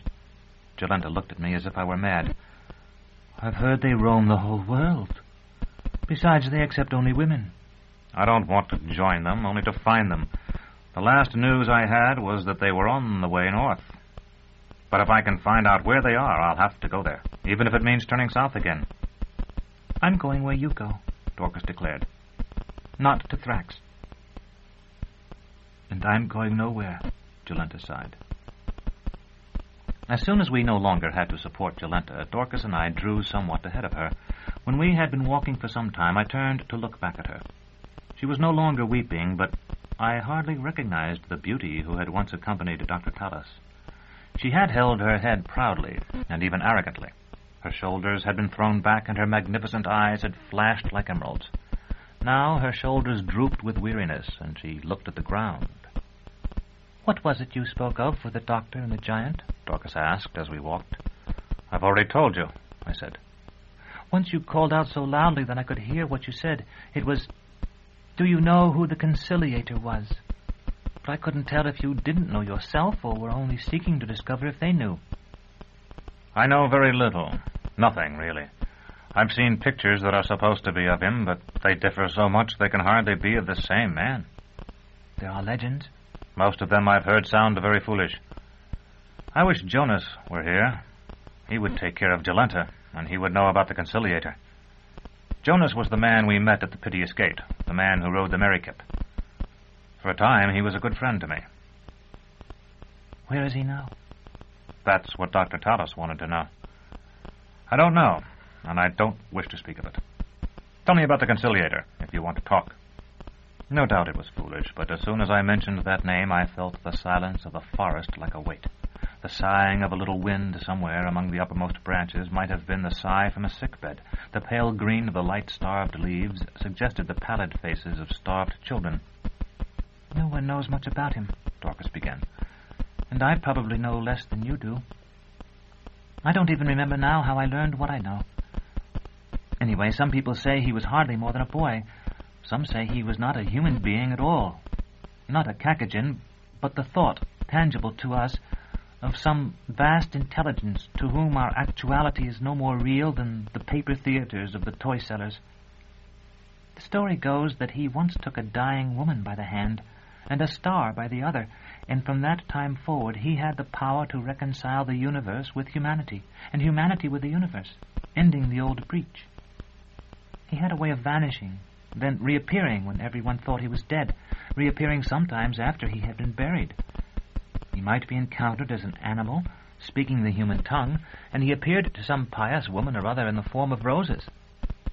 I recalled my masking. Holy Catherine, I suppose, at her execution. "There are darker legends, too." "Tell them to me." "They frightened me," Dorcas said. "Now I don't even remember them. Doesn't that brown book you carry with you make any mention of him?" I drew it out and saw that it did. And then, since I could not comfortably read while we walked, I thrust it back in my sabretache again, resolving to read that section when we camped, as we would have to soon. Chapter 27. Toward Thrax. Our path ran through the stricken forest for as long as the light lasted.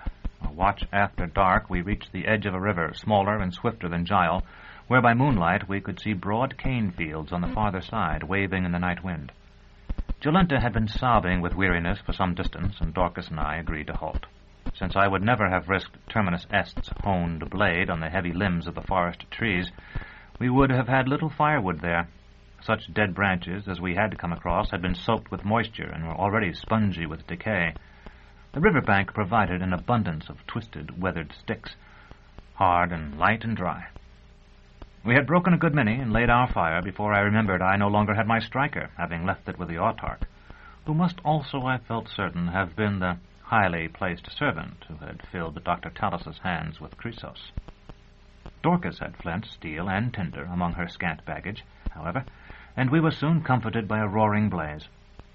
Jolenta was fearful of wild beasts, though I labored to explain to her how unlikely it was that the soldiers would permit anything dangerous to live in a forest that ran up to the gardens of the House Absolute. For her sake, we burned 3 thick brands at one end only, so that if need arose, we could snatch them from the fire and threaten the creatures she dreaded. No beasts came. Our fire drove off the mosquitoes, and we lay upon our backs and watched the sparks mount into the air. Far higher, the lights of flyers passed to and fro, filling the sky for a moment or two with a ghostly false dawn, as the ministers and generals of the autarch returned to the House Absolute or went forth to war.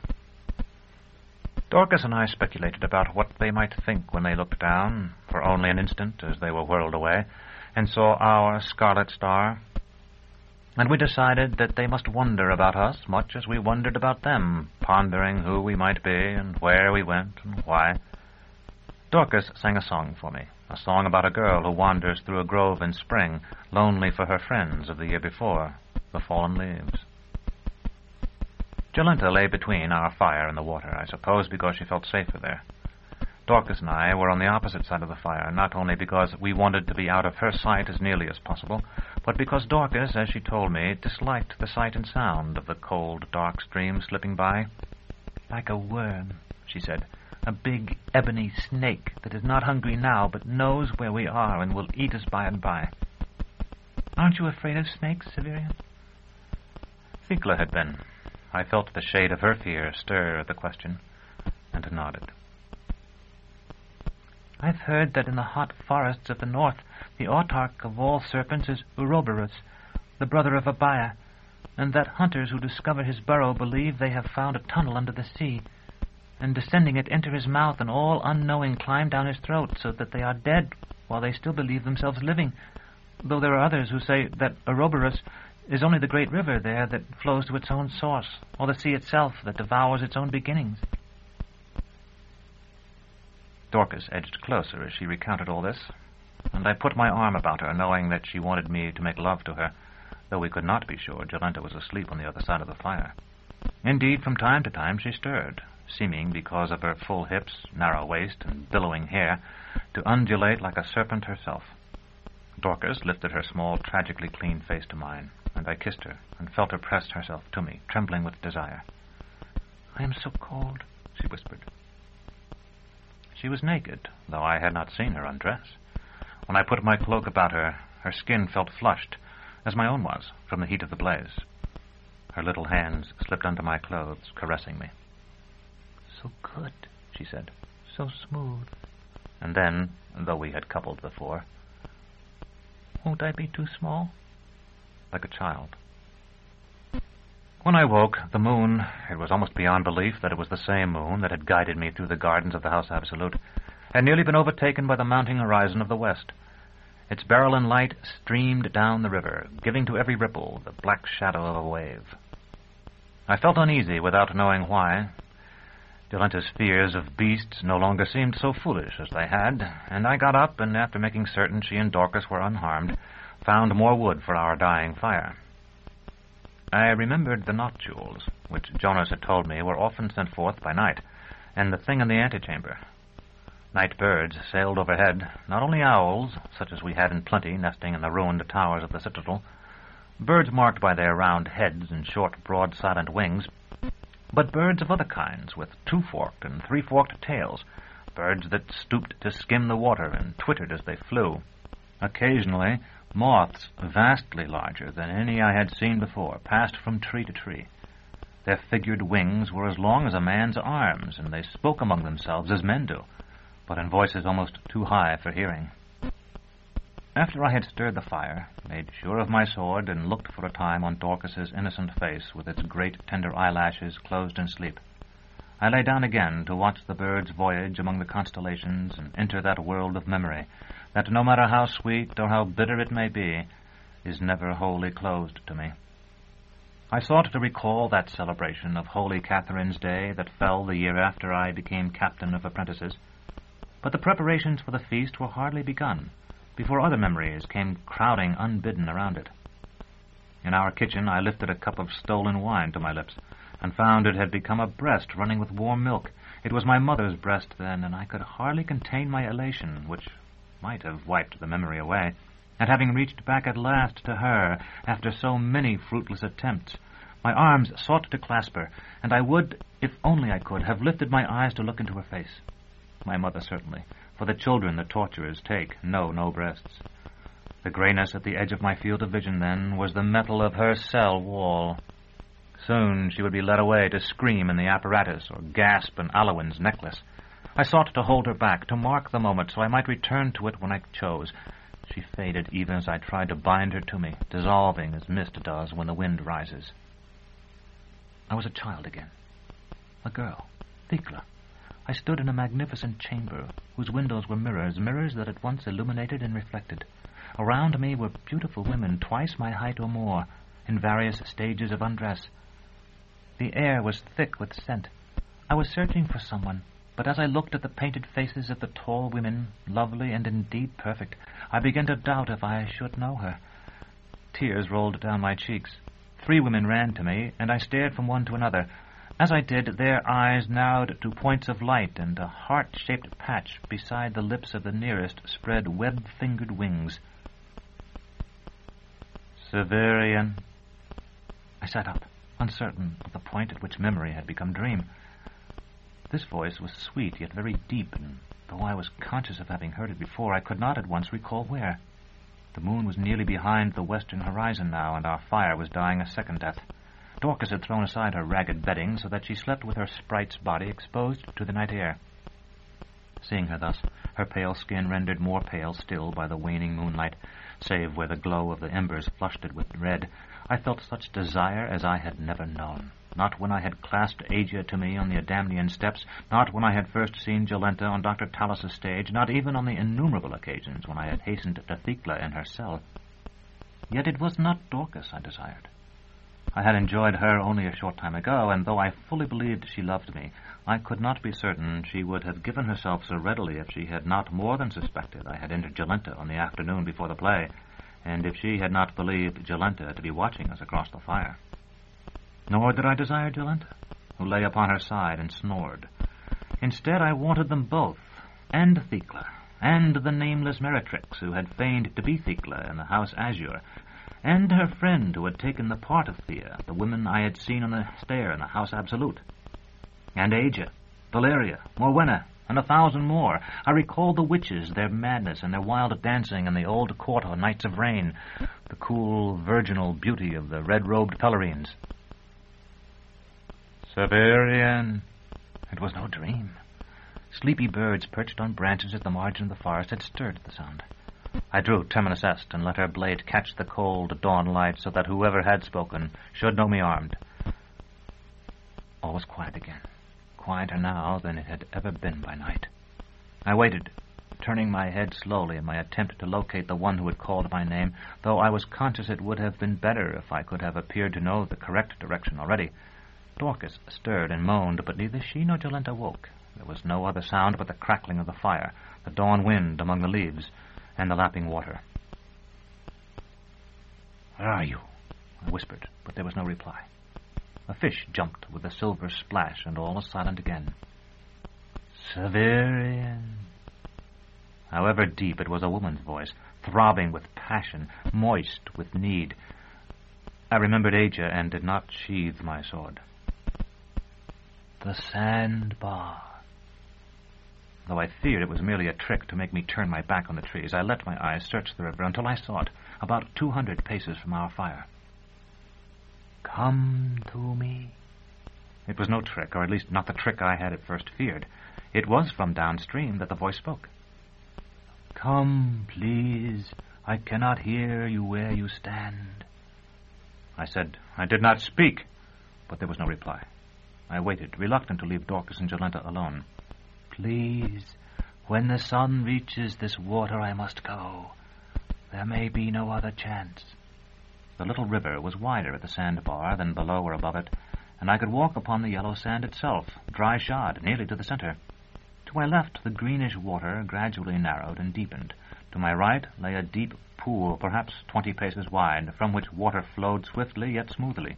I stood on the sand with Terminus Est gripped in both hands, her square point buried between my feet. I'm here, I said. Where are you? Can you hear me now? As though the river itself were replying, 3 fish leaped at once, then leaped again, making a series of soft explosions on the surface. A moccasin, his brown back marked with linked rings of gold and black, glided up almost at my boot-toes, turned as if to menace the jumping fish, and hissed, then entered the ford on the upper side of the bar and swam away in long undulations. Through the body he had been as thick as my forearm. Do not fear. Look, see me. Know that I will not harm you. Green though the water had been, it grew greener still. 1,000 jade tentacles writhed there, never breaking the surface. As I watched, too fascinated to be afraid, a disk of white, 3 paces across, appeared among them, rising slowly toward the surface.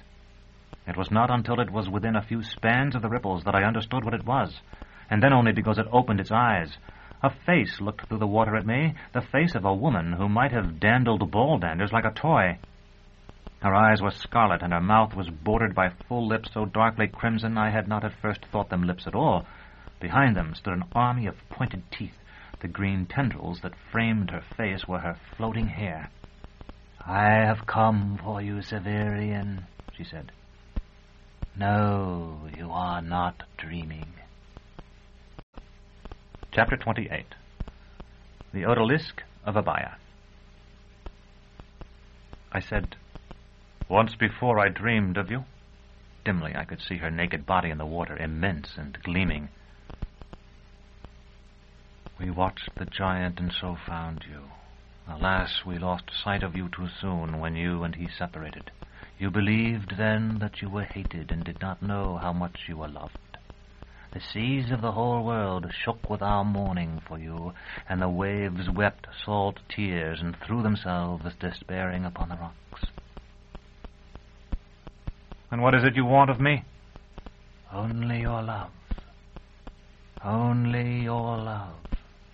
Her right hand came to the surface as she spoke, and floated there like a raft of 5 white logs. Here, truly, was the hand of the ogre, whose fingertip held the map of his domain.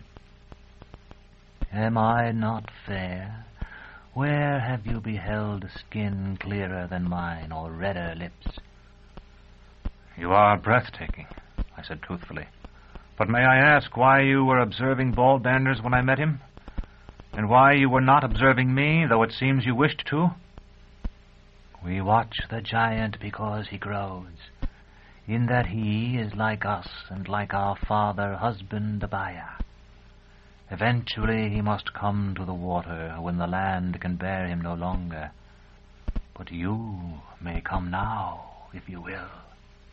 You will breathe by our gift as easily as you breathe the thin, weak wind here, and whenever you wish you shall return to the land and take up your crown. This river Cephisus flows to Gile, and Gile to the peaceful sea. There you may ride dolphin-back through current-swept fields of coral and pearl. My sisters and I will show you the forgotten cities built of old, where 100 trapped generations of your kin bred and died when they had been forgotten by you above. I have no crown to take up, I said. You mistake me for someone else. All of us will be yours there, in the red and white parks where the lionfish school. As the Undine spoke, she slowly lifted her chin, allowing her head to fall back until the whole plane of face lay at an equal depth, and only just submerged. Her white throat followed, and crimson-tipped breasts broke the surface, so that little lapping waves caressed their sides. 1,000 bubbles sparkled in the water.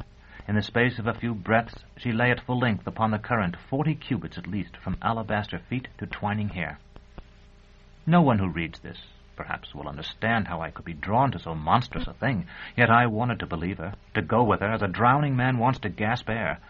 If I had fully credited her promises, I would have plunged into the pool at that moment, forgetting everything else. You have a crown, though you know not of it yet. Do you think that we, who swim in so many waters, even between the stars, are confined to a single instant? We have seen what you will become, and what you have been. Only yesterday you lay in the hollow of my palm, and I lifted you above the clotted weed, lest you die in Gile, saving you for this moment. Give me the power to breathe water, I said, and let me test it on the other side of the sandbar. If I find you have told the truth, I will go with you. I watched those huge lips part. I cannot say how loudly she spoke in the river, that I should hear her where I stood anear, but again fish leaped at her words. It is not so easily done as that. You must come with me, trusting, though it is only a moment. Come. She extended her hand toward me, and at the same moment I heard Dorcas's agonized voice crying for help. I turned to run to her. Yet if the Undine had waited, I think I might have turned back. She did not. The river itself seemed to heave from its bed with a roar like breaking surf. It was as though a lake had been flung at my head, and it struck me like a stone and tumbled me in its wash like a stick. A moment later, when it receded, I found myself far up the bank, soaked and bruised and swordless. 50 paces away, the Undine's white body rose half out of the river. Without the support of the water, her flesh sagged on bones that seemed ready to snap under its weight, and her hair hung lank to the soaking sand. Even as I watched, water mingled with blood ran from her nostrils. I fled, and by the time I reached Dorcas at our fire, the Undine was gone, save for a swirl of silt that darkened the river below the sandbar. Dorcas's face was nearly as white. "What was that?" she whispered. "Where were you?" "You saw her, then." I was afraid. "Oh, horrible." Dorcas had thrown herself into my arms, pressing her body to mine. "Horrible." "That wasn't why you called, though, was it? You couldn't have seen her from here until she rose out of the pool." Dorcas pointed mutely toward the farther side of the fire, and I saw the ground was soaked with blood where Jolenta lay. There were 2 narrow cuts on her left wrist, each about the length of my thumb, and though I touched them with the claw, it seemed the blood that welled from them would not clot. When we had soaked several bandages torn from Dorcas's scant store of clothing, I boiled thread and needle in a little pan she had and sewed the edges of the wounds shut. Through all this, Jolenta seemed less than half conscious. From time to time her eyes opened, but they closed again almost immediately, and there was no recognition in them. She spoke only once, saying, "Now you see that he, whom you have esteemed your divinity, would countenance and advise all I have proposed to you. Before the new sun rises, let us make a new beginning." At the time I did not recognize it as one of her lines. When her wound no longer bled, and we had shifted her to clean ground and washed her, I went back to the place where I had found myself when the water receded, and after some searching, discovered Terminus Est, with only her pommel and 2 fingers' width of hilt protruding from the wet sand. I cleaned and oiled the blade, and Dorcas and I discussed what we should do. I told her of my dream, the night before I met Baldanders and Dr. Tallis, and then about hearing the Undine's voice while she and Jolenta slept, and what she had said. Is she still there, do you think? You were down there when you found your sword. Could you have seen her through the water if she were near the bottom? I shook my head. I don't believe she is. She injured herself in some way when she tried to leave the river to stop me, and from the pallor of her skin I doubt she would stay long in any water shallower than Giles under the sun of a clear day. But no, if she had been there, I don't think I would have seen her. The water was too roiled. Dorcas, who had never looked more charming than at this moment, sitting on the ground with her chin propped on one knee, was silent for a time, and seemed to watch the eastern clouds, dyed cerise and flame by the eternal mysterious hope of dawn. At length she said, "She must have wanted you very badly." "To have come up out of the water like that? I think she must have been on land before she had become so large, and she forgot for a moment, at least, that she could no longer do it." "But before that she swam up Filthy Gile and then up this narrow little river. She must have been hoping to seize you when we crossed, but she found she could not get above the sandbar, and so she called you down. Altogether it can't have been a pleasant trip for someone accustomed to swimming between the stars." "You believe her, then?" "When I was with Dr. Tallis and you were gone, he and Jolenta used to tell me what a simple-minded person I was for believing people we met on the road, and things that Baldanders said, and things they said themselves too. Just the same, I think that even the people who are called liars tell the truth much more often than they lie. It's so much easier. If that story about saving you wasn't true, I'd tell it. It could only frighten you when you thought back on it, and if she doesn't swim between stars, what a useless thing to say. Something's bothering you, though, I can see it. What is it?" I did not want to describe my meeting with the autarch in detail, so I said, "Not long ago I saw a picture, in a book, of a being who lives in the Gulf. She was winged, not like birds' wings, but enormous continuous planes of thin pigmented material, wings that could beat against the starlight." Dorcas looked interested. "Is it in your brown book?"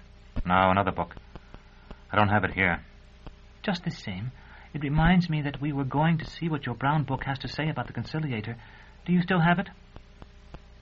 I did, and I drew it out.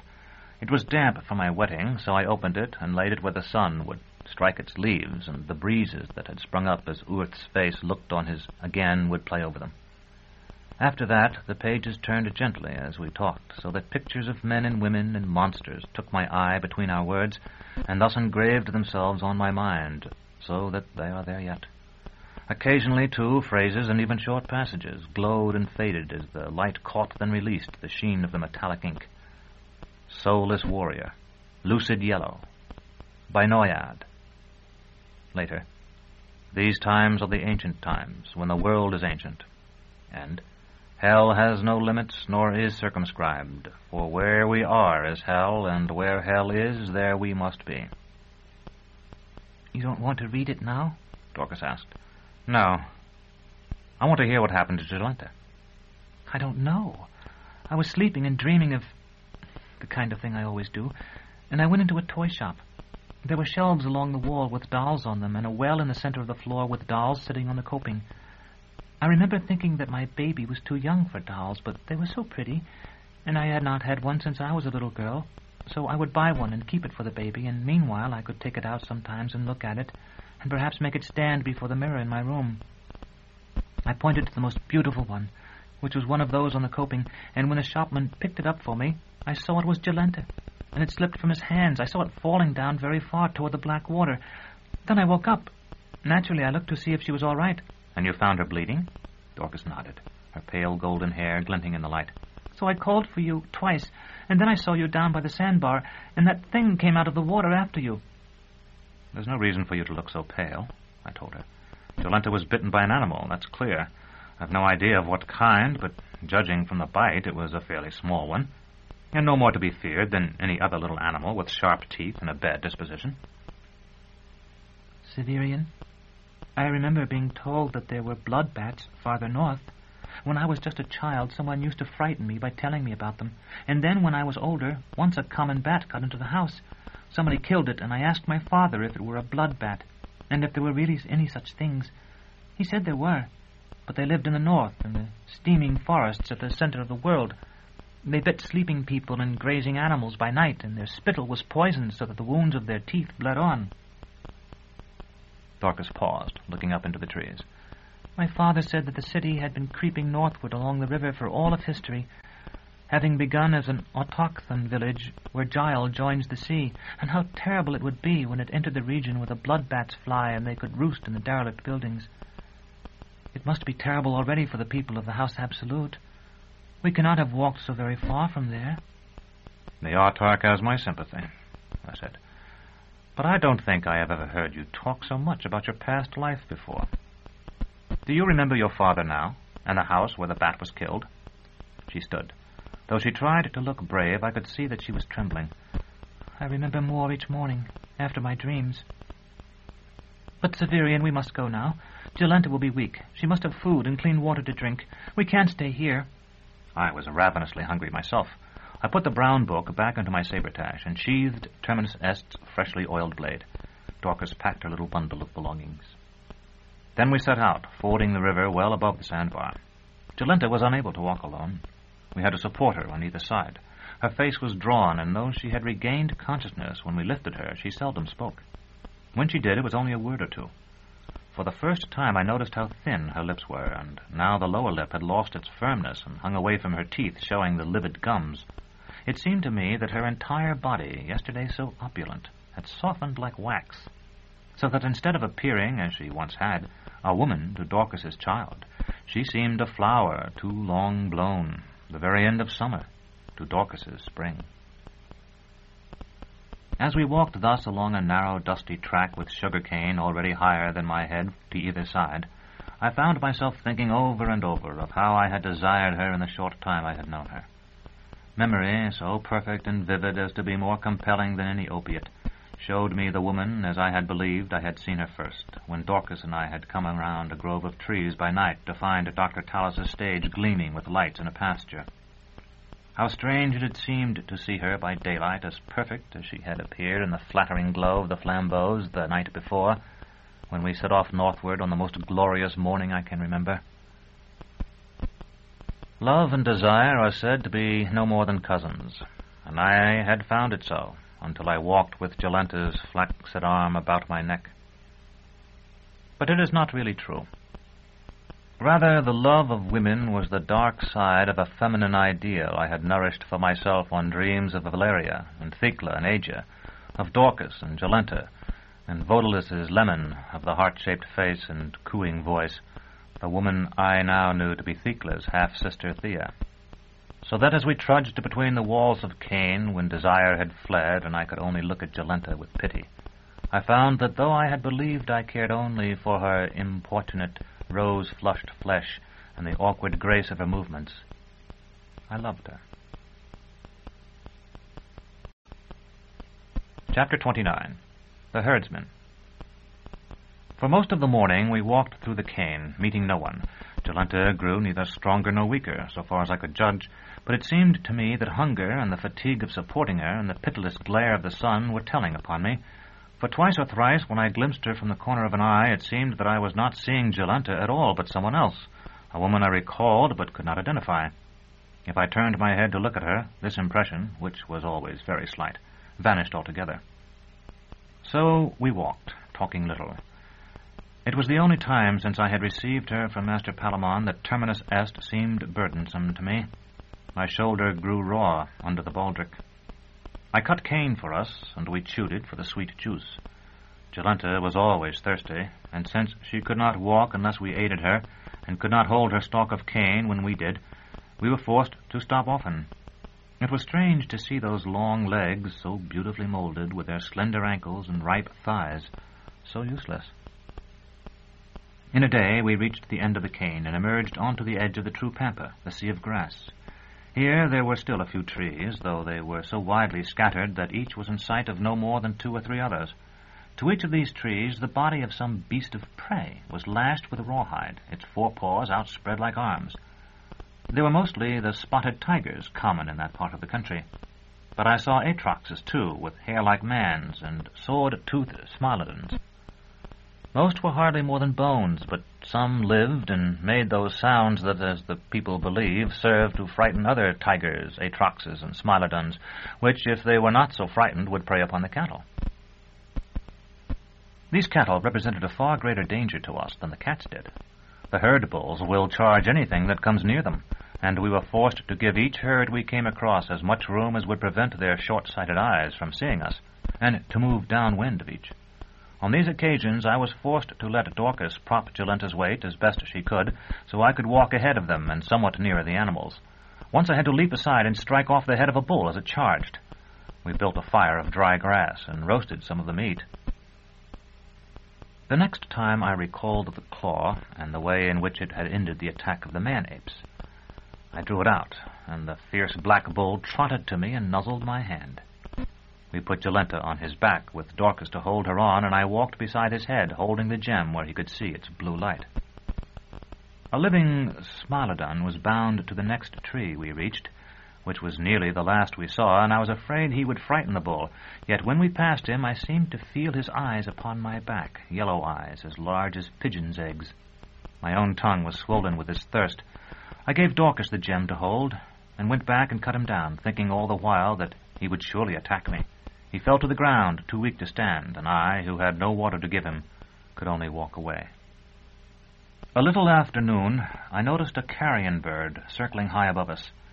It is said they smell death, and I remembered that once or twice, when the journeymen were very busy in the examination room, it was necessary for us apprentices to turn out to throw stones at those who settled on the ruined curtain wall, lest they give the citadel a reputation more evil than it already possessed.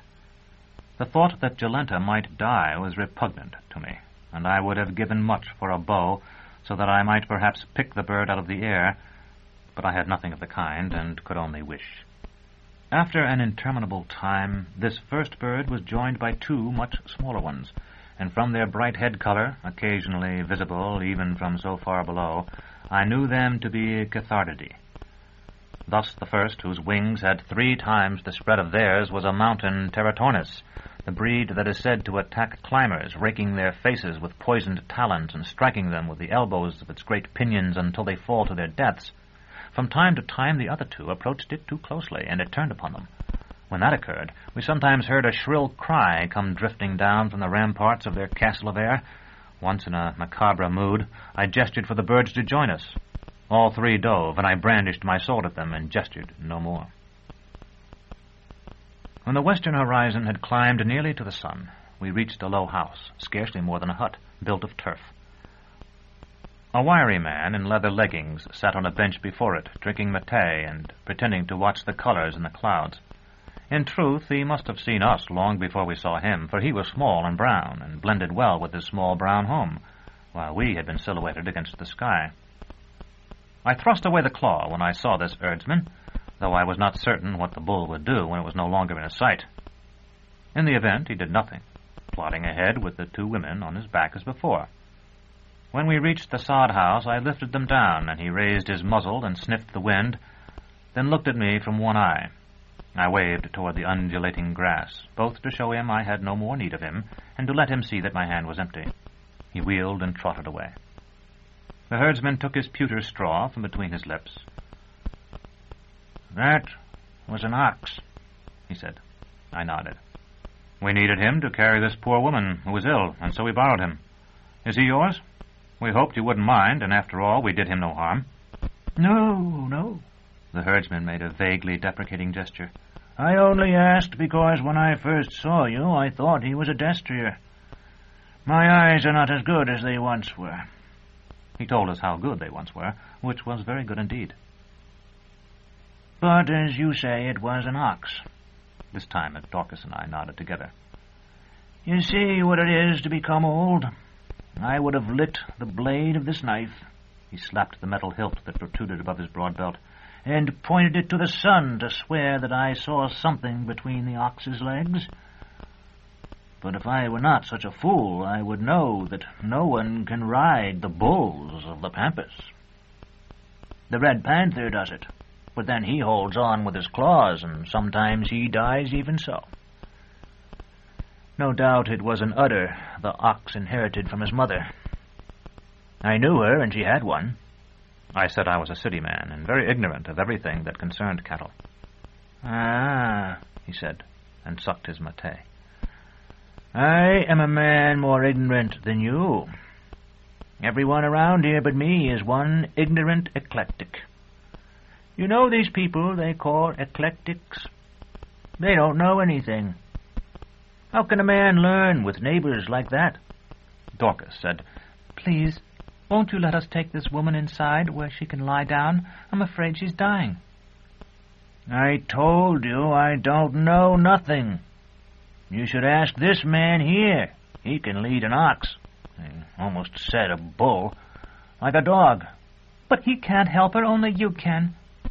The herdsman cocked an eye at me, and I understood that he had established to his own satisfaction that it was I, and not Dorcas, who had tamed the bull. "I'm very sorry for your friend," he said, "who I can see must have been a lovely woman once. But even though I've been sitting here cracking jokes with you, I have a friend of my own, and right now he's lying inside. You're afraid your friend is dying? I know mine is, and I'd like to let him go with no one to bother him." "We understand, but we won't disturb him. We may even be able to help him." The herdsman looked from Dorcas to me and back again. "You're strange people. What do I know? No more than one of those ignorant eclectics. Come in, then, but be quiet. And remember you're my guests." He rose and opened the door, which was so low I had to stoop to get through it. A single room constituted the house, and it was dark and smelled of smoke. A man much younger, and I thought much taller than our host, lay on a pallet before the fire. He had the same brown skin, but there was no blood beneath the pigment. His cheeks and forehead might have been smeared with dirt. There was no bedding beyond that on which the sick man lay, but we spread Dorcas's ragged blanket on the earthen floor and laid Jolenta on it. For a moment her eyes opened. There was no consciousness in them, and their once clear green had faded like shoddy cloth left in the sun. Our host shook his head and whispered, "She won't last longer than that ignorant eclectic Minahan. Maybe not as long." "She needs water," Dorcas told him. "In back, in the catch barrel. I'll get it." When I heard the door shut behind him, I drew out the claw. This time it flashed with such searing, cyaneous flame that I feared it would penetrate the walls. The young man who lay on the pallet breathed deeply, then released his breath with a sigh. I put the claw away again at once. "It hasn't helped her," Dorcas said. "Perhaps the water will. She's lost a great deal of blood." Dorcas reached down to smooth Jolenta's hair. It must have been falling out, as the hair of old women and of people who suffer high fevers often does. So much clung to Dorcas's damp palm that I could see it plainly despite the dimness of the light. "I think she's always been ill," Dorcas whispered. "Ever since I've known her. Dr. Tallis gave her something that made her better for a time, but now he has driven her away. She used to be very demanding, and he has had his revenge." I can't believe he meant it to be as severe as this. "Neither can I, really. Severian, listen. He and Baldanders will surely stop to perform and spy out the land. We might be able to find them." To spy? I must have looked as surprised as I felt. "At least it always seemed to me that they wandered as much to discover what passed in the world as to get money, and once Dr. Tallis as much as admitted that to me, though I never learned just what they were looking for." The herdsman came in with a gourd of water. I lifted Jolenta to a sitting position, and Dorcas held it to her lips.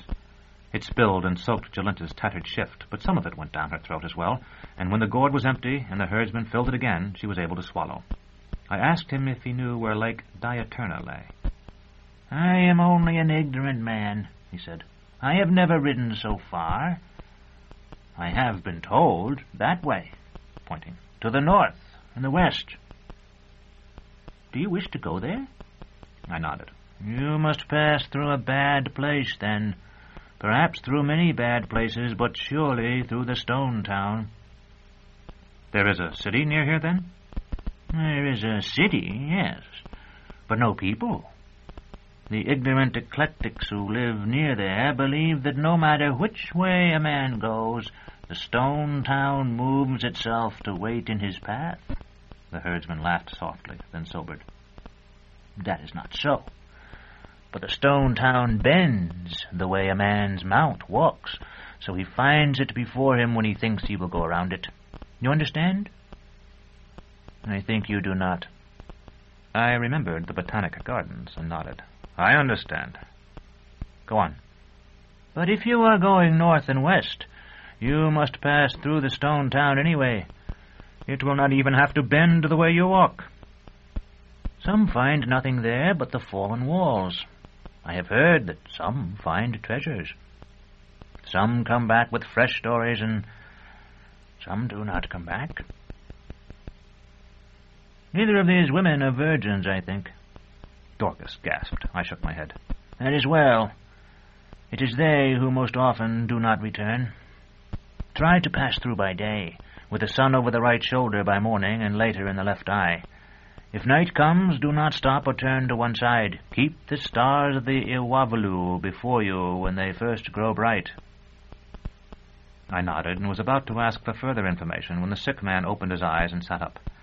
His blanket fell away, and I saw there was a blood-stained bandage over his chest. He started, stared at me, and shouted something. Instantly I felt the cold blade of the herdsman's knife at my throat. "He won't harm you," he told the sick man. He used the same dialect, but because he spoke more slowly, I was able to understand him. "I don't believe he knows who you are." "I tell you, Father, it is the new lictor of Thrax. They have sent for one, and the Clavigers say he's coming. Kill him. He'll kill all of them who haven't died already." I was astounded to hear him mention Thrax, which was still so far away, and wanted to question him about it. I believe I could have talked to him and his father and made some sort of peace, but Dorcas struck the older man on the ear with a gourd, a futile woman's blow that did nothing more than smash the gourd and cause little pain.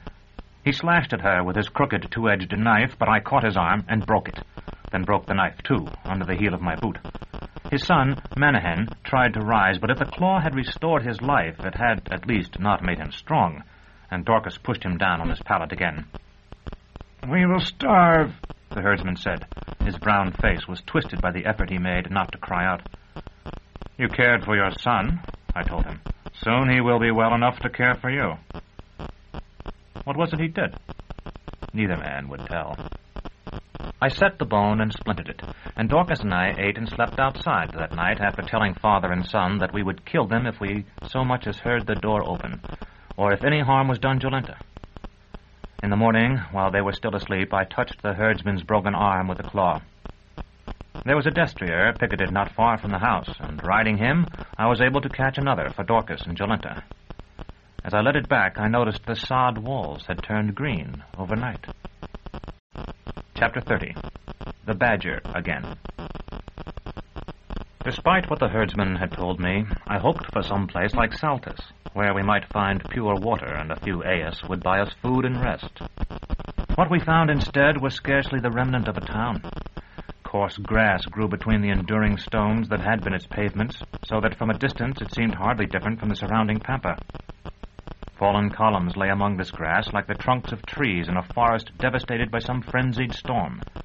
A few others still stood, broken and achingly white beneath the sun.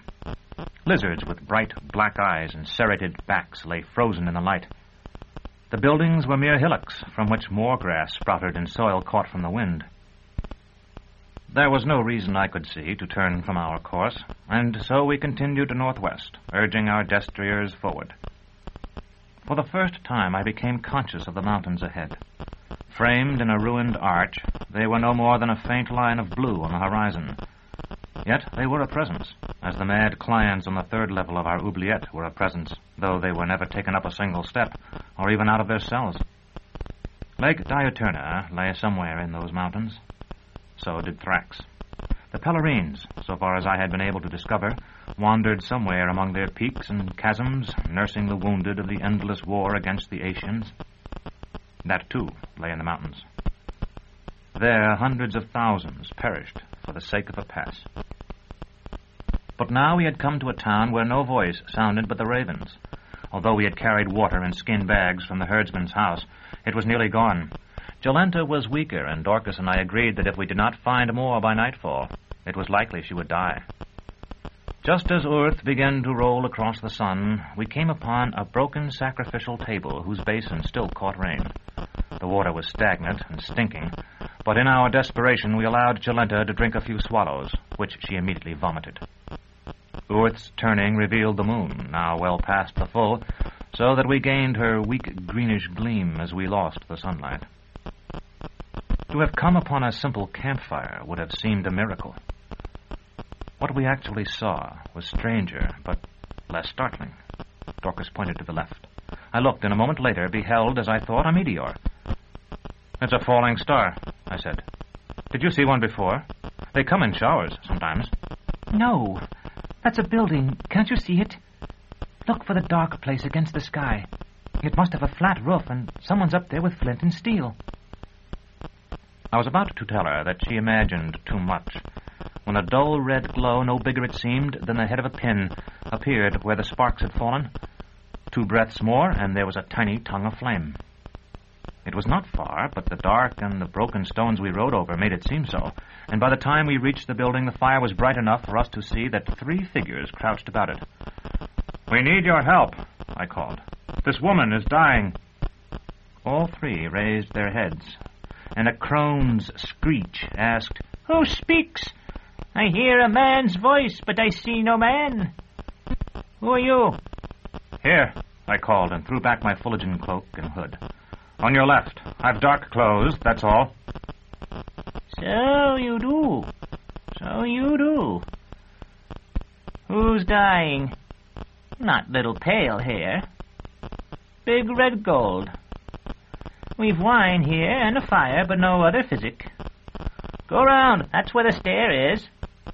I led our animals around the corner of the building, as she had indicated. The stone walls cut off the low moon and left us in blind darkness, but I stumbled on rough steps that must have been made by piling stones from fallen structures against the side of the building. After hobbling the 2 destriers, I carried Jolenta up, Dorcas going before us to feel the way and warn me of danger. The roof, when we reached it, was not flat, and the pitch was great enough for me to fear falling at every step. Its hard, uneven surface seemed to be of tiles. Once one loosened, and I heard it grating and clattering against the others until it fell over the edge and smashed on the uneven slabs below. When I was an apprentice, and too young to be entrusted with any but the most elementary tasks, I was given a letter to take to the Witch's Tower across the old court from our own. I learned much later that there was a good reason for selecting only boys well below the age of puberty to carry the messages our proximity to the witches required. Now, when I know of the horror our own tower inspired not only in the people of the quarter, but to an equal or greater degree in the other residents of the citadel itself, I find a flavor of quaint naivete in the recollection of my own fear. Yet to the small and unattractive boy I was, it was very real. I had heard terrible stories from the older apprentices, and I had seen that boys unquestionably braver than I were afraid. In that most gaunt of all the citadel's myriad towers, strangely colored lights burned by night. The screams we heard through the ports of our dormitory came not from some underground examination room like our own, but from the highest levels. And we knew that it was the witches themselves who screamed thus, and not their clients, for in the sense we used that word, they had none. Nor were those screams the howlings of lunacy and the shrieks of agony, as ours were. I had been made to wash my hands so they would not soil the envelope, and I was very conscious of their dampness and their redness as I picked my way among the puddles of freezing water that dotted the courtyard. My mind conjured up a witch who should be immensely dignified and humiliating, who would not shrink from punishing me in some particularly repulsive way for daring to carry a letter to her in red hands, and would send me back with a scornful report to Master Malrubius as well. I must have been very small indeed. I had to jump to reach the knocker. The smack of the witch's deeply worn doorstep against the thin soles of my shoes remains with me still. Yes? The face that looked into mine was hardly higher than my own. It was one of those, outstanding of its kind among all the hundreds of thousands of faces I have seen, that are at once suggestive of beauty and disease. The witch to whom it belonged seemed old to me, and must actually have been about 20 or a little less, but she was not tall, and she carried herself in a bent-backed posture of extreme age. Her face was so lovely and so bloodless that it might have been a mask carved in ivory by some master sculptor. Mutely I held up my letter. "Come with me," she said. Those were the words I had feared, and now that they had actually been given voice, they seemed as inevitable as the procession of the seasons. I entered a tower very different from our own. Ours was oppressively solid, of plates of metal so closely fitted that they had ages ago diffused into one another to become one mass, and the lower floors of our tower were warm and dripping. Nothing seemed solid in the witch's tower, and few things were. Much later, Master Palamon explained to me that it was far older than most other parts of the citadel, and had been built when the design of towers was still little more than the imitation in inanimate materials of human physiology, so that skeletons of steel were used to support a fabric of flimsier substances. With the passing of the centuries, that skeleton had largely corroded away, until at last the structure it had once stiffened was held up only by the piecemeal repairs of past generations. Oversized rooms were separated by walls not much thicker than draperies. No floor was level, and no stair straight. Each banister and railing I touched seemed ready to come off in my hand. Gnostic designs in white, green, and purple had been chalked on the walls, but there was little furniture, and the air seemed colder than that outside. After climbing several stairs and a ladder lashed together from the unpeeled saplings of some fragrant tree, I was ushered into the presence of an old woman who sat in the only chair I had yet seen there, staring through a glass tabletop at what appeared to be an artificial landscape inhabited by hairless, crippled animals. I gave her my letter and was led away, but for a moment she had glanced at me, and her face, like the face of the young old woman who had brought me to her, has of course remained graven in my mind. I mention all this now, because it seemed to me as I laid Jolenta on the tiles beside the fire that the women who crouched over it were the same. It was impossible. The old woman to whom I had handed my letter was almost certainly dead, and the young one, if she were still living, would be changed beyond recognition, as I was myself. Yet the faces that turned toward me were the faces I recalled. Perhaps there are but 2 witches in the world, who are born into it again and again. "What is the matter with her?" the younger woman asked, and Dorcas and I explained as well as we could. Long before we finished, the older one had Jolenta's head in her lap and was forcing wine from a clay bottle into her throat. "It would harm her if it were strong to harm," she said. "But this is 3 parts pure water. Since you do not wish to see her die, you are fortunate, possibly, to have come across us so. Whether she is also fortunate, I cannot say." I thanked her, and inquired where the 3rd person who had been at their fire had gone. The old woman sighed and stared at me for a moment before returning her attention to Jolenta. "There were only the 2 of us," the younger woman said. "You saw 3? "Very clearly in the firelight. Your grandmother, if that is who she is, looked up and spoke to me. You and whoever was with you lifted your heads, then bowed them again." "She is the Cumean." I had heard the word before, but for a moment I could not remember where, and the younger woman's face, immobile as an Oread's in a picture, gave me no clue. "The seeress," Dorcas replied. "And who are you?" "Her acolyte. My name is Merrin. It is significant, possibly, that you, who are 3, saw 3 of us at the fire. while we who are two at first saw but two of you. She looked to the Crimean as if for confirmation, and then, as if she had received it, back to us, though I saw no glance pass between them. I'm quite sure I saw a third person who was larger than either of you, I said. This is a strange evening, and there are those who ride the night air who sometimes choose to borrow a human seeming. The question is why such a power would wish to show itself to you. The effect of her dark eyes and serene face was so great that I think I might have believed her if it had not been for Dorcas, who suggested with an almost imperceptible movement of her head that the third member of the group about the fire might have escaped our observation by crossing the roof and hiding on the farther side of the ridge. She may live, the Crimean said, without lifting her gaze from Jolenta's face. though she does not wish it. It's a good thing for her that the two of you had so much wine, I said. The old woman did not rise to the bait, saying only, Yes, it is. For you, and possibly even for her. Merrin picked up a stick and stirred the fire. There is no death. I laughed a little, mostly, I think, because I was no longer quite so worried about Jolenta.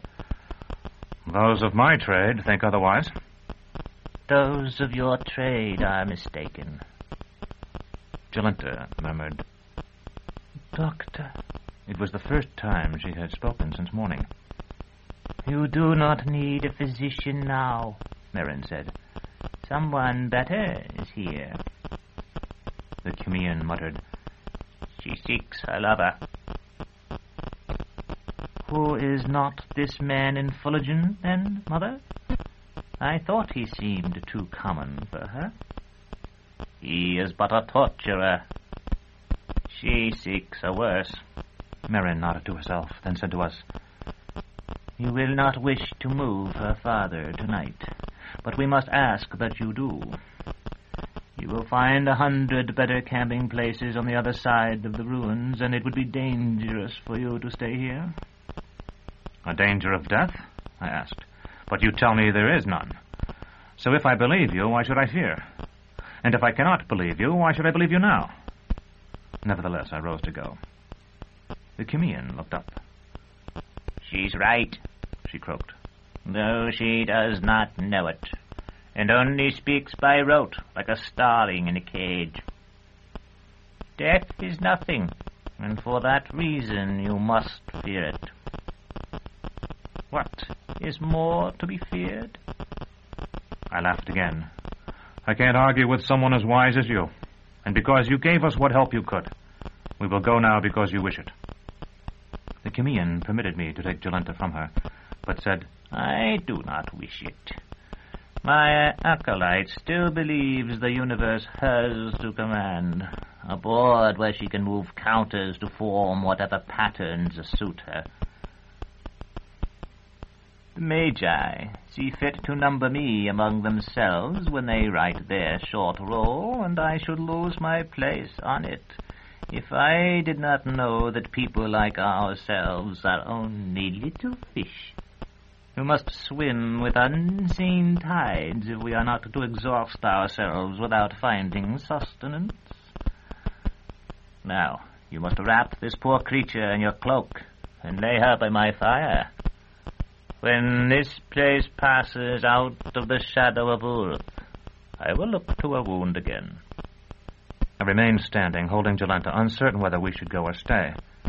The Crimean's intentions seemed friendly enough, but her metaphor had carried an unpleasant reminder of the Undine, and as I studied her face, I had come to doubt that she was an old woman at all, and to recall only too clearly the hideous faces of the Cacogens who had removed their masks when Baldanders had rushed among them.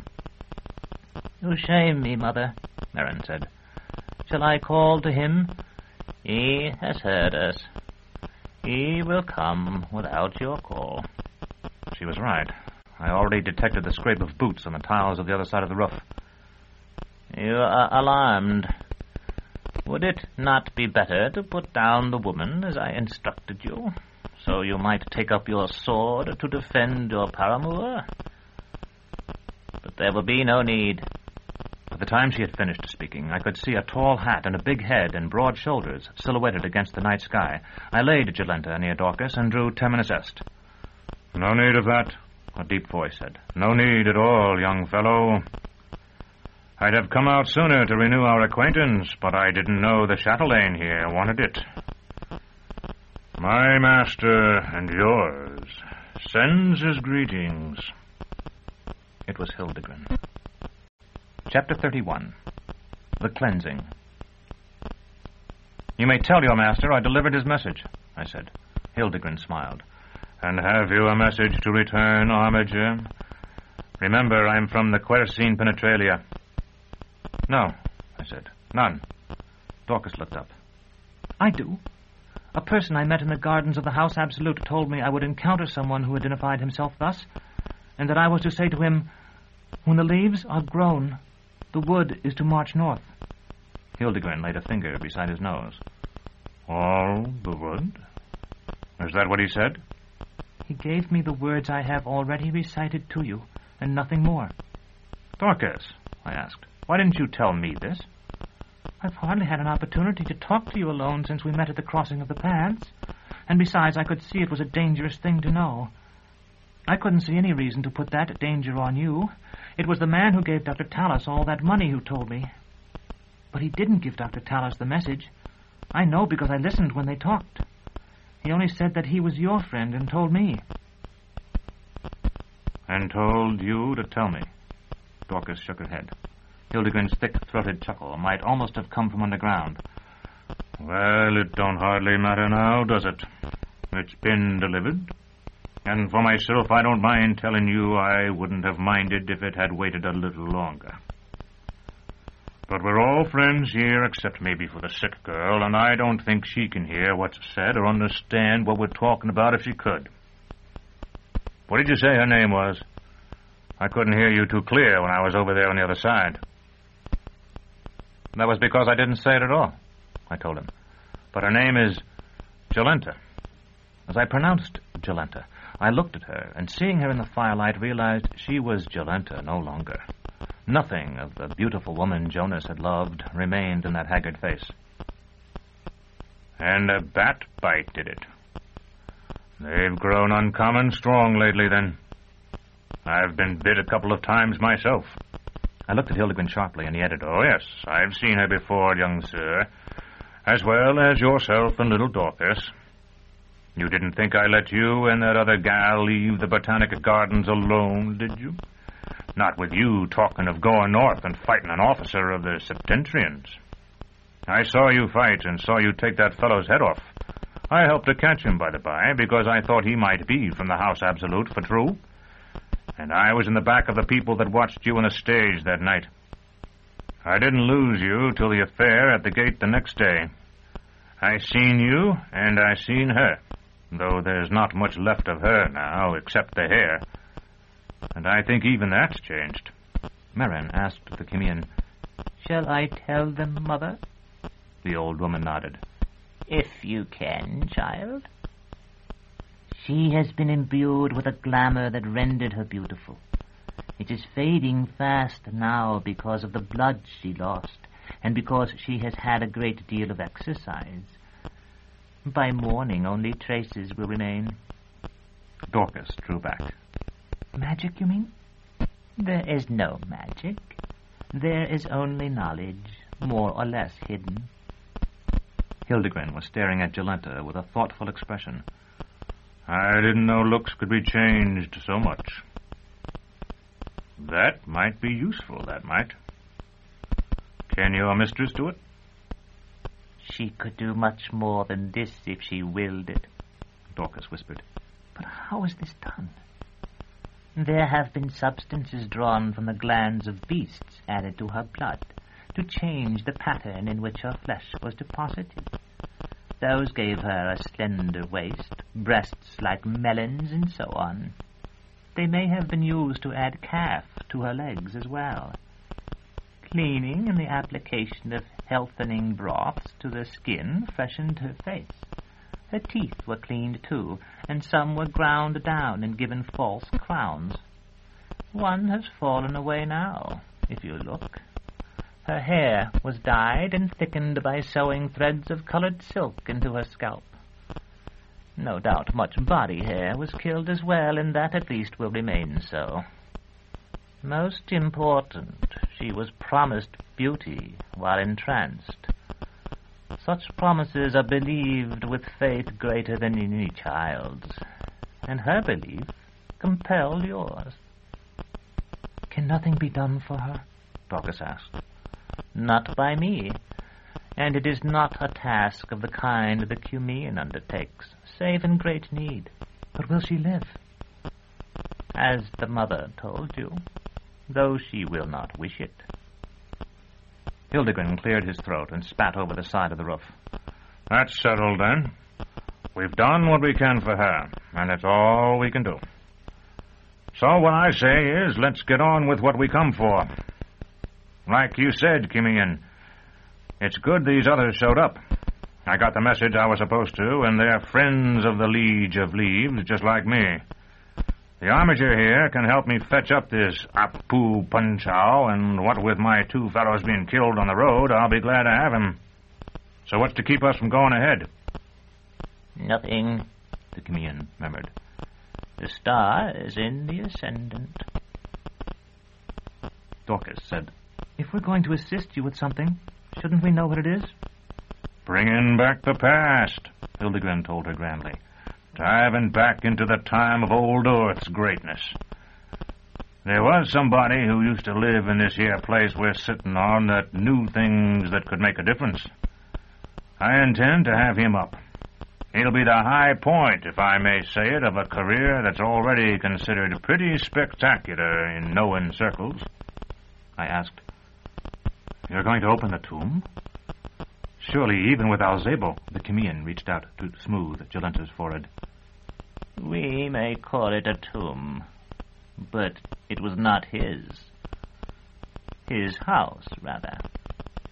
You see, what with me working so near, Hildegren explained, I've been in the way to do this chatelaine a favor now and again. More than one, if I may say it, and more than 2. Finally, I figured the time had come for me to collect. I mentioned my little plan to the master of the wood, you may be sure. And here we are. I said, "I had been given to understand that the Cumean served Father Aniri." She pays her debts, Hildegren announced smugly. Quality always does. And you don't have to be a wise woman to know it might be wise to have a few friends on the other side, just in case that's the side that wins. Dorcas asked the Cumean, "Who was this Apu Punchow? And why is his palace still standing when the rest of the town is only tumbled stones?" When the old woman did not reply, Merin said, Less than a legend, for not even scholars now remember his story. The mother has told us that his name means the head of day. In the earliest eons he appeared among the people here and taught them many wonderful secrets. Often he vanished, but always he returned. At last he did not return, and invaders laid waste to his cities. Now he shall return for the last time. Indeed? Without magic? The Cumean looked up at Dorcas with eyes that seemed as bright as the stars. Words are symbols. Merin chooses to delimit magic as that which does not exist. And so it does not exist. If you choose to call what we are about to do here magic, then magic lives while we do it. In ancient days, in a land far off, there stood 2 empires divided by mountains. One dressed its soldiers in yellow, the other in green. For 100 generations they struggled. I see that the man with you knows the tale.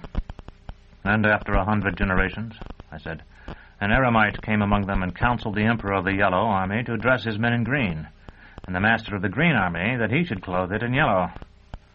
But the battle continued as before.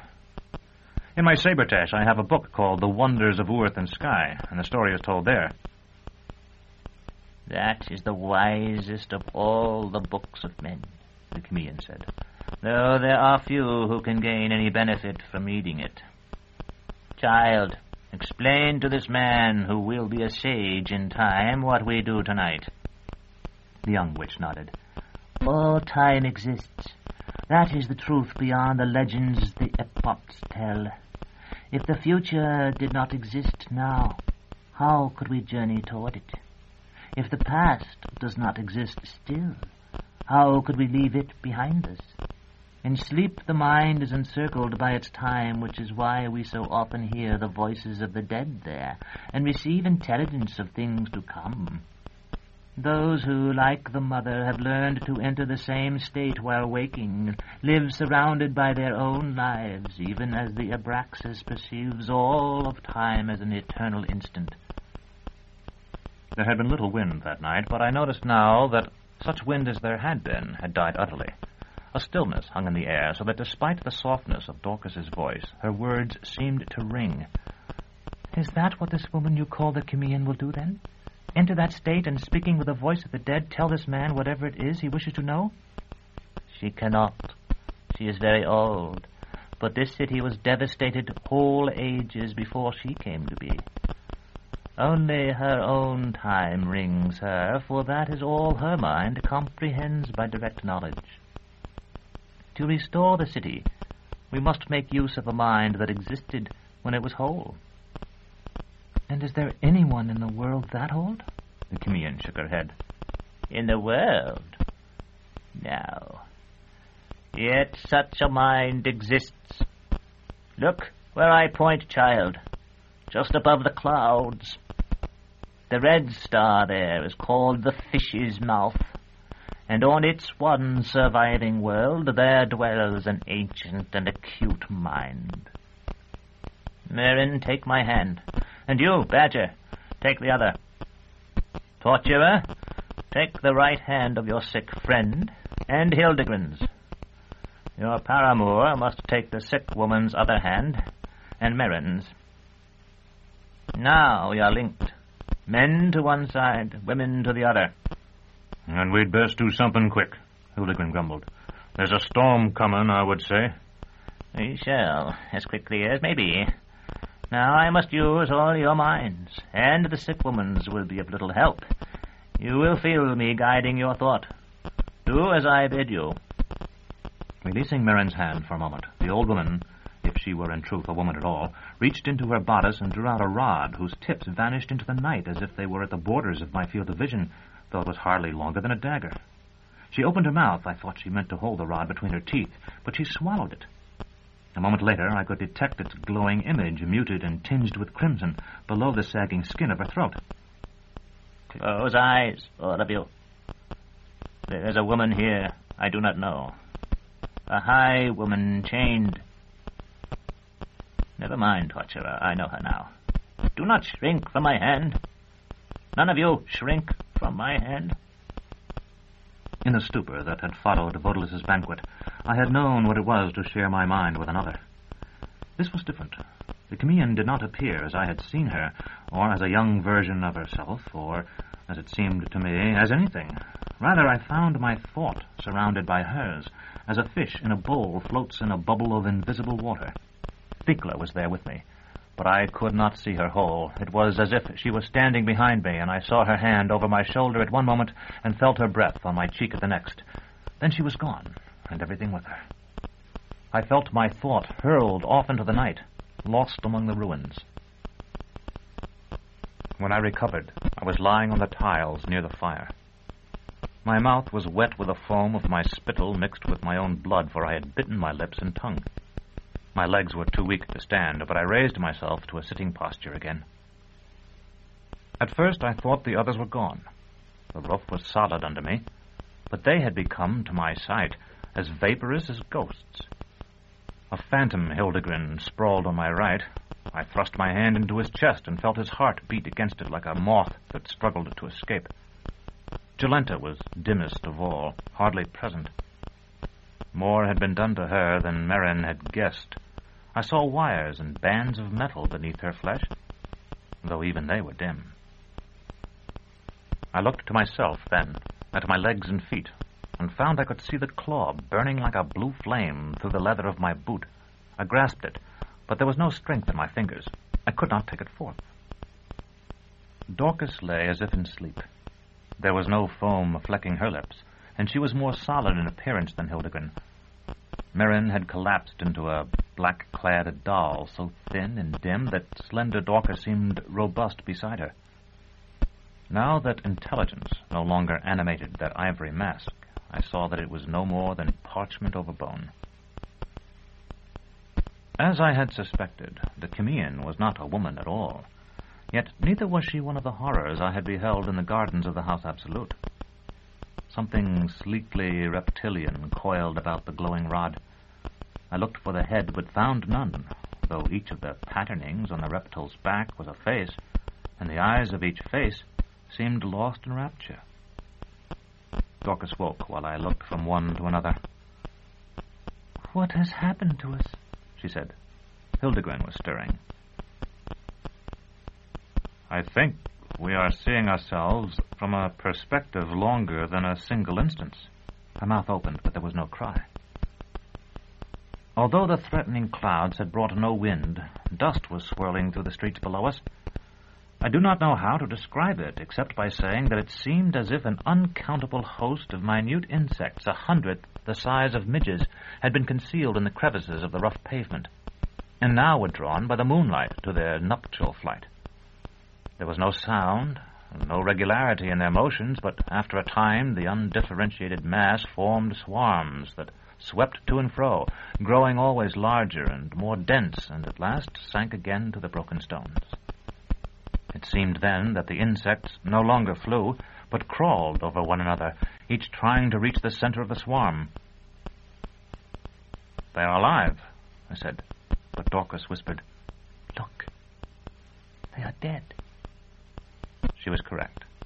The swarms that had seethed with life a moment before now showed bleached ribs, the dust motes linking themselves just as scholars piece together shards of ancient glass to recreate for us a colored window shattered thousands of years before, formed skulls that gleamed green in the moonlight.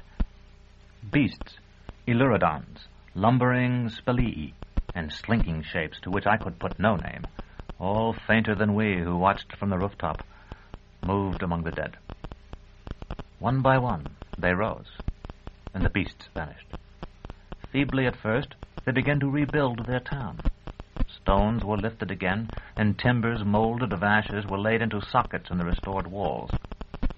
The people, who had seemed hardly more than ambulant corpses when they rose, gathered strength from their work and became a bandy-legged race who walked like sailors and rolled cyclopean stones with the might of their wide shoulders.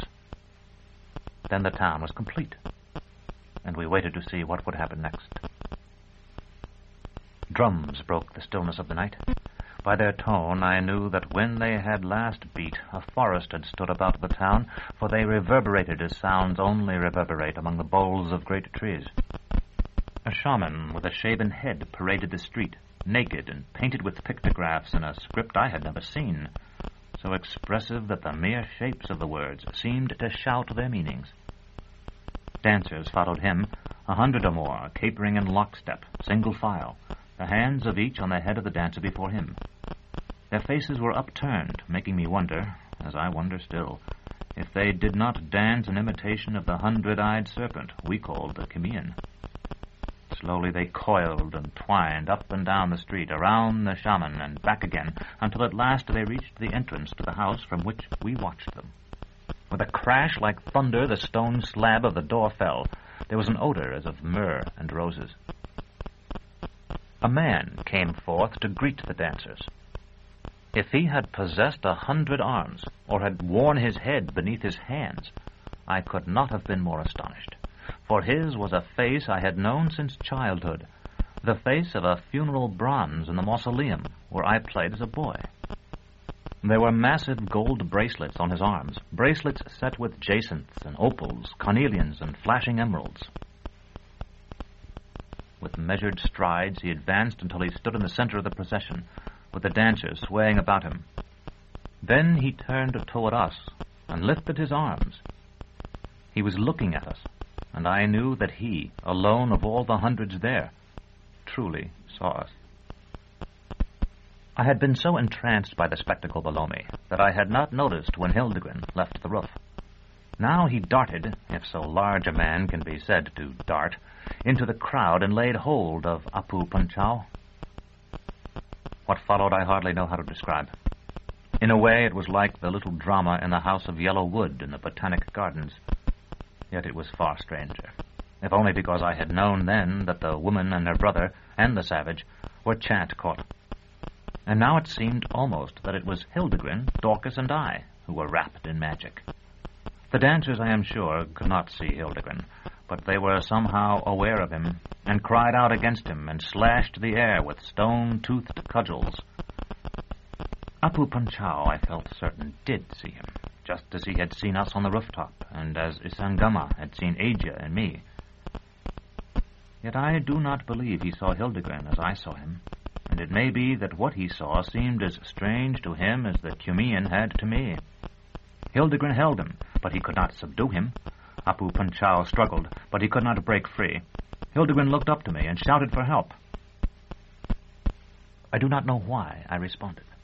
Certainly I no longer consciously desired to serve Vodalis and his purposes. Perhaps it was the lingering effect of the Alzebo, or only the memory of Hildegren's rowing Dorcas and me across the lake of birds. I tried to push the bandy-legged men away, but one of their random blows caught the side of my head and knocked me to my knees. When I rose again, I seemed to have lost sight of Apu Punchao among the leaping, shrieking dancers. Instead, there were two Hildegrens, one who grappled with me, one who fought something invisible. Wildly, I threw off the first and tried to come to the aid of the second. Severian! Rain beating upon my upturned face awakened me. Big drops of cold rain that stung like hail. Thunder rolled across the pampas. For a moment I thought I had gone blind. Then a flash of lightning showed me wind-lashed grass and tumbled stones. Severian! It was Dorcas. I started to rise, and my hand touched cloth as well as mud. I seized it and pulled it free. A long, narrow strip of silk tipped with tassels. Severian! There was terror in the cry. "Here," I called. "I'm down here." Another flash showed me the building and Dorcas's frantic figure silhouetted on the roof. I circled the blind walls and found the steps. Our mounts were gone. On the roof, so were the witches. Dorcas alone, bent over the body of Jolenta. By lightning, I saw the dead face of the waitress who had served Dr. Tallis, Baldanders, and me in the cafe in Nessus. It had been washed clean of beauty. In the final reckoning, there is only love, only that divinity. That we are capable only of being what we are remains our unforgivable sin. Here I pause again. Having taken you, reader, from town to town, from the little mining village of Saltus to the desolate stone town whose very name had long ago been lost among the whirling years, Saltus was for me the gateway to the world beyond the city imperishable. So, too, the stone town was a gateway to the mountains I had glimpsed through its ruined arches. For a long way thereafter I was to journey among their gorges and fastnesses, their blind eyes and brooding faces. Here I pause. If you wish to walk no farther with me, reader, I do not blame you. It is no easy road. Appendixes. Social relationships in the Commonwealth. One of the translator's most difficult tasks is the accurate expression of matter concerned with caste and position in terms intelligible to his own society. In the case of the Book of the New Sun, the lack of supportive material renders it doubly difficult, and nothing more than a sketch is presented here. So far as can be determined from the manuscripts, the society of the Commonwealth appears to consist of 7 basic groups. Of these, one, at least, seems completely closed. A man or woman must be born an exultant, and if so born, remains an exultant throughout life. Although there may well be gradations within this class, the manuscripts indicate none. Its women are called chatelaine, and its men by various titles. Outside the city I have chosen to call Nessus, it carries on the administration of day-to-day affairs. Its hereditary assumption of power is deeply at variance with the spirit of the Commonwealth, and sufficiently accounts for the tension evident between the exultants and the autarky. Yet it is difficult to see how local governance might be better arranged under the prevailing conditions. Democracy would inevitably degenerate into mere haggling, and an appointive bureaucracy is impossible without a sufficient pool of educated but relatively unmoneyed executives to fill its offices. In any case, the wisdom of the autarch no doubt includes the principle that an entire sympathy with a ruling class is the most deadly disease of the state. In the manuscripts, Thecla, Thea, and Vodalus are unquestionably exultants. The Armigers seem much like exultants, though on a lesser scale. Their name indicates a fighting class, but they do not appear to have monopolized the major roles in the army. No doubt their position could be likened to that of the samurai, who served as the daimyos of feudal Japan. Lomer, Nigariti, Racho, and Valeria are Armigers. The Optimates appear to be more or less wealthy traders. Of all the 7, they make the fewest appearances in the manuscripts, though there are some hints that Dorcas originally belonged to this class. As in every society, the commonalty constitute the vast bulk of the population. Generally content with their lot, ignorant because their nation is too poor to educate them, they resent the exultant's arrogance and stand in awe of the autarch, who is, however, in the final analysis, their own apotheosis. Jolenta, Hildegren, and the villagers of Saltis all belong to this class, as do countless other characters in the manuscripts. Surrounding the autarch, who appears to distrust the exultants, and no doubt with good reason, are the servants of the throne. They are his administrators and advisers, both in military and civil life. They appear to be drawn from the commonalty, and it is noteworthy that they treasure such education as they have obtained. For contrast, see Thecla's contemptuous rejection of it. Severian himself and the other inhabitants of the citadel, with the exception of Ultan, might be said to belong to this class. The religious are almost as enigmatic as the god they serve, a god that appears fundamentally solar, but not Apollonian. Because the conciliator is given a claw, one is tempted to make the easy association of the eagle of Jove with the sun. It is perhaps too pat. Like the Roman Catholic clergy of our own day, they appear to be members of various orders, but unlike them, they seem subject to no uniting authority. At times, there is something suggestive of Hinduism about them, despite their obvious monotheism. The Pellerines, who play a larger part in the manuscripts than any other holy community, are clearly a sisterhood of priestesses, accompanied, as such a roving group would have to be in their place and time, by armed male servants. Lastly, the Caucasians represent, in a way we can hardly more than sense, that foreign element that by its very foreignness is most universal, existing in nearly every society of which we have knowledge. Their common name seems to indicate that they are feared, or at least hated, by the commonalty.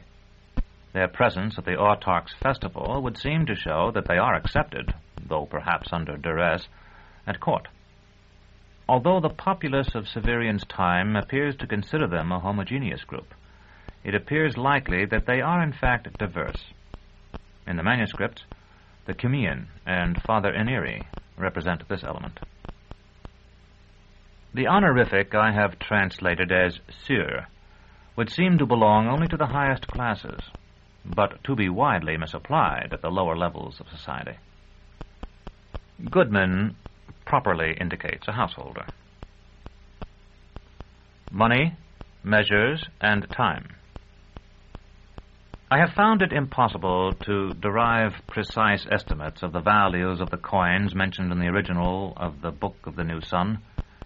In the absence of certainty, I have used chrysos to designate any piece of gold stamped with a profile of an autarch. Although these no doubt differ somewhat in weight and purity, it appears they are of roughly equal value. The even more various silver coins of the period I have lumped together as asimi. The large brass coins, which appear from the manuscripts to furnish the principal medium of exchange among the common people, I have called orichalks. The myriad small brass, bronze, and copper tokens, not struck by the central government but by the local archons at need and intended only for provincial circulation, I have called aes. A single aes buys an egg. An orichalk, a day's work from a common laborer. An asimi, a well-made coat suitable for an optimate. A chrysos, a good mount. It is important to remember that measures of length or distance are not, strictly speaking, commensurable. In this book, league designates a distance of about 3 miles. It is the correct measure for distances between cities and within large cities, such as Nessus. The span is the distance between the extended thumb and forefinger, about 8 inches. A chain is the length of a measuring chain of 100 links, in which each link measures a span. It is thus roughly 70 feet. An L represents the traditional length of the military arrow, 5 spans, or about 40 inches. The pace, as used here, indicates a single step, or about 2.5 feet. The stride is a double step. The most common measure of all, the distance from a man's elbow to the tip of his longest finger, about 18 inches, I have given as a cubit.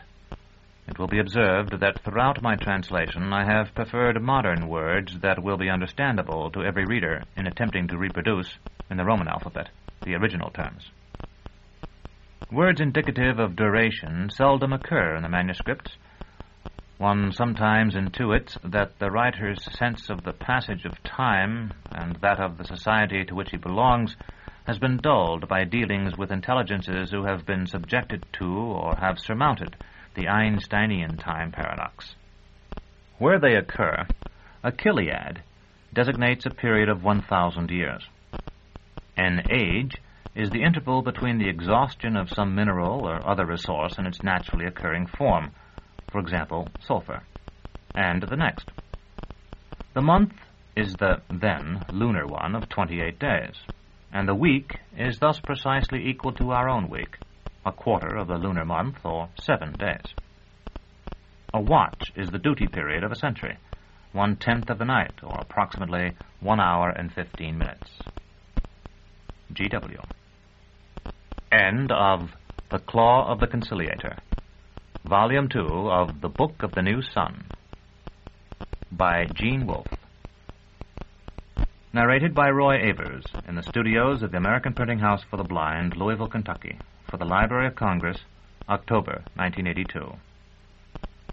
For special distribution as authorized by Act of Congress under Public Law 89-522, with the permission of the copyright holder and the publisher, Pocket Books. If you experienced any difficulty with this recording, please tie a piece of string around one of the container straps or latches before returning it. Place the defective recording in the container braille side down for identification.